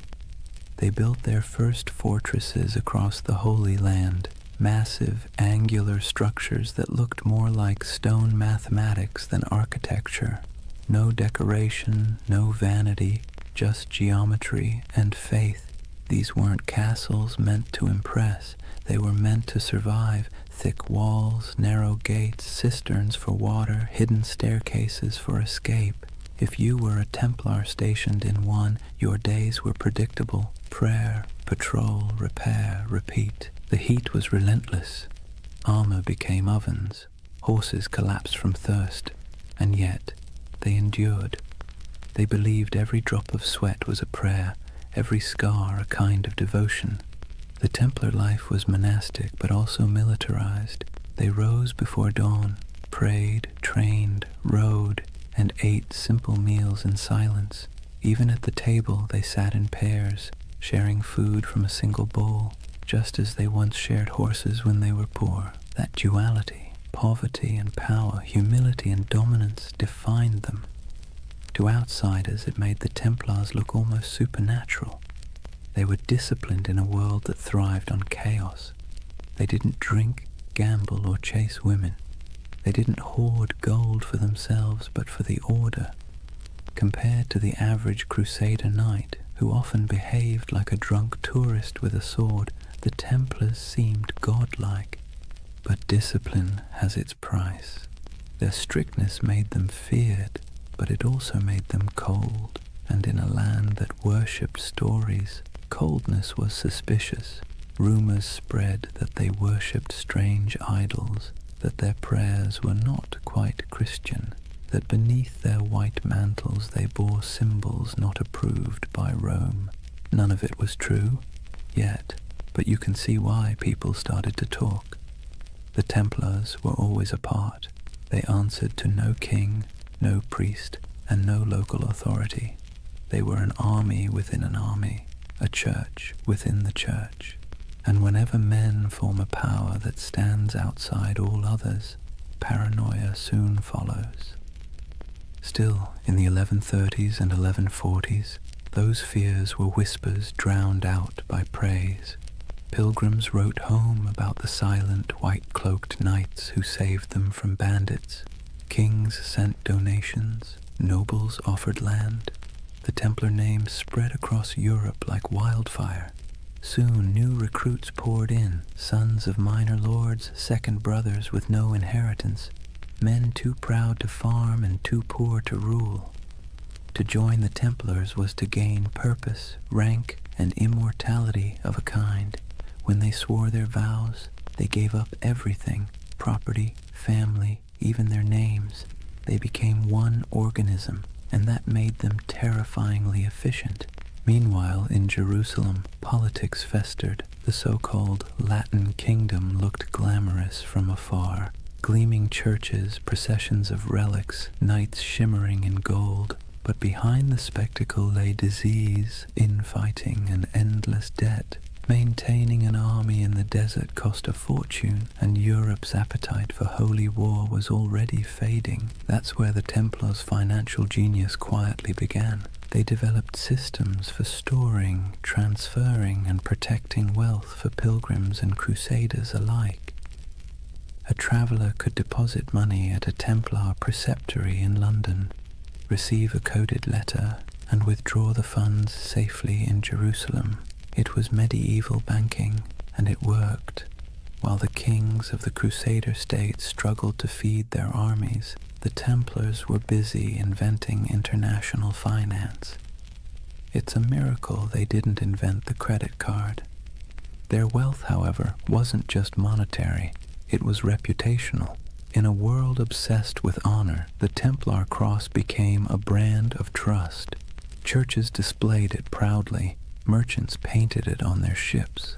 Even thieves hesitated to rob a Templar convoy because rumor said anyone who did would die within the year. But faith and fear are fickle allies. By mid-century, the political tides began to turn. Muslim forces under unified banners were pushing back. The dream of permanent Christian rule in the East was already fraying. The Templars found themselves fighting not for glory but for survival. Still, for every setback, they doubled down. When they lost a castle, they built two more. When armies fell, they recruited faster. When allies faltered, they became their own nation of stone and secrecy. You can almost admire the sheer stubbornness of it. The idea that faith could replace geography, that brotherhood could outlast empire. By the late 12th century, The Templars were no longer 9 poor knights in a ruin. They were the backbone of Christendom's military and financial power. Their headquarters in Jerusalem gleamed with marble. Their fortresses dotted the coasts of Syria and Palestine. Their banner, a red cross on white, was feared from Cairo to Constantinople, and yet the cracks were already showing. The Holy Land had always been an illusion of permanence. Empires rose there only to crumble beneath the same sun. The Templars, for all their discipline, could not change geography. They were foreigners defending a dream, and dreams, like empires, are fragile things. For now, though, as the night deepens and the desert cools, imagine the campfires of the Templar outposts glowing under a canopy of stars. The wind sighs across the sand. The horses snort softly in their sleep. A monk knight kneels beside a stone wall, whispering a prayer in Latin that drifts into the dark like smoke. Somewhere far to the west, Europe sleeps, safe, wealthy, and unaware that its most sacred soldiers are already walking the thin edge between salvation and damnation. Imagine the year is 1120. The air in Jerusalem still hums with dust and incense, the streets winding like veins between crumbling walls and half-rebuilt churches. The Crusaders hold the city now, but barely. Pilgrims shuffle past soldiers, merchants haggle beside priests. Somewhere, a choir is singing in Latin while a camel coughs nearby. It's the kind of world where the sacred and the absurd coexist perfectly comfortably, and beneath all that noise something else is stirring. 9 men, that's all. 9 poor French knights, led by a man named Hugues de Payon. They arrive in Jerusalem without fanfare. No army, no banner, no gold. They make a simple request to King Baldwin II, the use of a few rooms on the Temple Mount. The king agrees, perhaps amused by their humility. He gives them quarters in the old Al-Aqsa Mosque, which the Crusaders believed sat atop the ruins of Solomon's Temple. That's where the story becomes hazy. Officially, these knights called themselves the poor fellow soldiers of Christ and of the Temple of Solomon. Their stated mission: to protect pilgrims traveling to and from the Holy Land. A noble enough cause and one desperately needed. But here's the question. Historians still whisper over their coffee. If their job was guarding roads, why did they spend the next 9 years living almost entirely underground? According to later accounts, the Templars rarely left the Temple Mount during that first decade. They dug tunnels, moved stones, and kept their activities secret.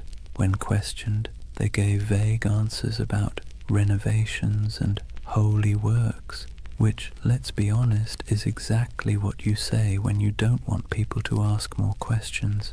So what were they doing? The truth is, no one knows for certain. But speculation has filled that silence for centuries.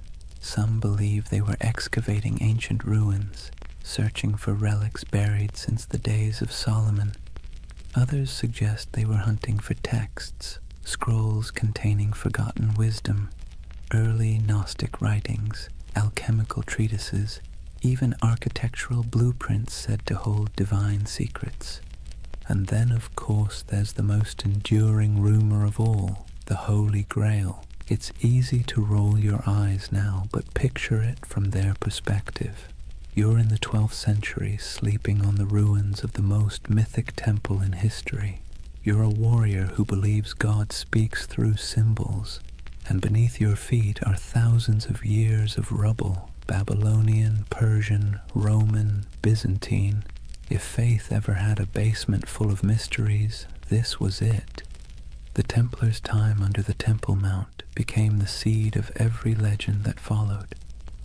Later chroniclers claimed they discovered something extraordinary, but were maddeningly vague about what that was. Some said they found the Ark of the Covenant, Others insisted they unearthed gold from Solomon's treasury. More imaginative souls suggested they uncovered proof of bloodlines, records linking Christ's family to European royalty. And then, of course, there were the occult theorists who decided the knights had learned sacred geometry, secret knowledge about the structure of the universe itself. Whatever the truth, one thing is certain. When the Templars finally emerged, they were not the same men who went in. They returned to Europe transformed, quietly powerful, almost unnervingly composed. Hugues de Payen travelled to France and sought an audience with Bernard of Clairvaux, one of the most influential churchmen of the age. Bernard was a Cistercian monk, a man so ascetic he considered sleep an indulgence and food a distraction. Yet he was also a brilliant strategist, the closest thing the medieval church had to a public relations genius. Hugues explained the mission, a brotherhood of knights bound by poverty, chastity, and obedience, dedicated to God but armed for war. Bernard immediately saw the potential. It was a paradox so perfect it had to be divine. Monks who killed, soldiers who prayed, holy poverty funded by the wealth of nations. In 1129, at the Council of Troyes, the Templars received official papal approval. They were no longer just a handful of wanderers.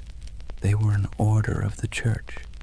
Bernard even wrote a sermon for them, in praise of the new knighthood, describing the Templar as a man who fears neither demons nor men, because he bears Christ in his heart and steel in his hand. It was marketing genius. Overnight, the Templars went from mysterious diggers under a ruin to God's chosen army. Donations poured in, nobles offered land, peasants offered sons. The Templar banner, white for purity, red for martyrdom, became one of the most recognized symbols in Christendom.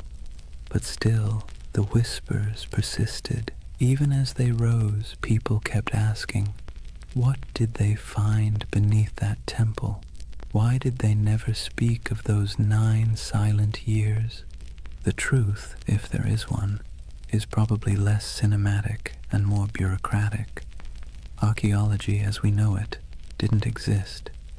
Digging beneath ancient ruins wasn't about science. It was about faith and superstition. Maybe they really did find something sacred. Maybe they found nothing but stones. But it almost didn't matter. The mystery itself was more powerful than any treasure, and the Templars knew how to use that.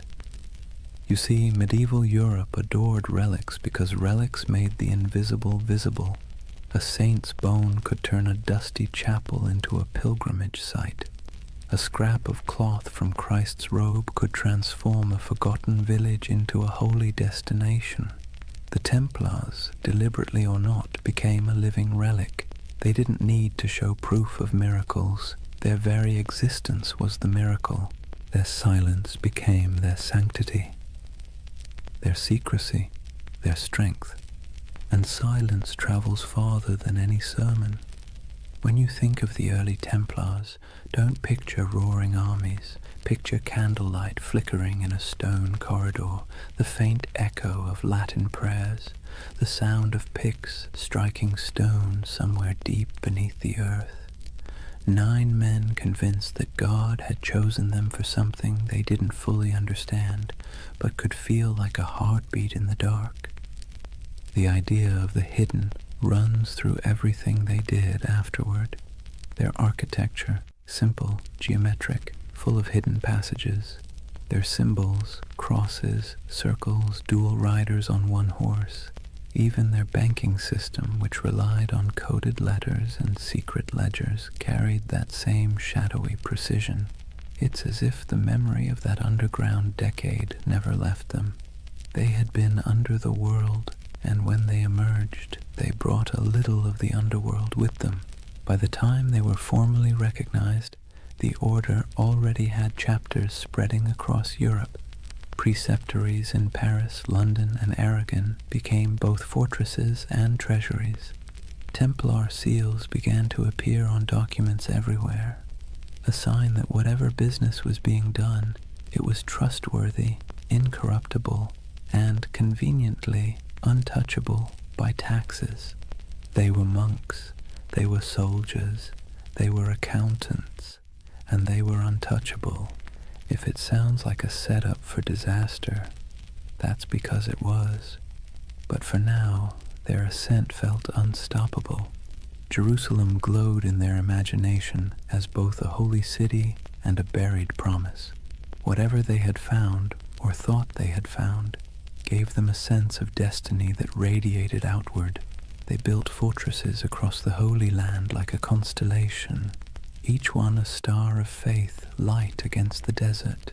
They moved with precision, their ranks swelling from 9 to hundreds. Their banners fluttered beside kings, yet their loyalty remained solely to the order and to God, or at least their version of him. And through it all, that mystery under the temple lingered, quiet and magnetic. Even centuries later, when the Templars were long gone, legends kept sprouting like weeds.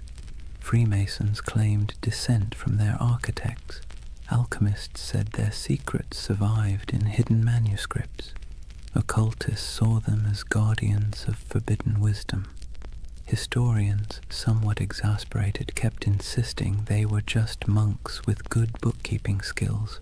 But deep down, everyone wanted to believe there was something more, that somewhere beneath the dust of Jerusalem, a secret still slept.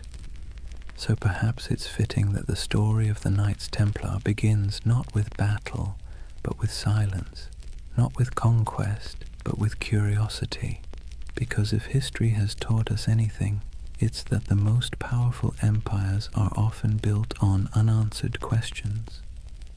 The Templars' first great victory wasn't on a battlefield, it was in the imagination, and that, more than gold or relics or papal favor, would carry them into legend.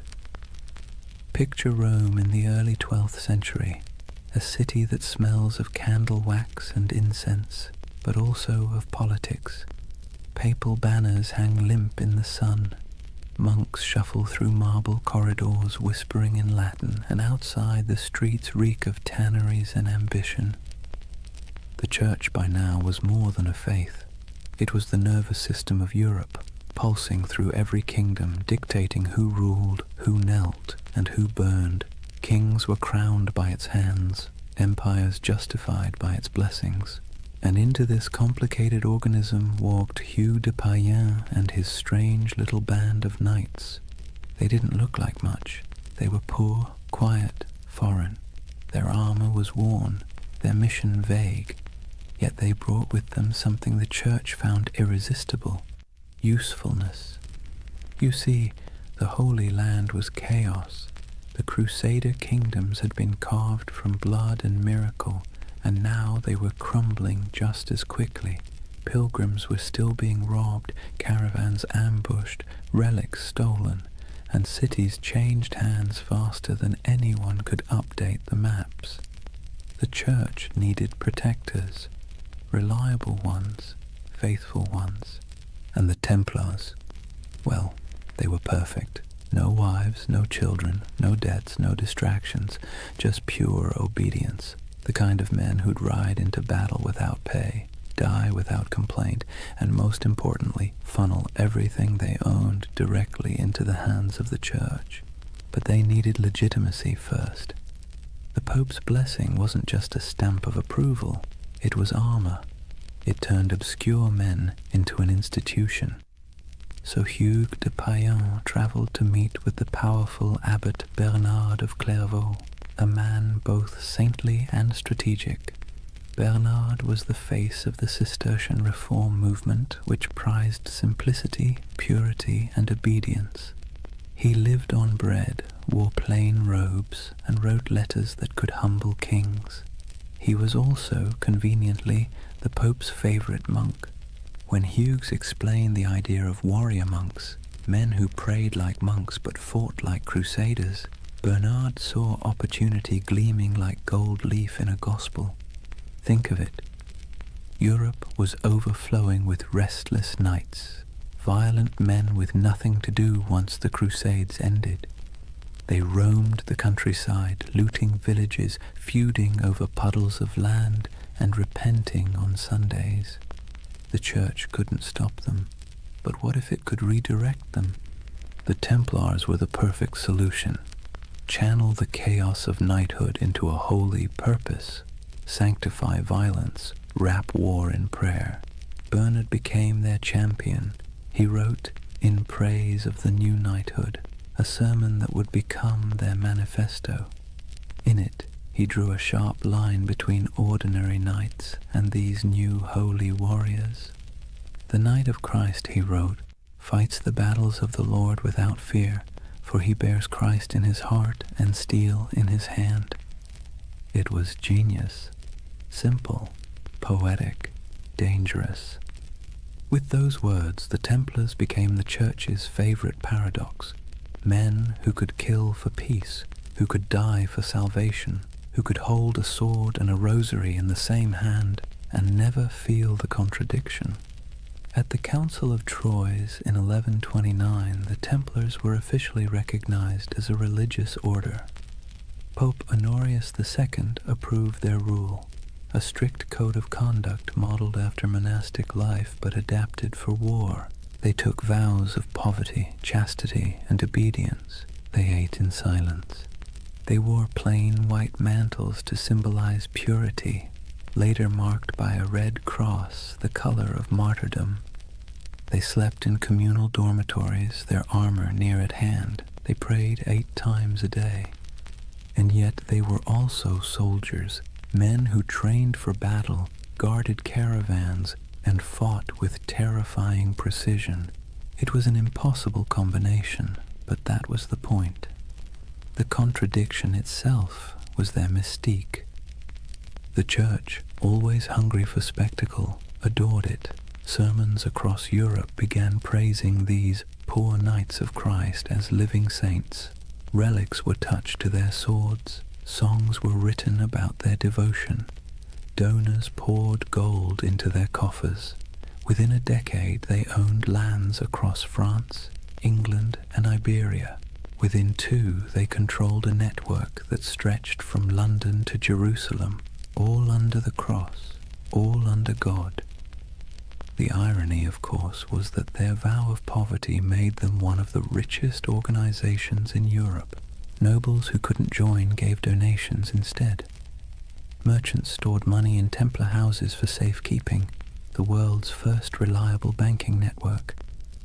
Pilgrims could deposit coins in Paris and withdraw them in Acre. It was faith-based finance, centuries before anyone invented the word finance, and all of it tax-free. The papal bulls that followed granted them extraordinary privileges. Templars answered only to the Pope himself. They could cross borders freely, build their own churches, even collect tithes. Kings couldn't touch them. Bishops couldn't question them. They were a country within a country, a kingdom without a king.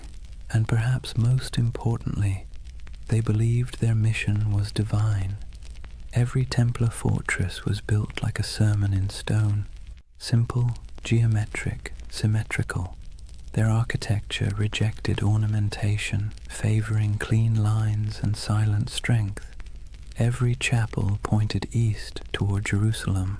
Every wall was both defense and devotion. They didn't just build structures, they consecrated the landscape. Travelers who saw them described the order as unnervingly calm. They marched without shouting. They fought without looting. They prayed without hesitation. To their enemies they were terrifying. To their allies, indispensable. And to themselves, they were chosen. You can almost hear it in the rhythm of their days, the steady tolling of bells, the scraping of armor on stone floors, the murmured prayers before dawn, each man believing he was part of something eternal. But let's be clear, beneath the holiness there was also bureaucracy. For every knight who swung a sword, A dozen servants and scribes managed logistics, accounts, and correspondence. Templar commanderies became administrative hubs full of ledgers, seals, and shipments. They dealt in contracts as often as crusades. Still, their image remained pure. To medieval Europe, the Knights Templar were walking proof that heaven and earth could coexist, that spiritual discipline could be forged into literal steel. But to the cynical eye, they were something even more interesting, the Church's experiment in privatized holiness. They were what happens when faith becomes an organization, efficient, obedient, and profitable. By the mid-12th century, the Templars had become indispensable. Crusader kings relied on them for defense. Merchants trusted them with their fortunes. Popes used them as envoys and bankers.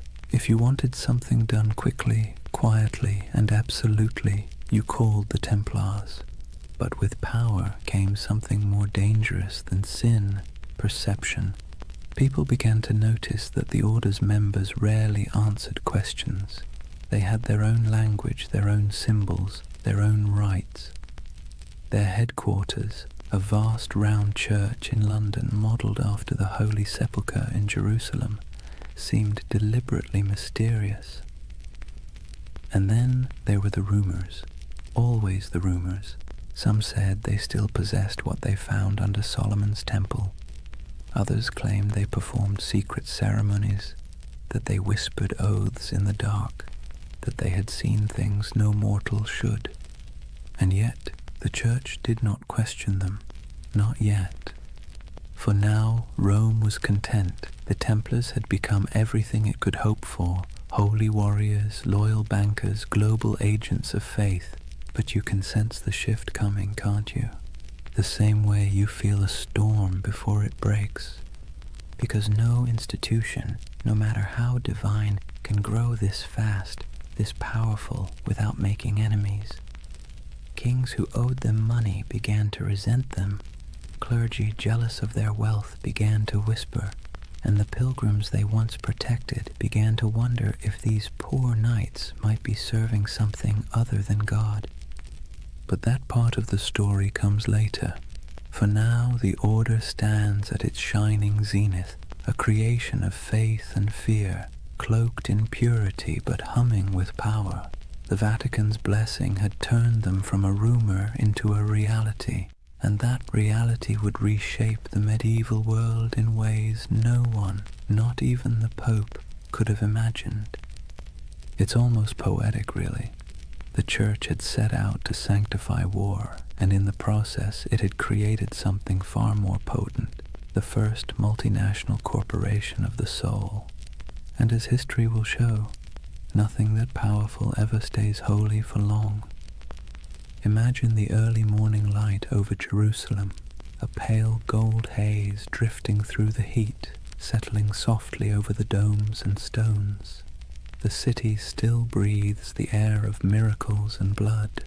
Pilgrims shuffle along narrow streets, whispering prayers in every language. Merchants haggle in the shadow of sacred ruins, and the sound of distant bells drifts through the desert wind like a memory that refuses to fade. And somewhere among the hills, a line of riders moves slowly, white mantles gleaming, swords at their sides, red crosses stitched over their hearts. The Knights of the Temple. They ride in silence, always in silence.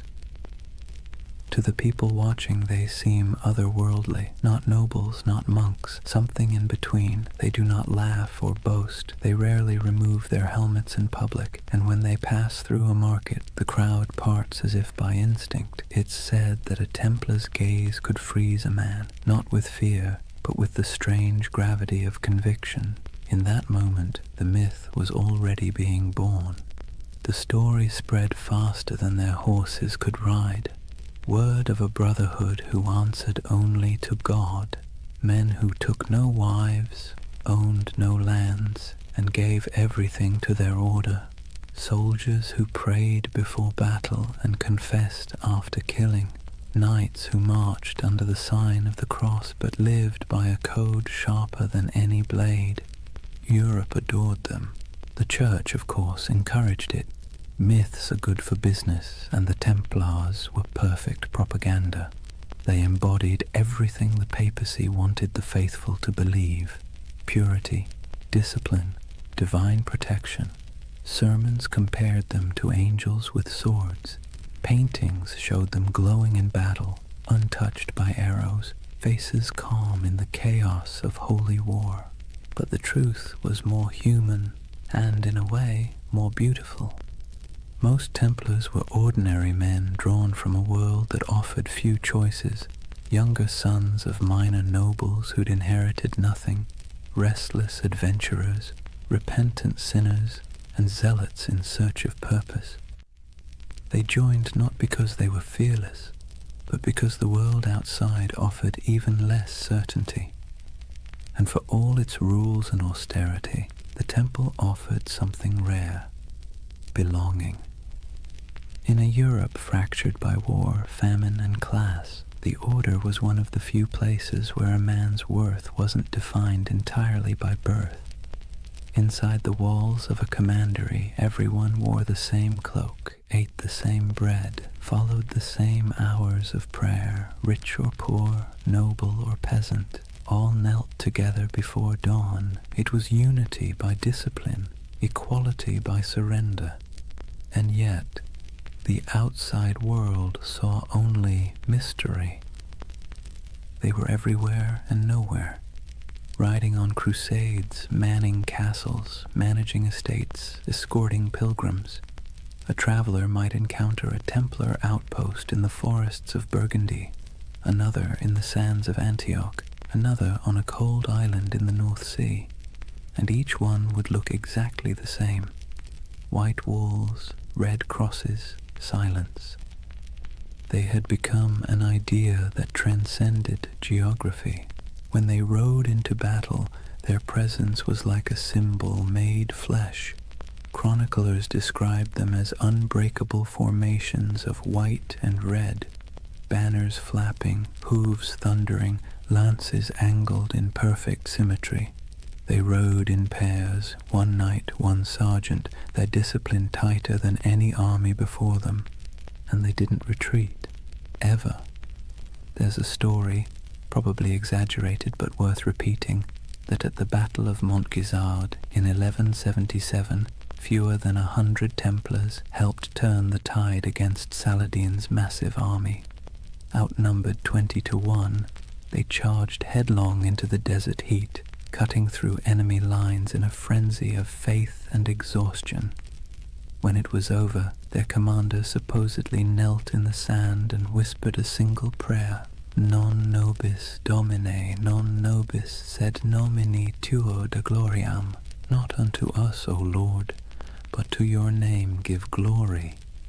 It's the kind of story medieval Europe lived for, and like all great stories, it spread, changed and grew until the facts hardly mattered anymore. The Templars were no longer just men. They were a myth in motion. They became shorthand for courage, for purity, for divine purpose. And that, ironically, was the beginning of their undoing. Because the higher a legend rises, the further it has to fall. But for now, they stood at the edge of eternity. Their coffers swelled with donations. Their castles gleamed across Christendom like white stars on a dark sea. Their red cross was the most recognized symbol in Europe. Kings sought their loans. Bishops sought their blessing. Pilgrims sought their protection. It must have felt like destiny, a divine reward for faith and sacrifice. And yet, beneath the surface, something subtle was changing. The order that began with 9 men and a dream was turning into a machine. Their vows of poverty persisted, but their treasuries overflowed. Their humility was genuine, but their power was growing beyond measure. Their lands stretched across thousands of miles. Their archives held contracts and secrets that kings would have killed to read. And because they answered only to the Pope, no monarch, no bishop, no secular court could touch them. They were untouchable, the Church's holy weapon, sharpened to perfection. But history, like the sea, is always shifting.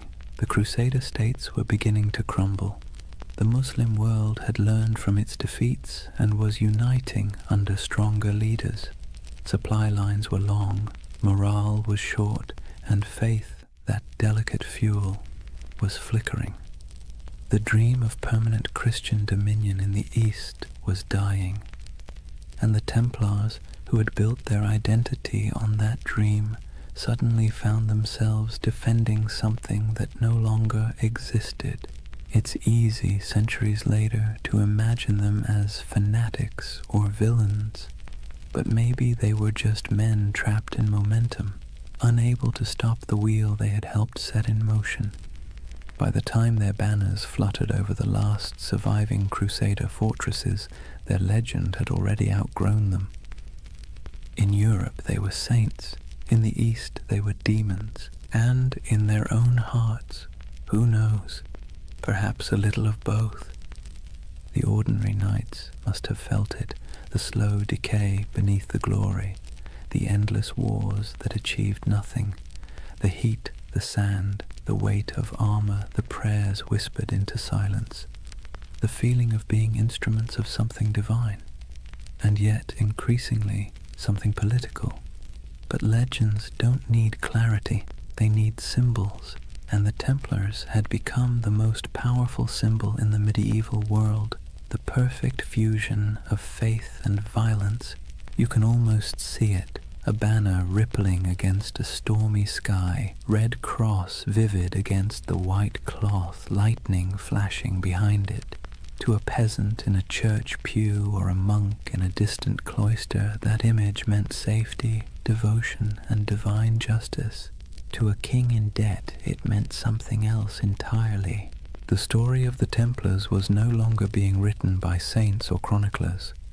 It was being rewritten by envy, fear, and ambition.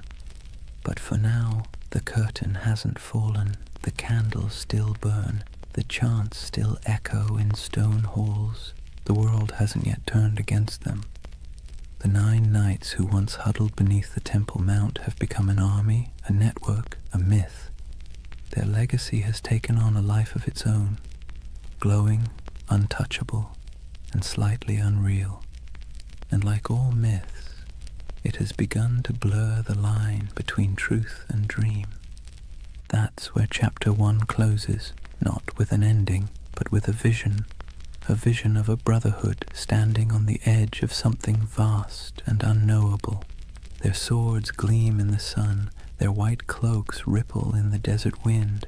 Behind them, Jerusalem glows like a mirage, and before them, stretching into the horizon, lies the future, glittering, dangerous, inevitable, the dawn of a legend. Chapter 2. The Rise of the Warrior Monks. Imagine standing on a cold morning plain somewhere in France, perhaps Champagne, perhaps Burgundy. The mist still clings to the fields, soft and silver, the kind that blurs the line between land and sky. Out of that fog rides a column of horsemen, their armor dull from travel, their cloaks heavy with dew. But as the light shifts, something crimson catches the dawn, a mark stitched across white cloth, simple yet unmistakable, a red cross. It would become one of the most recognizable symbols in all of human history, but at this moment it is new, modest, a badge of belonging more than power. The men wearing it are quiet, focused, unremarkable to anyone but God. Yet this insignia, this fusion of cloth and conviction, is about to transform them into something the world has never seen, a standing army that answers only to faith. The Templars have begun to evolve. Their days of small vows and secret ceremonies under Jerusalem's ruins are over. The Church has given them legitimacy, a papal seal written in the flowing Latin of divine authority. They are now officially milites Christi, soldiers of Christ, and that single phrase changes everything. With papal backing came money, land, recruits, and something far more valuable, absolution. To die as a Templar was not merely to fall in battle, it was to ascend directly into paradise. No purgatory, no judgment, no delay. The battlefield became a kind of heavenly shortcut. It's hard to overstate how revolutionary that idea was in the 12th century. Medieval Europe was steeped in guilt. Sin was currency. Salvation was a negotiation. And suddenly, here was an order that offered redemption through action, through blood, dust, and obedience. For a restless noble, a wayward knight, or a sinner looking for cosmic forgiveness, the temple was irresistible. The Red Cross symbolized that promise. It wasn't just a banner of war.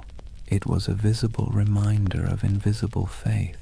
When a knight knelt before the master of the temple and took his vows, poverty, chastity, obedience, the cross was placed on his cloak as both burden and blessing. From that moment, his life was no longer his own. He would own nothing. He would question nothing. He would fear nothing. And that paradox, total surrender creating total power, became the Templars' greatest strength. Their rules were strict, even monastic. No personal possessions beyond a few garments, no private letters, no hunting, no swearing, no unnecessary conversation. Meals eaten in silence, broken only by the sound of a reader reciting scripture. Even the horses were treated with dignity. No knight was allowed to beat his steed. To the outside world, this was alien. Most knights of the age were brash, boastful, and loud. They wore bright colors, hunted for sport, gambled, bragged about their kills. The Templars, by contrast, moved like shadows, a silent order of disciplined zealots. It's little wonder people began to fear them as much as they admired them. But discipline has a strange beauty to it. Imagine the symmetry of their camp at dawn. White tents in perfect rows, banners hanging still in the air. Each man waking at the same hour, dressing in the same garments, praying the same words. The clang of armor, the rasp of whetstones on steel, the steady rhythm of order in a world of chaos. They were becoming a living embodiment of the medieval dream. Unity, faith, and control in a time when everything else seemed to crumble. And when they rode into battle, that unity was terrifying. Templars did not scatter, did not break rank, did not retreat unless ordered. Chroniclers described them as walls of iron, as storms given human form. Their charges were deliberate, almost ritualistic, a prayer in motion.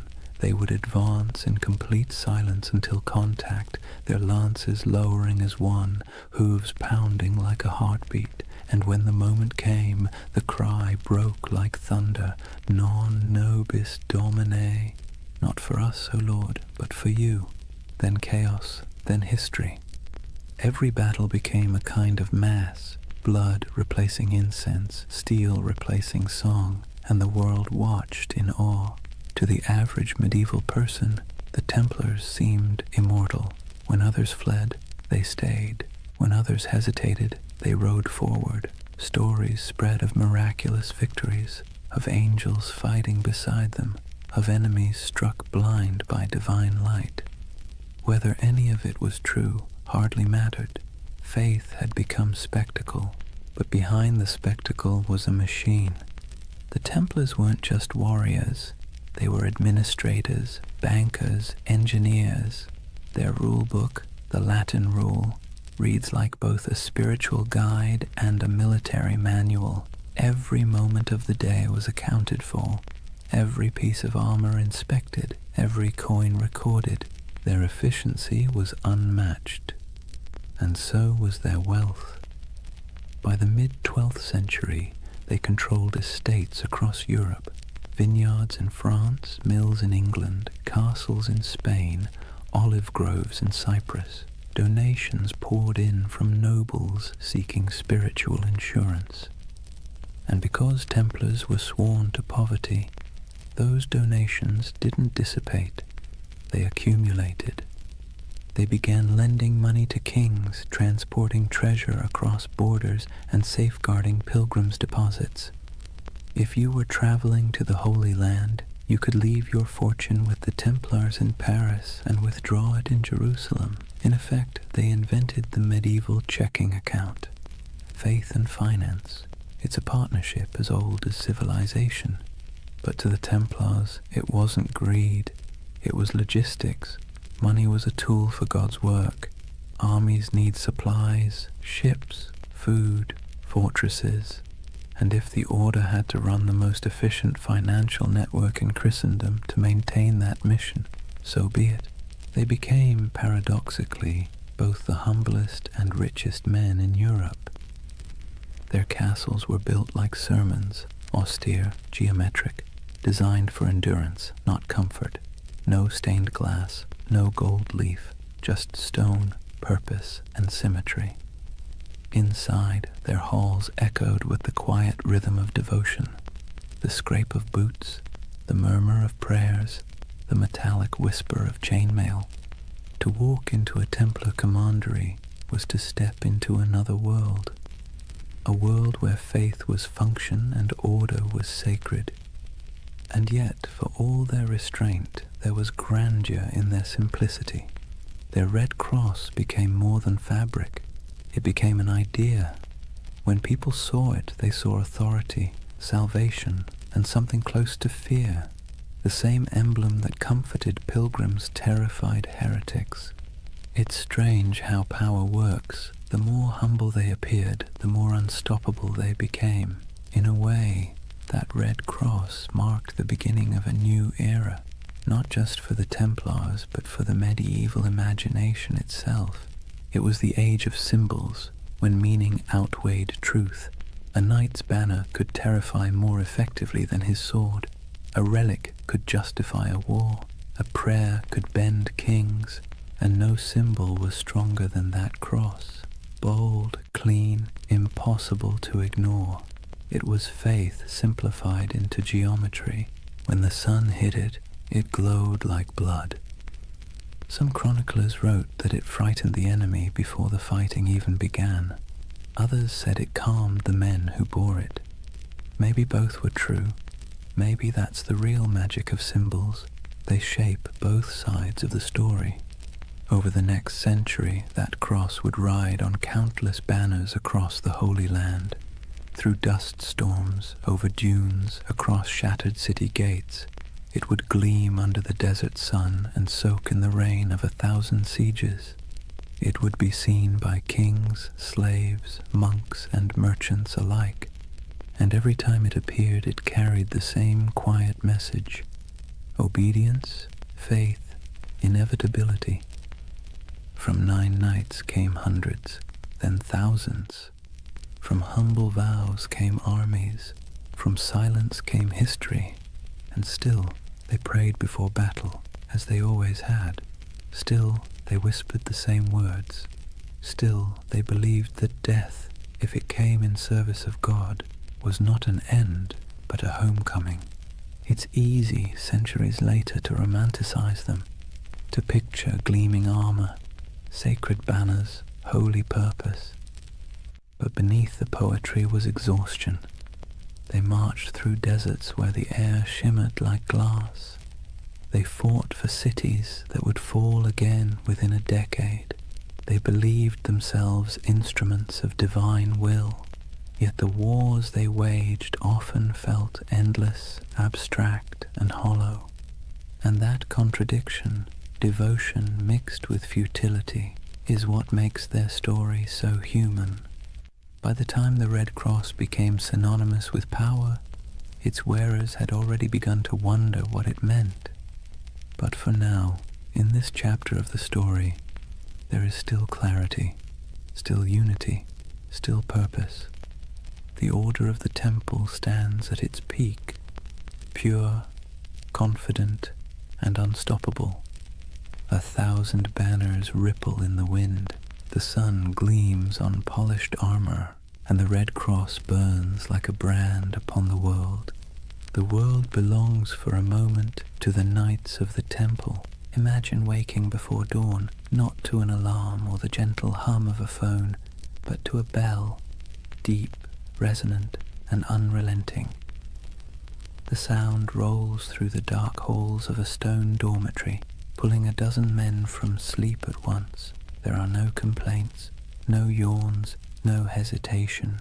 This is a Templar commandery, and the day begins with obedience. Before the first light touches the horizon, the knights are already kneeling, heads bowed, the chill of the flagstones creeping through their woolen tunics. The air smells faintly of oil lamps and damp stone. Someone chants softly from a small book, Latin verses murmured and rhythmic, the sound of faith wrapped in discipline. The Templars did not live like ordinary knights. They lived by the rule of the temple, a sprawling manual written in the 12th century that governed everything from how they prayed to how they chewed. It wasn't just a list of rules, it was a blueprint for turning men into instruments of divine will. The rule began with a simple premise. A knight's soul is weak when his body is indulgent. Every comfort is a temptation, every freedom is a test. So, comfort was eliminated. Templars slept fully clothed, tunic, belt, even their boots close by, ready to ride at a moment's notice. They owned no personal possessions, not even a coin or a comb. Their cloaks and armor belonged to the order, and if something broke, it was repaired or replaced, never personalized. They were forbidden to hunt, to falcon, to gamble, to swear, forbidden from kissing women, even their own mothers or sisters, forbidden from eating meat more than 3 times a week, forbidden from laughter that wasn't humble or restrained. Templar joy was not the joy of feasting or music or wine.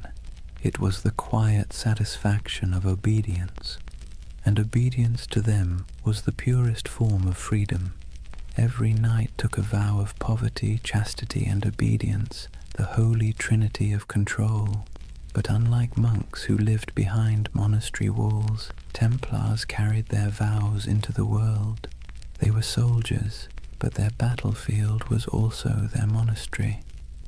Every act, from sharpening a sword to cleaning a saddle, was a kind of prayer. At dawn, they gathered in the chapel. The service was brief. They were not contemplatives, but men of action. Each prayer was followed by ritual silence. They listened for commands, received their orders, and dispersed without argument.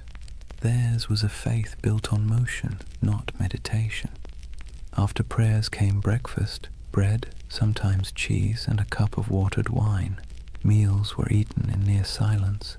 As they ate, one brother stood at a lectern and read aloud from scripture or from the rule itself, reminding everyone that even the act of eating was a sacred task. The sound of chewing, the scrape of spoons, the droning Latin, it all blended into a rhythm of humility. When they weren't fighting, they worked. Some tended horses, rubbing down the flanks of massive destriers, checking hooves, repairing tack. Others mended chainmail, inspected swords, or organized provisions for long campaigns. A Templar's world was practical, full of physical labor, repetition, and readiness. And yet, beneath all this discipline, there was a strange comfort. The rule removed choice, and with it, uncertainty. A Templar didn't have to wonder what his purpose was. It was written in the rule, enforced by his brothers, and sanctified by God. Every decision had already been made for him. In a world where chaos was normal, where famine, war, and plague struck without warning, that kind of certainty was a luxury few could afford. But of course, it came at a cost. There were moments when the silence must have felt oppressive, when the sameness of days blurred together into a single endless prayer. Imagine years of this life, The same bread, the same rules, the same faces under the same white cloaks. No family, no possessions, no indulgence beyond the thin comfort of faith. And yet, the Templars endured it, perhaps because the alternative, a world without order, without divine meaning, felt far worse. There's something haunting about their discipline. It wasn't born from cruelty, but from conviction. They believed that to serve God they had to strip away everything that made them individual. Ego, desire, even identity itself, all burned away, leaving only function. They became pieces in a sacred machine, and when the machine moved, it moved with terrifying precision. Templars trained relentlessly. Their battle formations were geometric, mathematical, rows of cavalry timed to strike in perfect waves. Each knight knew his place. If one fell, the next filled the gap instantly. Their charges were coordinated like choreography, their retreats executed like clockwork. Their enemies called them demons in white. They didn't scream or taunt or show mercy. They advanced silently until the moment of impact, when they cried out only one phrase: Non nobis Domine, non nobis sed nomini tuo de gloriam. Not to us, O Lord, but to your name be the glory. It was their mantra, their battle hymn, their surrender to something larger than themselves. And yet, despite all this spiritual rigor, the Templars weren't monks lost in abstraction. They were engineers, architects, accountants.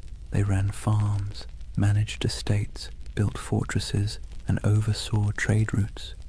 Their castles were marvels of design, squat, symmetrical, designed to deflect siege engines and channel attackers into kill zones. But even in architecture, their aesthetic was austere. No ornamentation, no murals, no stained glass, just stone, perfectly aligned, perfectly useful. Templar castles didn't preach beauty, they preached order. Their lives mirrored that architecture. Functional, fortified, minimal. To outsiders, it looked like joyless fanaticism. To the Templars, it was discipline incarnate. Every stone placed, every word spoken, every moment endured was an offering to God. And yet, as centuries passed, cracks began to form. Subtle at first, then spreading. Because discipline without question breeds power, and power, even sacred power, invites suspicion.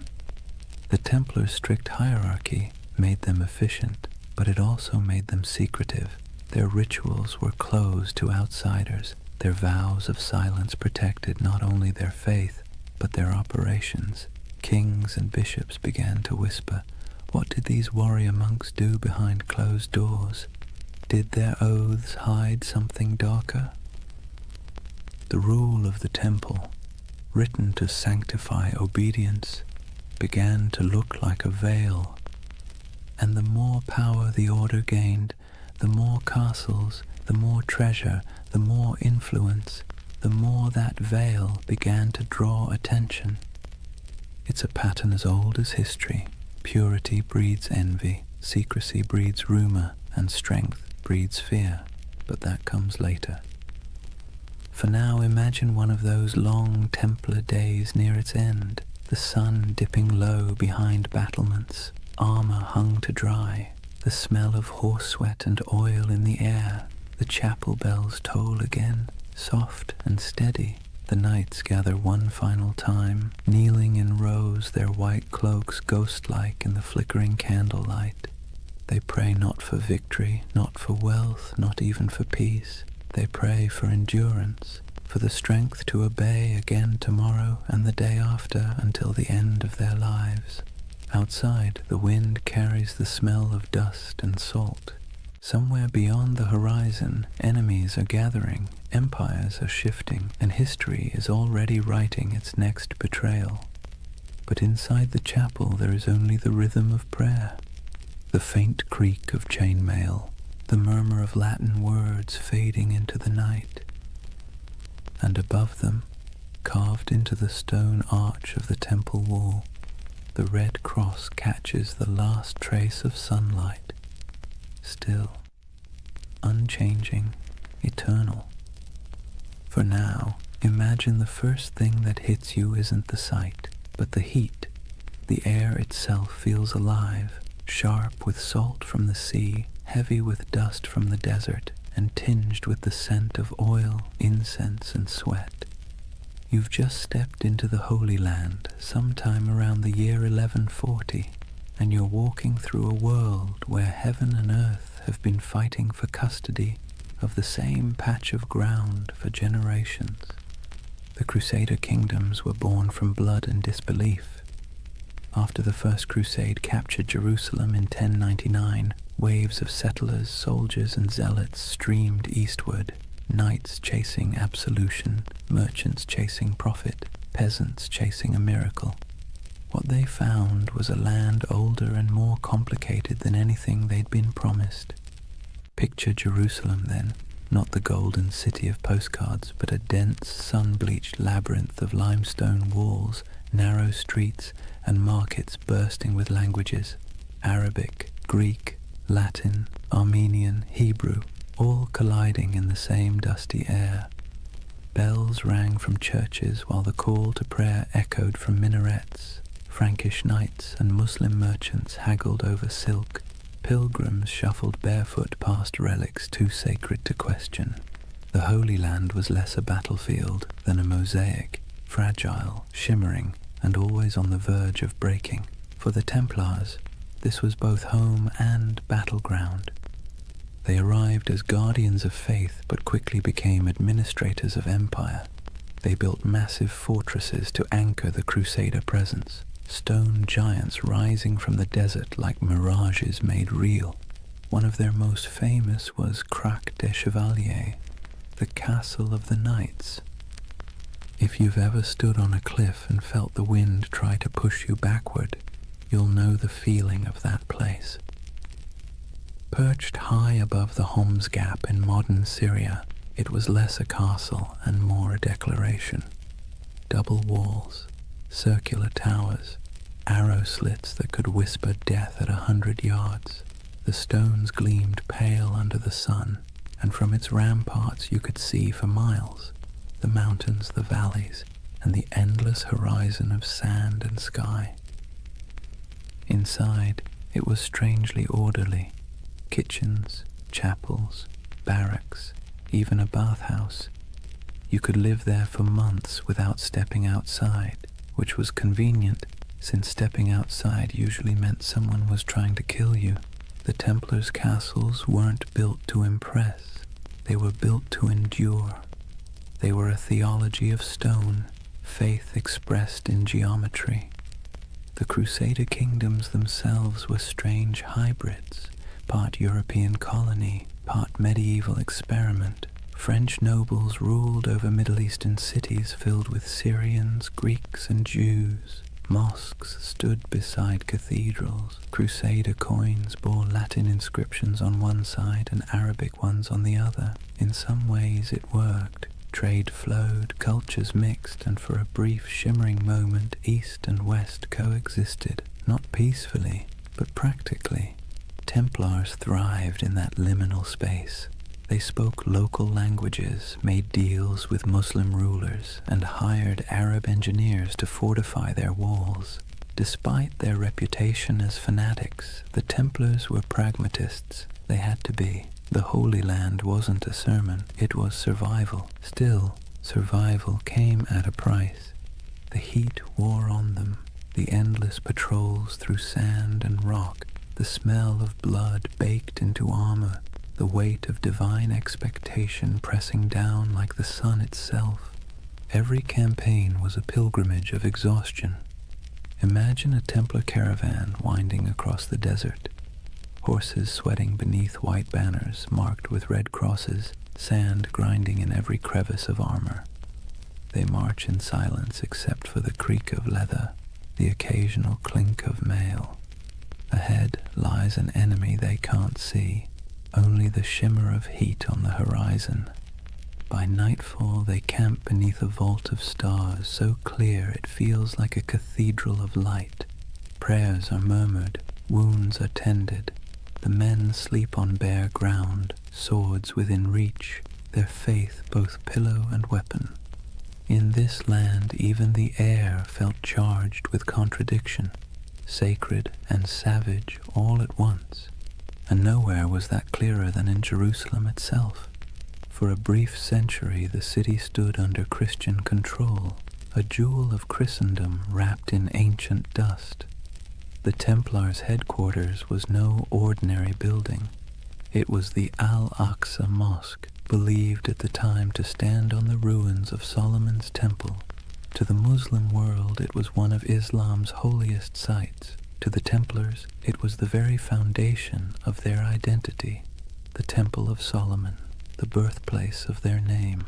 They turned its halls into barracks, its courtyards into stables, its shadowed corners into places of prayer and secrecy.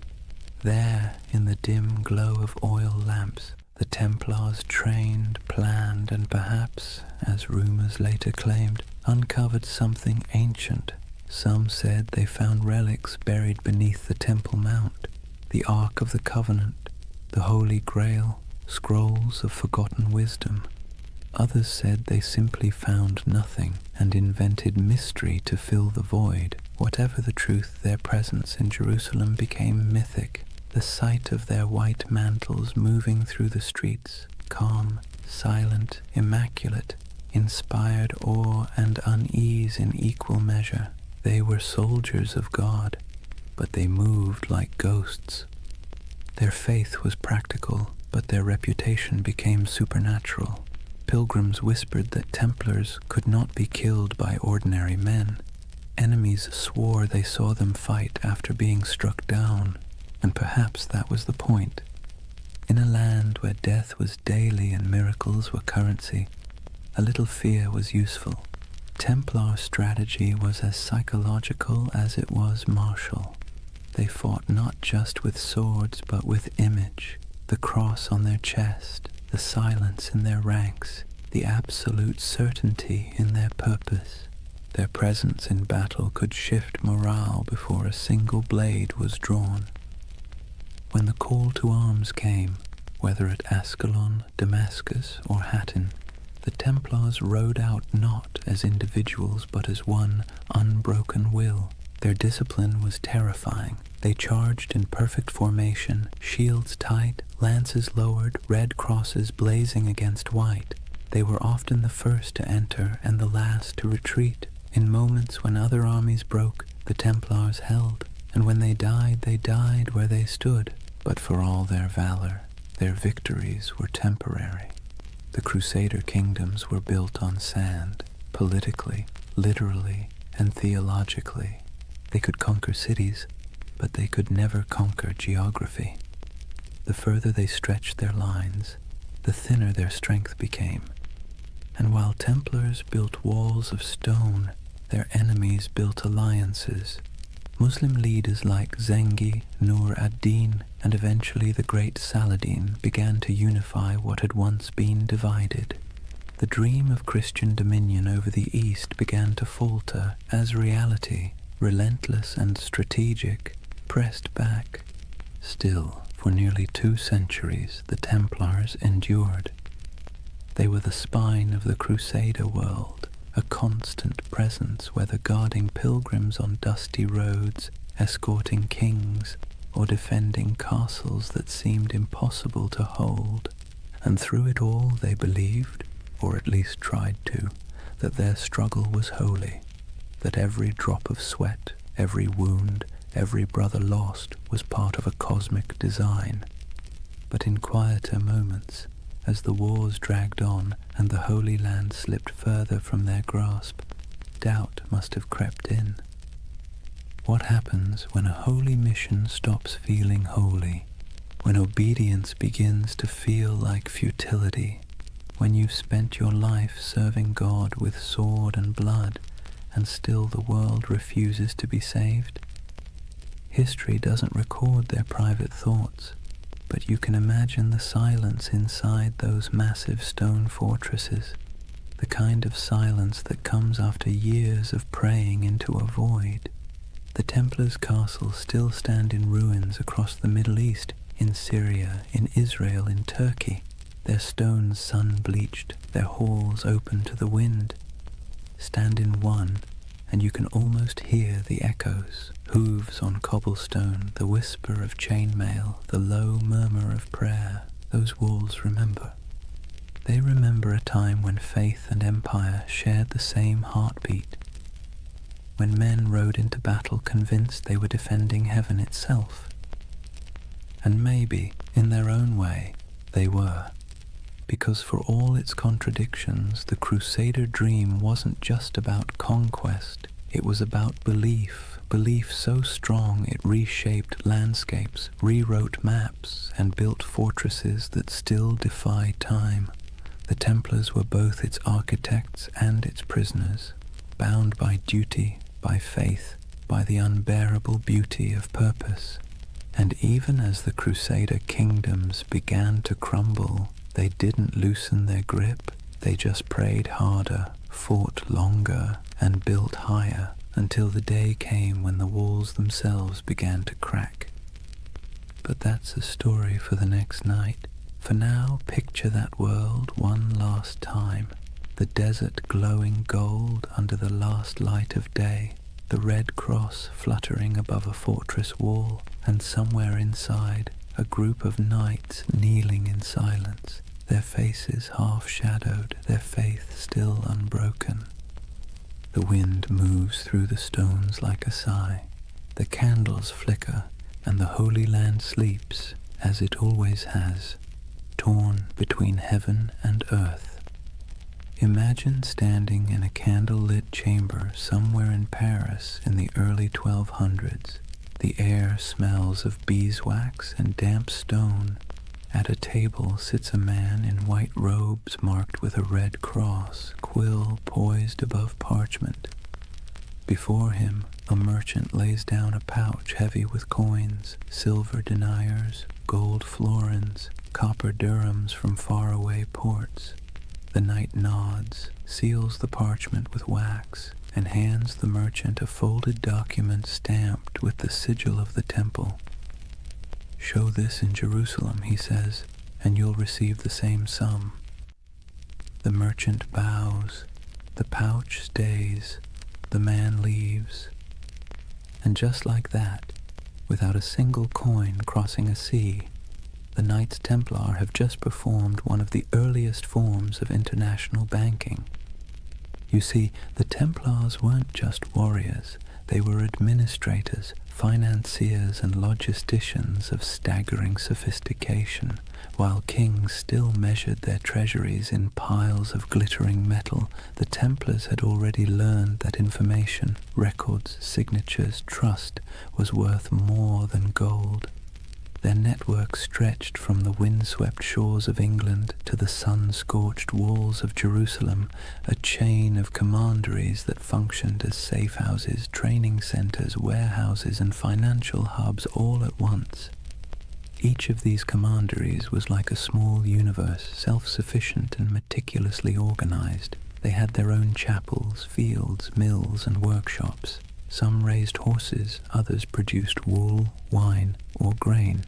Every coin earned was logged, weighed, and sent up the chain, an unbroken current flowing toward the heart of the order, and through this system the Templars quietly became one of the richest organizations in the medieval world. The irony, of course, is that they began with vows of poverty, but vows are tricky things. The Templars themselves owned nothing. The order owned everything, and that subtle distinction let them accumulate wealth without technically breaking faith. Their financial system worked with an elegance that modern bankers would envy. A pilgrim traveling from London to Jerusalem could deposit money at a temple house in England and receive a coded letter of credit. Along the route, through Paris, Marseille, Acre, and finally to the Holy City, Templar commanderies would honor the note, deduct expenses, and mark it in ledgers kept under strict guard. The traveler never had to risk carrying his fortune across pirate-infested seas or bandit-strewn roads. In a way, the Templars invented something that feels astonishingly modern, a secure international trust network, and unlike kings or nobles, they were trusted by everyone. Christian, Jew, Muslim, it didn't matter. The Red Cross was as good as a vault door. The Templar ledger became a passport through chaos. Picture the roads of Europe in the 13th century, narrow tracks winding through forests and mountains, lined with monasteries, taverns, and thieves. Now picture a convoy of Templar couriers riding fast, cloaked in white, armed but calm. They carried more than messages. They carried secrets, diplomatic letters, royal decrees, coded inventories, even treaties. A letter stamped with the seal of the temple traveled like lightning compared to anything else in the medieval world. And where there were secrets, there were suspicions. People whispered that the Templars had mastered cryptography, that their ledgers contained hidden symbols, that their archives were guarded by curses. In truth, it was discipline, not magic, that kept their system running. But to the medieval mind, efficiency itself felt supernatural. Each regional commandery reported to a central master, who in turn answered to the Grand Master in Jerusalem and later Paris. The chain of communication was ironclad, the discipline absolute. Orders passed down with the precision of a monastic liturgy. Every brother knew his rank, his duty, and the exact limits of his authority. Templar correspondence reveals a world that hummed like a machine. Cargoes of wheat, shipments of crossbow bolts, barrels of wine, all recorded, all accounted for. Even the smallest commandery in rural France or Scotland was part of a vast, synchronized network, a medieval multinational that existed centuries before the word corporation would be invented. And yet, for all this order, there was mystery. The Templar headquarters in Paris, known simply as La Maison du Temple, was a fortress of stone walls and tall towers surrounded by gardens and workshops. Inside lay one of the greatest treasuries in Europe, a glittering hoard of gold, silver, jewels, and documents so valuable that kings themselves stored their wealth there. King Louis VII did. So did Henry III of England. Even the Pope trusted the Templars to manage funds for crusades. When monarchs needed loans, it was often the temple that provided them. When nobles needed to transfer land, the temple served as intermediary. They were accountants of God, and for a time it seemed even heaven owed them interest. But power has a way of creating shadows. As their influence spread, so did envy. Clergy whispered that the Templars had grown too rich, too independent.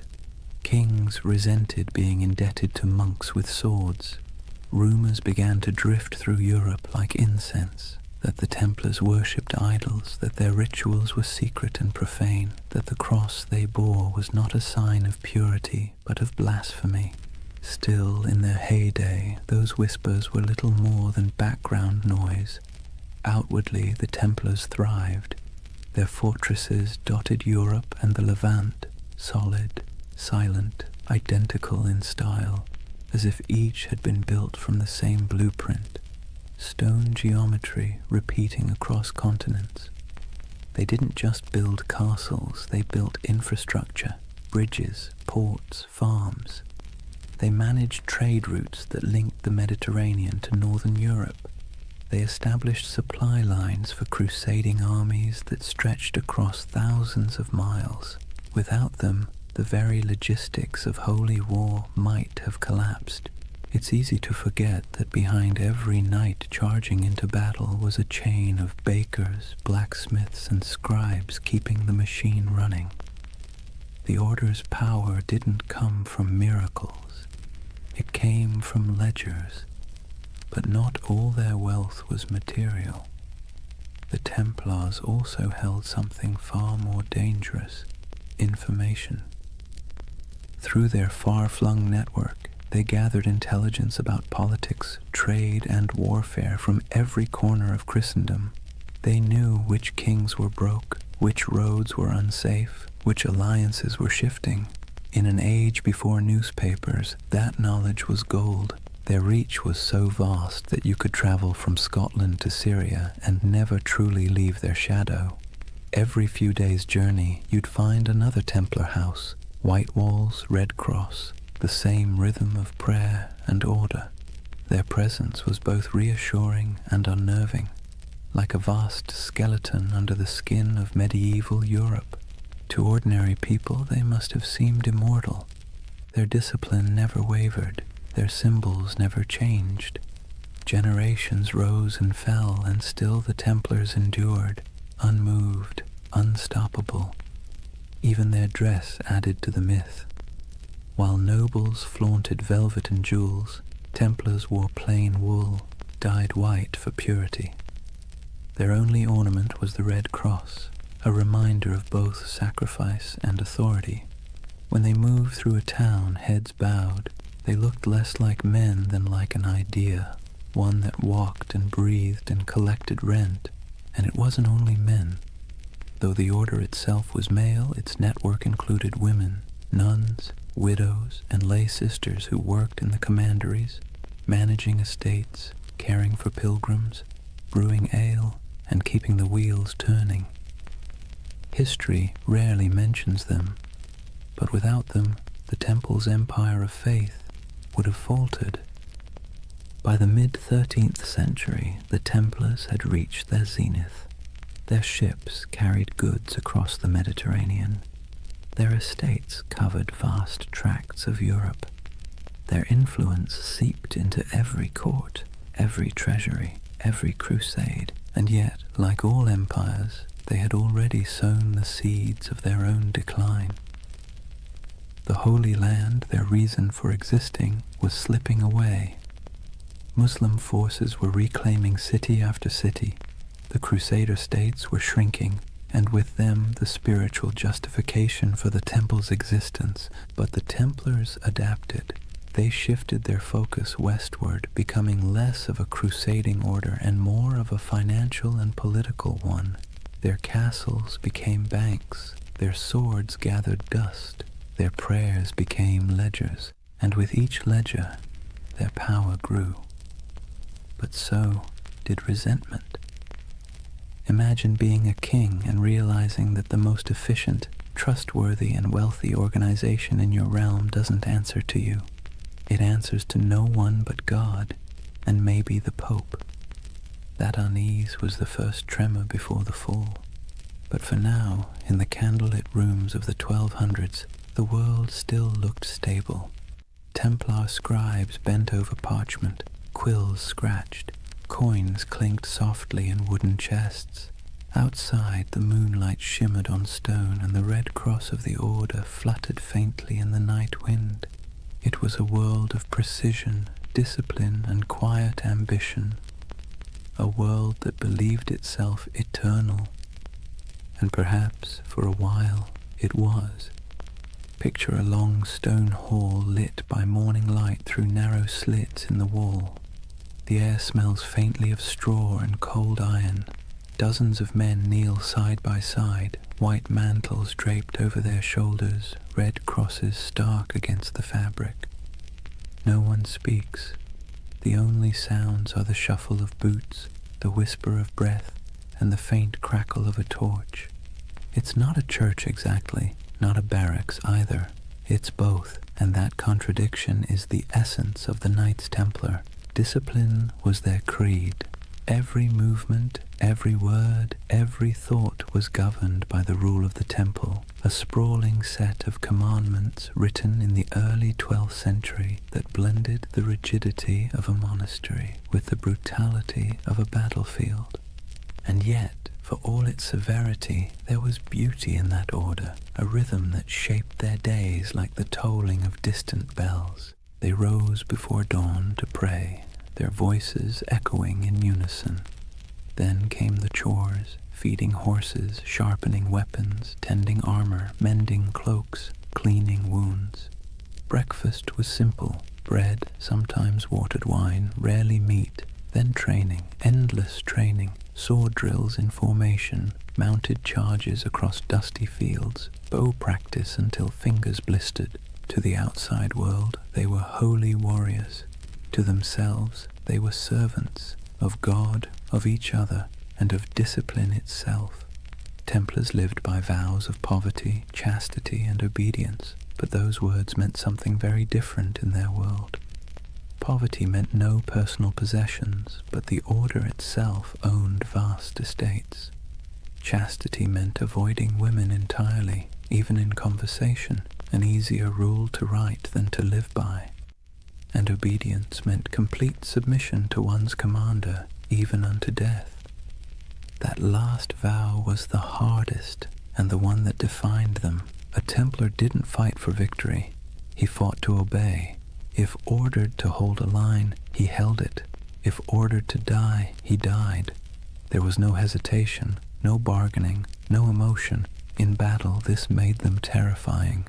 Other soldiers might panic, flee, or waver. The Templars never broke formation. Even when surrounded, they fought in silence, red crosses vanishing one by one into the dust.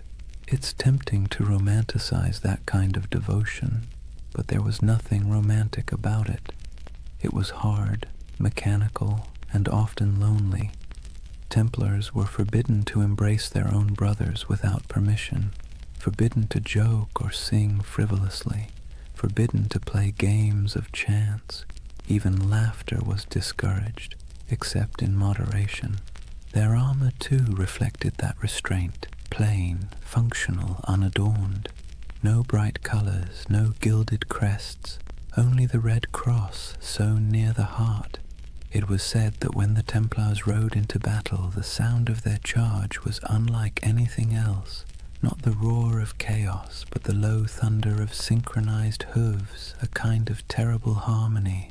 They weren't the largest army in the Crusades, nor the most numerous, but they were the most feared, because the enemy knew they wouldn't stop.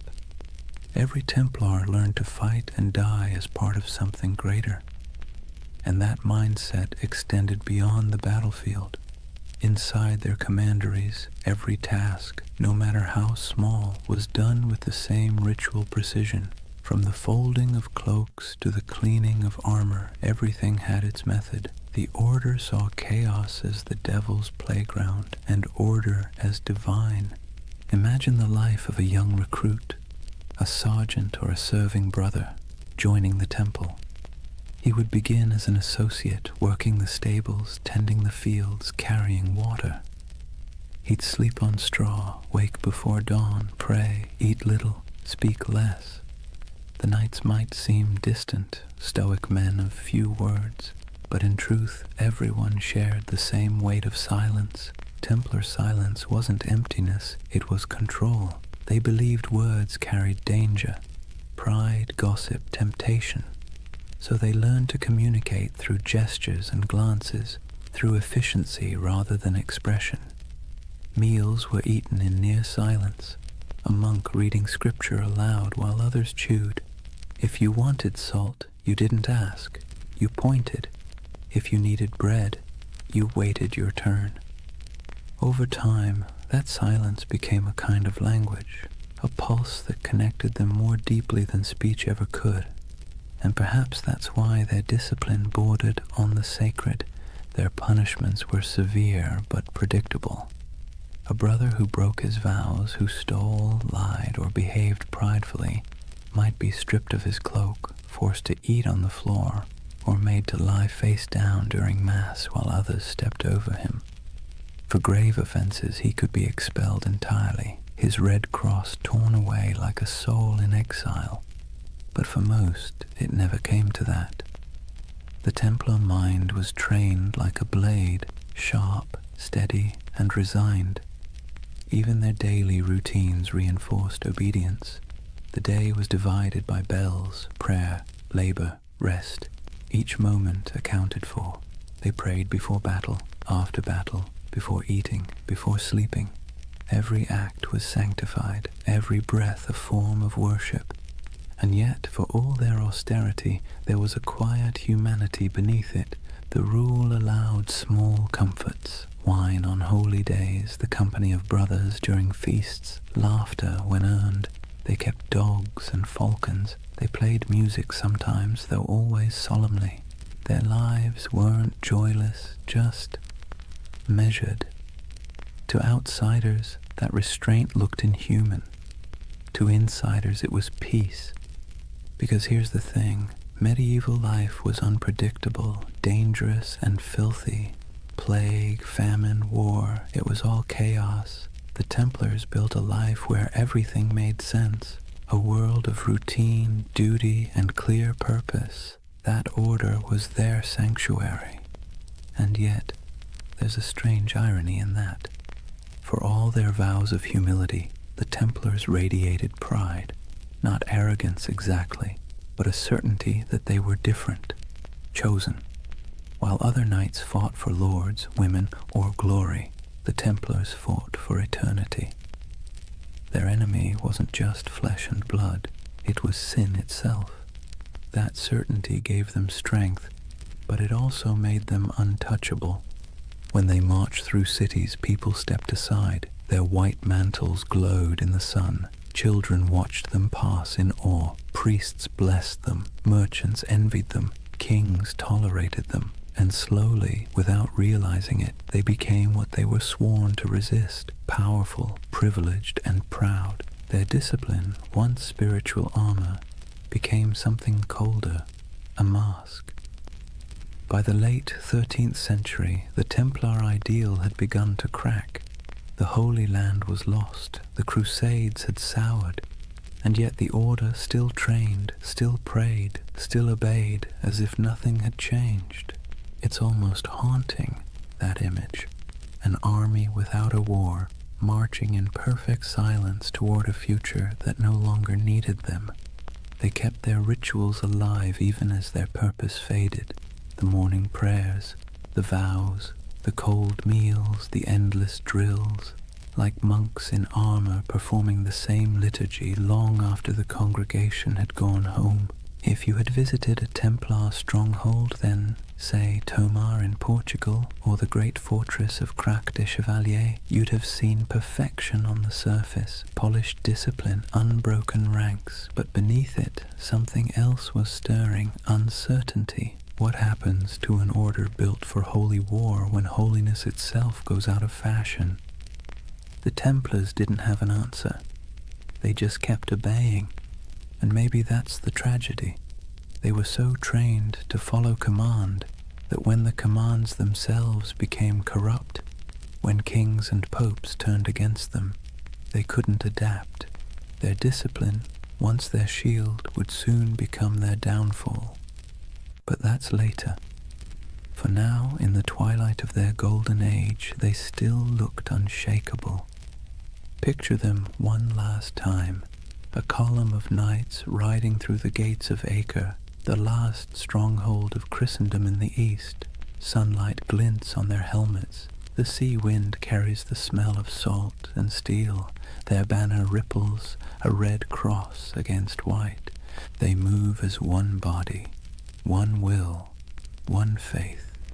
And somewhere in the back of the formation, a young knight whispers a prayer he has said 1,000 times before. He doesn't know that in a few short decades, his order will be ashes and rumor. But in this moment, he is calm, because obedience is peace. And for the Knights Templar, peace, however fleeting, was always worth dying for. Chapter 3. Secrets, Shadows, and Heresy. Imagine the stillness beneath Jerusalem. The air is cool, dry, and old, older than the Crusaders who came here with dreams of salvation and plunder. Torches flicker against ancient stone, illuminating tunnels carved centuries before the birth of Christ. The sound of footsteps echoes faintly, rhythmic and deliberate. These men wear no crowns, no jewels, only white mantles marked with a red cross. 9 knights, poor, pious, exhausted, descending under the ruins of Solomon's temple. At least that's the story. The first whisper in a legend that would stretch across continents and centuries. According to chroniclers, when the Knights Templar were founded around 1119, their official mission was humble: to protect Christian pilgrims traveling the dangerous road from Jaffa to Jerusalem. In reality, there were only 9 of them, hardly enough to guard a single caravan. And yet King Baldwin II of Jerusalem gave them quarters in one of the holiest sites on earth, the Temple Mount, believed to be the ruins of Solomon's temple itself. That's where the name came from, the poor fellow soldiers of Christ and of the Temple of Solomon. But for a group of destitute knights, their address was suspiciously prestigious. The Temple Mount was not just another ruin, it was a sacred puzzle layered in myth. Jews believed it was where the Ark of the Covenant had once rested. Muslims revered it as the site of the Prophet's ascent to heaven. Christians saw it as the home of God's wisdom and wrath alike. And somehow these 9 knights, without royal blood, without political clout, were allowed to live directly atop it, and for nearly 9 years no one quite knew what they were doing down there. There are no surviving records, no letters, no official reports, just silence, the kind that history fills with imagination. And centuries later, that silence became the perfect soil for mystery. Some say the Templars were digging, not guarding, that they searched the ruins for hidden relics, ancient scrolls, or lost knowledge buried deep beneath Jerusalem. According to certain accounts, the knights conducted excavations under the temple itself, tunneling through ancient chambers that had lain untouched since biblical times. Archaeologists in the 19th century actually found evidence of Templar tunnels beneath the site. Narrow shafts and corridors leading nowhere, carved by human hands during the Crusader period. That's when the myth took root, that the Templars had uncovered something extraordinary, something that transformed them from a handful of ragged knights into one of the most powerful organizations in the medieval world. What was it? The Ark of the Covenant? The Holy Grail? Secret knowledge from King Solomon himself? Or perhaps something less tangible? A myth so potent it didn't need to exist to be believed. It's easy to see why the story stuck. The Templars' rise defied logic. They appeared out of nowhere, impoverished, under-equipped and obscure. Then, almost overnight, they became legends. Their fame spread through Europe like wildfire. Popes blessed them. Kings donated land. The church gave them privileges no other order had ever held. They could collect tithes, build fortresses, even run their own banks. Within decades, they were richer and more influential than most monarchies. How does that happen unless you've found something powerful? Of course, the historian in us can explain it rationally. Europe was full of eager donors. The Crusades were romanticized as a holy cause. The church wanted soldiers who could fight without being corrupted by greed, and the Templars fit that image perfectly. Their vows of poverty made them trustworthy. Their discipline made them effective. Their myth was self-reinforcing, but reason rarely wins the imagination.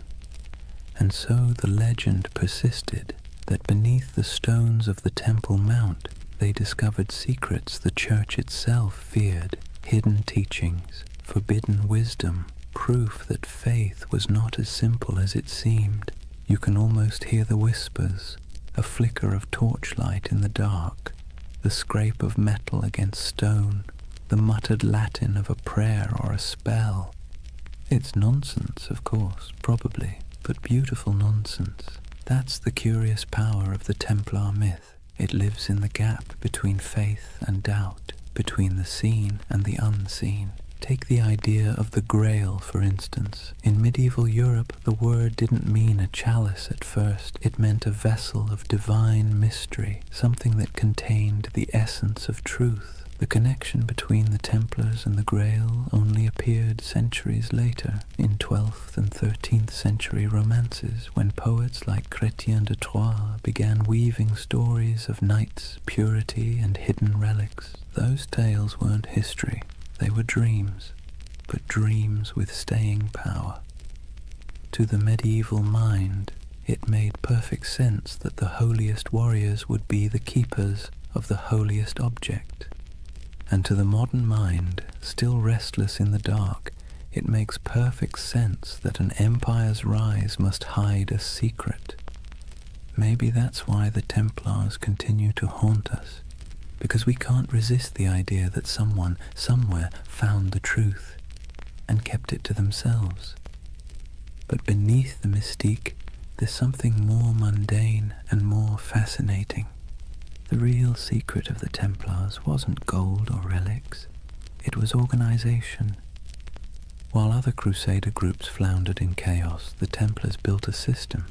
They turned faith into logistics. They mastered record-keeping, finance, communication, and property management at a level Europe had never seen before. Their commanderies stretched from Scotland to Syria, forming a network that could move money, men, and messages faster than any king's court. They were medieval globalists, an early blueprint for the international corporation. That was their real treasure, their true grail, not buried under Jerusalem, but written in ledgers and sealed with wax. Still, it's fun to imagine the other version, the one where those 9 knights, by flickering torchlight, brushed away centuries of dust and found something that made them more than soldiers, something that whispered of destiny, because that's the romantic engine of the Templar myth, that somewhere in their cold discipline and rigid faith, they touched a kind of forbidden light. Maybe it wasn't treasure, maybe it was understanding. The Church would later accuse them of heresy, of denying Christ, of spitting on the cross, of worshipping strange idols, all of which sound absurd, until you remember how much they changed between those first 9 knights and the empire they became. Power always transforms faith, sometimes subtly, sometimes completely, and perhaps in those long tunnels beneath the temple, the transformation began. There's a moment halfway between legend and history when we can almost see it. 9 men on their knees, torches flickering, the stones around them whispering echoes of the past.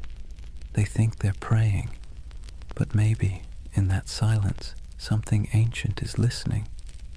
And maybe that's why the myth still holds us, because even if the Templars never found the Ark or the Grail or any secret knowledge at all, they still uncovered something remarkable, the power of belief itself. They discovered how mystery can move empires. Imagine a candlelit chapel deep in the hills of France. The walls are rough stone, the air thick with incense and dust. In the dim light, the symbol of the Red Cross flickers faintly across banners and shields stacked neatly against the wall. A handful of knights kneel in silence before an altar, not before the crucifix, but before something older, stranger, covered in a cloth of deep red. No one speaks, only the low chant of prayer, rhythmic and hypnotic, filling the space like the hum of bees in a summer field. This is the image that has haunted storytellers for centuries. The idea that the Knights Templar possessed secret knowledge, perhaps even a relic of impossible power. And like all the best myths, it's never quite clear whether we want it to be true or whether we enjoy believing it's hidden. The legend of the Holy Grail, for instance, didn't actually begin with the Bible. It began with poets. Around the late 12th century, when the Templars were at their most powerful, A French poet named Chrétien de Troyes wrote of a mysterious grail, a shining vessel carried in a sacred procession, capable of granting eternal nourishment and divine wisdom. He never called it holy, nor said it was a cup. Later, writers turned it into the chalice of Christ, the cup of the Last Supper, or the vessel that caught his blood at the crucifixion. But in Chrétien's day, the Grail was simply something too sacred to name directly. And in that ambiguity, the Templars found a shadow, because who else fit the image better? Knights of divine mystery, warriors of impossible devotion, a brotherhood whose rituals were secret, whose vows were absolute, and whose origins lay under the ruins of Solomon's temple. To a medieval audience it made perfect sense. If the Grail existed, it was the Templars who kept it. Over the centuries, the Grail and the Templars fused together into a single enduring myth, a marriage of chivalry and mysticism that no amount of historical evidence has ever been able to undo. The truth, though, is both smaller and more interesting. The Templars were bureaucrats of the divine. They didn't sit around sipping from golden chalices or unlocking cosmic secrets. They balanced books. They managed estates. They wrote letters in crisp Latin. They were the spiritual accountants of a holy empire. But because they lived in an age obsessed with relics, bones of saints, drops of Christ's blood, splinters of the true cross, they were inevitably drawn into the world of the sacred object. They guarded reliquaries. They escorted pilgrims who sought miraculous artifacts. They helped fund and protect monasteries where fragments of supposed holy items were displayed. So when rumors spread that they had discovered ancient scrolls beneath the Temple of Solomon, texts written by early Jews, Gnostics, or even pre-Christian mystics, the stories stuck. The scroll myth would grow and mutate over time.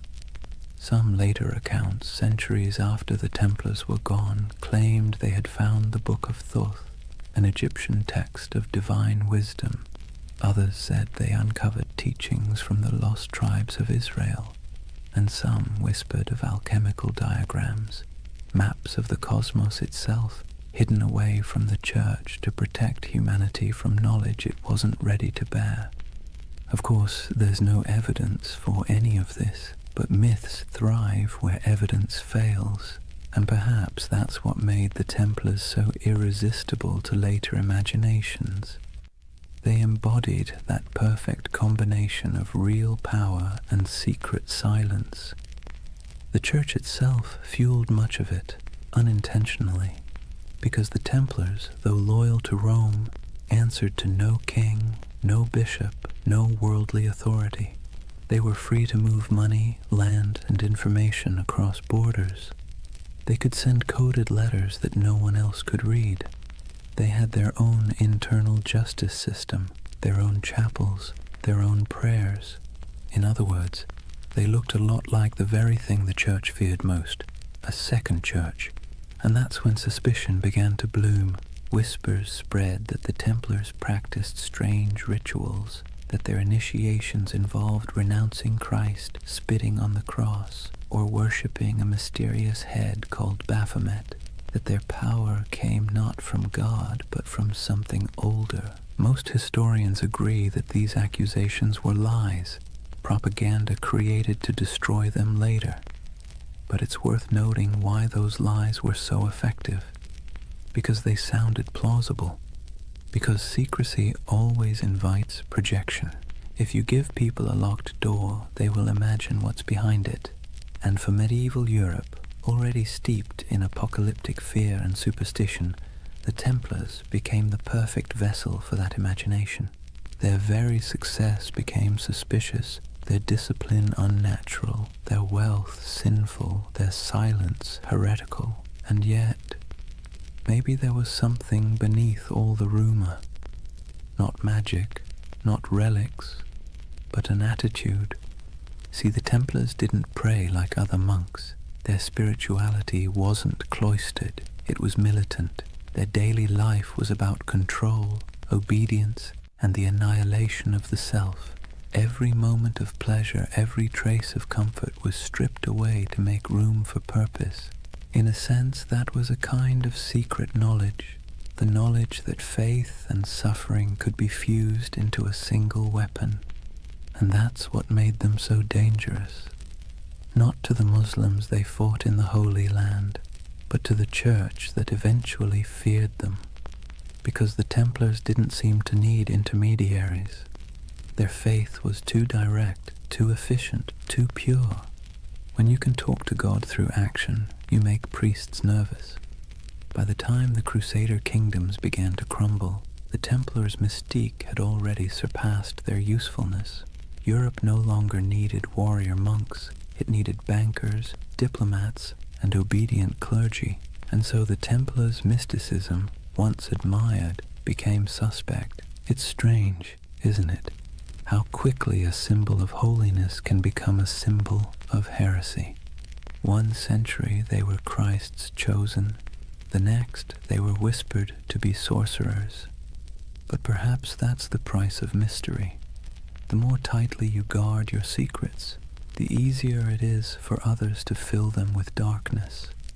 And in the quiet moments when we think of the Templars by torchlight, kneeling before something hidden under silk, we feel that same tension, that blend of awe and suspicion, that uneasy beauty of something half-believed.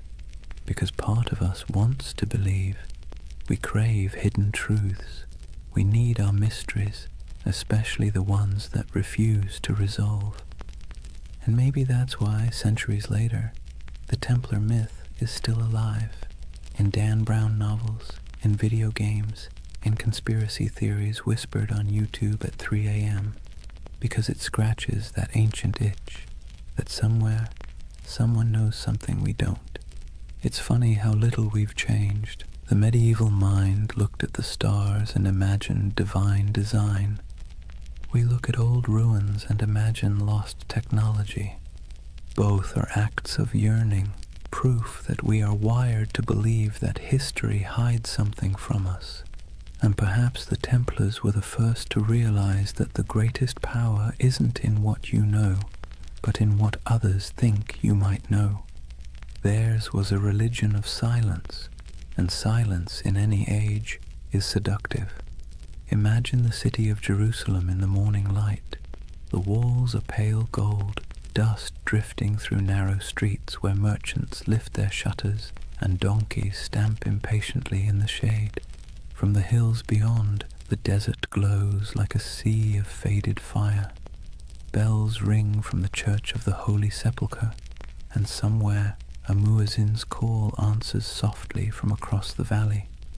This was the city the Templars swore to defend, the heart of their purpose, the reason for their existence. But by the late 12th century, Jerusalem was no longer the eternal prize they once imagined. It had become a coin tossed endlessly between empires, each claiming divine right, none able to hold it for long. The cracks began, as they so often do, with pride. The Crusader kingdoms, those fragile Latin states carved out after the First Crusade, had grown decadent and divided. The descendants of knights who once marched barefoot to holy war now lived like minor kings, drinking imported wine, bickering over titles, and marrying into local dynasties to secure land and dowries. The Templars, meanwhile, had become something very different from their humble beginnings. They were no longer 9 men kneeling in the dust. They were a multinational corporation of the Middle Ages, thousands strong, with property stretching from Scotland to Syria. They operated fleets, fortresses, and treasuries. They could lend money to kings and fund crusades outright. And that kind of power, while impressive, makes enemies quickly. By the mid-11th century, the balance of the Holy Land had shifted. Muslim forces, long divided, were now uniting under a single banner, led by a man who seemed born for the role, Salah ad-Din Yusuf ibn Ayyub, known in the West as Saladin. If the Crusaders were a tangle of arrogance and infighting, Saladin was the opposite, disciplined, patient, and devout. His armies were not the wild hordes described in European rumor. They were organized, loyal, and most importantly, fighting for home.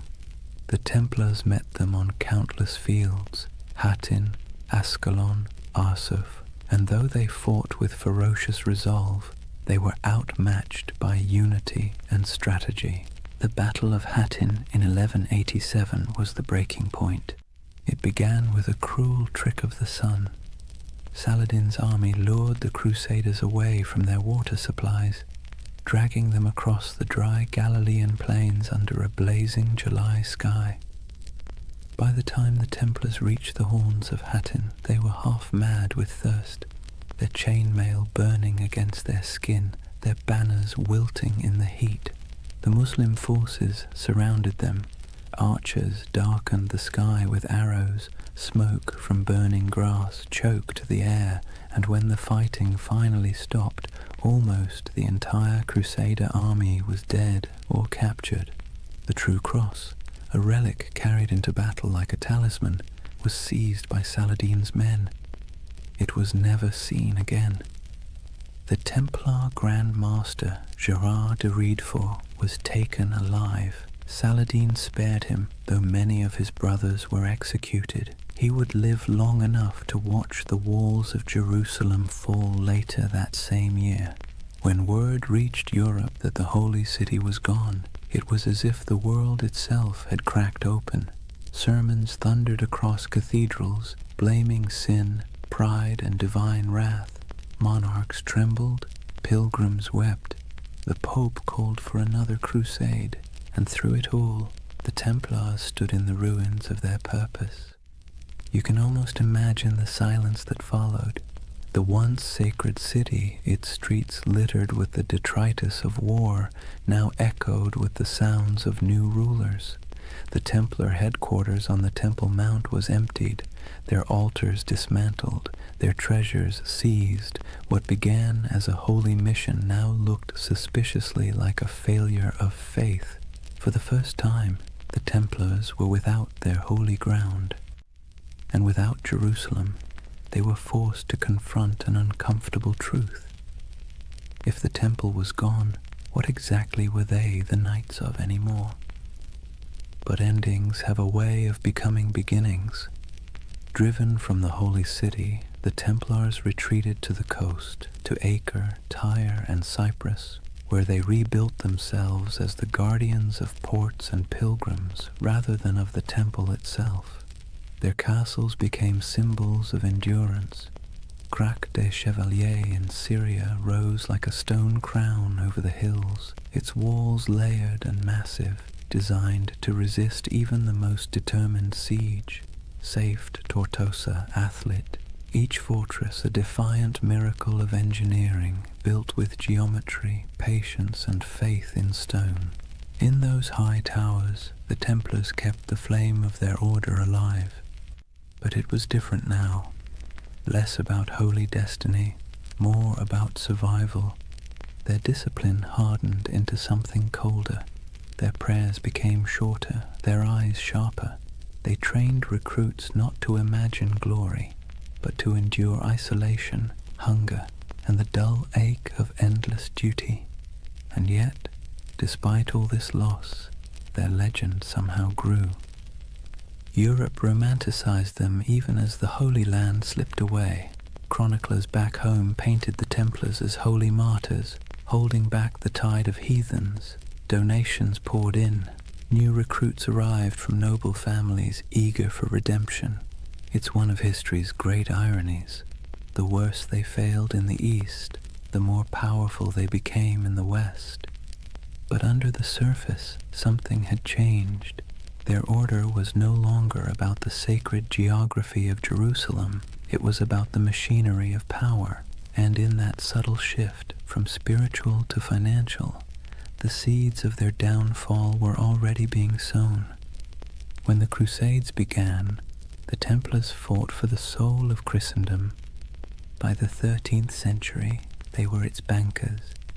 They lent to kings and nobles, secured transport for crusading armies, and managed estates that rivaled monasteries in wealth. Their temples in Paris, London, and Aragon became repositories for gold and secrets. Some said their vaults held the lost relics of the East. Others whispered that beneath their churches, tunnels led to rooms where initiates swore oaths in candlelight, swearing not to crown or cross, but to something older. In truth, those basements probably held nothing more exotic than ledgers and coin chests, but perception, as always, was more dangerous than reality. To kings in debt, the Templars' wealth was an insult. To the Church, their independence was heresy. And so, while the Templars rebuilt their fortresses and continued their crusading vows, the world around them quietly changed. New powers rose, old faiths fractured. Europe began to turn inward, to trade, to politics, to profit. The dream of Jerusalem faded like smoke on the horizon. The Templars became relics themselves, living fossils of an age of faith that no longer fit the world they helped create. And perhaps that's the tragedy at the heart of their story. They were men who built a system so efficient, so disciplined, that it outlasted their original purpose. Their creed was supposed to die with Jerusalem, but it didn't. It calcified. It spread through Europe's veins into its banks, its armies, its bureaucracies. Even as they prayed for salvation, they were laying the groundwork for capitalism, for modern finance, for the idea that faith could be managed like currency. When you think about it, that might be their most heretical legacy of all. In the distance, though, back on those coastal walls, you can almost still hear the wind off the sea whistling through the battlements of Acre.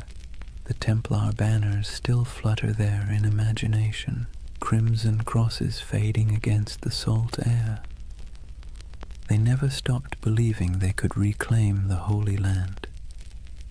They never stopped waiting for the day the horns would sound again. But faith, like empire, has tides, and the tide was already receding. Imagine standing on the ramparts of Acre at twilight. The sea stretches endlessly westward, glowing copper beneath the dying sun.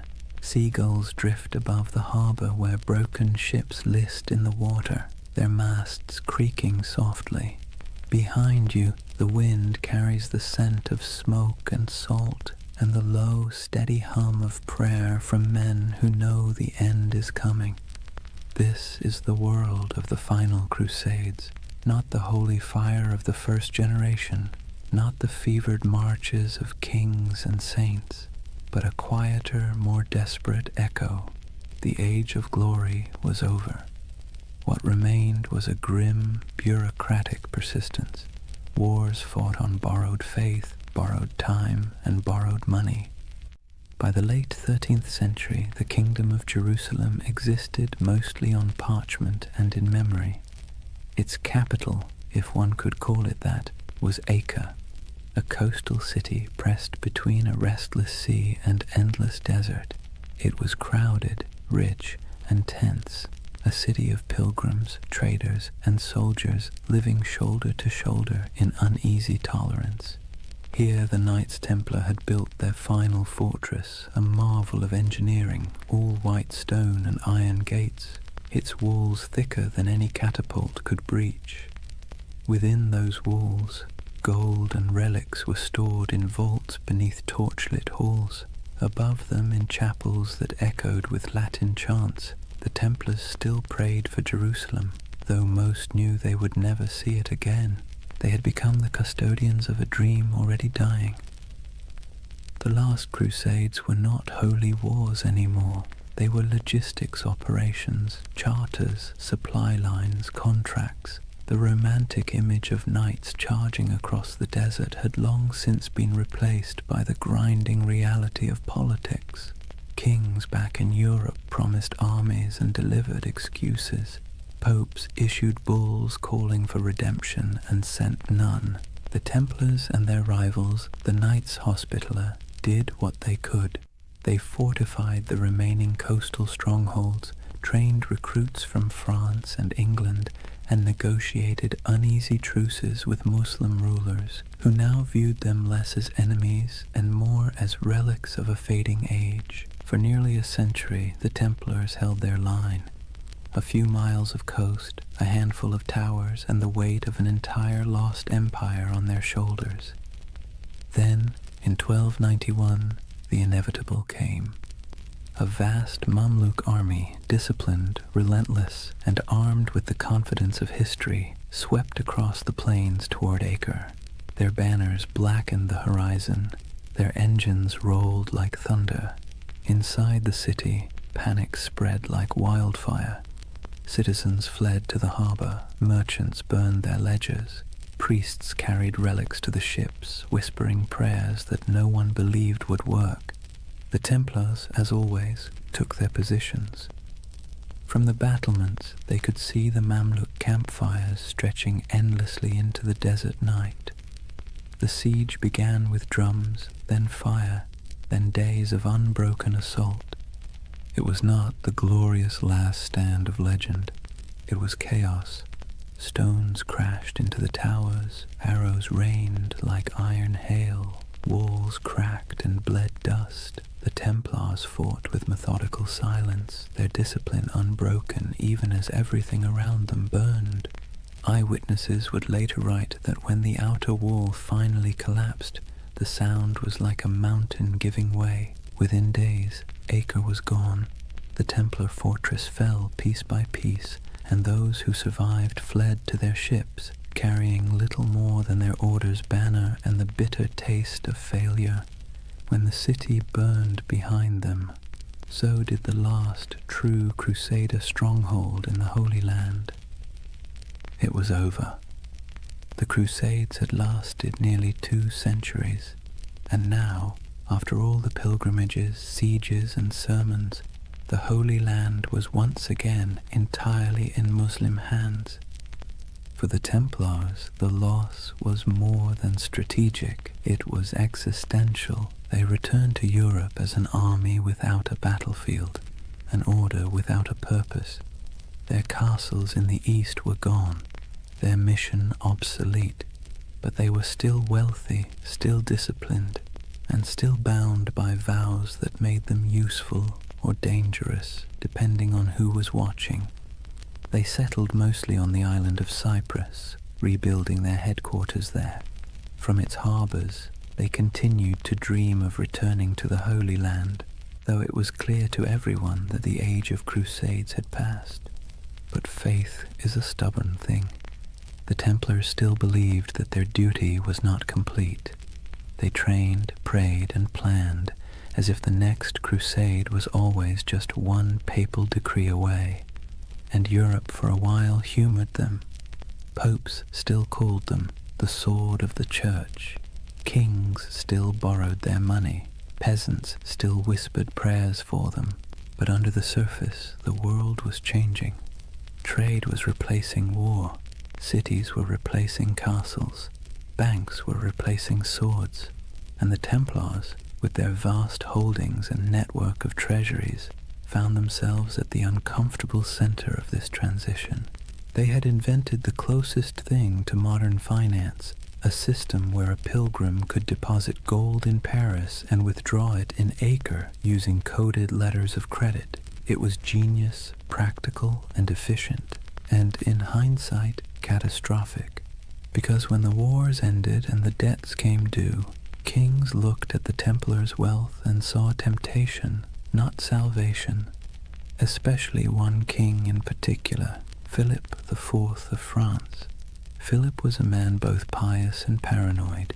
He owed the Templars enormous sums of money, loans for his wars, his court, his vanity. But he also saw their independence as an affront. They answered not to him, but to the Pope. Their fortresses in France were like miniature states, their archives sealed and secret. and the more Philip learned about them, the more their silence unnerved him. Rumors spread of strange initiation rites, of heretical symbols, of men kissing the cross in reverse. Nonsense, most likely, but for a monarch looking to erase his debts and consolidate power, nonsense can be weaponized. In the years after Acre, Philip began to scheme. He courted the Pope, then bullied him. He planted spies among the Templars. He listened to gossip and invented the rest. The Templars, perhaps naively, continued to operate as they always had, holding mass, training knights, managing estates. They trusted in their reputation, in their service, in their holy mission. They never realized that while they were guarding against heathens abroad, the real danger had been quietly gathering at home. In the fall of 1307, France was restless. Taxes were high, the treasury was strained, and the king's legitimacy was fragile. Philip needed an enemy.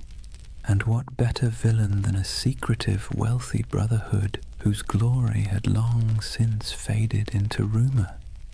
The Templars were about to learn a lesson the Romans once taught long ago, that power without narrative is just a target. Their story had begun with oaths whispered beneath the Temple of Solomon.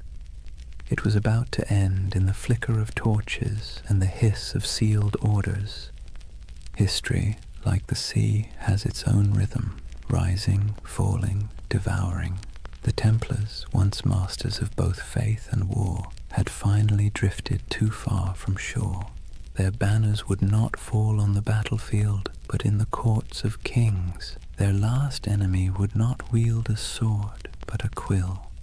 The Crusades had ended, but the Inquisition was just beginning. Imagine Paris in the early morning of October 13th, 1307. The air is cold, the mist heavy. Bells toll softly from the towers of Notre Dame, their echo rolling over the Seine. Most Parisians are still asleep, unaware that within the hour history itself is about to shift. Across the city, a quiet army stirs. Royal messengers slip through fog-damp alleys, carrying sealed orders bearing the king's personal wax seal. Soldiers, sworn to secrecy, assemble at street corners and bridges. They don't yet know who they're hunting, only that the order comes directly from Philip IV, and that disobedience would mean ruin. When the sun finally breaks the horizon, the trap is sprung. Every Templar house in France, every fortress, every commandery, every quiet estate hidden among vineyards and fields is surrounded. Gates splinter, iron boots echo down stone halls. The knights of the temple, warriors who once faced Saracen armies in the blazing deserts of Palestine, are dragged from their beds half-dressed, bewildered, accused of crimes so grotesque they can barely comprehend them. Blasphemy, idolatry, heresy. The list reads like something pulled from a fever dream, but this was no dream. It was politics, dressed in the robes of faith. Let's be clear, Philip IV was not a fool. He was something more dangerous, clever, desperate, and convinced of his divine right to do whatever was necessary to hold his kingdom together. He had bled France dry with wars against England, then with his campaigns to tax the clergy. When the church resisted, he struck back, exiling the Pope from Rome, installing his own candidate, and essentially turning the papacy into a branch office of the French crown. That Pope was Clement V, a man whose spine was as soft as the velvet cushions he sat on. Officially, he ruled from Rome. In practice, he lived under the shadow of Philip's will, a papal puppet relocated to Avignon. And so, when the King of France whispered that the Templars were dangerous, heretics, maybe even satanic, Clement listened. But the real accusation wasn't spiritual, it was financial. The Templars held vast wealth, not in piles of coins, but in something far more threatening: records, ledgers, IOUs. They were Europe's most sophisticated bankers, managing royal treasuries, facilitating trade, and holding deposits from nobles who trusted their vaults more than their own castles. That included Philip himself, who now owed them so much that, if they called in their debts, France might collapse. And so, with one order, Philip did what every indebted man has dreamed of doing since time began. He erased the balance sheet. The raids were coordinated with surgical precision. Templars across France were seized simultaneously, their archives confiscated, their leaders imprisoned. Jacques de Molay, the Grand Master, was arrested in Paris, along with his top commanders. He had been a guest of honor at the king's court just days before, attending the funeral of Philip's sister. Now his hospitality was rewarded with chains. The interrogations began almost immediately. The king's agents, men of ink and iron, demanded confessions to every sin imaginable. They accused the Templars of denying Christ, of spitting on the cross during initiation, of worshipping a mysterious idol called Baphomet. They spoke of obscene rituals, secret kisses, and dark oaths taken by candlelight. And under torture, men will say anything. By the week's end, confessions poured in, broken, contradictory, desperate. Some swore they had been tricked, others simply wept and signed whatever parchment was placed before them. The king had his proof. But outside the dungeons, the world was less convinced. The charges made no sense. The Templars were fanatically religious, sworn to poverty, chastity, and obedience. Their prayers structured their lives so tightly that even eating and sleeping were acts of devotion. To accuse them of heresy felt like accusing monks of witchcraft. But logic was irrelevant. The spectacle was the point. Philip had turned the trial into theatre. He invited clergy, nobles, and the public to hear the confessions. He displayed the trembling knights as examples of corruption and divine justice. He presented himself as the defender of Christendom, cleansing it of hidden rot.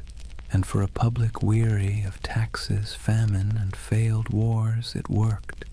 People love a villain, especially one that used to be untouchable. Meanwhile, Clement V hesitated.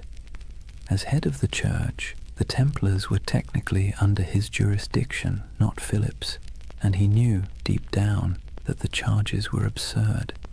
He issued cautious letters demanding the Templars be handed over to papal investigators, but Philip ignored him. France was already playing judge, jury, and executioner. When the Pope finally summoned his courage to intervene, the damage was done. Across Europe, the accusations had spread like wildfire. Other kings, seeing opportunity, followed Philip's lead. Why not confiscate a few Templar estates? Why not seize their gold, their horses, their lands? After all, if France was purging the heretics, who wanted to look soft on sin? One by one, Europe's monarchs turned on their former protectors. In England, Edward II hesitated at first.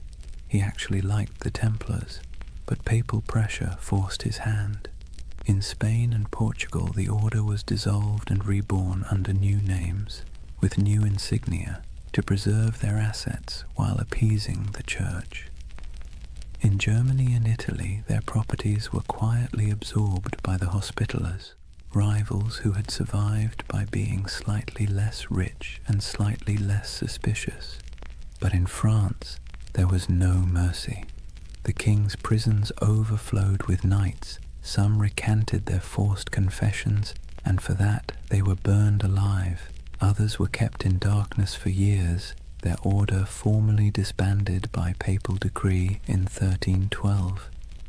As the walls closed in, Jacques de Molay remained calm. His life by then had been one long act of faith. He had fought in Outremer, negotiated with kings, and seen the fall of Acre. He knew what it was to lose everything. But this betrayal, this twisting of faith into a weapon, was something colder. He endured years of imprisonment, interrogation, and humiliation before being brought once more into public view. On March 18th, 1314, the king staged one final spectacle. Molay and 3 senior Templars were led onto a platform erected on the Ile de la Cité, a small island in the Seine, directly across from the royal palace. The crowd gathered in silence, expecting confessions and repentance. But instead the old man, gaunt, weary, his hair turned white in prison, stood tall and spoke words that would echo for centuries. He retracted every confession, declared the order innocent, condemned the lies, the cruelty, the injustice. The crowd gasped. The executioners hesitated. Even Philip's officials seemed unsure what to do, but the king, unmoved, ordered the fires lit immediately, and as the flames climbed, witnesses said Jacques de Molay did not scream. He stood, unmoving, until the smoke swallowed him. According to legend, with his final breath, he called down a curse, summoning the Pope and the King to meet him before God within a year. It sounds like myth, but here's the strange part. Both men did die within 12 months. Philip collapsed suddenly during a hunting trip. Clement succumbed to illness not long after. Their bodies, it was said, refused to rest peacefully. One burned, one desecrated by lightning. History, for once, indulged in poetic justice, and so ended the Knights Templar, at least on paper. Their castles were seized, their treasure vanished, their order dissolved, but their legend, that refused to die. Whispers began immediately, of ships slipping away from La Rochelle under cover of night, carrying gold, relics, and sacred texts, of surviving knights who fled north to Scotland or vanished into the Alps, of secret brotherhoods, the Freemasons, the Rosicrucians, who claimed descent from the last guardians of the temple. It's hard to tell where history ends and myth begins. Maybe they're the same thing now, a story too powerful to stay buried. The fires of Paris went out, the ashes scattered. But in the imagination of every generation since, the Templars never stopped riding. Their red crosses still gleam faintly in the dark corners of our collective memory, where faith and conspiracy meet like two mirrors reflecting forever. Chapter 4. The Fall, the Curse, and the Immortal Legend. Take a deep breath and picture it again. Paris, 1314. The sun setting behind the grey spires, the river glinting like a blade, the crowd dispersing after the execution, their murmurs fading into the wind. For a moment, the city feels hollow. The flames have gone out, the smoke has thinned, and all that remains of the Knights Templar is the faint scent of burning oak and the whisper of rumour. It should have ended there, but history, like fire, has a way of smouldering long after the last spark dies. They say Jacques de Molay's final words were a curse. He called out from the pyre, summoning Pope Clement and King Philip to appear before the judgment of God within a year. The legend says his voice did not tremble. It carried through the crowd, past the walls of Paris, past the gilded windows of the royal palace, carried by the smoke as if heaven itself were listening.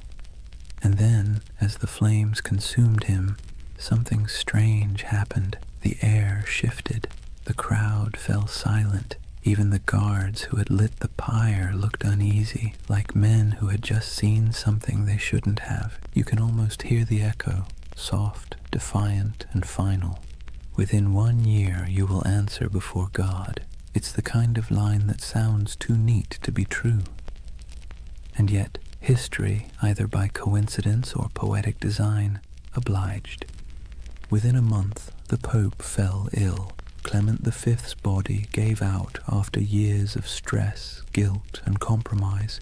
His corpse was placed in a monastery awaiting burial, but as if on cue, the monastery caught fire. The flames consumed the chamber, and the papal body, already lifeless, was said to have sat upright in the coffin, engulfed in flames, as though the curse had come to collect. Not long after, King Philip went hunting in the forest of Fontainebleau. A strong, healthy man, still in his 40s, he rode out in the crisp autumn air and never returned alive. Accounts differ. Some say he fell from his horse, struck his head, and lingered for days in agony. Others say he was seized by a sudden paralysis. Either way, the most powerful man in Europe died slowly, staring into nothing, as if haunted by something he couldn't see, and with their deaths, the curse of the Templars was born. It was a simple story. 2 men destroyed by the vengeance of a martyred knight, but it grew quickly. People whispered that France itself was doomed, that Philip's descendants, the Capetian line, would die out within generations, and, strangely enough, that too came true. Within less than 2 decades, all 3 of Philip's sons, each having worn the crown, were dead without heirs. The dynasty that had ruled France for centuries was snuffed out like a candle in a storm. The people of the time called it La Malédiction des Templiers, the Templar curse. To later generations, it became a parable, a warning about greed, corruption, and the strange persistence of divine justice. Of course, historians will tell you it was all coincidence, and maybe they're right. But that's the beautiful thing about history. It leaves just enough cracks for the imagination to pour through.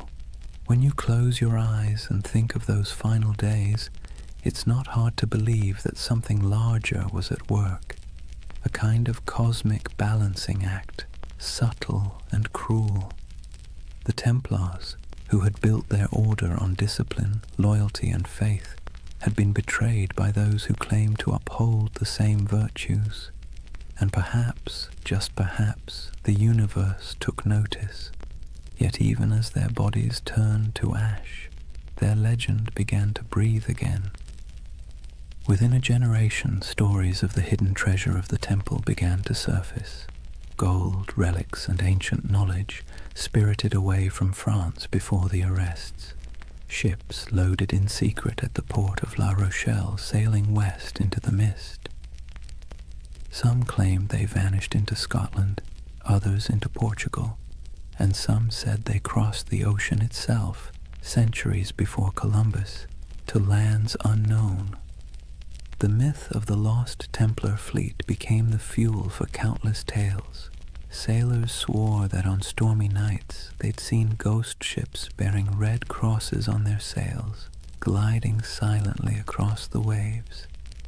Monks whispered of secret vaults beneath cathedrals where the last Templars hid sacred relics, and among peasants and pilgrims alike a quiet belief took root. The Templars were not dead. They had merely gone underground, waiting for the world to be ready again. It was an idea too romantic, too mysterious to fade. The church had tried to erase the order's name, to burn their banners, melt their seals, and scrub their records. But the Templars had built something deeper than stone. They had built a story, one that couldn't be killed with fire or buried in royal decrees. And the story began to change shape. In the Middle Ages, people whispered that the Templars had discovered the Holy Grail beneath the ruins of Solomon's temple, that the treasure they carried was not gold, but knowledge, secret doctrines, ancient scrolls, perhaps even relics of Christ himself. These weren't just bedtime stories, they were expressions of longing for a lost wisdom, a purer faith, a world where the sacred and the powerful were one and the same. It's strange, isn't it? The church destroyed them for being too secretive, too independent, and yet that very secrecy made them immortal.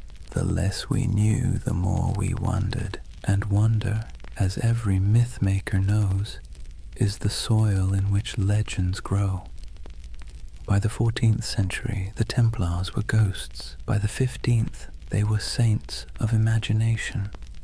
By the 18th, they had been reborn entirely, absorbed into the rituals of the Freemasons, who borrowed their symbols, their oaths, and their mystique. Masonic lodges across Europe adopted the Red Cross, the sword, and the language of brotherhood.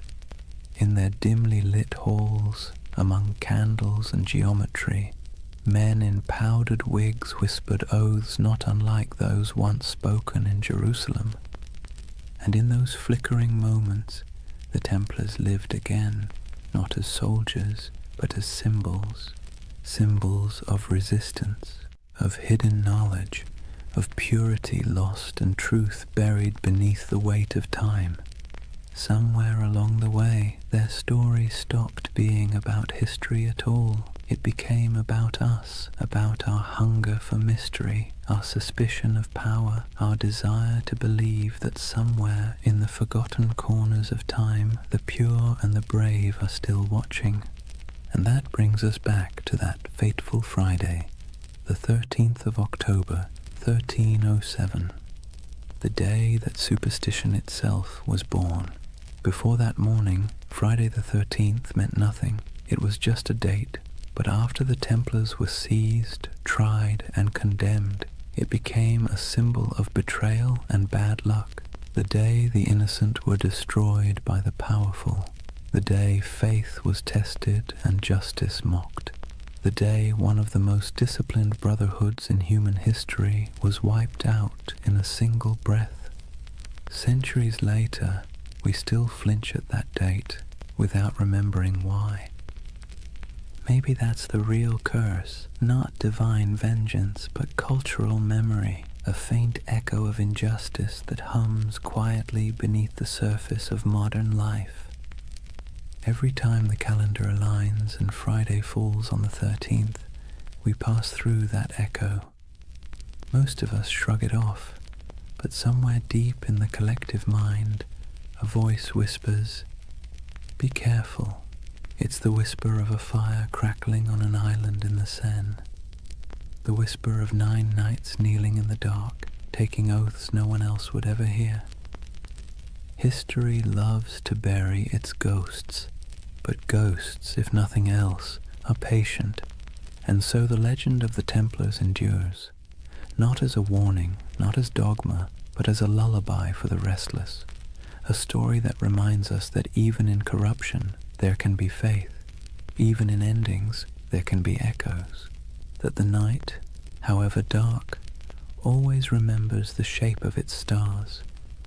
Close your eyes for a moment and imagine the sea, a cold wind blowing from the west, the smell of salt, iron, and rain. It's October of 1307, just days after the arrests began. France is tightening like a fist. Across the countryside, Templar commanderies, once bustling with horses, treasure, and prayer, now sit silent under royal seals. Soldiers ransack vaults, priests pore over ledgers, and the knights, those who survive the sudden sweep, vanish like smoke, or at least, that's what history says. But if you listen carefully, beneath the crackle of parchment and the scratching of quills, you'll hear the ocean whispering another version. At the western edge of France, in the port of La Rochelle, witnesses claim they saw something strange. A convoy of ships flying the Red Cross of the Temple quietly slipped out to sea just before the arrests. The official records say nothing, but rumors say otherwise. Some say the ships were loaded with gold, silver, relics, and documents, everything the order held sacred. Others say they carried only men, brothers who refused to die in chains. Either way, when the king's men arrived to confiscate the Templar fleet, the docks were empty. Every ship was gone, vanished into the grey Atlantic mist. Where did they go? That question has haunted historians for centuries. Some claim they sailed north to Scotland, where King Robert the Bruce, excommunicated by the Church, might have welcomed the outlawed knights. Scotland, after all, was in rebellion. Its land was cold, rugged, and far from papal reach. It's said that on the eve of Bannockburn in 1314, the same year Jacques de Molay was burned, a small band of armoured riders appeared on the battlefield, carrying the Red Cross. They turned the tide against the English, then disappeared as swiftly as they came. Is it true? Probably not. But as every good myth knows, plausibility is optional when the imagination takes hold. Others believe the Templars went west, farther than any Christian ship had gone, that they reached the shores of Portugal, and from there, the New World itself, centuries before Columbus. In Portugal, after all, the Templar legacy is easy to trace. King Denis, who admired the order's discipline and skill, quietly rebranded them as a new brotherhood, the Order of Christ. Same men, same property, same goals, different name. Under that new banner, they built fortresses, trained explorers, and financed voyages. Centuries later, one of their spiritual heirs, a man named Prince Henry the Navigator, would launch the Age of Exploration, and the Red Cross of the Templars would appear again, painted on the sails of caravels bound for Africa, India, and beyond. You've seen it before, even if you didn't notice it. The ships of Columbus, the sails of Vasco da Gama, the Red Cross fluttering against the wind. A silent inheritance, passed from the knights who once guarded pilgrims to the sailors who remapped the world. And so, some say, the Templars never truly vanished. They evolved. They traded swords for sextants and Jerusalem for the horizon. But there's another theory, quieter, stranger, almost tender in its melancholy, that many of the surviving Templars simply went home. Imagine them. Men in their 40s or 50s, scarred from years of crusade, watching everything they believed in collapse. Some fled across borders, shaving their beards, burning their mantles, blending back into ordinary life. A few became monks in other orders. A few became mercenaries fighting in wars for causes that meant less to them than the discipline itself. And some perhaps wandered until they disappeared entirely. It's easy to picture one, an old knight on a country road in Burgundy, walking beside a thin horse, whispering the prayers he'd once spoken in Latin under vaulted stone. The world had moved on, but his habits hadn't. He still woke before dawn. He still ate in silence. He still believed that somewhere, somehow, the temple would rise again. History doesn't record their names, but you can almost feel their absence, like a missing note in a song. Meanwhile, in the cities, the myth began to grow. People whispered that the knights had gone underground, forming secret brotherhoods that passed their wisdom down through generations. Some pointed to the Freemasons, whose ceremonies echoed Templar oaths of loyalty and secrecy. Others to the Rosicrucians, the mystics of the Renaissance who claimed to guard ancient knowledge. And later still, to shadowy organizations whispered about in smoky taverns, societies of men who spoke in symbols, who wore rings marked with crosses, and who always seemed to know more than they should. Whether any of it was true didn't matter. What mattered was that the idea felt true, because deep down, humanity hates endings. We don't like to believe that things simply stop, that great movements vanish overnight. We'd rather imagine that somewhere, beneath the surface, the story continues. And maybe it does.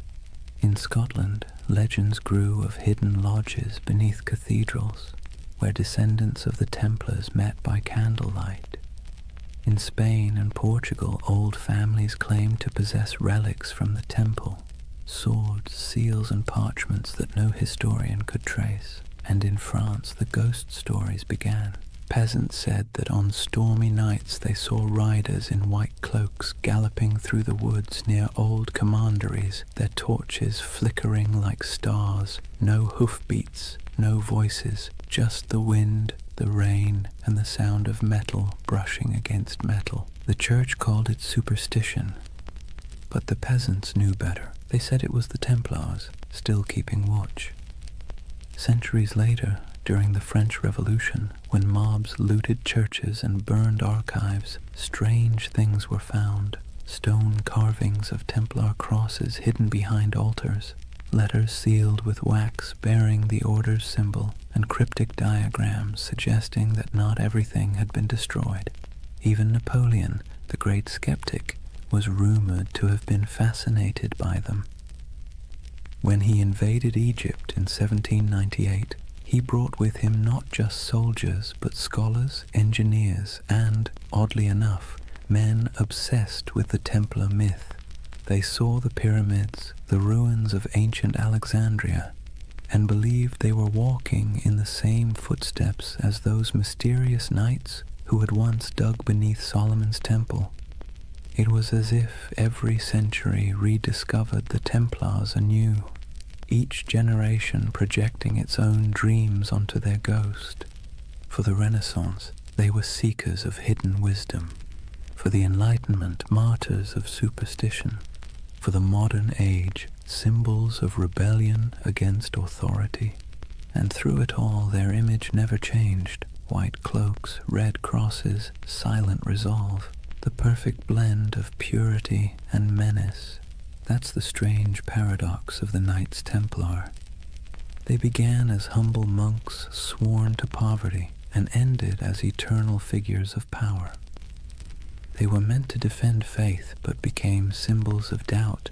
They were destroyed for secrecy, and yet secrecy is what keeps them alive. When you trace their story from the ruins of Jerusalem to the myths of modernity, you realize that the Templars have become less a chapter of history and more a kind of mirror. Every age sees itself in them. Every conspiracy, every spiritual revival, every lost cause finds its reflection in their legend. Even today, their name is everywhere. Video games, novels, films, coffee brands, even insurance companies. The irony would probably amuse them. Men who once vowed to own nothing now sell everything, but perhaps that's fitting. The Templars were never just about religion or war. They were about the human need to believe in something that endures. And maybe that's why we can't stop imagining where they went. Not because we need the facts, but because we need the comfort of knowing that ideals, courage, loyalty, sacrifice, don't just die with men. They drift, they adapt, they survive. So when you think of those ships sailing out of La Rochelle into the fog, try not to see them as fugitives. See them as dreamers, as the embodiment of a simple, quiet truth. That faith and mystery always find a way to escape the fire. Maybe they reached Scotland, maybe they reached the New World, or maybe they're still out there somewhere, beyond the horizon, sailing a sea that never ends. Imagine a cold dawn in Paris, 1307. The streets smell of smoke and fear. Bells toll somewhere in the distance, slow, heavy, deliberate. The king's guards march through the mist, their armor clattering like a death knell. Inside the stone halls of the royal fortress, a handful of exhausted men kneel before a tribunal. Their white mantles, once symbols of divine purpose, are now stained with dirt and tears. The red cross across their chests looks almost like a wound. These are the Knights Templar, the once unbreakable brotherhood now accused of heresy, blasphemy, and witchcraft. Their Grand Master, Jacques de Molay, stands among them. His face is gaunt, his hands tremble, but not from fear, from disbelief. Only a few years earlier, kings had begged for the Templars' loans, popes had blessed their missions, and merchants had trusted their vaults with fortunes. And now, The same powers that exalted them call them servants of the devil. Let's be clear, the charges were absurd. The Templars were accused of spitting on the cross during secret initiations, of worshipping a mysterious idol named Baphomet, a bearded head that supposedly whispered prophecies, of kissing each other's backsides as oaths of loyalty. It sounds like something invented by a drunk gossip trying to impress a tavern full of bored clerks. But in medieval Europe, rumor and heresy were as lethal as swords. Under torture, men confessed to anything. And King Philip IV of France, buried in debt to the Templars, knew that pain was cheaper than repayment. He wanted their treasure and their silence. So he ordered confession after confession until even the strongest broke. It's strange to imagine these were men trained to endure battle, to ride through sieges, to fight without sleep. And yet here they were, chained in dungeons, whispering prayers that turned into pleas. Some recanted immediately, others held firm until their bodies gave out. But through it all, one question pulsed beneath the surface like a heartbeat. Where is the treasure? Because according to legend, the Templars had amassed unimaginable wealth. Gold from Jerusalem, silver from Europe, relics from the Holy Land. They were bankers to kings, landlords to half of France, and custodians of secrets no one dared write down. When their order collapsed, that treasure simply disappeared. The official records show nothing. The king found empty vaults, the church seized estates, but no gold. And so the myth began. The missing Templar treasure has been called the most enduring unsolved mystery in medieval history. Over the centuries it's been found 1,000 times, in hidden tunnels under Paris, buried beneath Rosslyn Chapel in Scotland, locked inside the catacombs of Malta, even frozen beneath Nova Scotia's Oak Island, where fortune hunters have been digging for 200 years and still haven't hit bottom. Each theory begins the same way, with the night of October 13th, 1307, when those ships at La Rochelle sailed off into the mist. And each theory ends the same way, with an empty map and more questions. But maybe the treasure wasn't gold at all. Maybe what they protected wasn't wealth, but knowledge. There's a quiet rumor, older than the Freemasons, older than most conspiracy theories, that the Templars discovered something beneath the ruins of Solomon's Temple during their early years in Jerusalem. What it was, no one agrees on. Some say it was the Holy Grail, not a cup, but a secret bloodline. Others claim it was the Ark of the Covenant, still humming with divine energy. And a few whisper that it was something far less biblical, ancient texts from before recorded history, knowledge so profound it could rewrite theology itself. Whatever it was, the rumor insists that the Templars hid it, not in one place, but in many.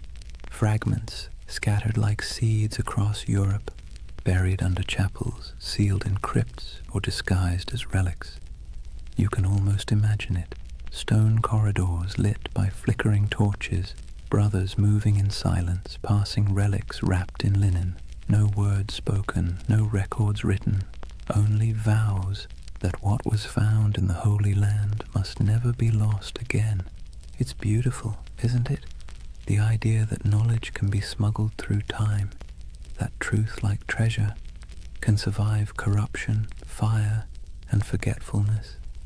But let's pause, because the historian's mind has a way of ruining poetry. The truth is, most of what the Templars had was painfully ordinary. Farms, mills, vineyards, warehouses. Their treasure was bookkeeping.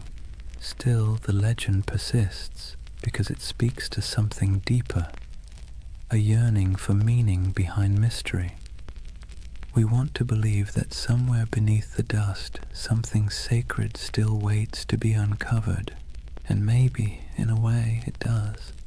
Because even stripped of myth, The story of the Templar trials is a perfect reflection of how power consumes its own creation.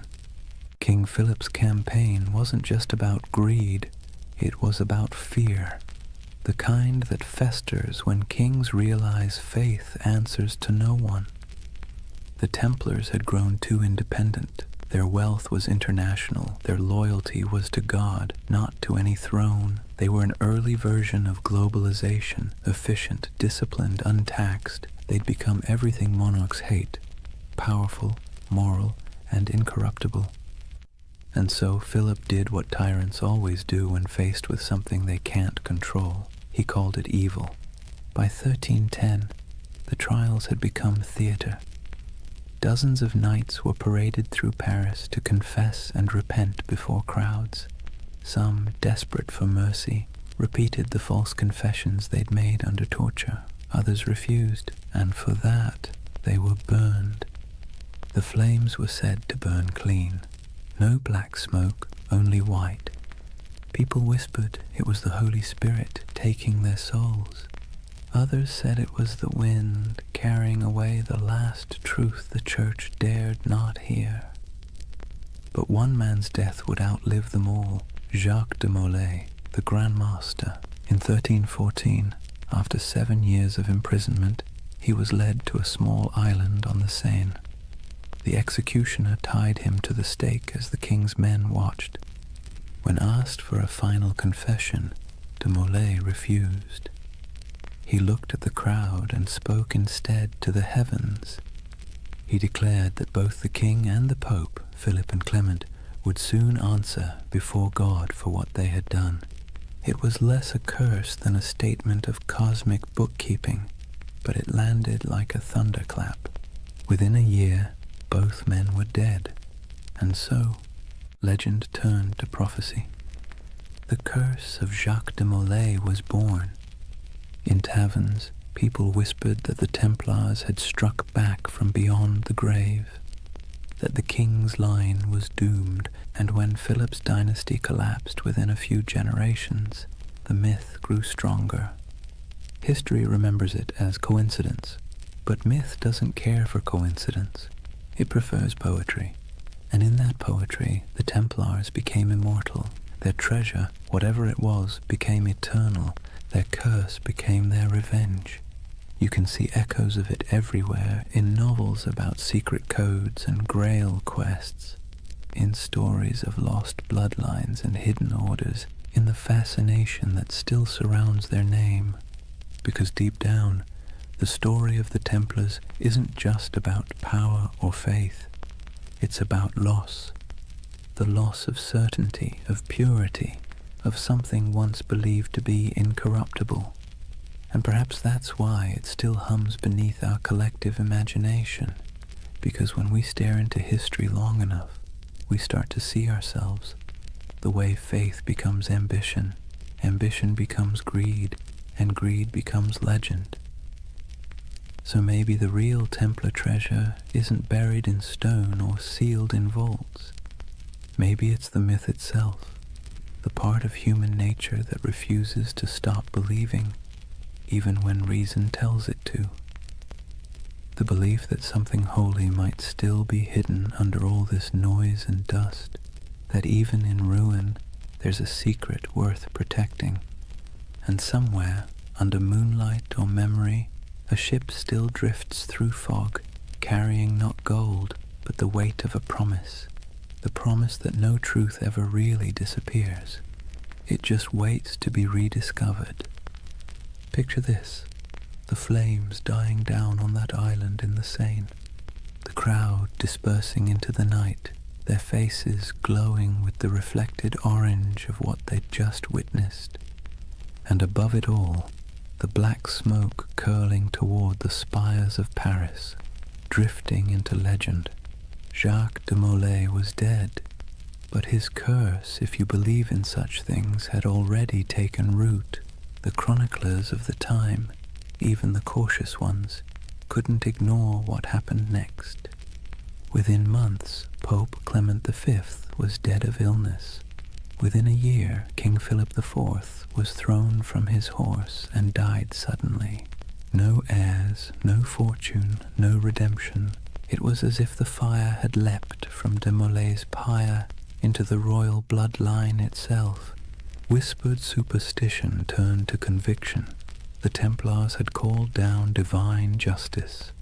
And that's where history ends and myth truly begins, because after that day the Knights Templar ceased to exist in the record. Their castles were seized, their lands divided, their members absorbed into other orders or driven into hiding.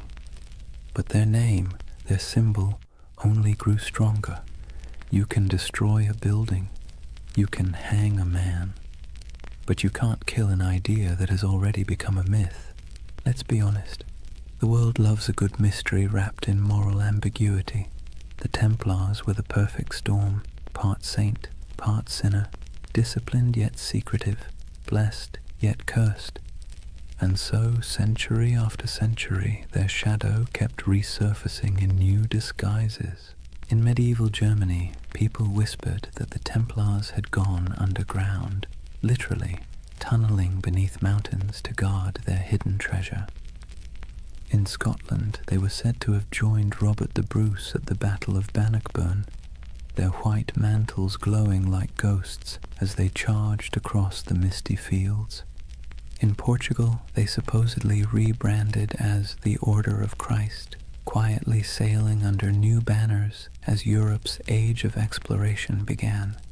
Everywhere they vanished, stories bloomed like ivy over old stone. By the Renaissance, artists painted them into allegories.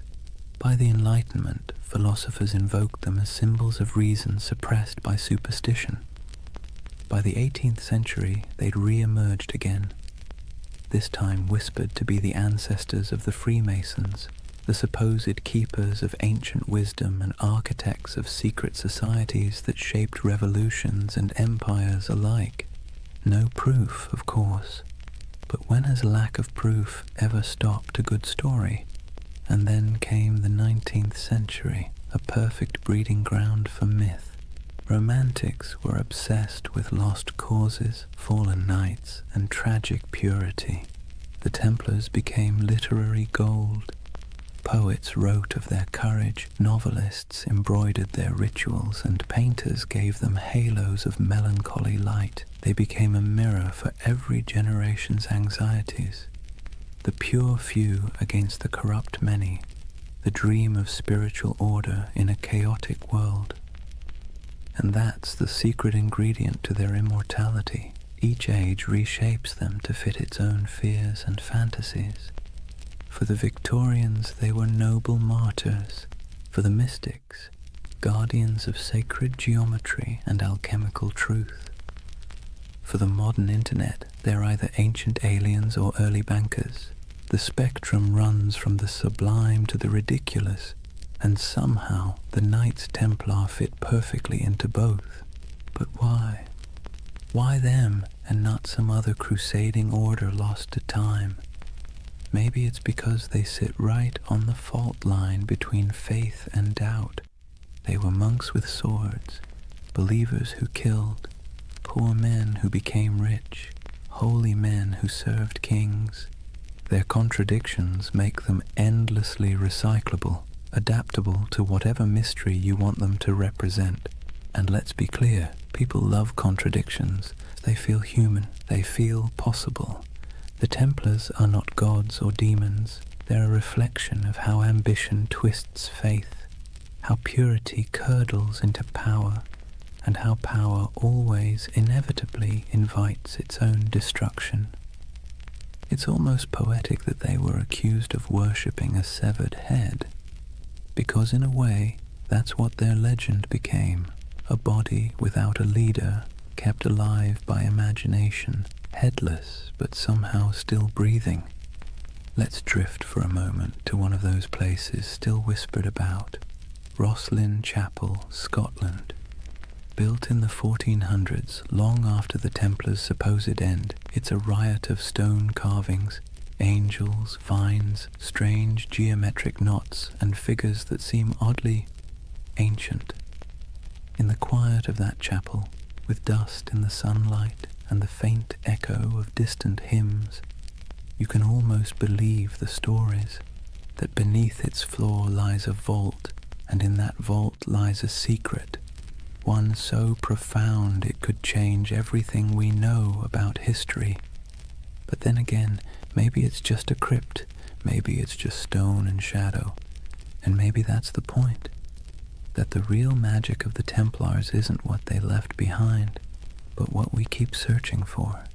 Even their curse, that famous curse of de Molay, wasn't a curse at all until later writers made it one. It was a final speech, a cry for divine justice, but humans can't resist dramatizing justice into vengeance. We want the universe to mean something, to balance the scales, so we turn dying words into cosmic verdicts, and over time, that became the mythology we know today.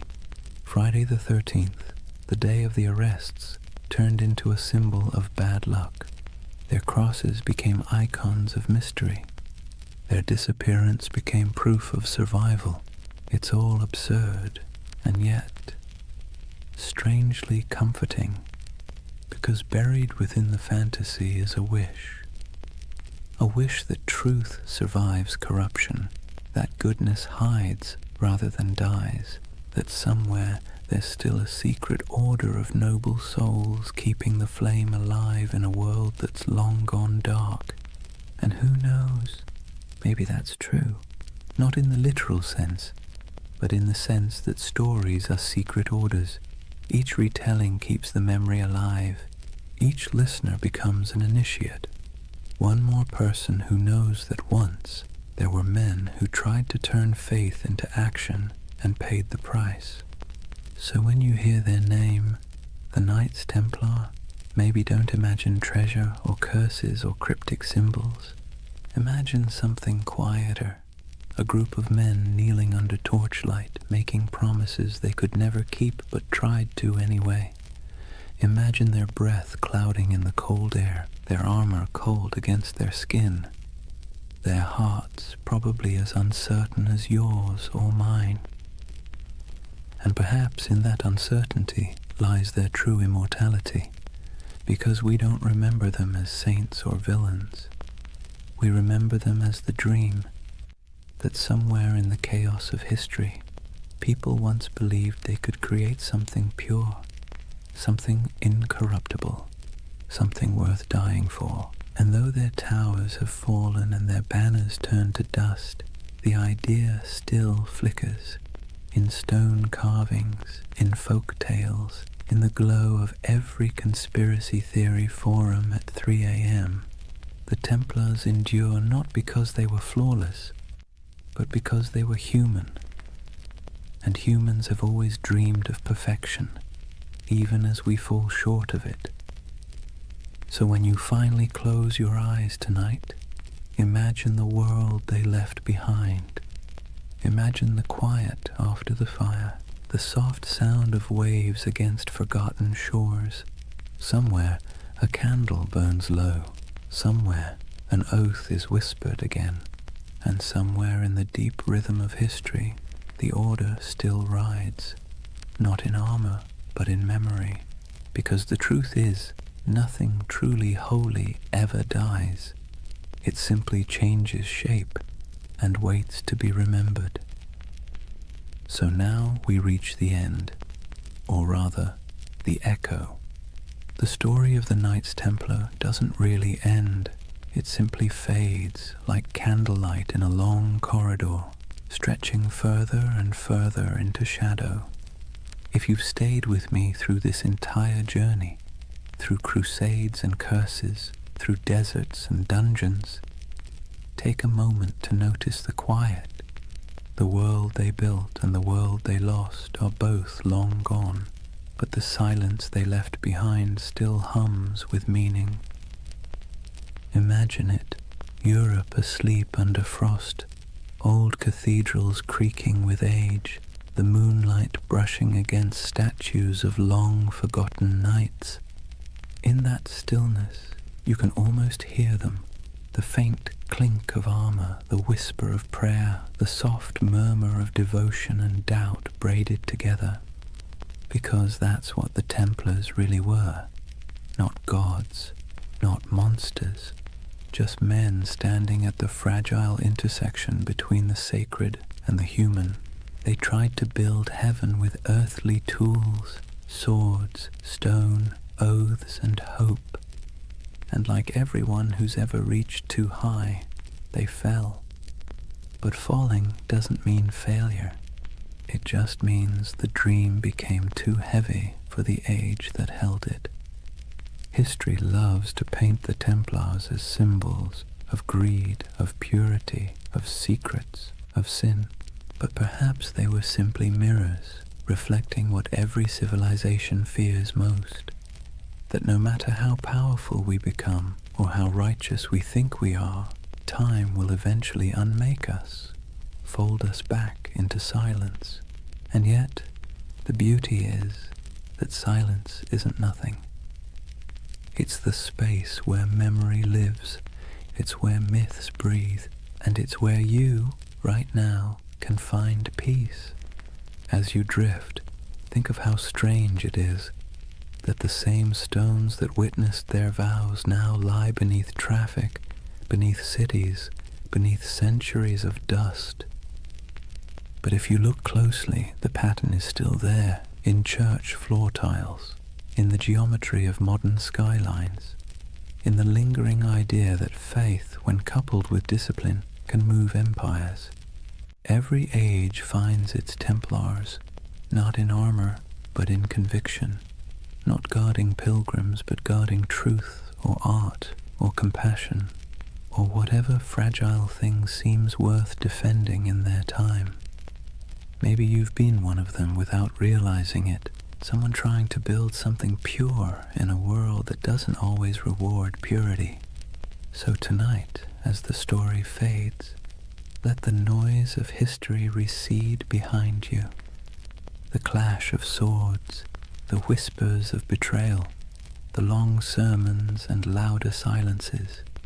Let them dissolve into the steady rhythm of your breath, because this is what remains when the myths fall quiet. A reminder that even the grandest empires, the greatest orders, and the most secret brotherhoods eventually return to stillness. And in that stillness, something eternal stirs, not banners, not blood, but the simple, persistent urge to remember that once humans dreamed of divine perfection, that they believed in sacred duty, that they tried, however imperfectly, to bridge the distance between heaven and earth. And maybe that's enough. If you close your eyes now, you might see them one last time, riding slowly into the horizon, the sun setting behind them, their white mantles glowing faintly in the fading light. No words, no music, just the sound of hooves in the sand, steady as a heartbeat. And then, quiet, the kind of quiet that carries centuries. So let the world of the Templars drift away. The wars, the treasures, the secrets, what's left is only peace, soft, steady, endless peace. Thank you for joining this journey through time, for wandering through cathedrals, deserts, and dreams. If you enjoyed this story and want to hear more journeys through history to help you sleep, please subscribe. And before you drift off completely, tell me what's keeping you up tonight. Maybe next time we'll dream through that too. For now, rest easy. You're safe. History will keep its secrets until morning. Good night.